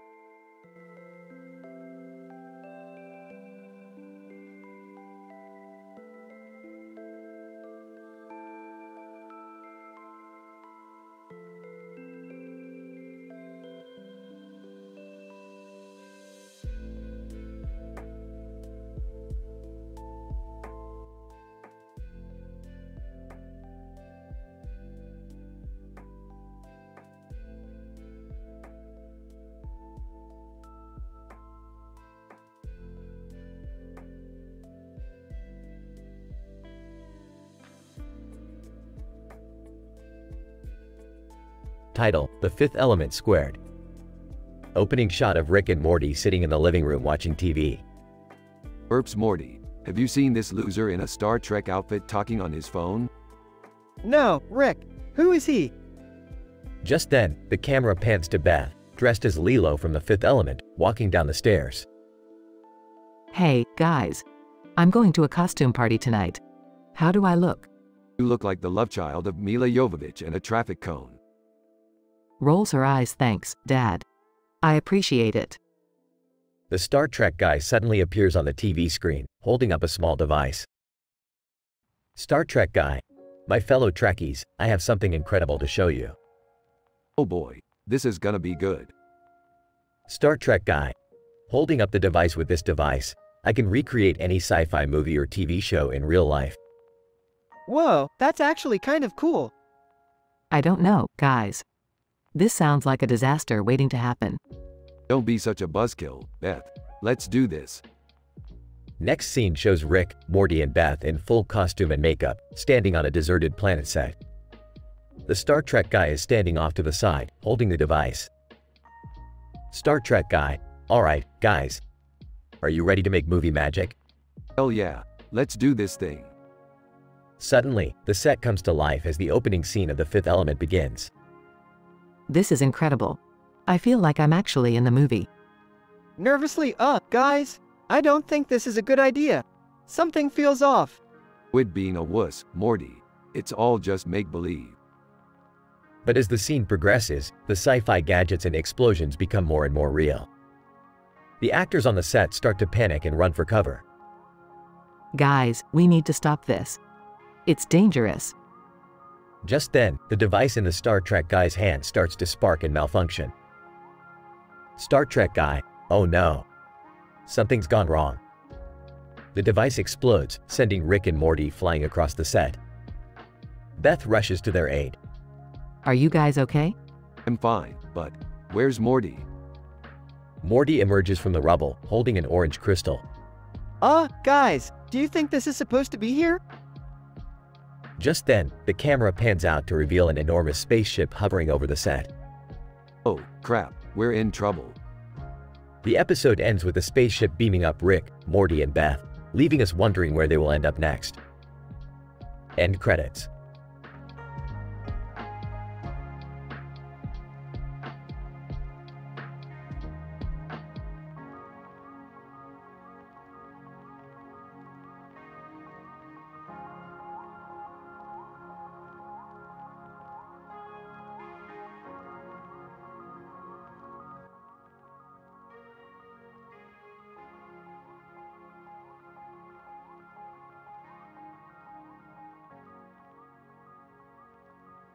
Hey Morty, you know what's worse than a dog show? A golden retriever from a place called Murph. That's just asking for trouble. What do you mean, Rick? I agree with Rick. I mean, look at that poster. That dog looks nothing like a golden retriever. It's like a mutant breed or something. Exactly, Jerry, and you know what that means? Trouble. That dog is probably dangerous. But what if it's just misunderstood? Maybe it's not so bad after all. Huh. You're always trying to see the good in everything, Morty. But sometimes things are just plain bad. You know what, Morty? I think we should go to that dog show and check out this golden retriever from Murph for ourselves. I don't know, Rick. That sounds risky. Come on, Morty. Don't be such a wimp. We'll be fine. As the trio arrives at the dog show, they see the golden retriever from Murph in all its glory. But before they can even approach the dog, chaos ensues. The dog breaks free from its leash and starts attacking other dogs and their owners. Rick, Morty, and Jerry quickly realize that this golden retriever is far from friendly. I told you guys, didn't I? This is why you don't mess with things you don't understand. Yeah, I get it now. We shouldn't have come here. I just wanted to see a cute dog, okay? I didn't think it would be like this. After narrowly escaping the rampaging dog, Rick, Morty, and Jerry reflect on their adventure. Well, that was a disaster. But at least we learned something today. Yeah, we learned that sometimes things can look good on the outside, but be dangerous on the inside. And we learned that we should trust Rick's instincts more often. The three walk away from the dog show, a little wiser and a little more cautious than before.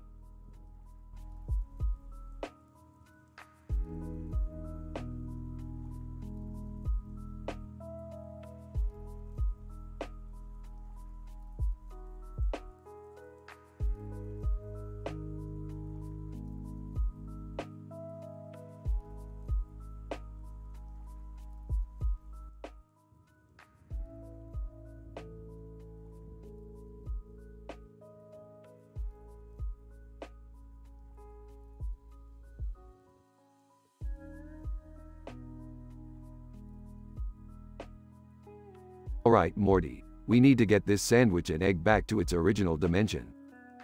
But Rick, why did we even take it in the first place? Shut up, Morty. This sandwich is the key to the multiverse. Suddenly, Jerry bursts through the door, panting heavily. Guys, you won't believe what just happened. But, Jerry, can't you see we're in the middle of something here? I just had the most amazing bowl of ramen. It was life-changing.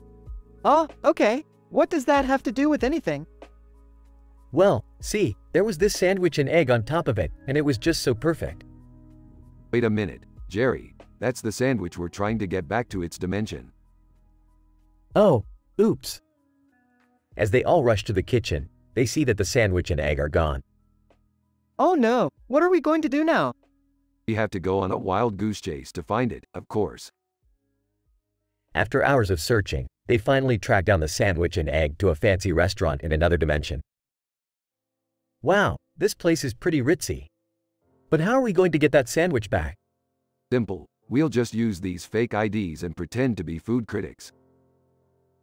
As they sit down at a table and take a bite of the sandwich, they all agree that it's the best thing they've ever tasted. I don't think I can live without this sandwich. Oh, guys, we have to give it back, remember? Yeah, let's just finish eating first. As they bask in the glory of the sandwich, they suddenly hear a loud crash from the kitchen. Oh no, we've been found out. They quickly grab the sandwich and make a run for it, narrowly avoiding the angry chefs chasing after them. Phew, that was a close one. But was it worth it? Absolutely. Now let's get this sandwich back to its rightful dimension before we cause any more trouble. In the end, they successfully return the sandwich to its proper dimension and reflect on their crazy adventure over a bowl of ramen. You know, Rick, I think I learned something today. Yeah, what's that, Morty? That sometimes, it's better to just appreciate what you have instead of going on a wild goose chase for something better. Rolls eyes. Great lesson, Morty. Now let's go watch some interdimensional cable.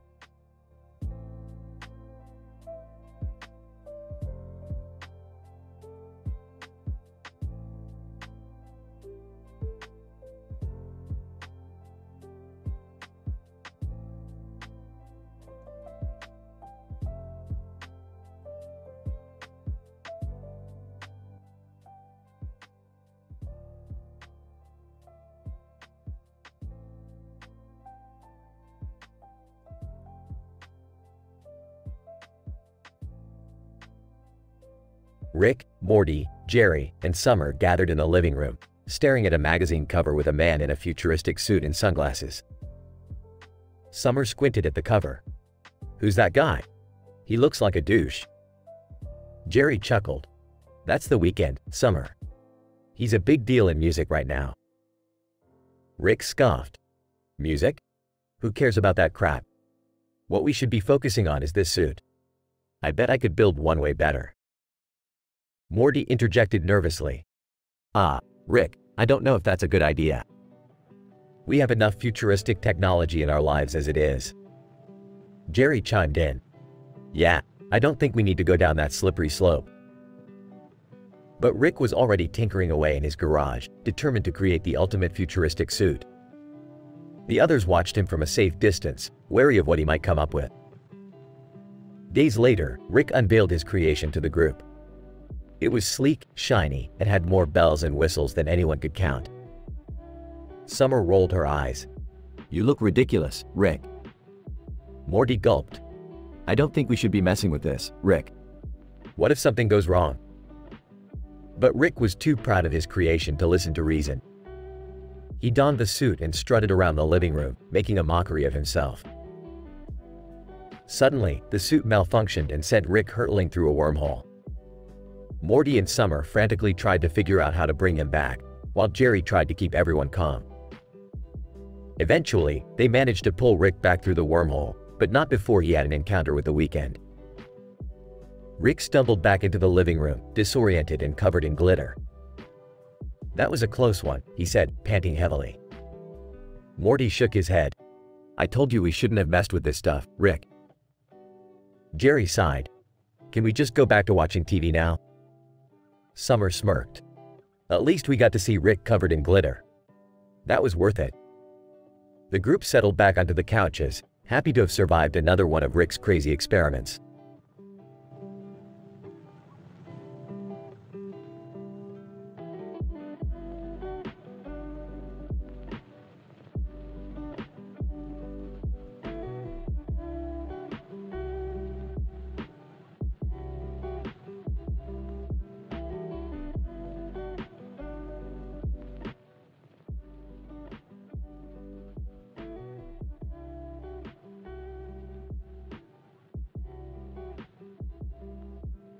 Morty, I've been watching this Shoppy C Morty Impri show and I think it's time we get in on some of that action. I don't know, Rick. That seems pretty dangerous. Danger is my middle name, Morty.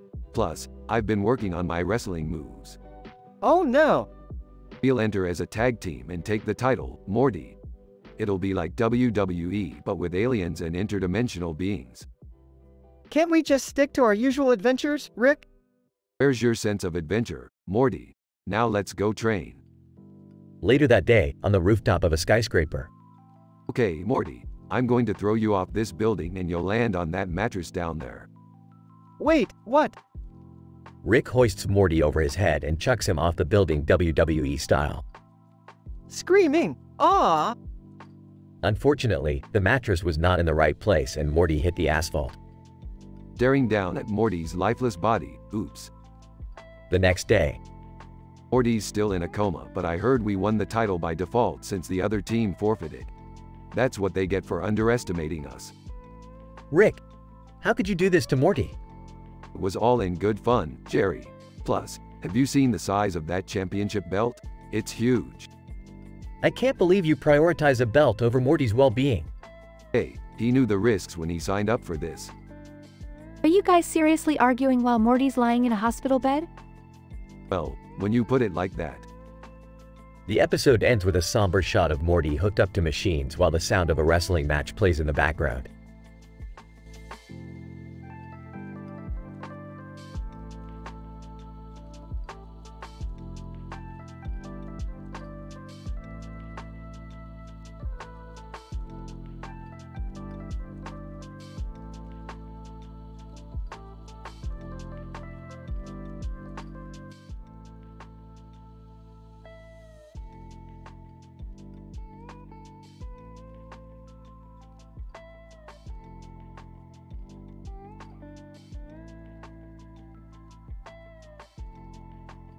Rick, why did we have to come to this crazy alternate dimension where everything looks like cartoons? Relax, Morty, it's all for science. Plus, I heard the fettuccine alfredo is to die for at this place. As they sit down to order, a strange character with a face only a mother could love enters the restaurant and proceeds to sit at the booth next to them. Cartoon character, hey there, folks.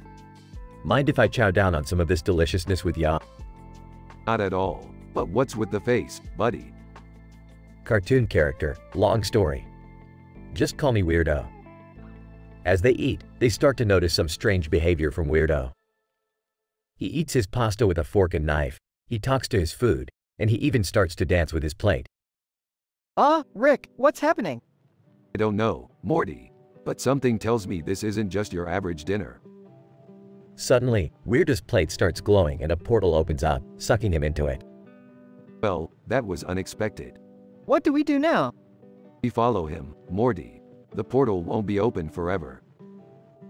They jump into the portal and find themselves in a strange world made entirely of pasta. Weirdo is nowhere to be found until they stumble upon a giant noodle palace. Inside, they find Weirdo sitting atop a throne of spaghetti, surrounded by an army of meatball soldiers. Weirdo, welcome, Rick and Morty. I've been expecting you. You see, I come from a long line of pasta royalty. And now that I've discovered the portal to this noodle world, I will rule over it all. You're insane, Weirdo.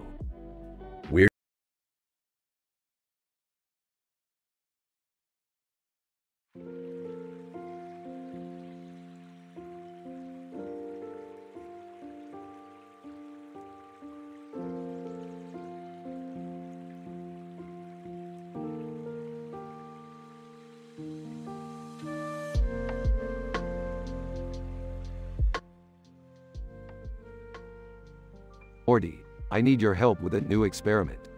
What kind of experiment, Rick? I need to test the limits of alcohol and caffeine consumption, and I know just the guy for the job. Who? That guy on top of Dairy Queen, with the helmet and baseball cap on. Oh boy, this doesn't sound good. Rick and Morty approach the man, who is drinking a mixture of beer and coffee. Hey there, buddy, mind if we join you? Man, not at all. The more, the merrier. What are you drinking there, mister? Man, a little something I call the rocket fuel. Interesting. Mind if we try it? Man, be my guest. The trio proceeds to drink the concoction, which leads to a series of wacky and surreal experiences, including a trip to another dimension where everything is made of cheese. Amidst the hilarity, however, there is an underlying sense of tragedy, as the man reveals that he is a former astronaut who lost his job and family due to his addiction to caffeine and alcohol. Rick and Morty, recognizing the seriousness of the situation, help the man get clean and find a new purpose in life. In the end, the man thanks them for their help and sets off on a new adventure, while Rick and Morty reflect on the importance of looking beyond the surface and helping those in need.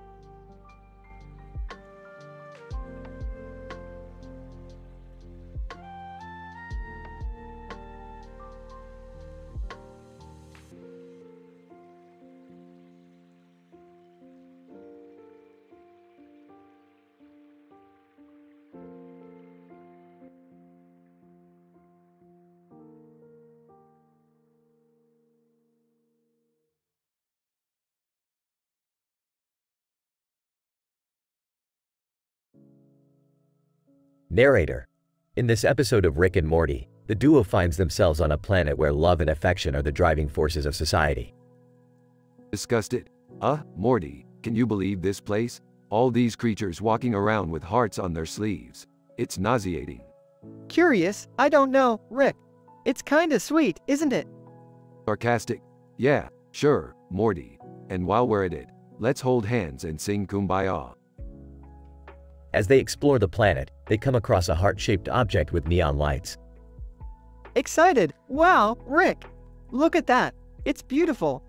Suspicious. Hold on, Morty. Something tells me this is too good to be true. Suddenly, they're surrounded by inhabitants of the planet, all pleading with them to use the object to find their true love. Inhabitant number 1, please, travelers. Help us find our soulmates. Inhabitant number 2, we've been searching for so long. Sympathetic, Rick, we have to help them. Skeptical, fine. But I'm warning you, Morty. There's always a catch. As they activate the heart-shaped object, a dramatic scene unfolds. The neon lights and black background transform into a white and blue heart filled with images of loved ones lost and found. Surprised! Whoa, Rick! This is intense! Serious, Morty, listen to me. This isn't just about finding love. This is about loss, grief, and pain. In the end, they discover that the heart-shaped object is a powerful tool that can heal broken hearts, both metaphorically and physically. Moved! Wow, Rick! I never knew love could be so powerful. Rough. Yeah, Morty. Let's get out of here before my cold heart melts. Narrator. And with that, Rick and Morty leave the planet of love with a deeper understanding of the power of affection and heartache.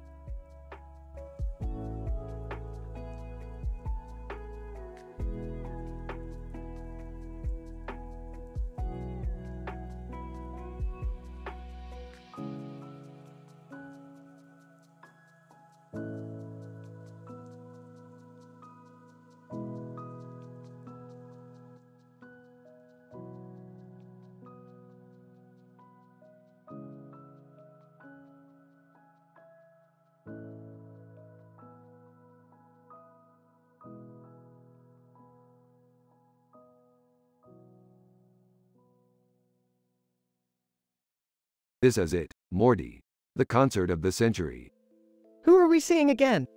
None other than the legendary Janet Jackson. I can't believe I have to come to this with you guys. What's wrong, Summer? Not a fan of the Jackson dynasty? No, it's just, look at that woman over there. Is she okay? Mysterious woman with weird hair and expression approaches them. Mysterious woman, are you the ones who have the time machine?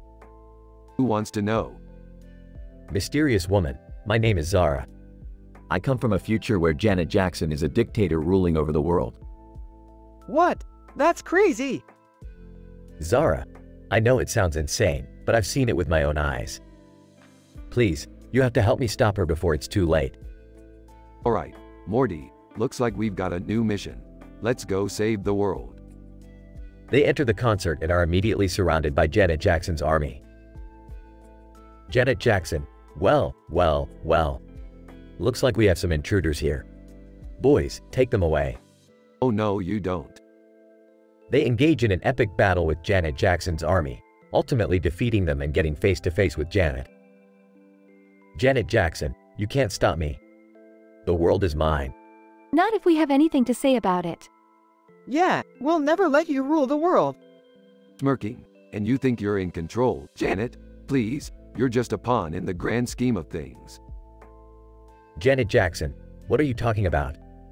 I'm talking about the true mastermind behind your rise to power. The one who orchestrated this whole thing. Zara steps forward, revealing herself to be the true villain. Zara, you fools, you've fallen right into my trap. What? But, why? Zara, because I'm sick of living in a world where people like you have all the power. It's time for a new order, and I'll stop at nothing to make it happen. Good luck with that, Zara. You may have won this round, but the game's not over yet. They make a dramatic escape and return to their own time. Wow, Rick, I can't believe we saved the world again. Yeah, well, it's all in a day's work for the smartest guy in the universe. Rolling her eyes. All right, can we go home now? Yeah, let's get out of here before any other crazy future dictators show up. They teleport away as the screen fades to black.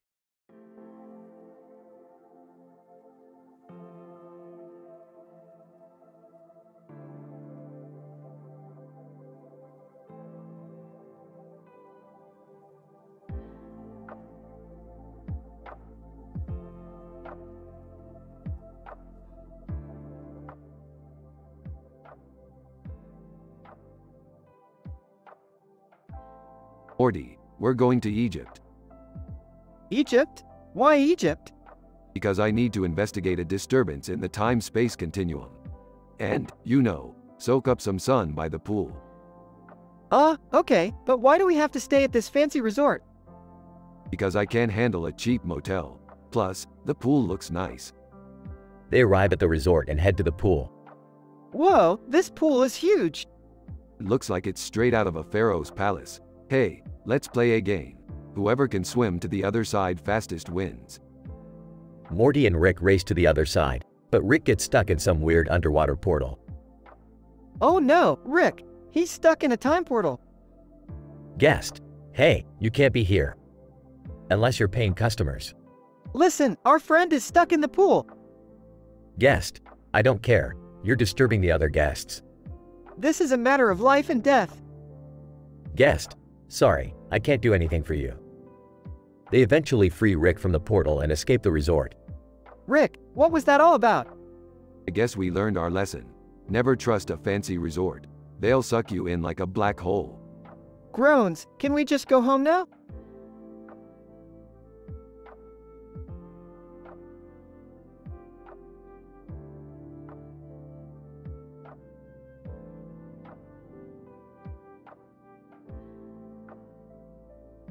Sure.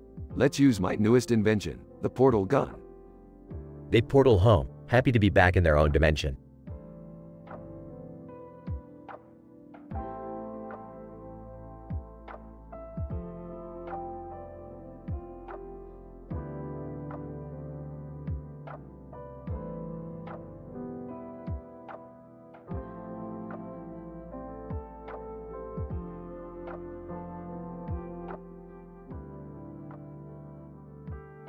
Rick, Morty, and Jerry found themselves stranded on a strange planet after their spaceship crashed. As they wandered through the foreign landscape, they stumbled upon a group of beings with bizarre masks. What the hell are you guys supposed to be? Man with green mask. We are the Usilu, and we have come to take you to our leader. Why? What does your leader want with us? Woman with purple hair and mask. He seeks the knowledge that only Rick Sanchez possesses. That doesn't sound good. They were taken to meet the Usilu leader, who turned out to be a giant tentacled creature with a thirst for knowledge. Leader, give me the secrets of the universe, Rick Sanchez, and I will spare your lives. Sorry, pal. My knowledge isn't for sale. The Usilu leader attacked, but the group managed to fight back with some quick thinking. Rick, remember when you made that weapon out of a toaster and a rubber band? Morty, you're a genius. They defeated the Usilu leader and escaped the planet, but not without some drama between the group. I can't believe you were willing to risk all our lives just to prove a point, Rick. Oh, shut up, Jerry. It's all in a day's work. As they flew away, they listened to Runaway by Aurora, reflecting on the craziness of their latest adventure.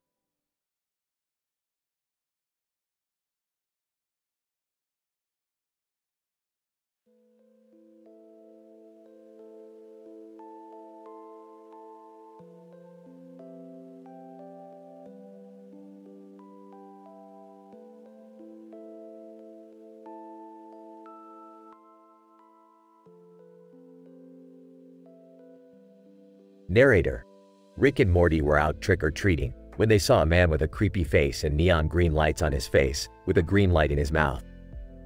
Morty was intrigued and decided to trick-or-treat for UNICEF. Hey, Mr. Creepy Face, trick or treat for UNICEF. Creepy face grunts, "Go away." To himself, wow, what a friendly neighbor. Morty, what are you doing? Trick or treating for UNICEF, Rick. What? No, Morty, that's not how it works. You don't just go asking strangers for money. But it's for a good cause, Rick. Morty, that's how you end up like that guy over there. Points to creepy face. Hey, guys, what's going on? Yeah, we saw you talking to that weird guy. I was trick or treating for UNICEF, but Rick said it's not safe. Oh, I remember doing that as a kid. Yeah, but nobody does that anymore. That's because it's a bad idea. You never know who you're talking to. But what if they really want to help UNICEF? Then they'll go online and donate, Morty. It's safer and more effective. Narrator: Morty learned a valuable lesson about the dangers of asking strangers for money. And Rick was right, as always. But at least they got some candy out of it.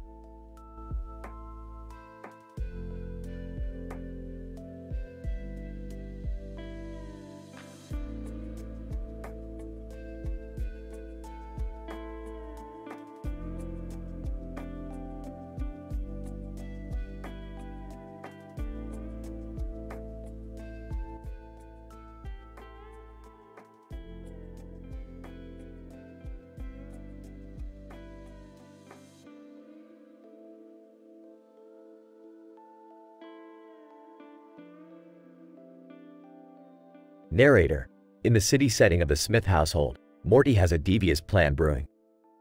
Fake cough. Oh man, I feel terrible. Skeptically. What, do you have a cold or something? Yeah, a really bad one. Winks at the camera. Narrator: Morty is faking the illness to fulfill his lifelong dream of meeting his favorite celebrity through the Make-A-Wish Foundation. Sarcastically. Well, I guess we better call Make-A-Wish then. Narrator: Morty's wish is granted, and he finds himself in a brightly lit room with the celebrity he's always admired. Celebrity shines a light on Morty's face. So, Morty, what's your story? Looks up at the light, just a big fan, sir.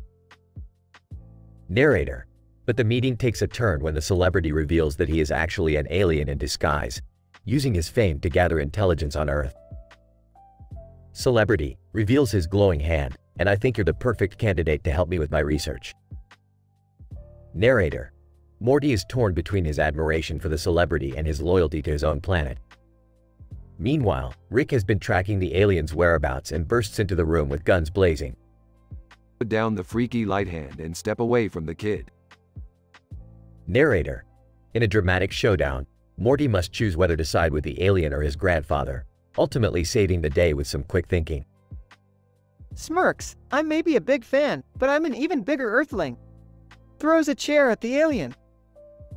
Narrator: And with that, Rick and Morty escape, leaving the alien to face justice for his deception. But Morty is left wondering if he'll ever be able to enjoy his favorite celebrities' movies and TV shows again, with the knowledge that he might not actually be from planet Earth. Voice cracking. That was a close one, Rick. But, do you think he was telling the truth about being an alien? Drugs. Does it really matter, Morty? We've got bigger things to worry about. Drags Morty out of the room.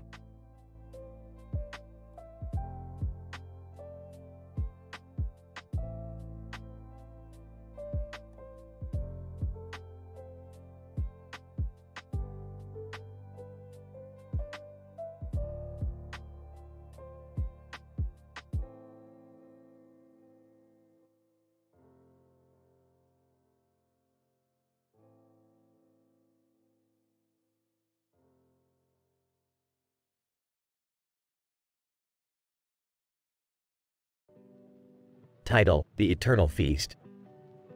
Opening shot of Rick, Morty, Beth, and Summer traveling through space in the ship. Rick is behind the wheel, Morty is playing video games, Beth is reading, and Summer is painting her nails. So, I heard there's this planet where you can eat all the food you want and never gain weight. Sounds too good to be true. Yeah, and what's the catch? Well, apparently, the planet's inhabitants are a bunch of cannibalistic aliens. What? Relax, Morty, I've been there before. They won't eat us if we don't cause any trouble. The group lands on the planet and is immediately greeted by the aliens. They are led to a banquet hall where all kinds of delicious food is laid out before them. This is amazing. Where do they get all this food from? Alien host: we have a very special way of acquiring our ingredients. Suddenly, Morty disappears. Where did Morty go? Alien host: oh, don't worry. He's just being prepared for the main course. What? You can't do that. Alien host: you must understand. We are a proud and ancient race. We do not take kindly to outsiders. Fine, then. You leave me no choice. Rick pulls out a device and presses a button. The aliens all turn green and start convulsing in pain. What did you do? I just gave them a little taste of their own medicine. They'll be fine, but they won't be bothering us anymore. The group manages to escape the planet unscathed, but Morty is nowhere to be found. We have to go back for him. No, Summer. We can't risk it. You heard the aliens. Morty is gone. Let's not dwell on it. The episode ends with a shot of Morty's face, trapped in a never-ending cycle of being eaten by the aliens. Muffled screams.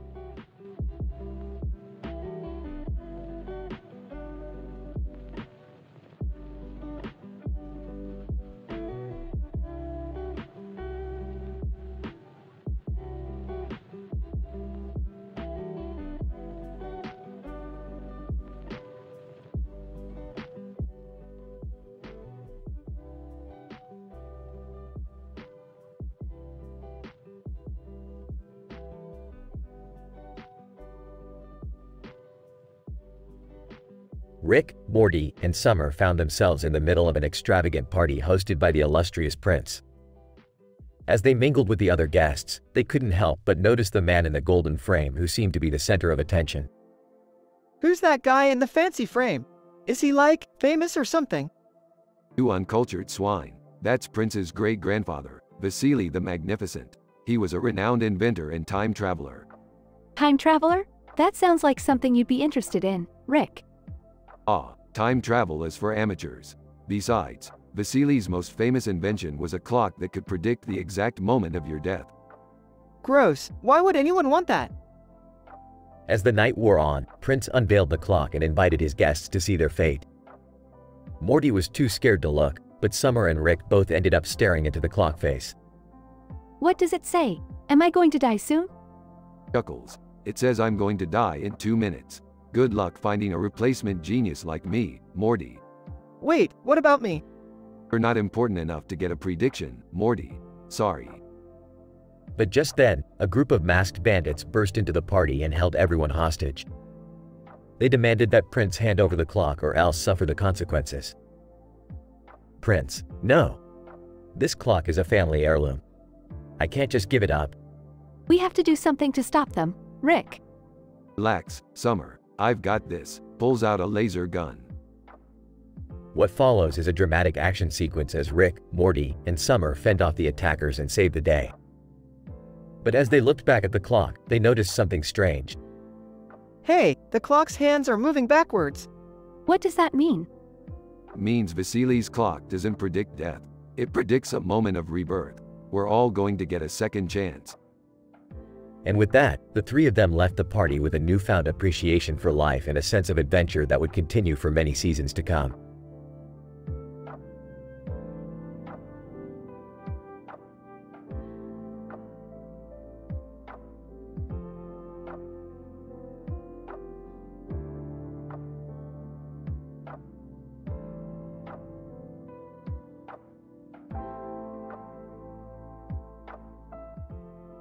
You all want to talk about pickles? I once turned myself into a pickle, Morty. Funniest shit I've ever seen. Yeah, But what about the time you got stuck in that dead guy's body? Hey, that was a personal experiment, and it turned out to be a great escape plan. I still can't believe you turned yourself into condiments, Rick. Like, whole bottles of ketchup and mustard. And then you left us to fend off an assassin while you ran around as a jar of pickles. Thanks for that, Dad. Honestly, I don't get the obsession with pickles. They're just cucumbers soaked in vinegar. What's the big deal? Meanwhile, the man with the beard and white shirt continues to throw papers in the air until they suddenly catch fire and the room begins to fill with smoke. Looks like someone took their job a little too seriously. As chaos ensues, the group must work together to survive and escape the burning building. But will they finally learn not to mess with Rick's crazy experiments? Only time will tell.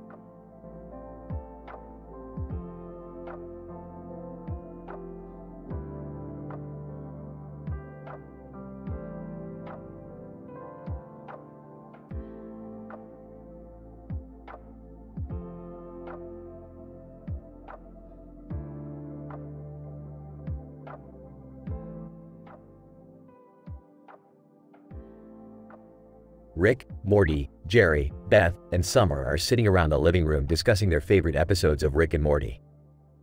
They notice a poster with a magnifying lens on its side and a magnifying lens on the front of it.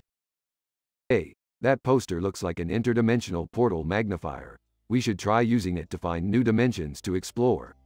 I don't know, Rick. That doesn't sound safe. Can we just stick to talking about the show? I'm still trying to wrap my head around that pickle episode. Oh, Jerry, you just don't understand the complexity of the writing.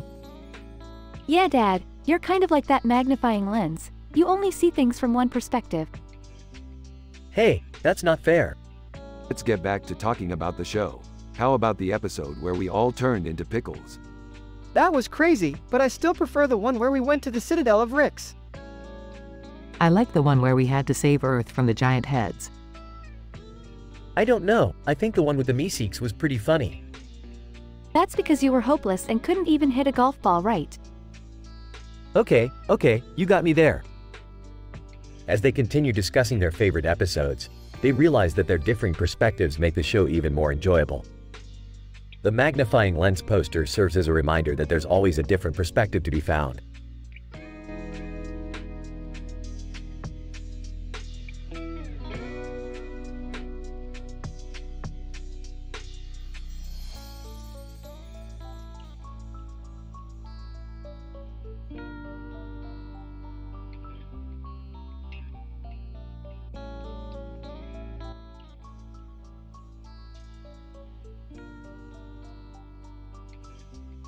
Rick and Neon Adventure. Rick and Morty are cruising on their spaceship when they pick up a distress signal from a man named Max, who's being chased by an unknown entity. They track Max down to a neon-lit city and find him riding a motorcycle. What's the situation, Max? Max, I don't know, man. Something's after me. Something. Not of this world. Rick, we gotta do something. Don't worry, Morty, I got this. Rick uses his portal gun to transport them to the source of the signal, where they find a massive neon alien creature. They engage in a high-speed chase through the city streets, dodging neon cars and buildings. Max, what the hell is that thing? I don't know, but we gotta take it down. Rick, we're kinda outnumbered here. Not for long. Rick pulls out his trusty laser gun and blasts the creature, causing it to explode into a shower of neon sparkles. The team celebrates their victory, but Max is still shaken up. Max, I can't believe that thing was real. Believe it, buddy, we've seen some crazy stuff in our time. As they ride off into the neon-lit sunset, Morty turns to Rick. You know, Rick, that was actually kind of intense. Hey, adventure comes in all shapes and sizes, Morty, and sometimes it's in the form of a neon monster on a motorcycle. The end.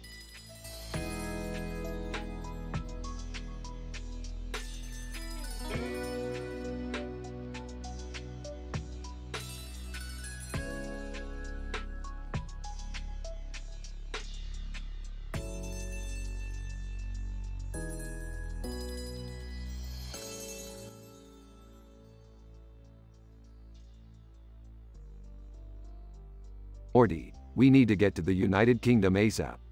Why, Rick? What's going on? Some crazy lady with a weird headpiece and a face mask is causing chaos over there. Can I come too?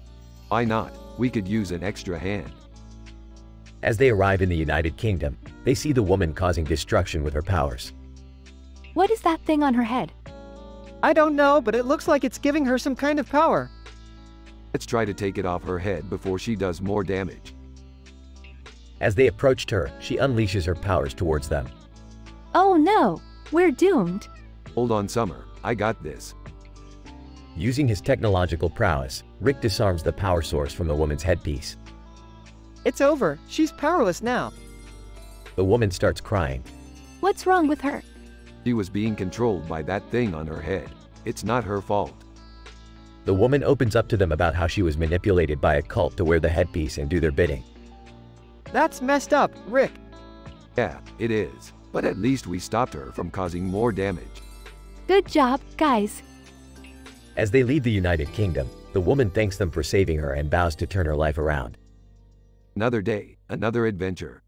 You said it, Rick. Can we go home now? I'm tired. Sure thing, Summer, let's go.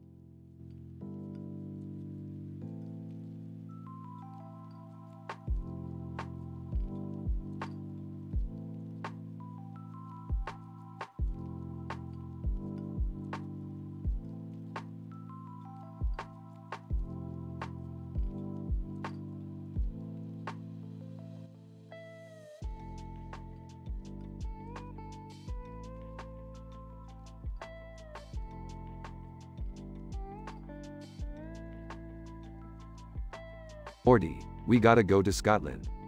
Scotland? Why? Well, there's this guy, Alexander Fleming.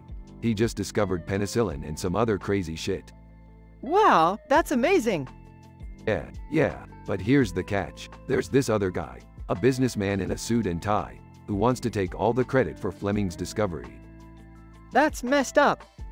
Yeah, it is. And get this, he's trying to blow up that clock tower with the clock on its face, which happens to be the place where Fleming first discovered penicillin. What? Why? Because he's a greedy asshole, Morty. Look, we gotta stop him. They arrive in Scotland and confront the businessman.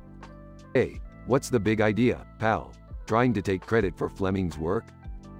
Businessman, who are you two? We're Rick and Morty. Yeah, and we're here to put an end to your shenanigans. Businessman, you think you can stop me? I have a bomb set to go off at any moment. Oh no. Morty, take care of that bomb while I deal with this guy. Morty starts to defuse the bomb while Rick confronts the businessman. You know, you really thought blowing up a clock tower was gonna get you somewhere, didn't you? Businessman, I'll do whatever it takes to get ahead. Yeah, well, that's not gonna happen. You're gonna pay for what you've done. Morty successfully defuses the bomb. Phew, that was close. Nice work, Morty. Now let's take this guy down. They capture the businessman and leave him for the authorities. It's a shame people like him exist. Yeah, but at least we stopped him. I just hope Fleming gets the credit he deserves. Don't worry, Morty, he will. And now, let's go get some haggis. Haggis? Yeah, it's a Scottish dish made from sheep organs. That's disgusting. Yeah, it is. But you gotta try everything once, Morty.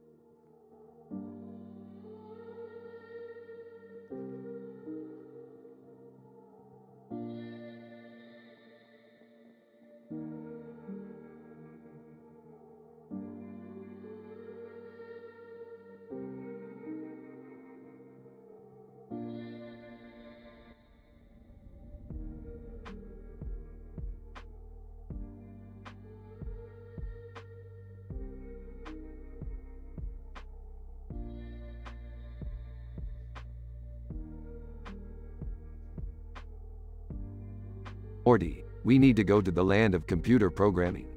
It's a dangerous place, but there's something I need to get. What's so important that you need to risk our lives? It's this guy, Linus Torvalds. He's created the most powerful software in the world, and he's got a pair of glasses that I really want. Dad, I don't think risking our lives for a pair of glasses is worth it. Sarcastically, oh, What a great idea, Beth. Let's just sit on the couch and watch TV all day. That'll really move the plot forward. I'll go with you, Rick. I want to see what all the fuss is about. Oh, great! Now we've got another person to save. As they arrive in the land of computer programming, they are immediately attacked by virus bots. Grab onto me, kids. I've got a virus scanner app on my phone. They are able to fight off the bots and make their way to Linus Torvalds. Linus, who are you and what do you want? I'm Rick Sanchez, and I want those glasses. Linus laughs. You traveled all this way for a pair of glasses? Fine, take them. Just don't say I didn't warn you. As they head back to their dimension, they discover that the glasses are actually a portal to a parallel universe. Oh geez, Rick, we're not supposed to mess with alternate universes. Relax, Morty, we'll just take a quick peek. As they enter the portal, they find themselves in a world where everyone wears glasses like Linus's. Wow, this is amazing. Everyone here is so smart. Yeah, but they also look kind of pretentious. Alright, let's get out of here before we mess up the space-time continuum. As they exit the portal, they find that they are in a completely different dimension than the one they started in. Rick, I think we may have messed up big time. Don't worry, Morty, we'll just find another portal and get back to our dimension. They spend the rest of the episode trying to find another portal, encountering various obstacles along the way. Exhausted? Alright, that's it. We're just going to have to wait it out until the portal opens up again. How long will that take? Oh, I don't know. Could be hours, days, maybe even years. Years? What are we supposed to do in the meantime? Smirks. Oh, I don't know. Maybe we can finally catch up on some quality TV time.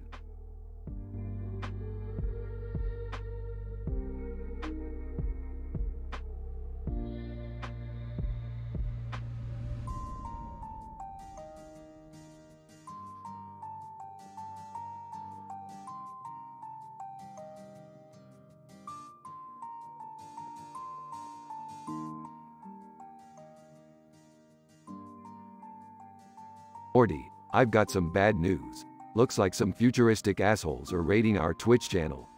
What are they doing, Rick? They're spamming the chat with emojis and messing with the AI-generated versions of us. That's so meta. I don't understand any of this. Can't we just shut down the stream? No, Jerry, we need to take these bots down. And I know just the person for the job. Who? Me, you dumbass. They travel to the purple and neon background where they find a group of people in futuristic suits with lights on their faces and arms. Hey, what's the big idea? Raiding our stream. Futuristic person, we're just having a little fun. Fun, more like cyberbullying. Pulls out laser gun. Rick, are you sure this is a good idea? Of course not, Morty. But it's the only way. They engage in a laser battle and eventually defeat the futuristic people. That'll teach them to mess with us. Can we finally shut down the stream now? Why would we do that? We're famous. But it's just AI-generated versions of us. And I don't think I'll ever understand Twitch. Sarcastically, wow, what a surprise.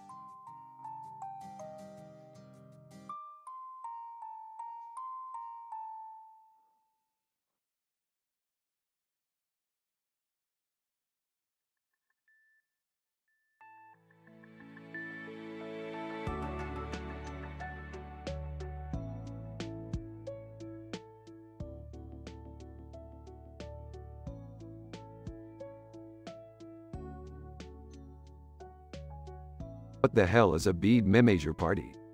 It's a party where they measure your bed and make custom sheets. Sounds boring. I don't know, I could use some new sheets.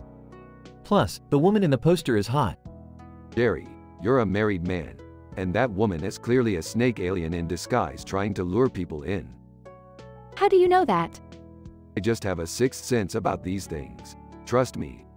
Okay, but what if we actually do need new sheets? Can we go to the party and just not talk to the snake lady? Fine, but I'm bringing my portal gun just in case. At the party, Jerry is immediately drawn to the snake woman in the green dress. Hi there, I'm Jerry. You look stunning tonight.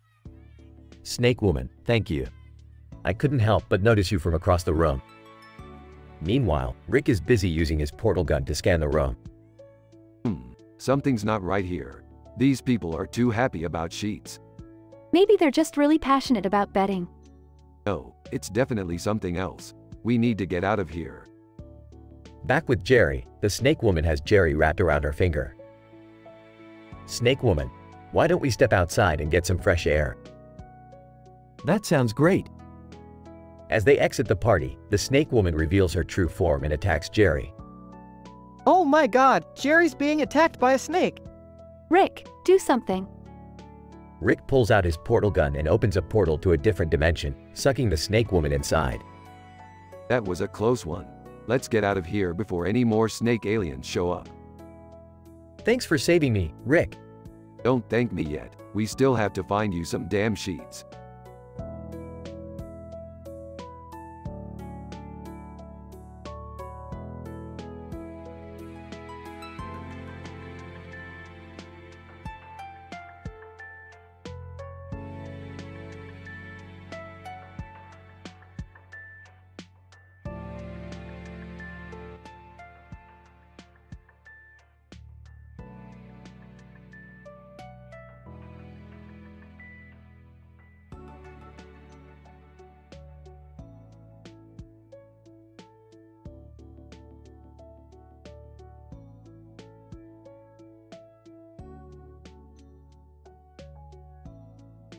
The episode is called The Golden Database, and it starts with Rick and Morty working on a new invention in the garage. Morty, pass me the plasma cutter. We need to splice the nebulizer. Rick, I don't think that's a good idea. The last time we tried to splice the nebulizer, we ended up in an alternate dimension filled with furry creatures.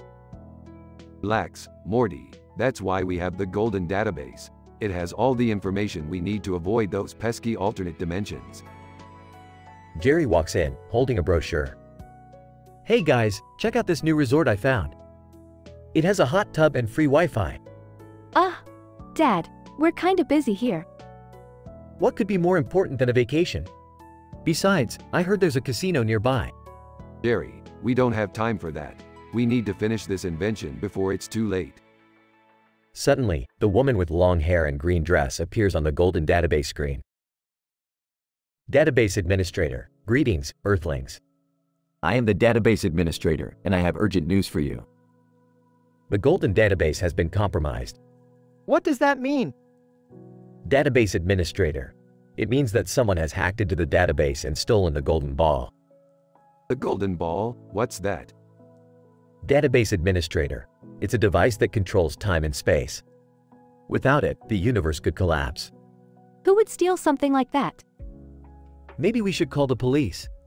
The police won't be able to help us. We need to take matters into our own hands. But how do we find the thief? We have a lead. The thief left a trail of gold particles behind. We just have to follow it. The group sets off on a mission to find the thief and retrieve the Golden Ball. Along the way, they encounter various obstacles and dangerous situations, but with Rick's genius and Morty's bravery, they are able to overcome them. Eventually, they arrive at a secret hideout and confront the thief, who turns out to be none other than Jerry's ex-girlfriend, who was seeking revenge for their breakup. I knew I shouldn't have dumped her. Oh my god, Dad. You're such a loser. In the end, the group is able to retrieve the Golden Ball and return it to the Golden Database. Rick adds a new security protocol to prevent future hacks, and they all go home, exhausted but victorious. Well, that was a crazy adventure. I guess we could all use a vacation now. I know just the place. They have a buffet. Rick, is it really safe to leave the Golden Database unguarded? Relax, Morty. I installed a top-of-the-line security system. No one will be able to steal anything from us again. As the group settles in for their vacation, the camera zooms out to reveal a shadowy figure lurking in the background, watching them. Shadowy figure. I beg to differ, Rick. The end.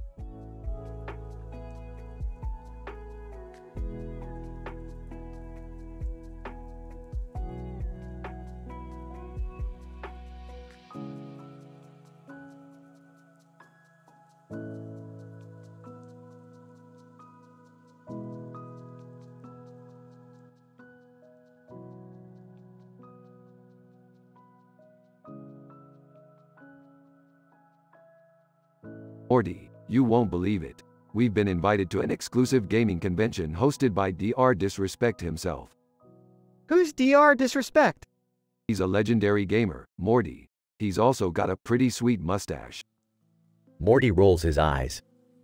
Cut to the convention. Rick and Morty meet Dr. Disrespect. Dr. Disrespect. Hey there, guys. Welcome to my world. You ready to game like champions? We were born ready, but what's with the cheesy red light behind you? Trying to set the mood? Dr. Disrespect. It's my signature look, Rick. It's for the fans. What's with the sunglasses, though? It's indoors. Dr. Disrespect. It's part of the persona, Morty. Part of the brand. They settle in for some intense gaming. Suddenly, a group of aliens crash the convention. Alien leader. We are here to challenge Dr. Disrespect to a game of intergalactic proportions. Dr. Disrespect. Bring it on, aliens. I never back down from a challenge. They begin the game. It's a close match, but Dr. Disrespect manages to win. Suddenly, the light behind him short circuits and explodes. Dr. Disrespect, my brand. The aliens reveal that they had rigged the light to explode if they lost, as part of an intergalactic prank war. Dr. Disrespect is devastated. Don't worry, buddy. We'll fix this. Yeah, we'll just use one of Rick's gadgets. Rick pulls out a tool and fixes the light, saving Dr. Disrespect's brand. Dr. Disrespect, thanks a lot, guys. Remove sunglasses, you really saved my reputation. No problem. But next time, we're charging a fee. Yeah, we're not cheap. They all laugh as the convention comes to an end.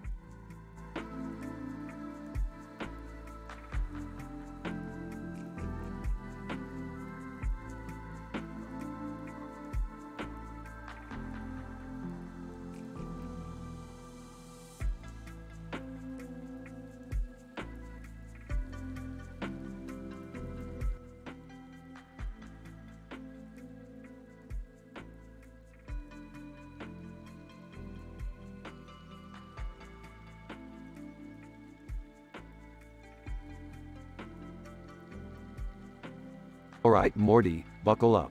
We're going on a little adventure. Oh, okay, Rick. Where are we going? We're going to find a rare species of lizard that can communicate telepathically. Aw, can I come too?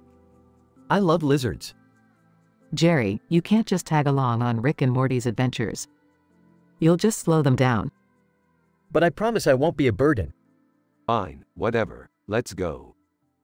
They arrive at a planet with a blue sky, and the lizard with big blue eyes and a black beak is sitting on a rock. Whoa, look at that lizard. I've never seen anything like it. Alright, let's try to communicate. Rick and the lizard have a telepathic conversation. Whoa, this lizard is intelligent. It's saying something about needing our help. What kind of help? It seems that this planet is in danger of being destroyed by an asteroid. The lizard needs our help to stop it. But how are we going to stop an asteroid? Don't worry, Morty. I've got a plan. We'll use ET's expertise to build a device that can deflect the asteroid. Elliot from ET the extraterrestrial appears. Elliot, hey guys, what's up? We need your help to stop an asteroid from destroying this planet. Elliot, sure thing, let's get to work. Jokes and drama ensue as the group works on building the device, including a mishap with Jerry accidentally breaking a crucial component. Jerry, you idiot. You ruined everything? I'm sorry, I didn't mean to.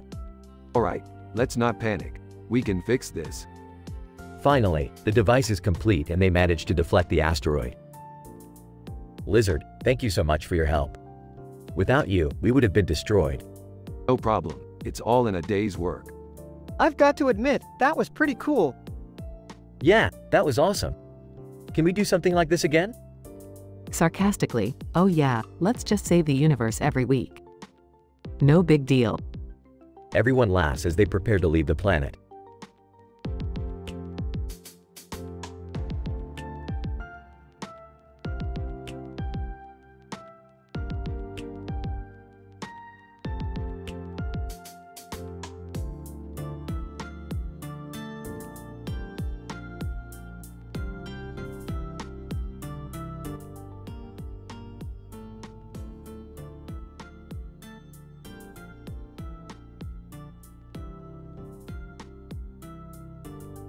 Alright, Morty. Hold on to your butt because we're going into that dark alley. Wait, Rick, what's in there? I don't know, Morty, but that clock on the building looks like it's counting down something. We have to investigate. Do we really have to go in there, Rick? I have a fear of dark alleys. Oh, for God's sake, Jerry, just man up and follow Rick. I'm with Jerry on this one. It looks creepy. As they entered the alley, the clock on the wall started clicking faster and faster, almost like it was leading them to the staircase. This is it, Morty. Let's go up that staircase and find out what's at the top. The room at the top of the staircase was filled with an ambiguous smog and a looming feeling of despair. What is that? I don't know, but we're about to find out. As they approached the center of the room, a figure emerged from the smog, revealing itself to be a creature of pure darkness. What is that thing?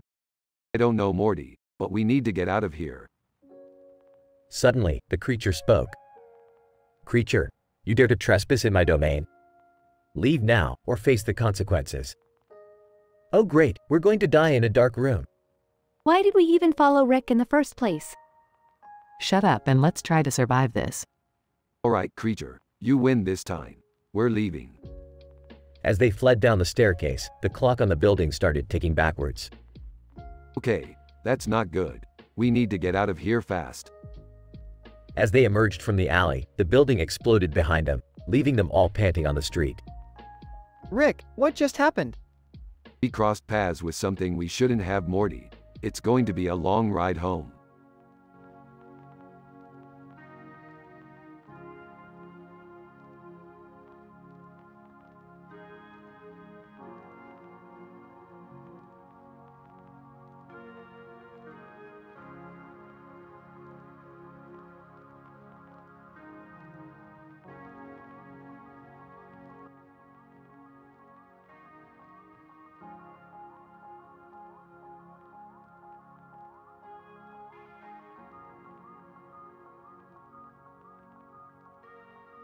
Morty, check out this mask I found.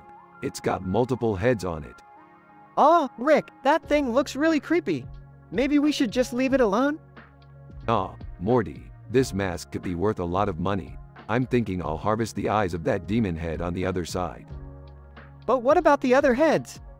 Hey, we'll figure something out. Maybe a nice taxidermy display or something. As Rick approaches the mask with his harvesting tools, the monster suddenly comes to life. Demon head, who dares disturb my resting place? Relax, buddy. We just wanted to take a closer look. The monster's smaller heads start to chatter amongst themselves. Smaller head 1, should we attack them? Smaller head 2, no, let's just scare them off. Rick, I don't like this. Maybe we should just go home. Not without those eyes, Morty. As the group continues to argue, a mysterious figure appears behind them. Figure, you fools. You have awakened the ancient demon. Oh great, just what we need. Another obstacle. The demon rises up, towering over the group. Demon, I demand tribute for my release. Give me your most valuable possession. We don't really have much. Besides the spaceship, I guess. Morty, shut up. We're not giving away our spaceship. I'll handle this. Rick pulls out a flask from his pocket and offers it to the demon. How about a drink instead? This is some seriously good stuff. The demon sniffs the flask, then takes a sip. Demon. Not bad. Very well, I will spare your lives. But do not return to this place again. With that, the demon disappears back into the mask, and the group quickly makes their escape. Well, that was definitely one of our weirder adventures. Speak for yourself, Morty. I just made a fortune selling that mask to a collector.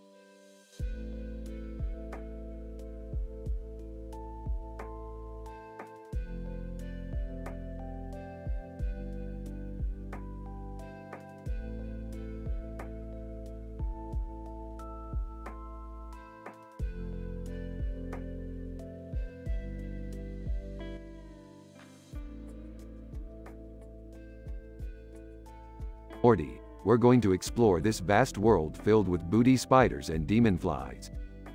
A world filled with what? That sounds incredibly dangerous, Rick. Can I come too, guys? I mean, I could use a little excitement in my life. Count me in as well. I'm not afraid of a few spiders and flies. As they landed on the planet, they stumbled upon a spider with a helmet on and a green bug in front of it with a light shining on it. Look at that, Morty.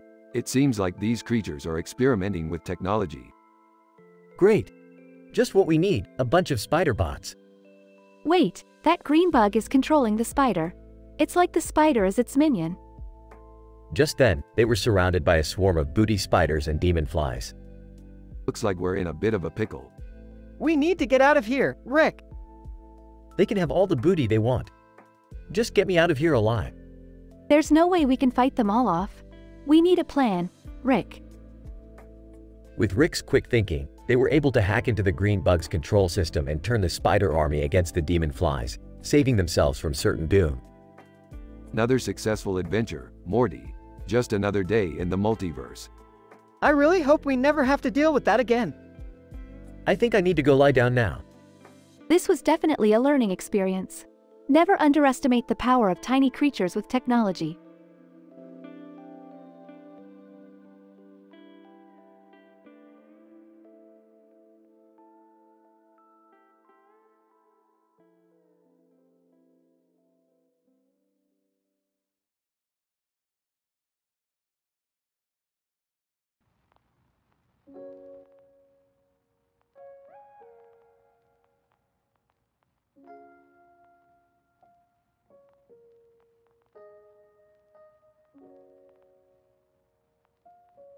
Title: The Blue Suit Swordsman vs. Aquaman.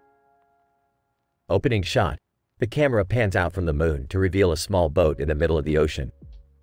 Rick and Morty are on board, with Beth at the helm. Suddenly, a man in a blue suit with a sword appears on the boat. Who the hell are you? Blue Suit Swordsman. I am Sir Reginald, a knight and master swordsman. I have come seeking the aid of the greatest scientific mind in the multiverse. Oh, that would be Rick. Sir Reginald, I am on a quest to defeat Aquaman and claim the throne of Atlantis as my own. Will you help me? Why would we help you? We don't even know you. Sir Reginald, I offer riches beyond your wildest dreams. And a chance to be a part of something truly legendary. You had me at riches. Let's do it. Cut 2. The team arrives in Atlantis and confronts Aquaman. Aquaman. Who dares to challenge the king of Atlantis? Sir Reginald, I do. Sir Reginald, at your service. Aquaman. A knight with a sword. How quaint. Prepare to meet your doom, Sir Reginald. The two engage in a fierce battle while Rick, Morty, and Beth watch from the sidelines. This is crazy. I can't believe we're witnessing an epic sword fight in Atlantis. I'm just hoping we don't get caught up in the crossfire. Relax, Beth. This is why we adventure. To experience the weird and the wonderful. Cut 2. The conclusion of the battle.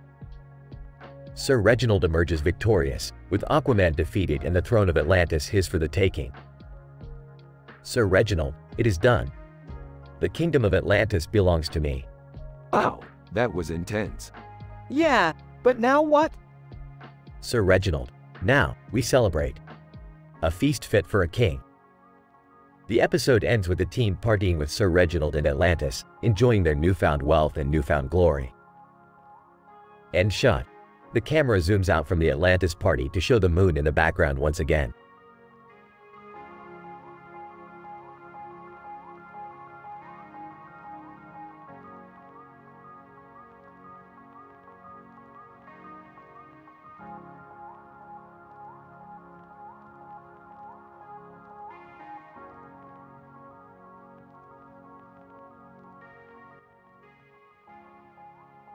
Hey, Rick, have you seen this new video game with a character that looks like Mom? What? Let me see that. Oh, yeah. Looks like your mom's purple hair and green eyes. Interesting. What's so interesting about that? It's just a game character. Hey, I'm right here. And I think it's cool that they made a character that looks like me. Navi, greetings, Earthlings. I am Navi, and I have come to invite you to my planet for a quest. Sure, why not? Adventure awaits. Wait, did you say it's on a planet with aliens, like Avatar? Navi, yes, it is. We need your help to save our planet from an evil force. I don't know about this. It sounds dangerous. Come on, Jerry. This is our chance to be heroes. Alright, let's do this. And who knows, maybe we'll find out more about this avatar that looks like Beth. Navi, follow me, brave Earthlings. Our journey begins now. The group sets off on their intergalactic adventure, encountering various obstacles and hilarious mishaps along the way. Eventually, they save the Navi's planet and return to Earth, with Beth a little embarrassed about her video game avatar.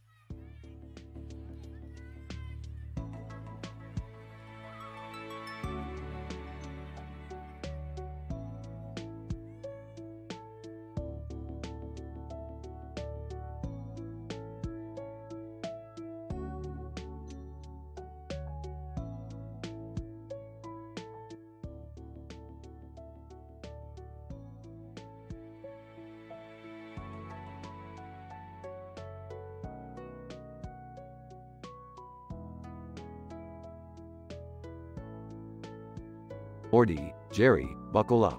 We're going to see Shakira tonight. Shakira? The singer? I didn't know you were a fan, Rick. I don't know, Rick. I'm more of a smooth jazz kind of guy. Well, too bad. We're going, and that's final. At the concert. Shakira. Hello, interdimensional travelers. Are you ready for a night of music and adventure? Wow, she's even better in person. I don't understand why she needs all the lights and the neon backdrop. Can't she just sing? You don't understand the art of the performance, Jerry. Now shut up and enjoy the show. Shakira starts singing. This is amazing. I can't believe we're here. I have to admit, this is pretty cool. But then, something strange happens. Shakira, ladies and gentlemen, I have a surprise for you. Please welcome my special guest, Evil Morty. Evil, hello, Shakira fans. I'm here to take over this dimension and enslave all of you. Morty, did you know about this? No, I swear, I don't know him. What do we do, Rick? Just follow my lead. Rick pulls out a device and starts tinkering with it. Shakira, what are you doing, Rick? Just fixing things, sweetheart. Don't worry. After a few minutes, the device starts beeping. Alright, let's get out of here. But what about Evil Morty? Let him have his fun. We have more important things to do. Back in their dimension. That was insane. I never want to go to a concert again. Yeah, and I can't believe Evil Morty was there. Well, that's the thing about interdimensional travel. You never know what you're going to get. Shakira. Hey guys, I just wanted to say thanks for helping me out back there. Evil Morty can be pretty scary. No problem, Shakira. Just remember to stick with the good Morty next time. The group laughs as the episode ends.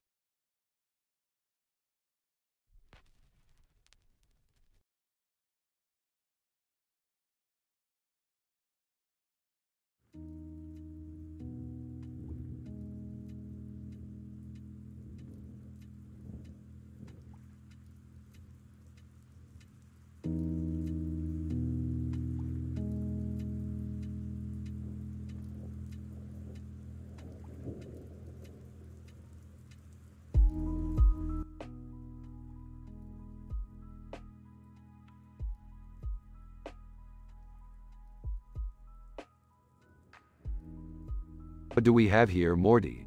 A biologist in a red dress, holding a light-up ball in the middle of a forest? I don't know, Rick, but she seems pretty serious. Maybe she needs our help. Woman. Hello, I'm Dr. Klein. I'm a biologist researching bioluminescent organisms in this forest. But something strange is happening. The creatures are disappearing and the stream is turning toxic.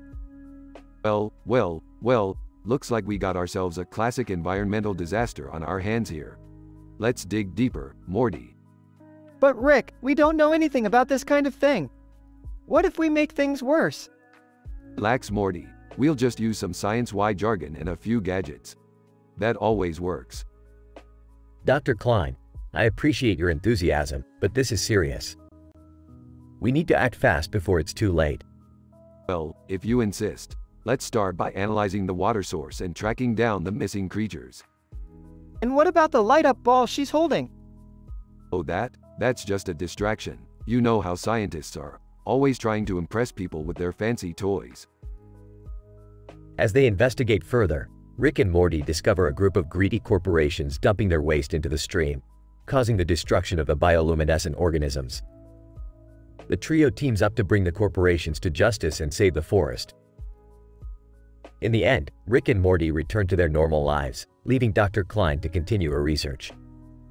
As they walk away, Morty turns to Rick and says, You know, Rick, it feels good to help save the environment. Yeah, but let's not make a habit out of it. We got a reputation to uphold.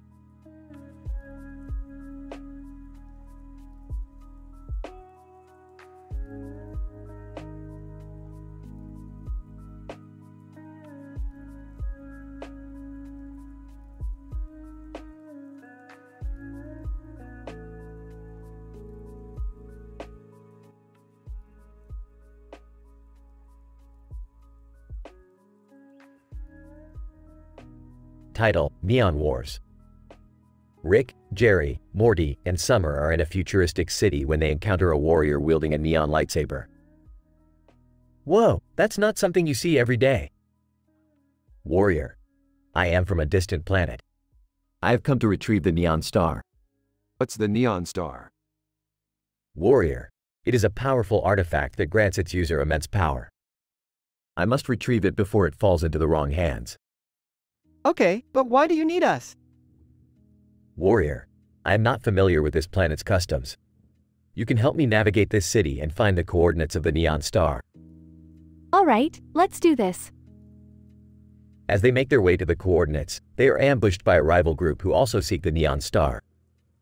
Great, just what we need. Some space thugs. What do we do? Well, we can't let them get the neon star. Time to get creative. As they engage in a battle, Rick pulls out his portal gun, allowing them to teleport to different locations to catch their opponents off guard. This is insane. I can't believe this is actually happening. In the end, they successfully retrieve the neon star and return it to the warrior. Warrior, I thank you for your assistance. Your bravery will not be forgotten. Well, that was one crazy adventure. Hey, just another day in the multiverse. As they walk away from the warrior, Summer turns to Rick. Hey, Rick, can we do that again sometime? Sure thing, Summer. I know just the planet we can visit next.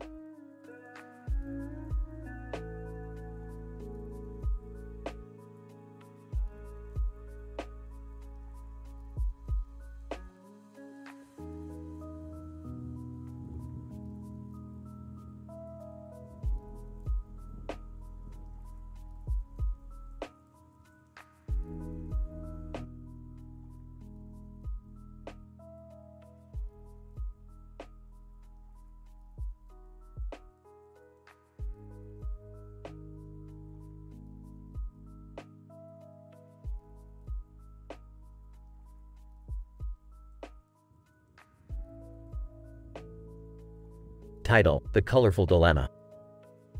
Opening scene. Rick, Morty, Jerry, Beth, and Summer are in the garage discussing their next adventure. Rick is tinkering with something on his workbench while the others stand around. So, what's the plan, Rick? We're going to travel through different dimensions of color. I've been working on a device that will allow us to do just that. That sounds interesting. How will it work? It's simple, really. We just need to focus on the color we want to go to and activate the device. No. Everyone looks at Morty, confused. What do you mean, Morty? You don't want to go on this adventure? No. Come on, Morty. It'll be fun. No. Why don't you want to go, Morty? No. Let's just leave Morty behind. He can stay here and play video games. No. Rick, that's not fair. Morty should come with us. Fine. Morty can come, but he can't complain. No. Scene 2. The group activates the device and is transported to a dimension with a purple background. Wow, this is amazing. Look at all the different shades of purple. I feel like I'm in a dream. Yes. No. Scene 3. The group then travels to a dimension with a green background. This is even better than the last one. It's so serene and calming. I could stay here forever. Yes. No. Scene 4. Finally, the group travels to a dimension with a pink background. This is my favorite color. It's so cute and girly. I love it. Yes. No. Scene 5. The group suddenly realizes that they are stuck in the pink dimension and can't get back to their own dimension. What are we going to do now? We're trapped. This is bad. Yes. No. Scene 6. Rick manages to fix the device, and they are able to transport back to their own dimension. Thank goodness. I was getting worried. I thought we were going to be stuck there forever. That was a close call. Yes. No. Closing scene. The group returns to the garage, relieved that they made it back safely. That was quite the adventure. I'm just glad we made it back in one piece. I don't know if I want to go on another adventure like that. Yes. No. The end.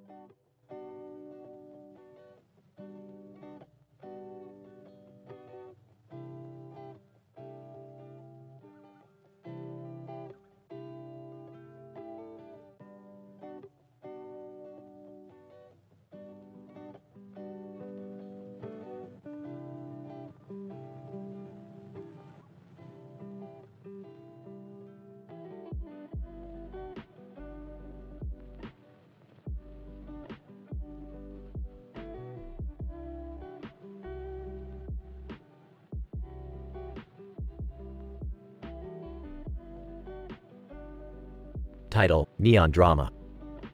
The episode opens with Rick and Morty in their spaceship, flying through space. Suddenly, they receive a distress signal from a nearby planet. Great. Another rescue mission. Neon, neon, neon, neon. What's the distress signal say, Rick? Neon, neon, neon, neon. It's from some woman in a futuristic suit. Neon, neon, neon, neon. Maybe she needs our help. Neon, neon, neon, neon. They land on the planet and meet the woman, who introduces herself as Neon. Neon, thank you for coming to my rescue. Neon, neon, neon, neon. What's the problem? Neon. Neon, neon, neon, neon. Neon, my suit's power source is malfunctioning. Neon, neon, neon, neon. Can't you just fix it? Neon, neon, neon, neon. Neon, I need a rare element to repair it. Neon, neon, neon, neon. Of course you do. Let's go find it. Neon, neon, neon, neon. They set off on a mission to find the rare element, encountering strange creatures and having a few close calls. Eventually, they find the element and bring it back to Neon. Neon, thank you so much for your help. Neon, neon, neon, neon. No problem. Can we go home now? Neon, neon, neon, neon. Neon, actually, there's one more thing. Neon, neon, neon, neon. What is it? Neon, neon, neon, neon. Neon, I need to get back to my home planet. Neon, neon, neon, neon. Alright, let's go. Neon, neon, neon, neon. As they're flying through space, Neon suddenly collapses. What's wrong with her? Neon, neon, neon, neon. Her suit must be malfunctioning again. Neon, neon, neon, neon. Neon, I'm not going to make it. Neon, neon, neon, neon. We have to do something, Rick. Neon, neon, neon, neon. Rick comes up with a plan to use the rare element they found to fix Neon's suit. After a tense few moments, they manage to repair the suit and Neon recovers. Neon, thank you so much. You saved my life. Neon, neon, neon, neon. Yeah. Can we finally go home now? Neon, neon, neon, neon. They drop Neon off at her home planet and return to their own, exhausted but satisfied. That was one crazy adventure. Neon, neon, neon, neon. Yeah. Let's get some rest. Neon, neon, neon, neon.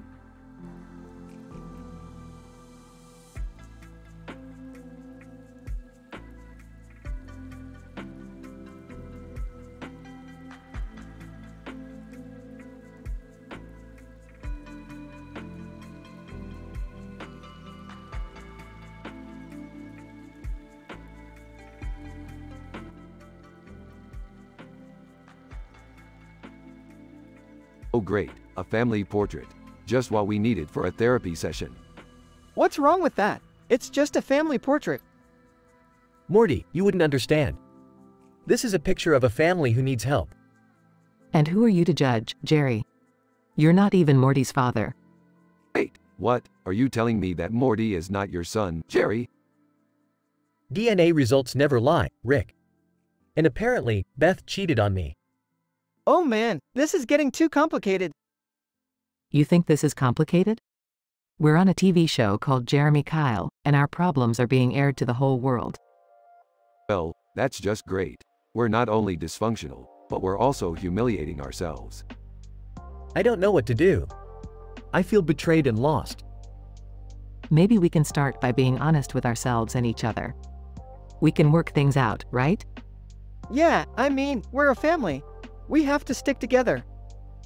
Sentimentality. I hate it, but I guess we'll have to put up with it for now. As the family discusses their issues and emotions, they realize that their love for each other is stronger than their problems. With Rick's guidance, they come to terms with their issues and leave the show as a stronger unit.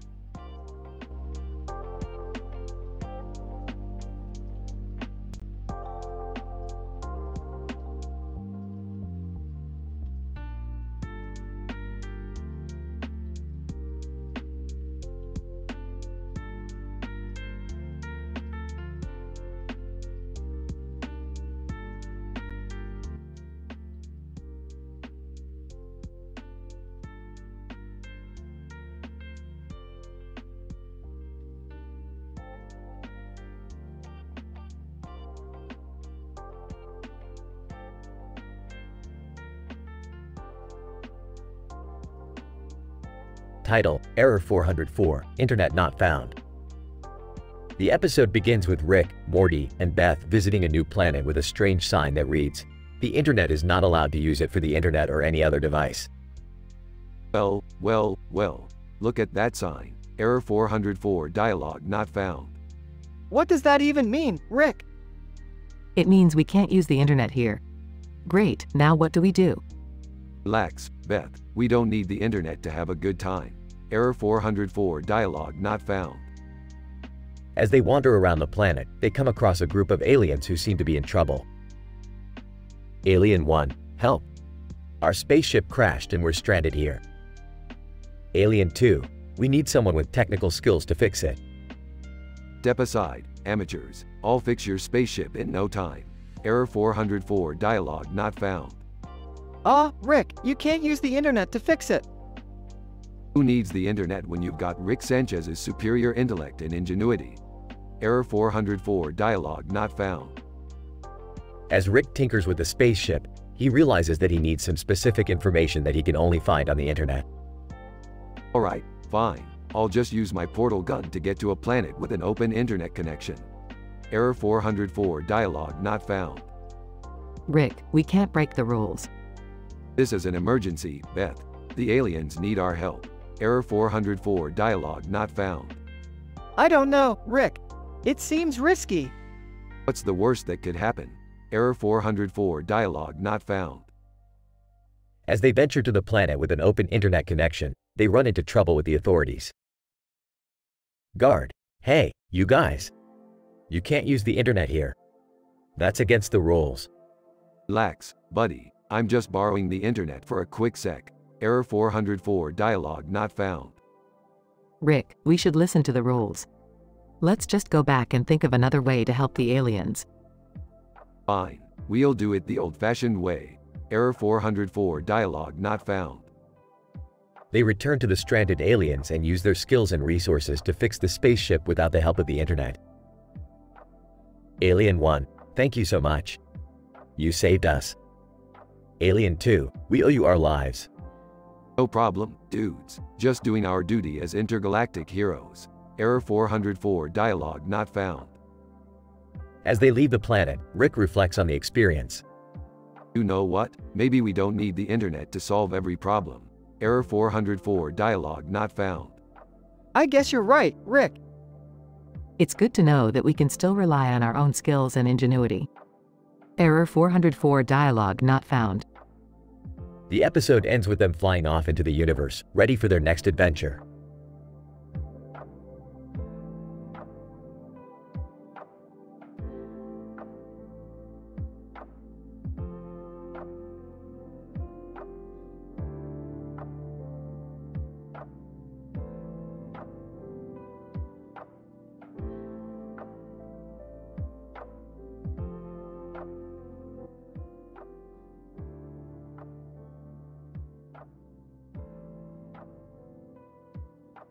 Burps, Morty, I'm picking up some strange energy readings from Bratislava. Brody, what?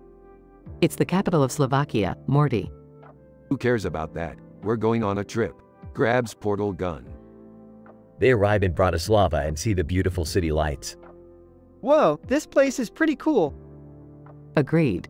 But why did you bring us here, Rick? Pulling out a device, because I detected a powerful source of energy coming from the river. Rick, that's not a river, it's a bridge.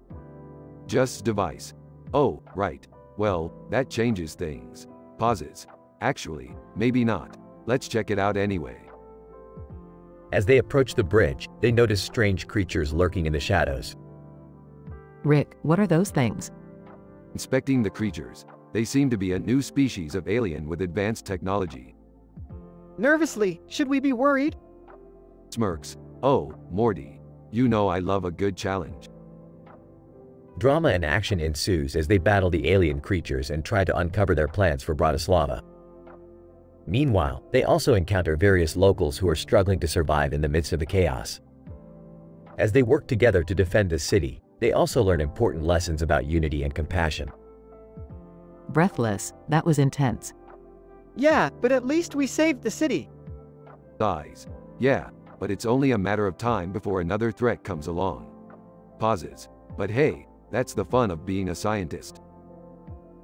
They all laugh as they walk off into the night, leaving Bratislava with a newfound sense of safety and hope.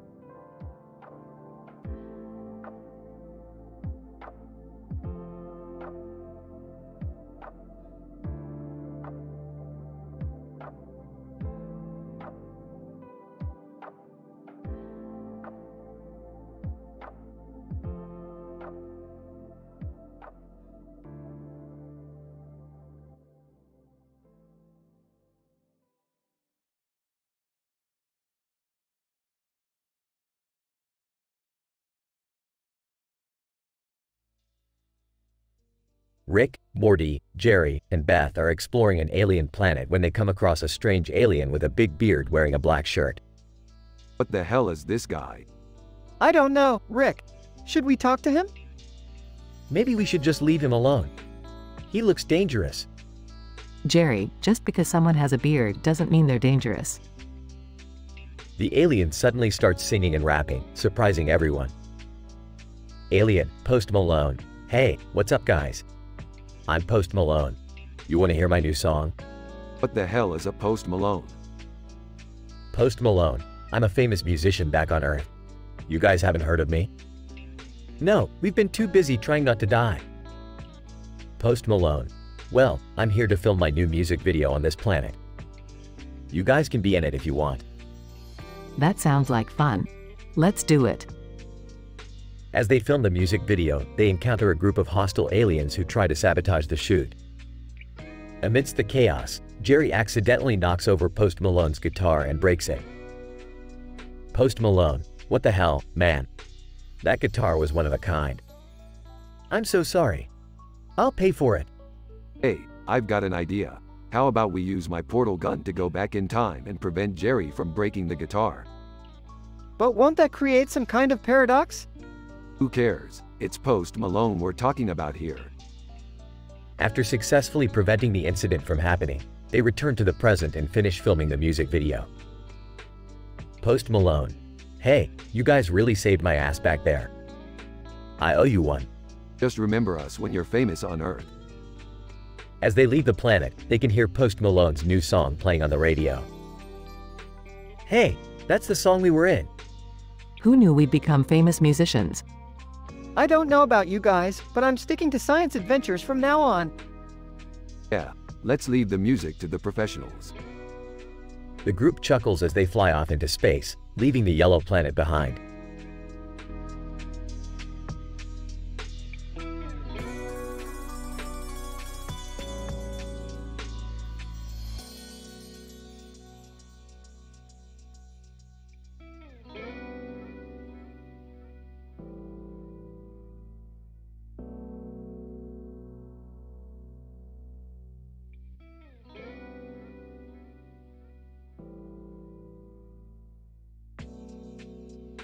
Morty, we have a problem. Oh geez, what is it this time, Rick? I accidentally dimension hopped into the Doctor Who universe and now we're stuck with this blue and yellow Dalek. A Dalek? Isn't that like one of the deadliest creatures in the galaxy? Yeah, Morty, but this one seems a little different. It keeps repeating, Dale, Dale, Dale, over and over again. Huh, that's weird. Maybe it's malfunctioning. Ah, forget it, Morty. Let's just sell it to the highest bidder and get out of here. But as they're about to leave, the Dalek suddenly starts to transform. Its outer shell falls away to reveal a small creature inside. Creature, thank you, travelers. I have been trapped inside that Dalek shell for centuries.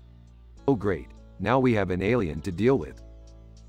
Creature, please, I mean you no harm. I was once a peaceful creature until I was forced to hide in that Dalek shell to avoid being captured by my enemies. So what do we do now, Rick? Guys, we'll help this guy find a new shell to live in. But first, we should probably take care of those enemies he mentioned. And so, Rick and Morty set off on a dangerous adventure to help their new alien friend. Along the way, they encounter various obstacles and enemies, but they manage to emerge victorious with the help of the alien's unique abilities. In the end, the alien finds a new shell to live in and bids farewell to Rick and Morty, thanking them for their help. As they return home, Rick and Morty reflect on the strange and unpredictable nature of their adventures, but vow to always be ready for whatever the multiverse may throw their way.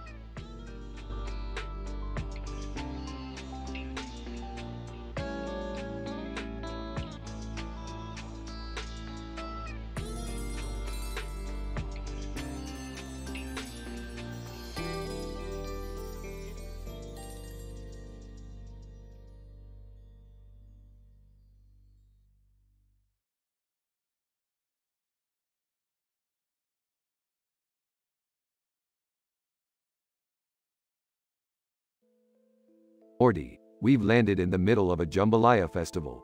Check out that woman with the headdress. Wow, she looks like she's from another planet. Woman, greetings, travelers. I am Princess Zahara. I have come to this dimension to find the lost clock of my ancestors. Lost clock, you say? That sounds like a job for us, Morty. But, Rick, we're in the middle of a festival. We can't just leave. Morty, we're not just any festival goers. We're interdimensional adventurers. Now, let's find that clock. As Rick and Morty venture off with Princess Zahara, they encounter the corrupt ruler of the Jambalaya Kingdom, King Ludwig. King Ludwig, Princess Zahara, I have heard of your quest. But you will never find that clock. It belongs to me now. Princess Zahara, you have no right to claim what is not yours, Ludwig. Oh, whoa, whoa. Hold up, guys. Why don't we just settle this with a friendly game of jambalaya? As the game unfolds and tensions rise, Morty sneaks away and discovers the lost clock. But before he can make his way back to the group, he is captured by King Ludwig's guards. Rick, Princess, I found the clock, but I've been caught. Not to worry, Morty. We've still got one trick up our sleeve. In a final showdown, Rick and Princess Zahara use their jambalaya skills to defeat King Ludwig and retrieve the clock. Princess Zahara, thank you both for your help. With this clock, I can finally restore my kingdom to its former glory.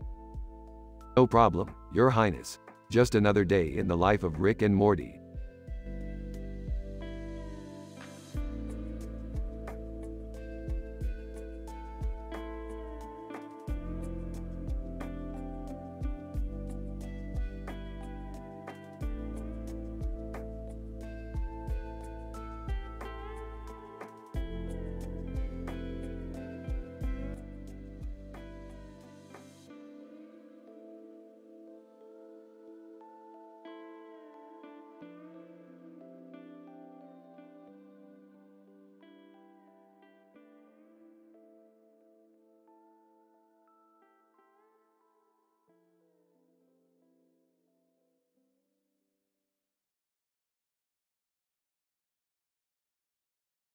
Title: The Masked Menace.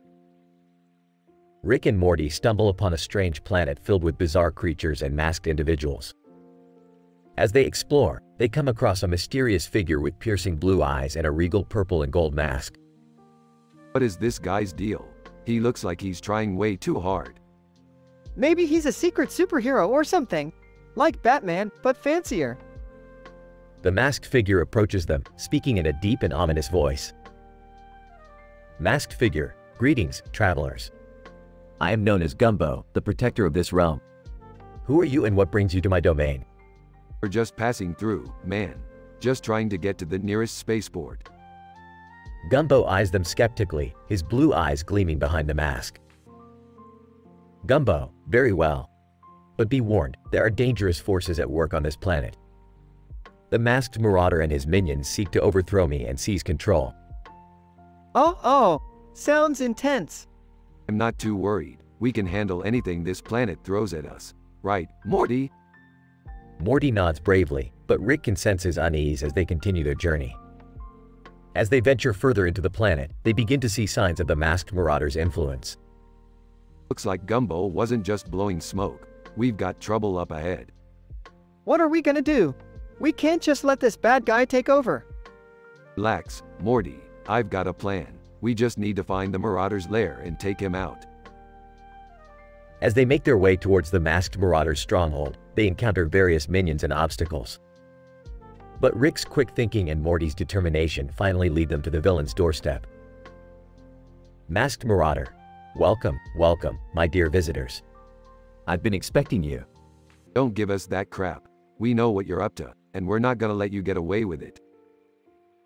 The marauder laughs, his face hidden behind a twisted mask of green and gold. Masked marauder, foolish mortals. Do you think you can defeat me? I possess the power of the masks, and none can stand against me. Oh, shut it, Morty. Go for his legs. Morty charges towards the marauder, but is quickly knocked back by a blast of energy. Rick jumps into action, using his own mask to absorb the attack and redirect it back at the villain. The ensuing battle is fierce, as the two sides clash in a flurry of masks and mayhem. But in the end, Rick and Morty emerge victorious, with the marauder defeated and Gumbo's reign secured. Gumbo, well done, travelers.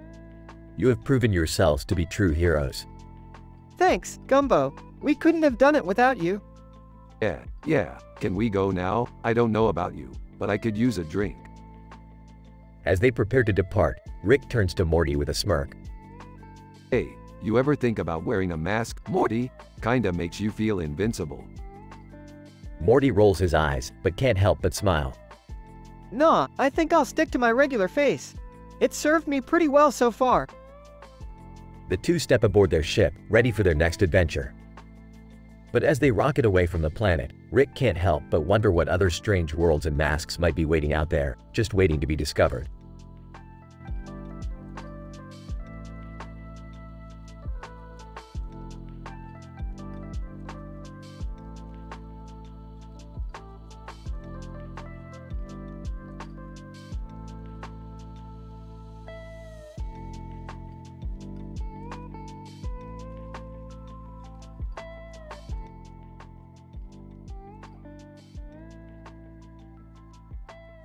Morty, we need to go to that space convention.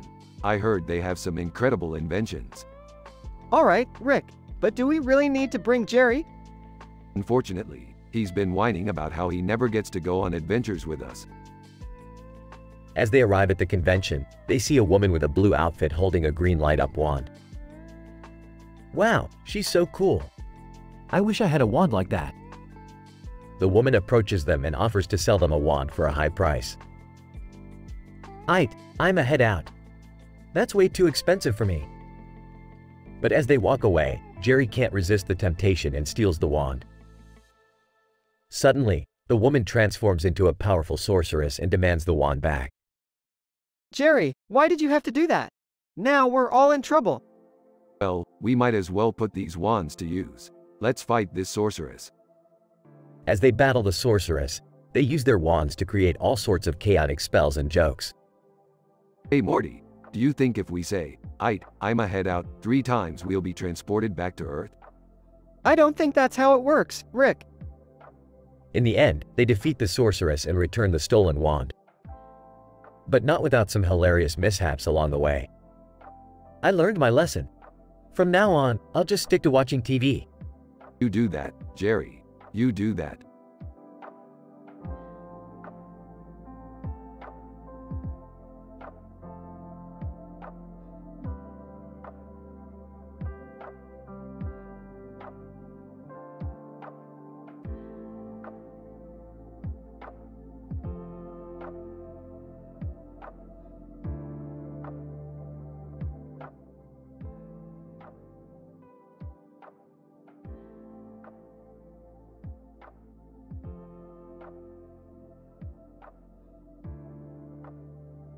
Title: The Demon Hunter. Rick and Morty are browsing through a flea market, where they come across a poster of a rugged-looking man with a brown hat on a green background. The poster also features a picture of a demon and Rugrats. What's up with this poster, Morty? I don't know, Rick. It looks like some sort of demon hunter or something. Demon hunter? Chuckles. That's ridiculous.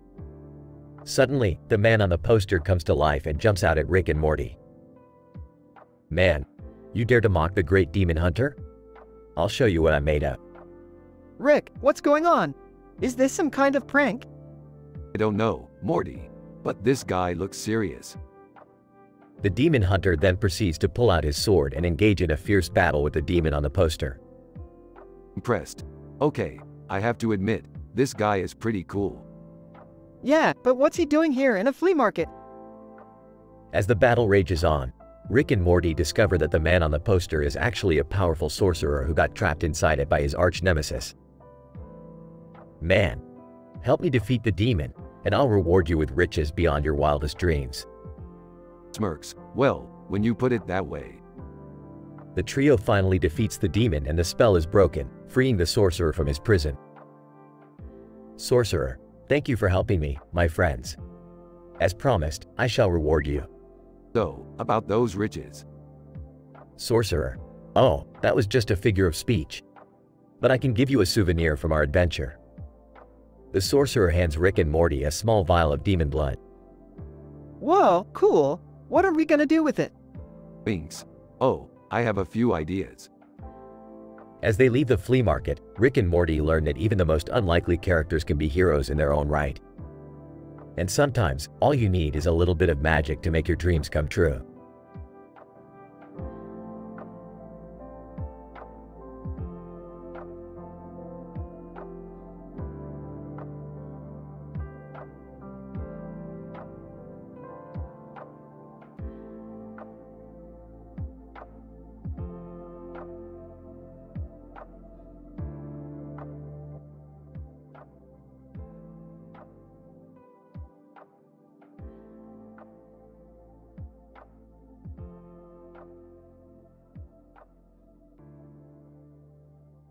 Morty, we've got a new adventure lined up. I've received an urgent message from an old friend of mine who's a ship captain. What kind of adventure? Well, he needs our help with something mysterious. Apparently, there are two men in uniform sitting on his boat in the water, and he's afraid they might be sea monsters. Sea monsters? Really, Rick? That just sounds like a regular job for the Coast Guard. Morty, this isn't just any ordinary case. These two men could be aliens or something. Captain, Rick, thank God you're here. These two guys have been freaking me out for days. They just sit there staring at the ocean, never talking or doing anything. It's like they're waiting for something. Yellow Hat Guy, Captain, don't worry. I'll handle these too. I've dealt with weirder things in the past. Who's this guy? Captain, that's Yellow Hat Guy. He's an expert in strange occurrences on the ocean. He saved my ship from pirates before. Are you serious? We're working with a guy in a yellow hat? Yellow Hat Guy. Hey, watch it, kid. This yellow hat has saved my life more times than I can count. All right, let's focus on the task at hand. It looks like these two guys might be up to something, and we need to figure out what it is. I still think it's just the Coast Guard. Morty, trust me, this is going to be a wild ride. As they approach the other boat, they see that the two men are actually robots disguised as humans. After a tense battle, they discover that the robots were sent to gather information on human emotions by an alien race. Captain, well, I'll be. I never thought I'd see the day when robots were trying to learn how to feel. Yellow Hat Guy. We might have saved the world from an invasion, Rick. Or at least from some awkward robot small talk. I guess you were right, Rick. This was a wild ride. Of course I was, Morty. You should know by now that I'm always right. They all laugh as the sun sets over the ocean, happy to have saved the day once again.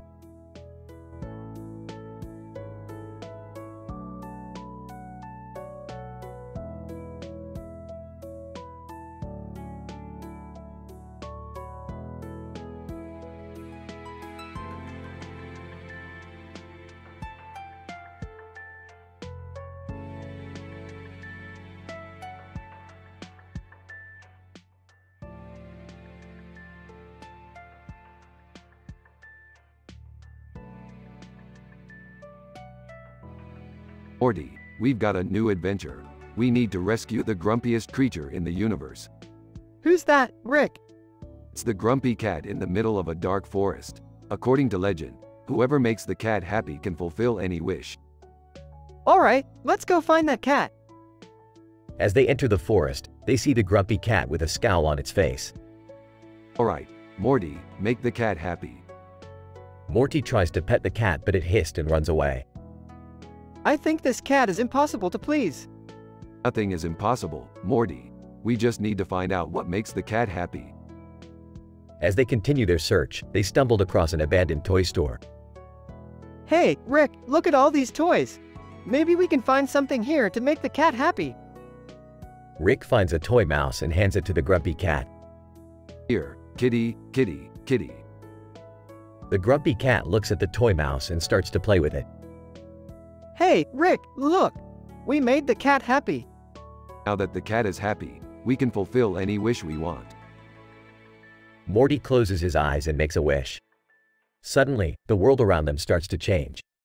Whoa, this is amazing. We can do anything we want. Careful, Morty. With great power comes great responsibility. Morty realizes the downside of their wish and decides to reverse it.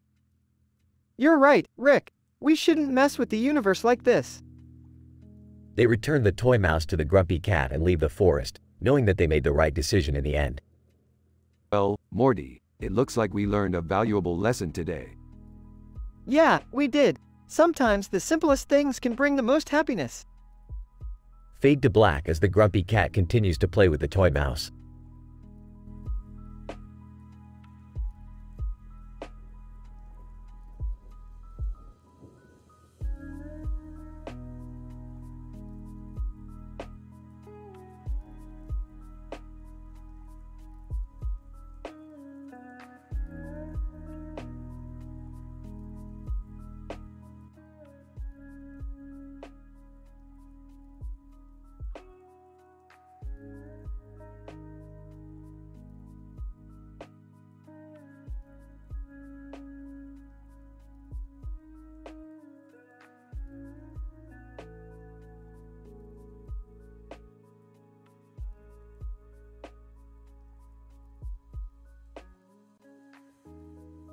Fade in. Int. Smith house, living room. Rick and Morty are watching interdimensional cable on the TV. Suddenly, Rick pauses the show and turns to Morty. Morty, have you ever heard of the screenwriter? No, Rick. What's that? It's a device that can rewrite anyone's life story with a click of a button. And I need it. What do you need it for, Rick? To fix someone's life, Morty. Someone who deserves a second chance. Morty looks at Rick with understanding. Who is it, Rick? His name is Bob. He's a businessman who's been working hard his whole life but was never appreciated. I want to give him the life he deserves. Okay, let's go get it. Fade out. Fade in. Next. Screenwriter location, street corner. Rick and Morty arrive at the screenwriter location. They see a man in a suit standing on a street corner with his arms crossed and smiling at the camera. People are in the background going about their day. Is that him, Rick? That's him, Morty. They approach the man. Excuse me, are you Bob? Bob. Yes, I am. How may I help you? We're here to offer you a gift, Bob. A chance to rewrite your life story. Bob. What? How? Rick pulls out the screenwriter device. With this, it can rewrite your entire life story. Bob, I don't understand. What's wrong with my life story? Nothing, Bob, but we believe you deserve more. You deserve the life you always dreamed of. Are you willing to take that chance? Bob looks at Rick and Morty, then looks around him at the people going about their day. He smiles. Bob, I'm in. Fade 2. Int. Laboratory. Rick sets up the screenwriter device and inputs Bob's information. He hits the rewrite button. Suddenly, Bob disappears from the room. Where did he go, Rick?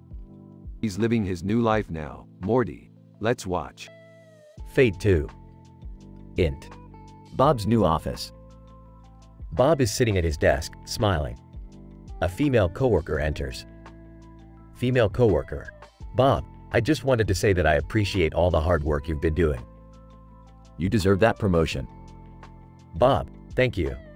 That means a lot. Fade 2. Int. Bob's new house. Bob is sitting on his couch with his wife and 2 children. They are eating popcorn and watching a movie. Bob's wife, I love you, Bob. I'm so proud of everything you've accomplished. Bob, I love you too. Fade 2. Int. Laboratory. Rick and Morty are watching the screenwriter's screen. They see Bob's new life unfolding.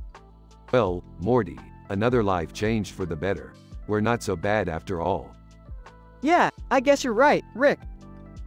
Suddenly, the phone rings. Rick answers it. Hello? Voice on phone. Rick, we need your help. There's been a malfunction with the screenwriter. Someone's life story got rewritten, but not for the better. It's causing a major disruption in the multiverse. We need you to fix it. Rick hangs up the phone and turns to Morty. Looks like we have another job to do, Morty. Let's go. Fade out. The end.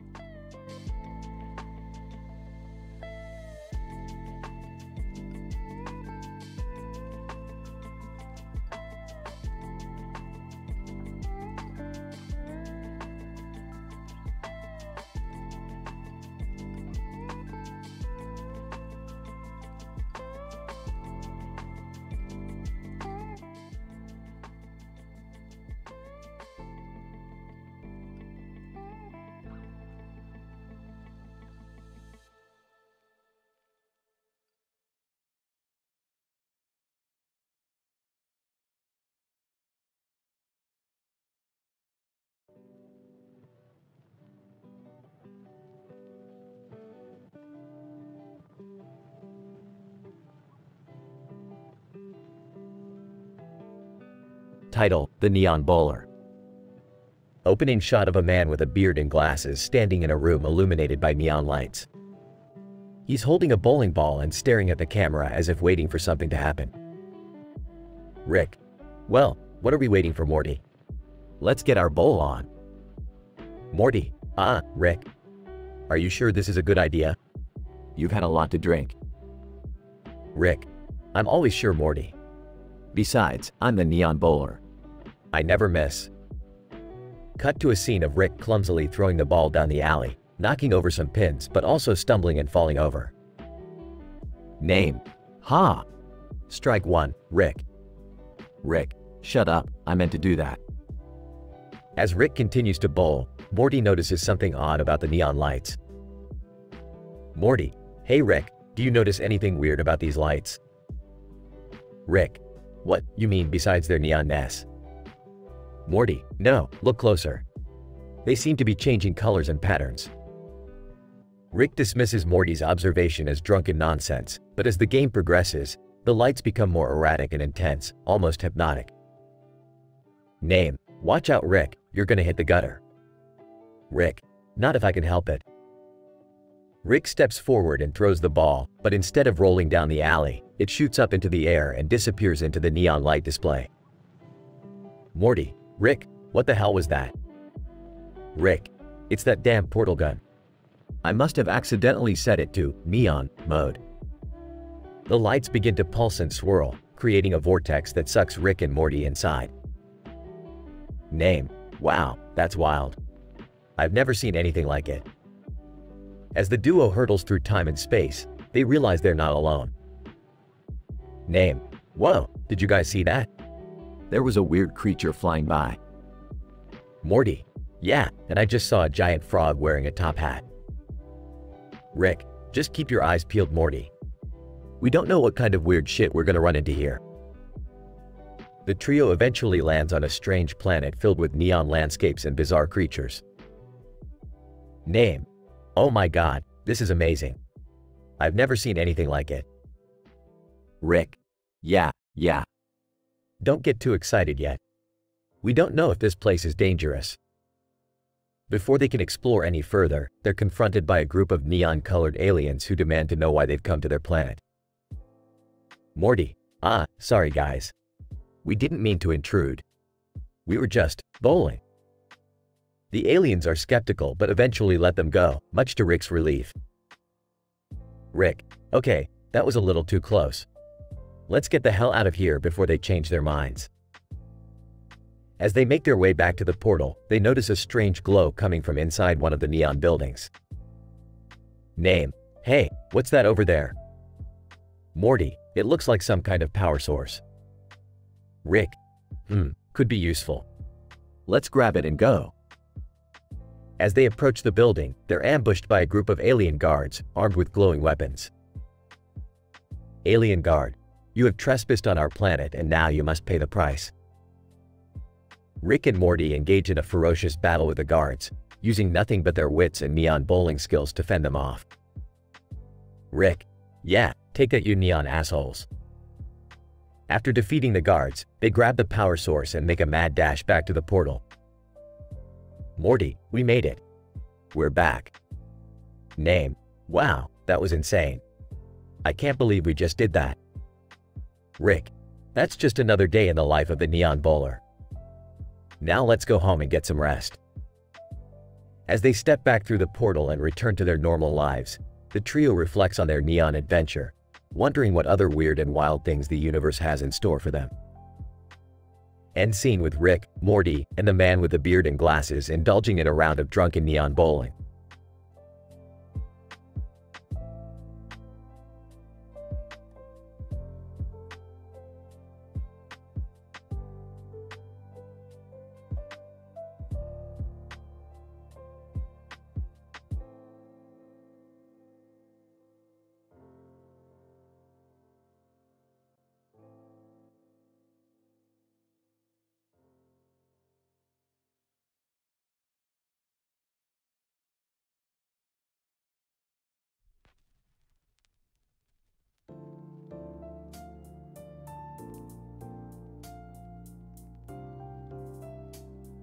Whoa, Rick, what kind of crazy adventure are we going on this time? Get ready, Morty, because we're about to meet the Demon King of the Earthworms. Confused. Though what now? Pulls up a hologram. See this guy?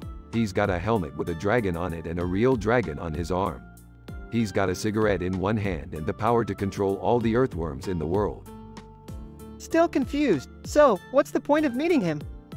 Well, Morty, he owes me a favor, and I need him to find the lost city of Atlantis.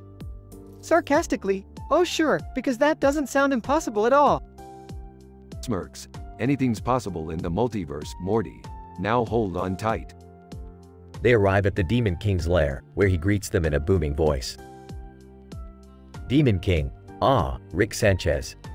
It's been a while. What brings you to my realm? I need you to find something for me.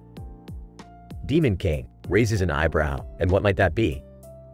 The lost city of Atlantis. Demon King laughs. Do you have any idea how many myths and legends surround that place? It's impossible to find. Grinning. Nothing's impossible for the greatest inventor in the multiverse. Demon King, skeptical, fine. But it won't be easy. You'll need my help. Rolls his eyes. I knew there was a catch. Demon King, smiling, don't worry, Rick. It'll be worth it. And who knows? You might even learn something along the way. Whispers to Rick, what kind of crazy place is this?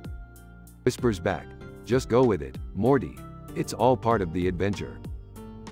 They set off on their journey, encountering all sorts of obstacles along the way. But with Rick's ingenuity and the Demon King's power, they eventually find the lost city of Atlantis. Grinning triumphantly, see, I told you we could do it. Demon King, nodding in respect, you truly are a great inventor, Rick. And now, for your reward. He hands Rick a mysterious object, which turns out to be a powerful artifact that can manipulate time. Shocked. Whoa, Rick. What are you going to do with that thing? Smirks. Oh, Morty. The possibilities are endless. They return to their own world, with Rick already planning his next invention. Meanwhile, the Demon King of the Earthworms watches from his realm, smiling in satisfaction. Demon King, to himself, these mortals. Always so amusing. But who am I to deny them their adventures? He takes a puff of his cigarette as the dragon on his head roars in agreement.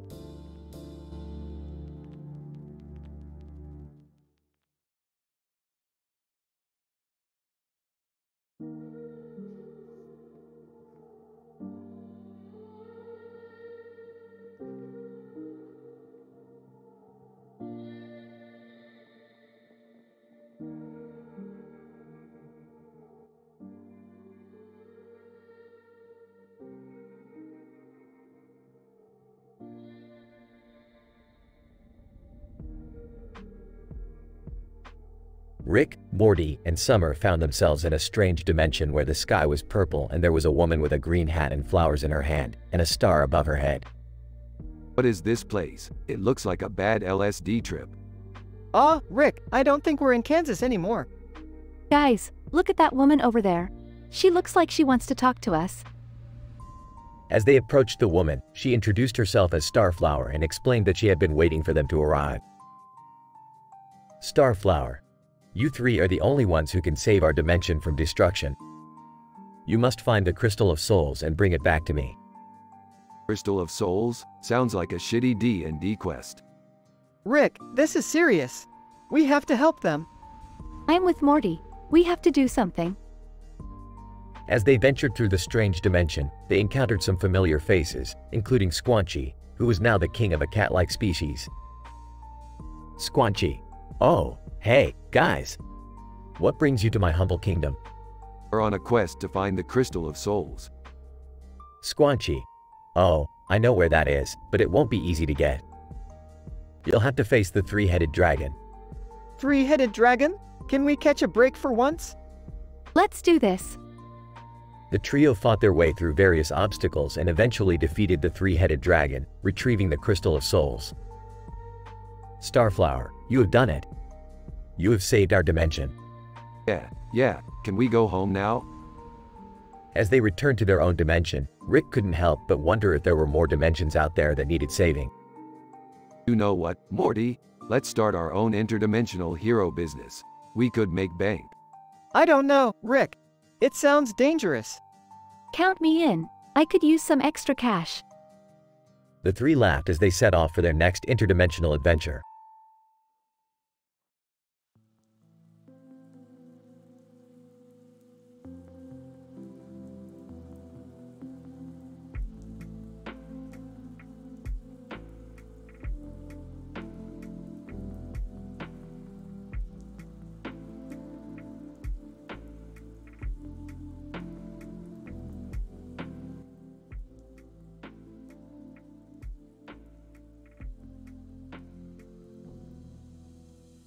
Rick and the gang travel to a futuristic space station where they encounter a giant alien structure in the background. As they explore, they notice a planet in the foreground with flip phones scattered everywhere.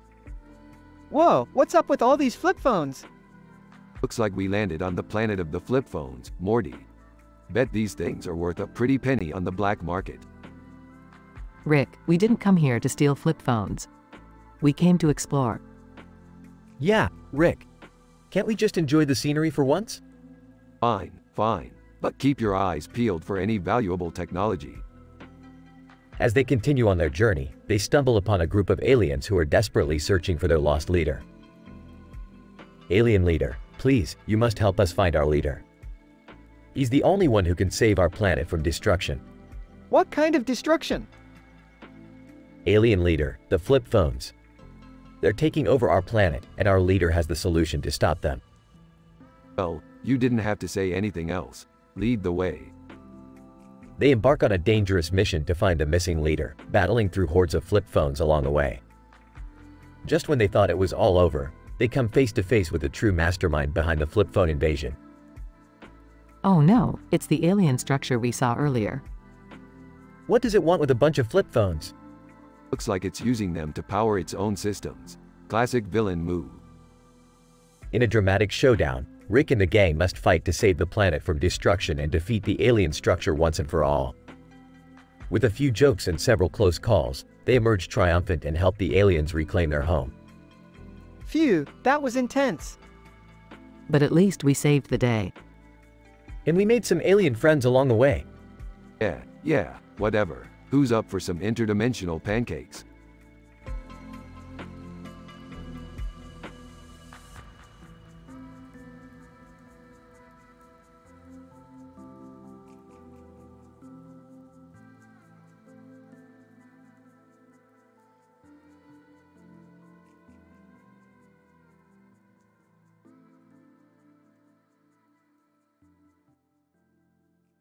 Morty.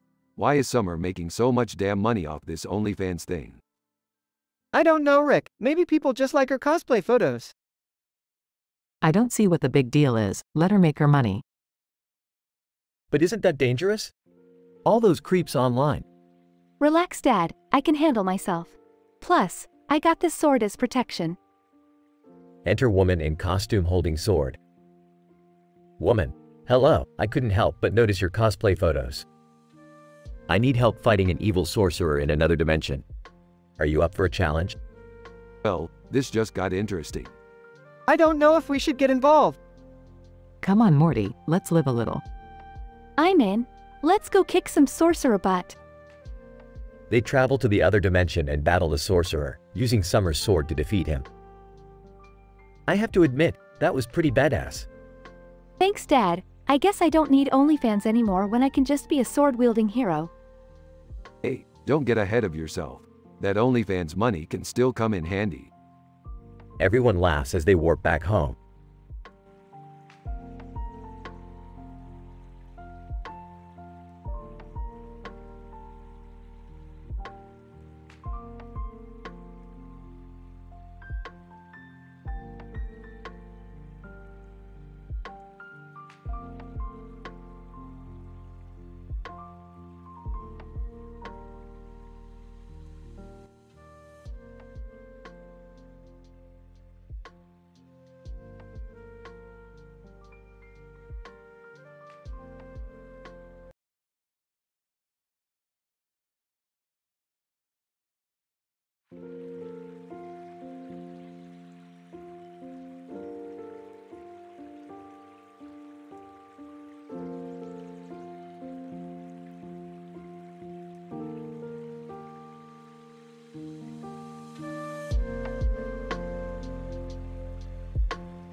Okay, Morty, prepare yourself for a dimensional jump.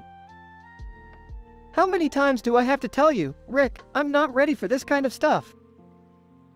Rick, maybe you should let Morty adjust to his new life. He's still a teenager, after all. Yeah, Rick. You don't want to traumatize Morty, do you? Traumatize? Morty, we're just going to a different dimension where the sky is green and the aliens have 3 eyes. How is that traumatizing? Guys, I hate to interrupt, but I think we have a situation. What situation? Look outside. There's a woman in a green dress holding an umbrella in front of a building with a clock tower in the background.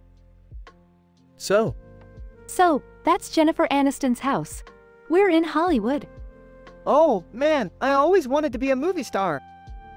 Morty, focus. We need to get out of here before we get arrested for trespassing. Rick's right. Let's go before someone calls the police. as they try to leave, they hear a commotion outside. A group of paparazzi are gathered around the gate, shouting and taking pictures. Rick, what are we going to do? Relax, Morty, I got this. Rick takes out a device from his pocket and points it at the paparazzi. In an instant, they all freeze in place. Whoa, Rick, what did you do? I just froze their temporal lobe, Jerry. Now, let's get the hell out of here. As they make their escape, Morty can't help but feel a little disappointed. Rick, do you think we made the right choice? We could have met Jennifer Aniston and become famous. Morty, fame is overrated. Trust me, I've been there. Now, let's get back to the garage before someone unfreezes those paparazzi. As they drive away, the frozen paparazzi fade into the distance. But Morty can't shake off the feeling that they missed out on something. You know, Rick, maybe you're right. Maybe fame isn't everything. Of course, I'm right. Now, let's head to the next dimension, Morty. I heard they have a planet entirely made of candy. Can we please not? Yeah, can't we just go back to our normal lives? Agreed. I think we've had enough adventure for one day. Fine, but you guys are missing out on a once-in-a-lifetime opportunity. As they drive away, Morty can't help but look back at Jennifer Aniston's house one last time. Who knows what they could have experienced if they stayed? But as Rick always says, there's no use dwelling on the past. The future is where the real adventure lies.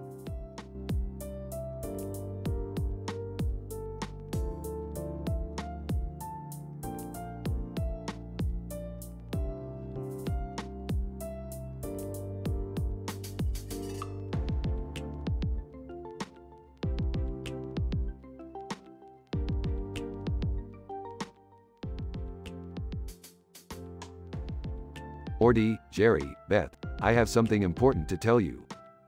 What is it, Rick? Did you create another universe? Are there any new inventions, Rick? I'm curious.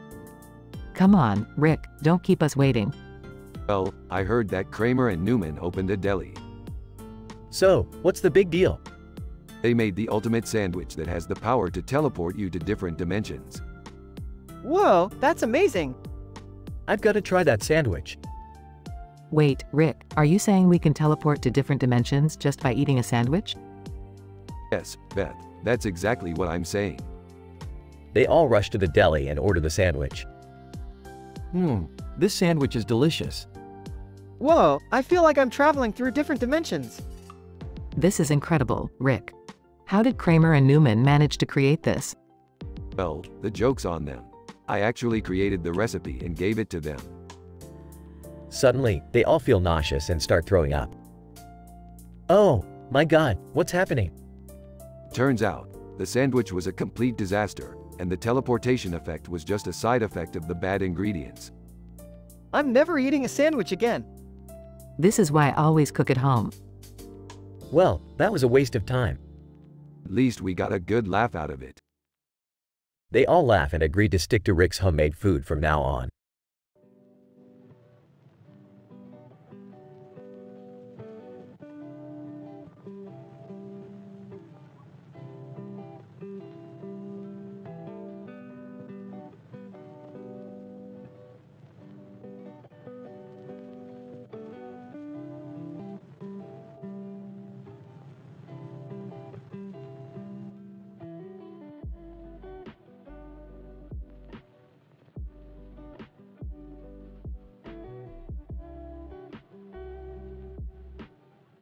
Morty, I have a new adventure for us. We need to go to this forest where a man in a blue dress is holding a glowing sword. What's so special about that? Glad you asked, Morty. The sword is apparently made of rare materials from another dimension, and the light shining through it can transport us to another world. Another world? That sounds dangerous. Beefed, come on, Morty. When have we ever shied away from danger? Let's go. They arrive at the forest and see the man in the blue dress. Excuse me, sir, we're here for the sword. Blue dress man, you think you can just take it from me? I have been entrusted with its power and must use it to protect this realm. Uh-oh, Rick. I don't think he's going to give it up easily. Rick pulls out some gadgets and attempts to distract the blue dress man, while Morty tries to sneak up and grab the sword. Suddenly, they hear a voice. Sasuke Uchiha, what are you doing here? Whoa, who the hell are you? Sasuke. My name is Sasuke Uchiha, and I've been sent here to retrieve that sword. Blue dress man, Sasuke. I should have known you were behind this. You betrayed our clan and now you seek to use the sword for your own gains. Sasuke, enough talk. Hand over the sword or face the consequences.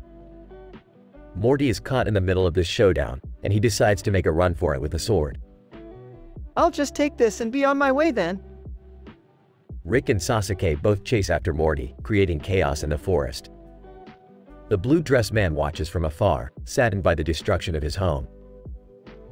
Blue dress man sighs, perhaps it's better that the sword is gone. It brings only trouble. Rick, Morty, and Sasuke return to their own dimension, each with their own agenda for the powerful sword. The episode ends with them all at a stalemate, unable to best each other and claim the sword for themselves.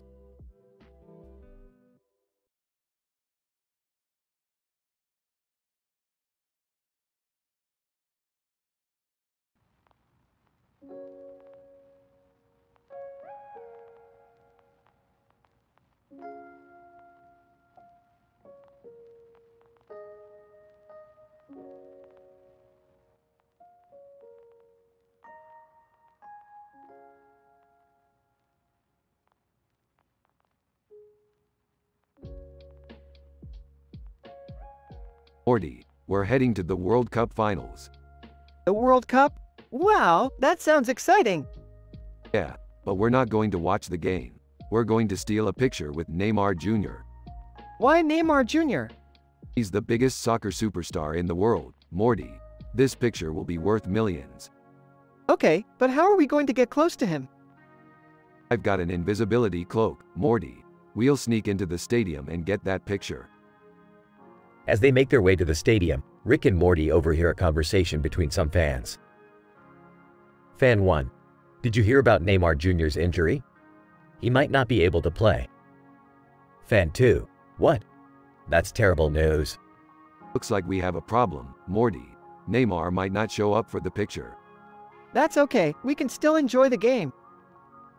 As they watch the intense match, Rick can't help but notice the drama unfolding on the field. Morty, did you see that? Neymar just got fouled. Yeah, so what? It's just a game. No, Morty, this could be the end of Neymar's career. He's the best player in the world and he's being taken out by some no-name player. That's terrible. We have to do something. I've got an idea, Morty. Follow me. Rick and Morty manage to sneak onto the field and use their high-tech gadgets to distract the opposing team. With the distraction, Neymar Jr. scores the winning goal and leads his team to victory. Neymar Jr., thank you, Rick and Morty. You saved the game for us. No problem, man. Can we get a picture with you now? Neymar Jr., of course, let's do it. The trio takes a picture together, and Rick and Morty leave the stadium with a newfound respect for the world of soccer.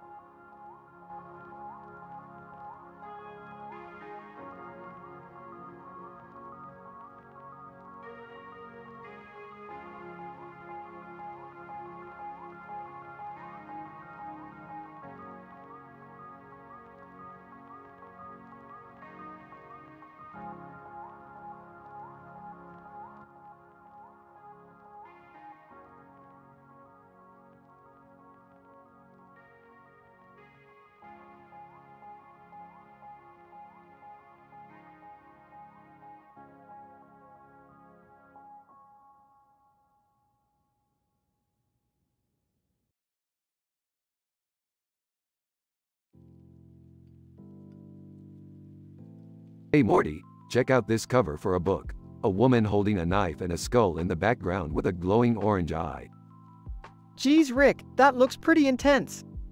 Enters the room. Hey guys, check this out. Turns herself into a potato. Chuckles. Well, you certainly know how to make an entrance, Summer. Confused, I don't get it. Sarcastically. Oh, it's hilarious, Morty. A teenage girl turning herself into a root vegetable. Classic comedy. Defensively, it's not a joke. I needed to escape the stress of everyday life. Rolling his eyes. Yeah, because being a potato is so stress-free. Wait, is this like that time we turned ourselves into Pickle Rick? Laughing? Oh Morty, that was nothing compared to this. Sighs. I don't know why I even bother with you guys. Smirks. Because we're the only ones who can handle your potato escapades, Summer.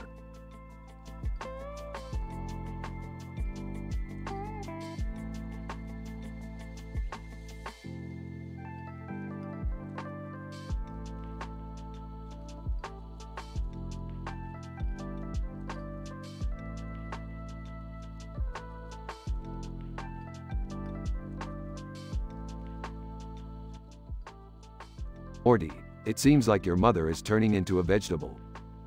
What do you mean, Rick? Look at her, Morty. She's got green makeup, green eyes, green hair, green eye shades, green lips, and she's standing behind olives. I'm experimenting with my makeup, Rick. And I happen to like olives. Well, I have a feeling that green makeup is more than just an experiment. You're turning into a pickle, Beth. What? That's ridiculous, Rick.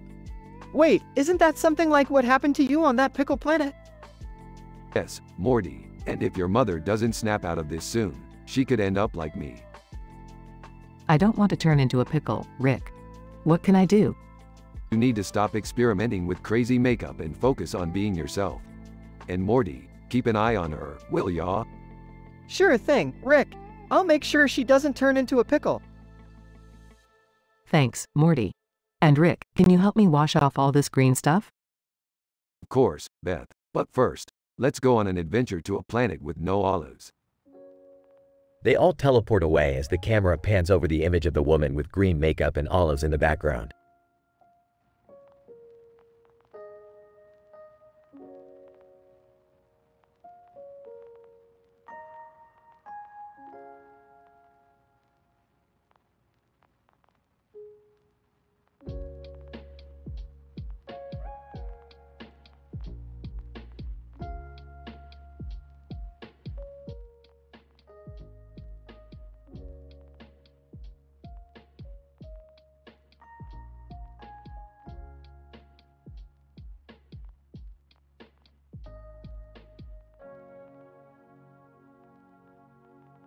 Title: The Stuttering City.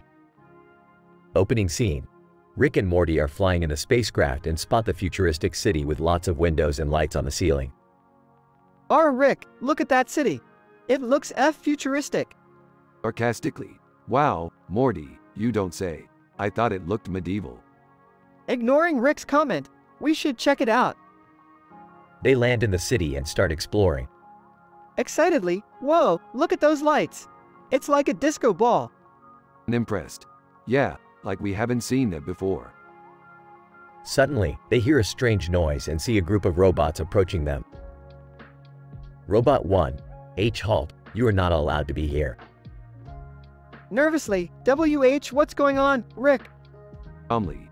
Don't worry, Morty. Let me handle this. Rick approaches the robots. Confidently. What seems to be the problem, fellas? Robot 2, this is a restricted area. No outsiders are allowed. Skeptically, really? Then why is it so easy to get in? Robot 3, why you are causing a disturbance? You must leave. Mockingly. Oh no, the stuttering robots are gonna get us. Whispering to Rick, I don't think this is a good idea. Whispering back. Don't worry, Morty. I got this. Suddenly, the robots attack them, but Rick and Morty manage to escape. Panicking, Rick, we need to get out of here. Panting. I know, Morty. I didn't expect the robots to be so aggressive. They run through the city, trying to find a way out. Out of breath, Rick, look at that. The ceiling is cracked. Realizing, Morty, that's a way out. Quick, let's climb up. As they climb up the cracked ceiling, they hear explosions and screams from below. Concerned, Rick, what's happening down there? Worried. I don't know, Morty. But we better get out of here fast. They reach the top and exit the city. They look back and see the city exploding into flames. Shocked. Whoa, that escalated quickly. Sadly, Rick, we couldn't even find out what was going on in that city. Reflectively. Sometimes, Morty, it's better not to know. Let's get out of here before we get caught in the fallout. End scene.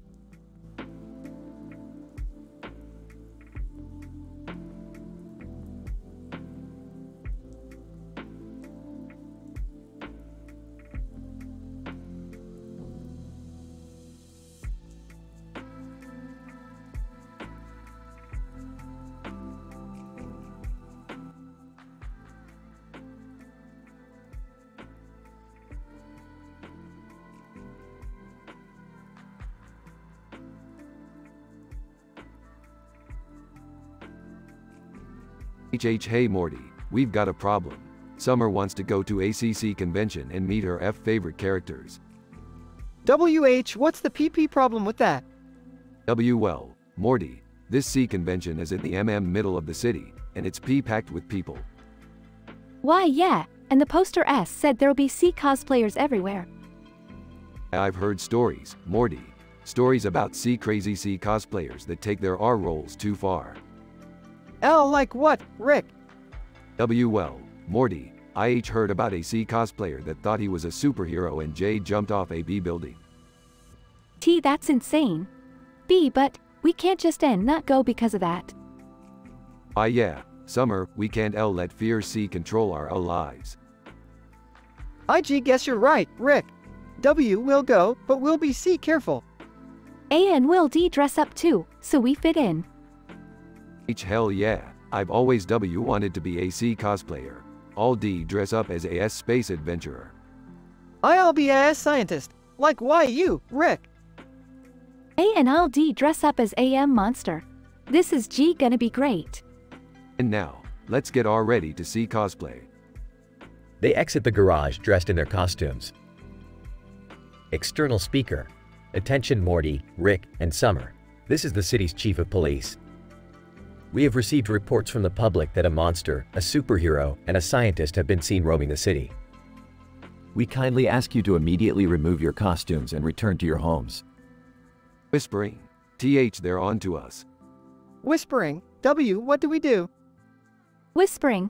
L, let's R run. The trio runs away, chased by the police. Panting. and never knew C cosplaying could be this dangerous. Panting. Why, yeah. W, we almost got arrested. Panting. B, but it was fun, right? Smiling. H, hell yeah, Summer. W, we'll do it again sometime. Smiling. B, but N next time. L, let's not get arrested. They all laugh as they teleport back to the garage. The end.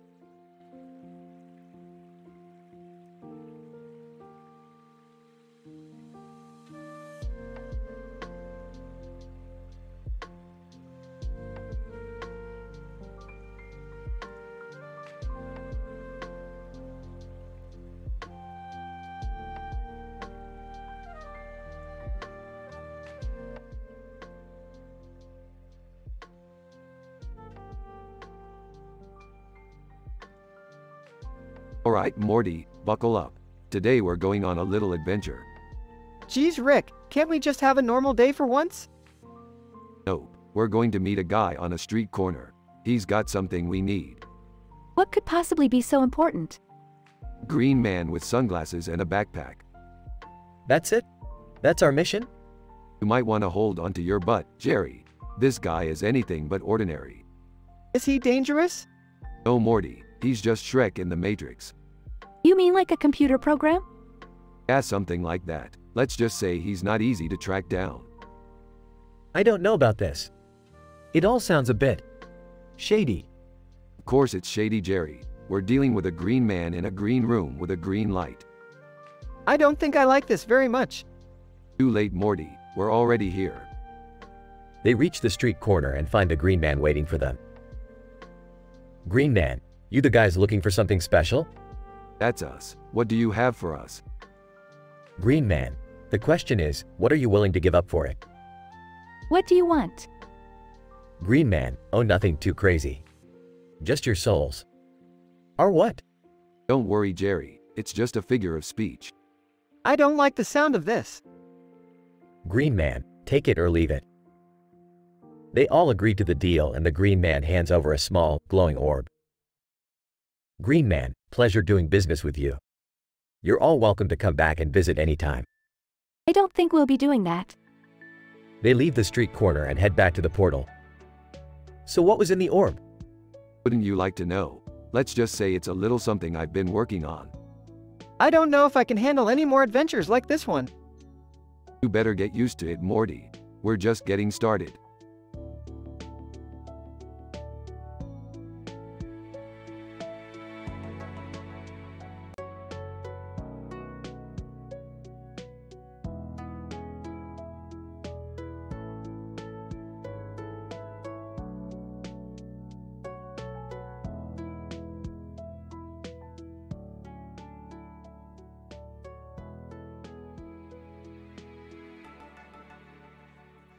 Morty, we need to check out this strange signal coming from the Democratic Republic of the Congo. What's so special about it? What's special? It's coming from a forest with more buildings than trees. Plus, there might be some rare alien tech there. I dunno, Rick. It sounds dangerous. Dangerous? Nah, it's just a stroll in the park. We'll be in and out in no time. As they enter the forest, they come across the man standing in front of the trees. Man, who are you guys and what are you doing here? We're just some intergalactic tourists. What's with all the buildings? Man. Oh, those are the abandoned buildings of a failed tech company. They experimented with some advanced tech and it went wrong. Just then, they hear a loud explosion from the distance. Rick, what was that? That was probably the tech going haywire. Let's get out of here. As they try to leave, they stumble upon a group of people who are experimenting with the same tech. Oh boy, this isn't good. What are we gonna do, Rick? We need to destroy the source of the signal before things get worse. They battle the group and eventually destroy the source of the signal. Looks like we saved the day, Morty. But what about the man and everyone else here? Hey, they'll figure it out. Let's go home.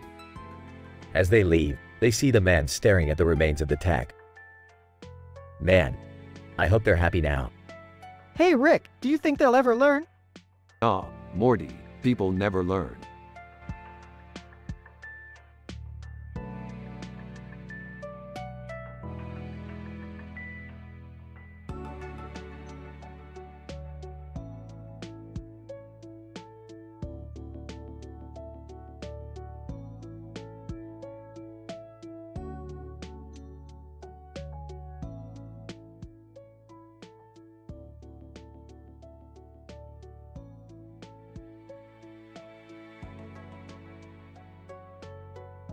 Title: The Adventure of the Shield Hero.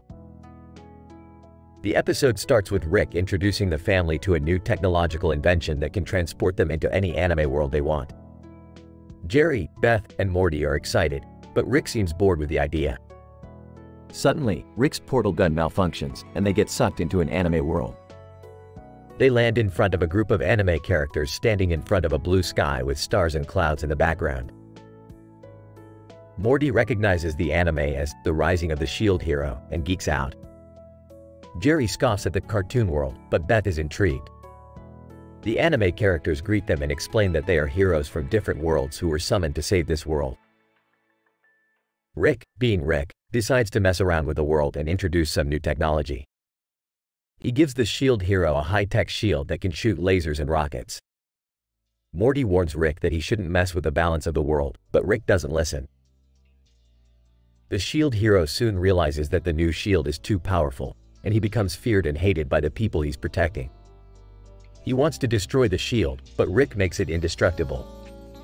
The group gets into a heated argument, with Beth and Morty taking the side of the shield hero and Jerry taking the side of Rick. In the end, Rick realizes his mistake and helps the shield hero destroy the shield.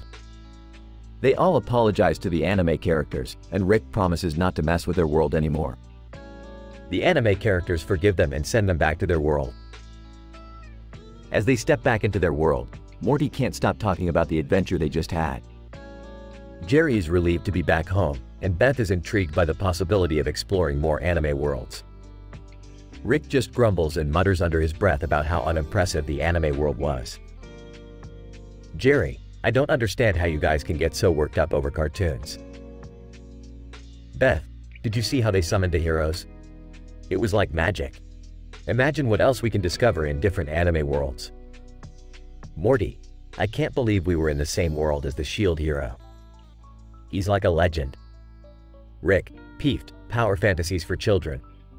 Let's get back to the real world where things actually matter.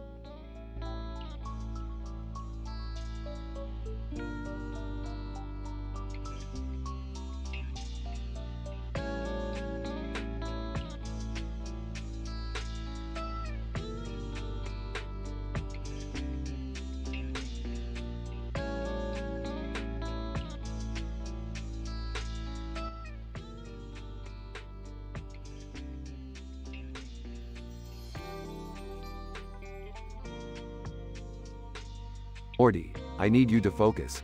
We have to retrieve the Time Iris. Time Iris? What's that? It's a powerful tool that controls time itself, and we're not the only ones after it. Hey, what are you guys talking about? Jerry, this is serious. There's a time iris in someone's eye and we have to get it before it's too late. Wait, in someone's eye? How is that even possible? It's a rare genetic mutation. But we don't have time for explanations. We have to act fast. How do we even get the time iris out of someone's eye? There's only one way. We have to enter their mind and retrieve it from their subconsciousness. Mind? That sounds scary. It's our only option. We have to save the world. I can't believe this is happening. Strap in, everyone. It's going to be a bumpy ride. As they enter the person's mind, they are greeted with a surreal landscape of thoughts and memories. They come across various challenges but finally reach the clock in the center of the iris. We made it! Now, how do we get it out? It's simple. We just have to. Oh. As they reach for the time iris, they trigger a security mechanism that starts a countdown to their expulsion from the mind. We have to get out of here. Hurry, Rick. We're running out of time. In a dramatic sequence, they manage to retrieve the time iris just as they are being thrown out of the mind. They emerge victorious but tired from their ordeal. That was a close one. Yeah, but we did it. We saved the world again. I never want to go inside someone's mind again. That's what makes us a family. We're willing to do anything to protect each other and the world. Speaking of which, can we go get some pizza now? The family laughs as they leave, with a newfound appreciation for the power of the mind and the strength of their bond.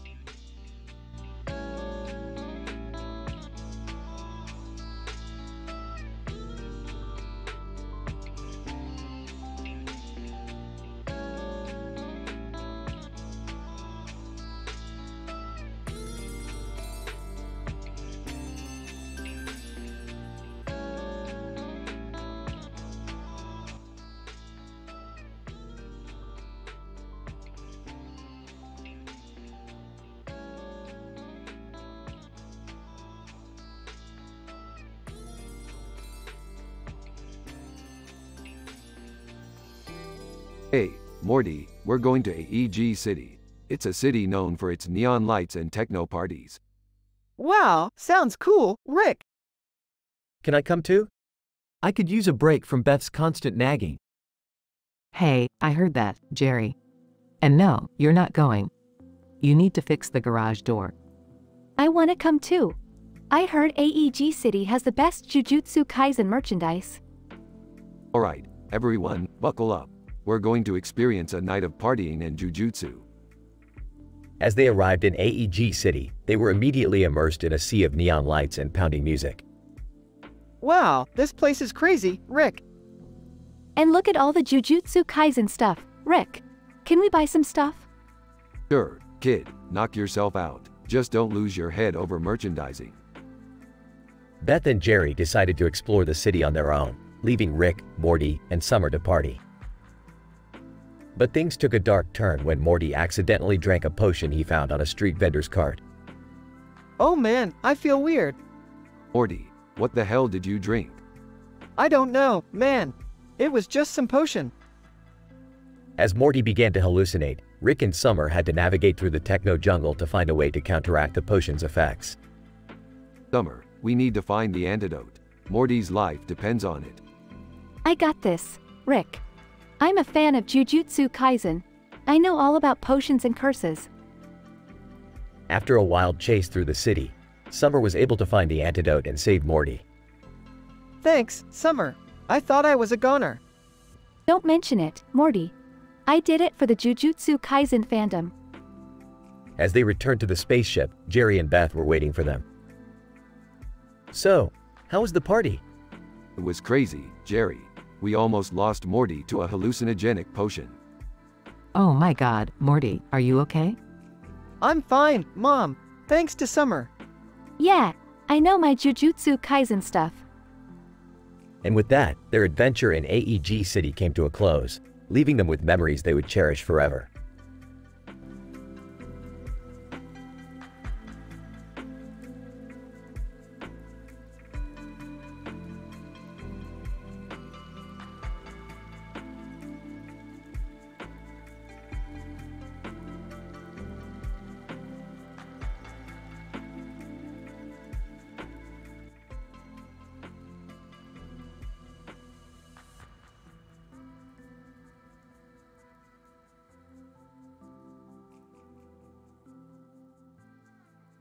Morty, we gotta try this new cat burger from McDonald's. Oh, I don't know, Rick. Isn't that kinda messed up? Beefed, it's just meat. Besides, cats are everywhere. It's like they want us to eat them. I don't think that's how it works, Rick. They go to McDonald's and order the cat burger. This is delicious. You gotta try it, Morty. Morty takes a bite and sees the cat's head sticking out. Ah! Rick, there's a cat head in my burger. Relax, Morty. It's just a funny joke. Laughs. They finish their meal and go back to the car, where they see a black cat staring at them. Rick, that cat is giving us the evil eye. Don't be ridiculous, Morty. It's just a cat. They start driving home, but the cat follows them. Rick, that cat is still following us. That is weird. Maybe it wants a bite of your burger. Suddenly, the cat jumps onto the car and starts attacking it. Ah! It's attacking us. Hang on, Morty. I'll get us out of this. Rick swerves the car and manages to shake off the cat. Phew, that was close. Yeah, we should probably steer clear of McDonald's for a while. Agreed. But what about that poor cat? Hey, it'll find another meal. Cats are resourceful like that. I don't know, Rick. I think we should do something to help it. Size, fine. We'll swing by the animal shelter on the way home. Thanks, Rick. I knew you had a heart. Don't get used to it, Morty. It's just a cat. The episode ends with Rick and Morty dropping off the cat at the shelter and driving away.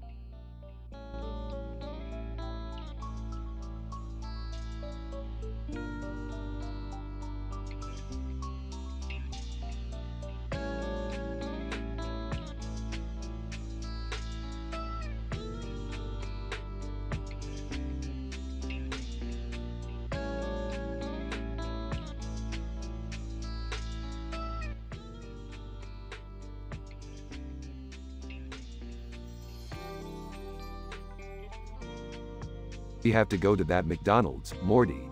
They've got a new burger that's out of this world. What's so special about it? It's the Sheba burger, supposedly made with the rarest breed of cattle in the galaxy. Plus, they're serving it with a side of bananas. How weird is that? Why would anyone want bananas with their burger? Maybe it's a new trend. You know, like putting pineapples on pizza. Pineapples on pizza? That's just sacrilegious. As the trio approaches the McDonald's, they notice a commotion on the street corner. Why are there so many bananas on the ground?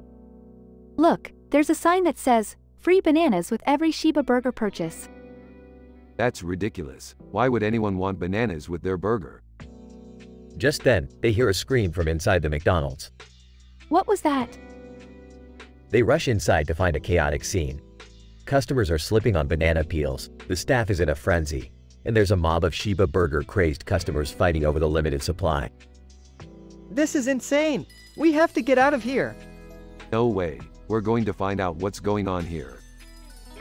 As they investigate, they discover that the Sheba burger is not made from rare cattle, but rather from a new alien species that has never been seen before. That's an intergalactic war crime. We have to stop them. I've got an idea. Using his genius intellect, Rick creates a new burger that exposes the secret ingredient in the Sheba burger and brings the corrupt McDonald's corporation to justice. Wow, Rick, you really saved the day. Yeah, and just in time for lunch. I could go for a burger right about now.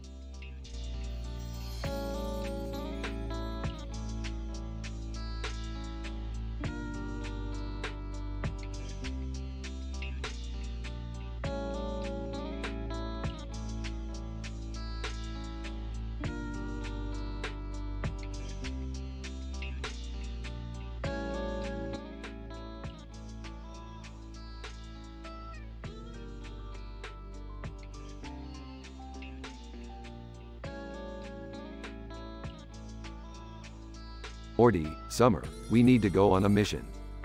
What's the mission, Rick? Yeah, and why do you have that weird picture on your screen?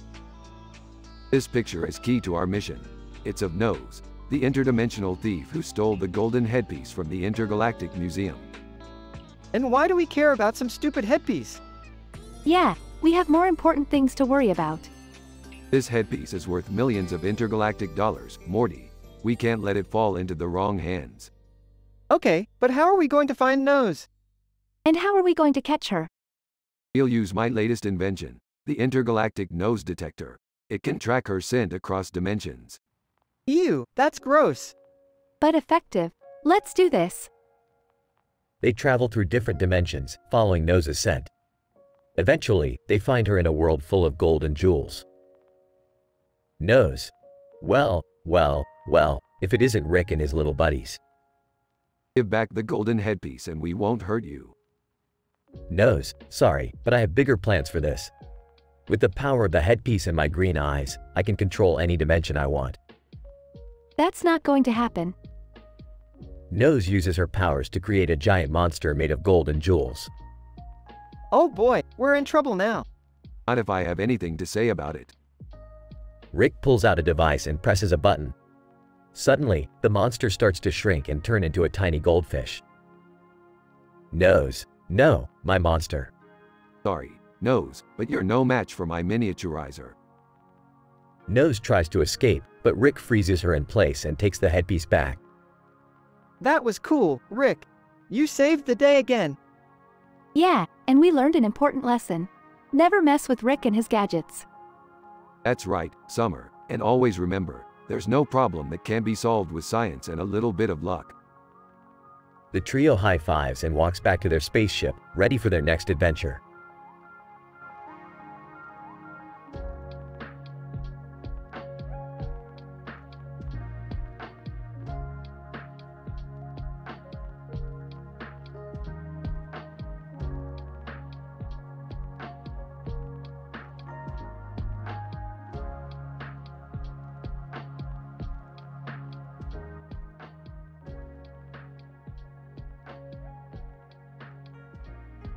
What the hell, Morty? Why did you bring us to this godforsaken world? I thought we could have some fun at the Heartbreak Anthem concert. Morty, you should have asked us before making these plans. Yeah, Morty, why can't we just have a normal family outing? Guys, chill out. Let's just enjoy the concert. Suddenly, a woman with red hair and makeup in a colorful outfit appears on stage. Who the hell is that? That's Jade from Little Mix. She's amazing. Jade begins to sing Heartbreak Anthem and the audience goes wild. I don't get it. Why would anyone make a song about heartbreak? Because it's relatable. Everyone has been through heartbreak at some point. Wait, is that why Dad was crying in the bathroom last night? Morty. Alright, enough drama, let's have some fun. But as the concert goes on, Rick begins to feel a strange sensation in his chest. What the hell is this feeling? It's called empathy. Rick. I don't like it, make it stop. As the concert ends, Rick realizes that sometimes even the smartest person in the universe can't escape the power of music and emotion. Looks like I've got a heart after all. Aw, Rick. That's sweet. Can we go get some ice cream now? Sure, Dad. Anything to keep you from crying.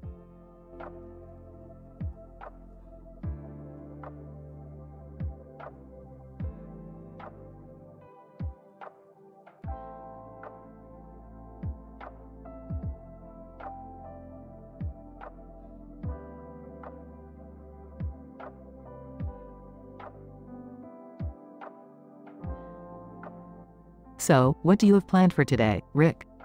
Get Shrek'd. What does that even mean? I think he's talking about that green guy over there. Green Man, hello there. Yeah, that's the one. Get Shrek'd. Rick, stop saying that. It's not even funny. Oh, come on, it's hilarious. I don't get it. Me neither. Green Man, it's okay. Not everyone is as cultured as I am. Get Shrek'd. Rick, seriously. What's going on? I don't know, I just can't stop saying it. Get Shrek'd. Green Man, maybe you should lay off the interdimensional drugs for a bit. Hey, you're not the boss of me. Get Shrek'd. I think we should just leave now. Yeah, this is getting awkward. Green Man, agreed. Farewell, strange beings. Get Shrek'd. Oh, I can't believe I'm related to him.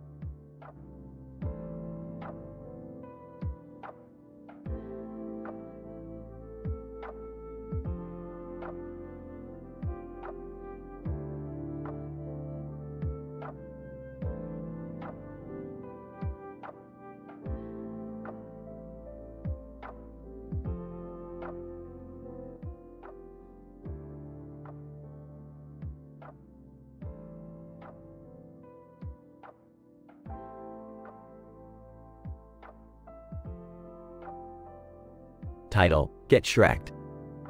Opening scene. Rick, Morty, Jerry, Beth, and Summer are in the living room. Rick is scrolling through a series of illustrations on his phone. Get Shrek'd. What are you looking at, Rick? Showing the illustrations to Morty. These are some sick sword fighting moves. But the monster is no match for the demon. Swords are so barbaric. Can't we just talk about our feelings instead? Rolls her eyes. Jerry, this is not a therapy session. Looking at the illustrations, these are amazing.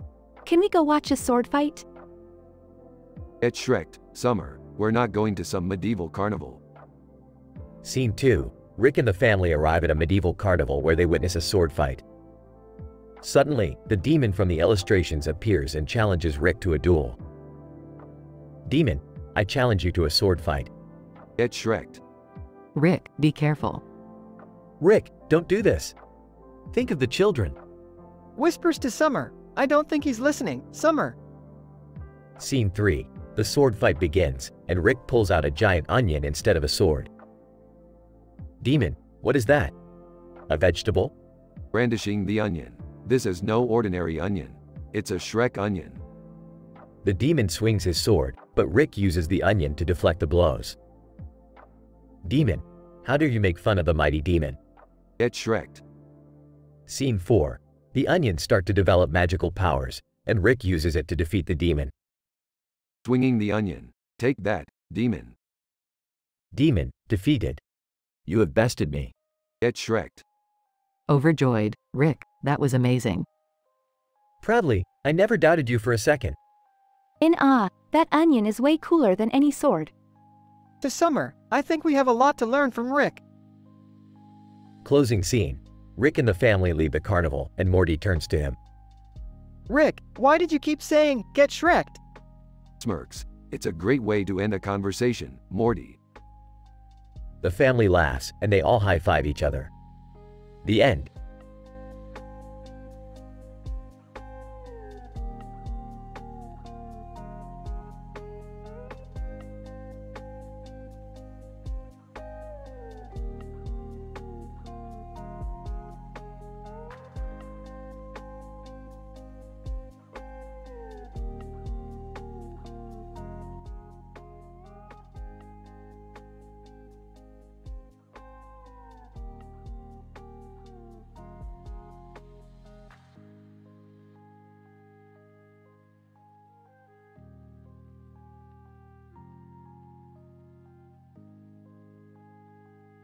Alright, Morty, we're headed to a dimension where everyone has beards.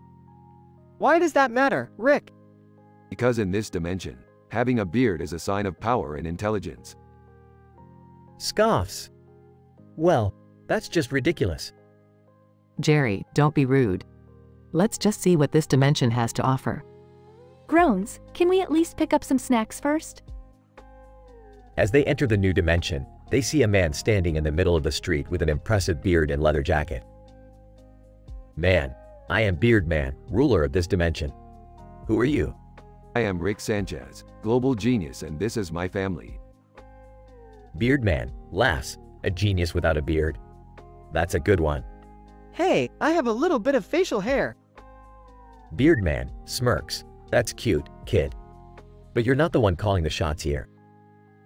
Whispers to Beth. Why do I feel like we're in a hipster nightmare right now?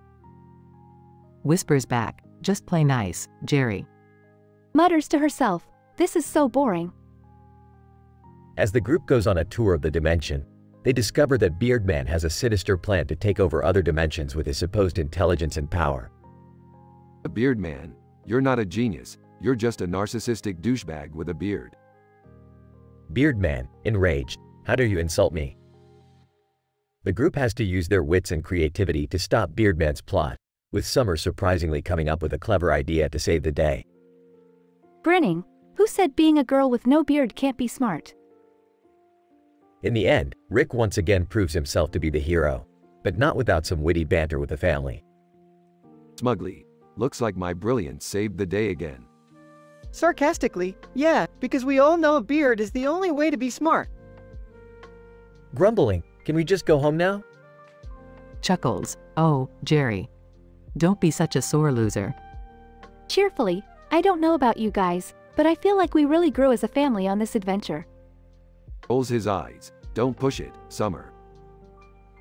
As they travel back to their own dimension, the family realizes that even though they may not have beards, they still have their own strengths and talents.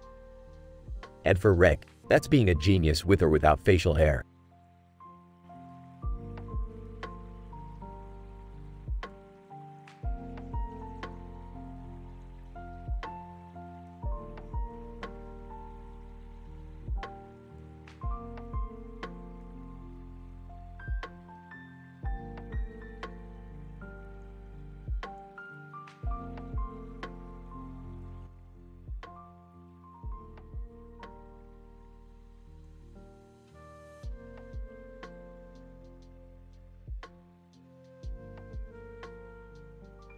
Morty, buckle up, we're in for a wild ride. Where are we going, Rick? The Neon District, Morty. That's where all the cool neon lights are. I don't see why that's so cool, Rick. Because Morty, neon lights are trippy. Plus, I heard there's a new tunnel up ahead with the words, I don't need, and nursing, on it. What does that even mean, Rick? I don't know, Morty. But we're about to find out. As they drive through the neon tunnel, they come across a group of nurses protesting. Nurse, we demand better conditions and higher pay. We won't stand for this anymore. Laughs. Looks like someone needs some nursing. Rick, this isn't funny. They're fighting for their rights. Sighs. You're right, Morty. They deserve better. Suddenly, a group of shady figures approached the car. Figures, hand over the goods, or we'll make you pay. Laughs. You think you can intimidate the great Rick Sanchez? Rick, what are we going to do? Hold on, Morty, I've got this. Rick reaches into the backseat and pulls out a device that emits a blinding light, causing the figures to scatter. Whoa, Rick, what was that? Let's just say it's an old trick I learned when visiting alien planets. As they drive away, Morty looks back at the nurses, who continue to protest. You know, Rick, maybe we should help out those nurses. Smiling. Way ahead of you, Morty. I've got a few contacts who can help improve their conditions. Smiling, that's great, Rick. Maybe we can make a positive difference in someone's life. Smiling. And that's why I love you, Morty. You always see the good in people.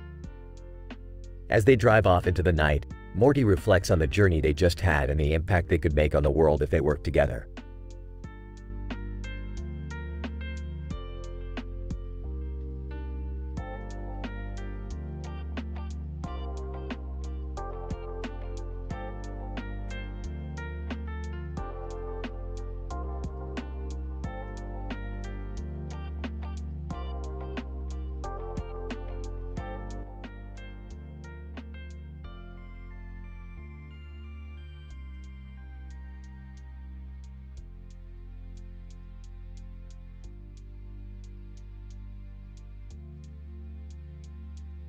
Rick, Morty, and their friends had just arrived in Middle-earth.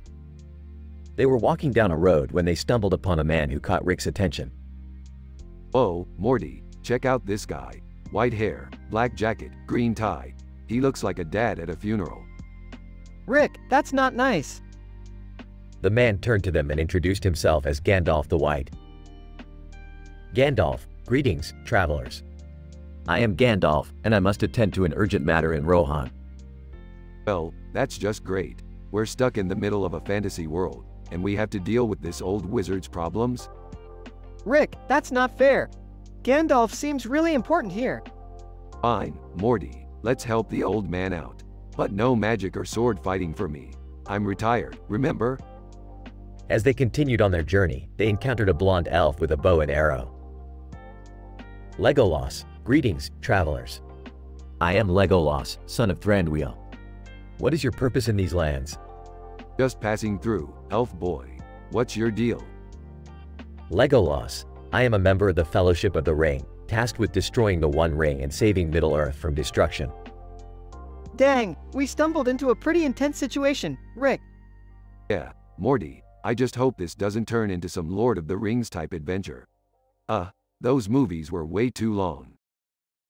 As they continued on their journey, they encountered danger at every turn. Rick's jokes and sarcasm kept them all laughing, but the drama of their situation was never far away. Finally, they arrived at the gates of Isengard, where they found Gandalf facing off against the evil wizard Saruman.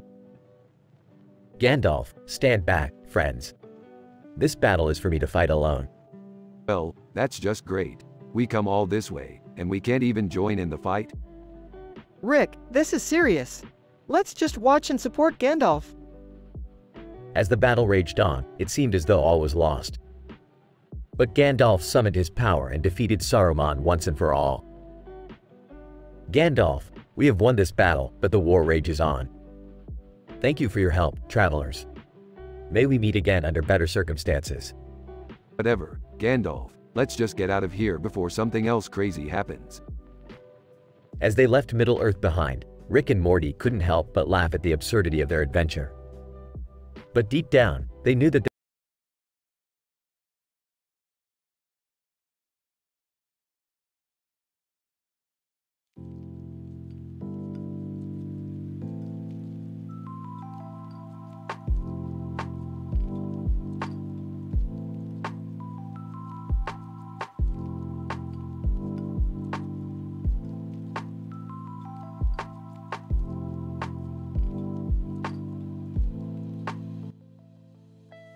Whoa, Rick, look at that guy in the helmet with the Star Wars scene behind him. Yeah, Morty, that's one of the coolest cosplays I've ever seen. Man in helmet, greetings, Earthlings. I am here to save your planet from the Galactic Empire. Wait, what? The Empire is real? Relax, Morty. He's just a dude in a really impressive costume. Man in helmet. I assure you, I am no mere mortal. I have the power of the Force. X-Wing Pilot number 1. Hey, what's going on over here? Just admiring this guy's cosplay skills. Oh, and the green light coming from his eyes. X-Wing Pilot number 2. Aw, I see you've met our friend here. He's always showing off his Jedi mind tricks. Man in helmet. I do not show off. I merely utilize my powers to aid the greater good. Well, that's pretty cool, man. Yeah, whatever. Let's go find some interdimensional portal to jump into.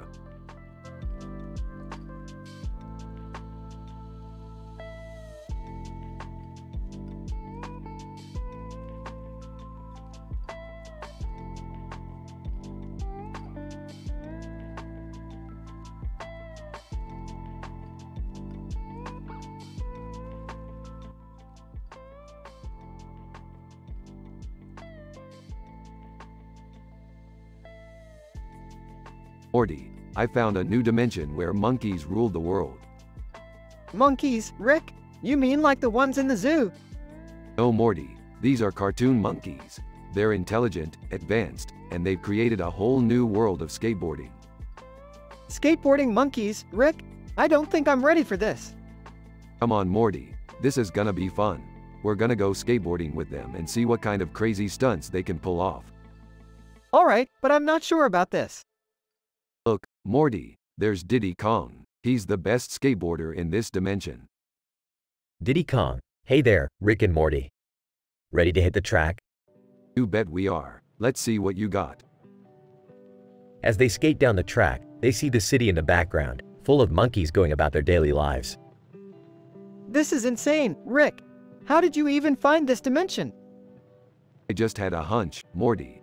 I knew there had to be some crazy dimension out there with skateboarding monkeys. As they race to the end of the track, they come across a red monkey who seems to be in trouble. Red monkey, help me, Rick and Morty. I've got myself into a sticky situation. Don't worry, we'll get you out of there. With the help of the cartoon monkeys, Rick, Morty, and Diddy Kong are able to free the red monkey and save the day. That was insane, Rick. I can't believe we were skateboarding with cartoon monkeys to save a red monkey. That's just another day in the life of Rick and Morty. Morty, you never know what crazy adventures we'll find ourselves in next.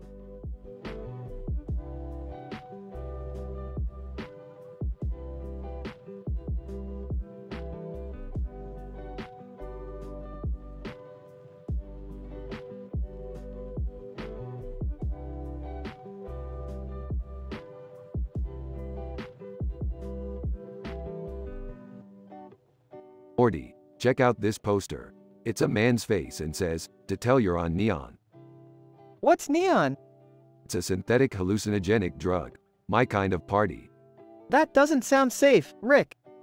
Who cares about safety? Let's go get some neon and see what happens. I'm not sure about this, Rick. What if we get addicted or something? Relax, Morty. You sound like that first day on the internet kid meme. He needs a dose of neon to loosen up. I don't think that's a good idea, Rick. What if something bad happens? What's the worst that can happen? We'll just have to use the portal gun to get out of any sticky situations. I don't know, Rick. This doesn't feel right. Suit yourself, Morty. I'll just go get some neon for myself. You can stay here and be boring if you want. I guess I'll just have to deal with being boring then. Suit yourself, Morty. More neon for me.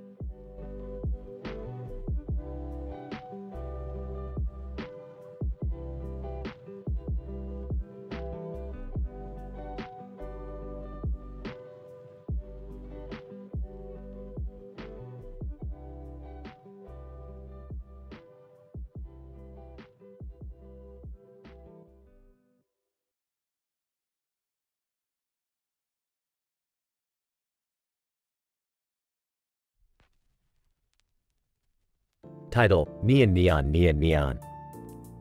Rick and Morty are in their lab, tinkering with some gadgets when they suddenly hear a strange noise coming from the portal. What the hell is that noise?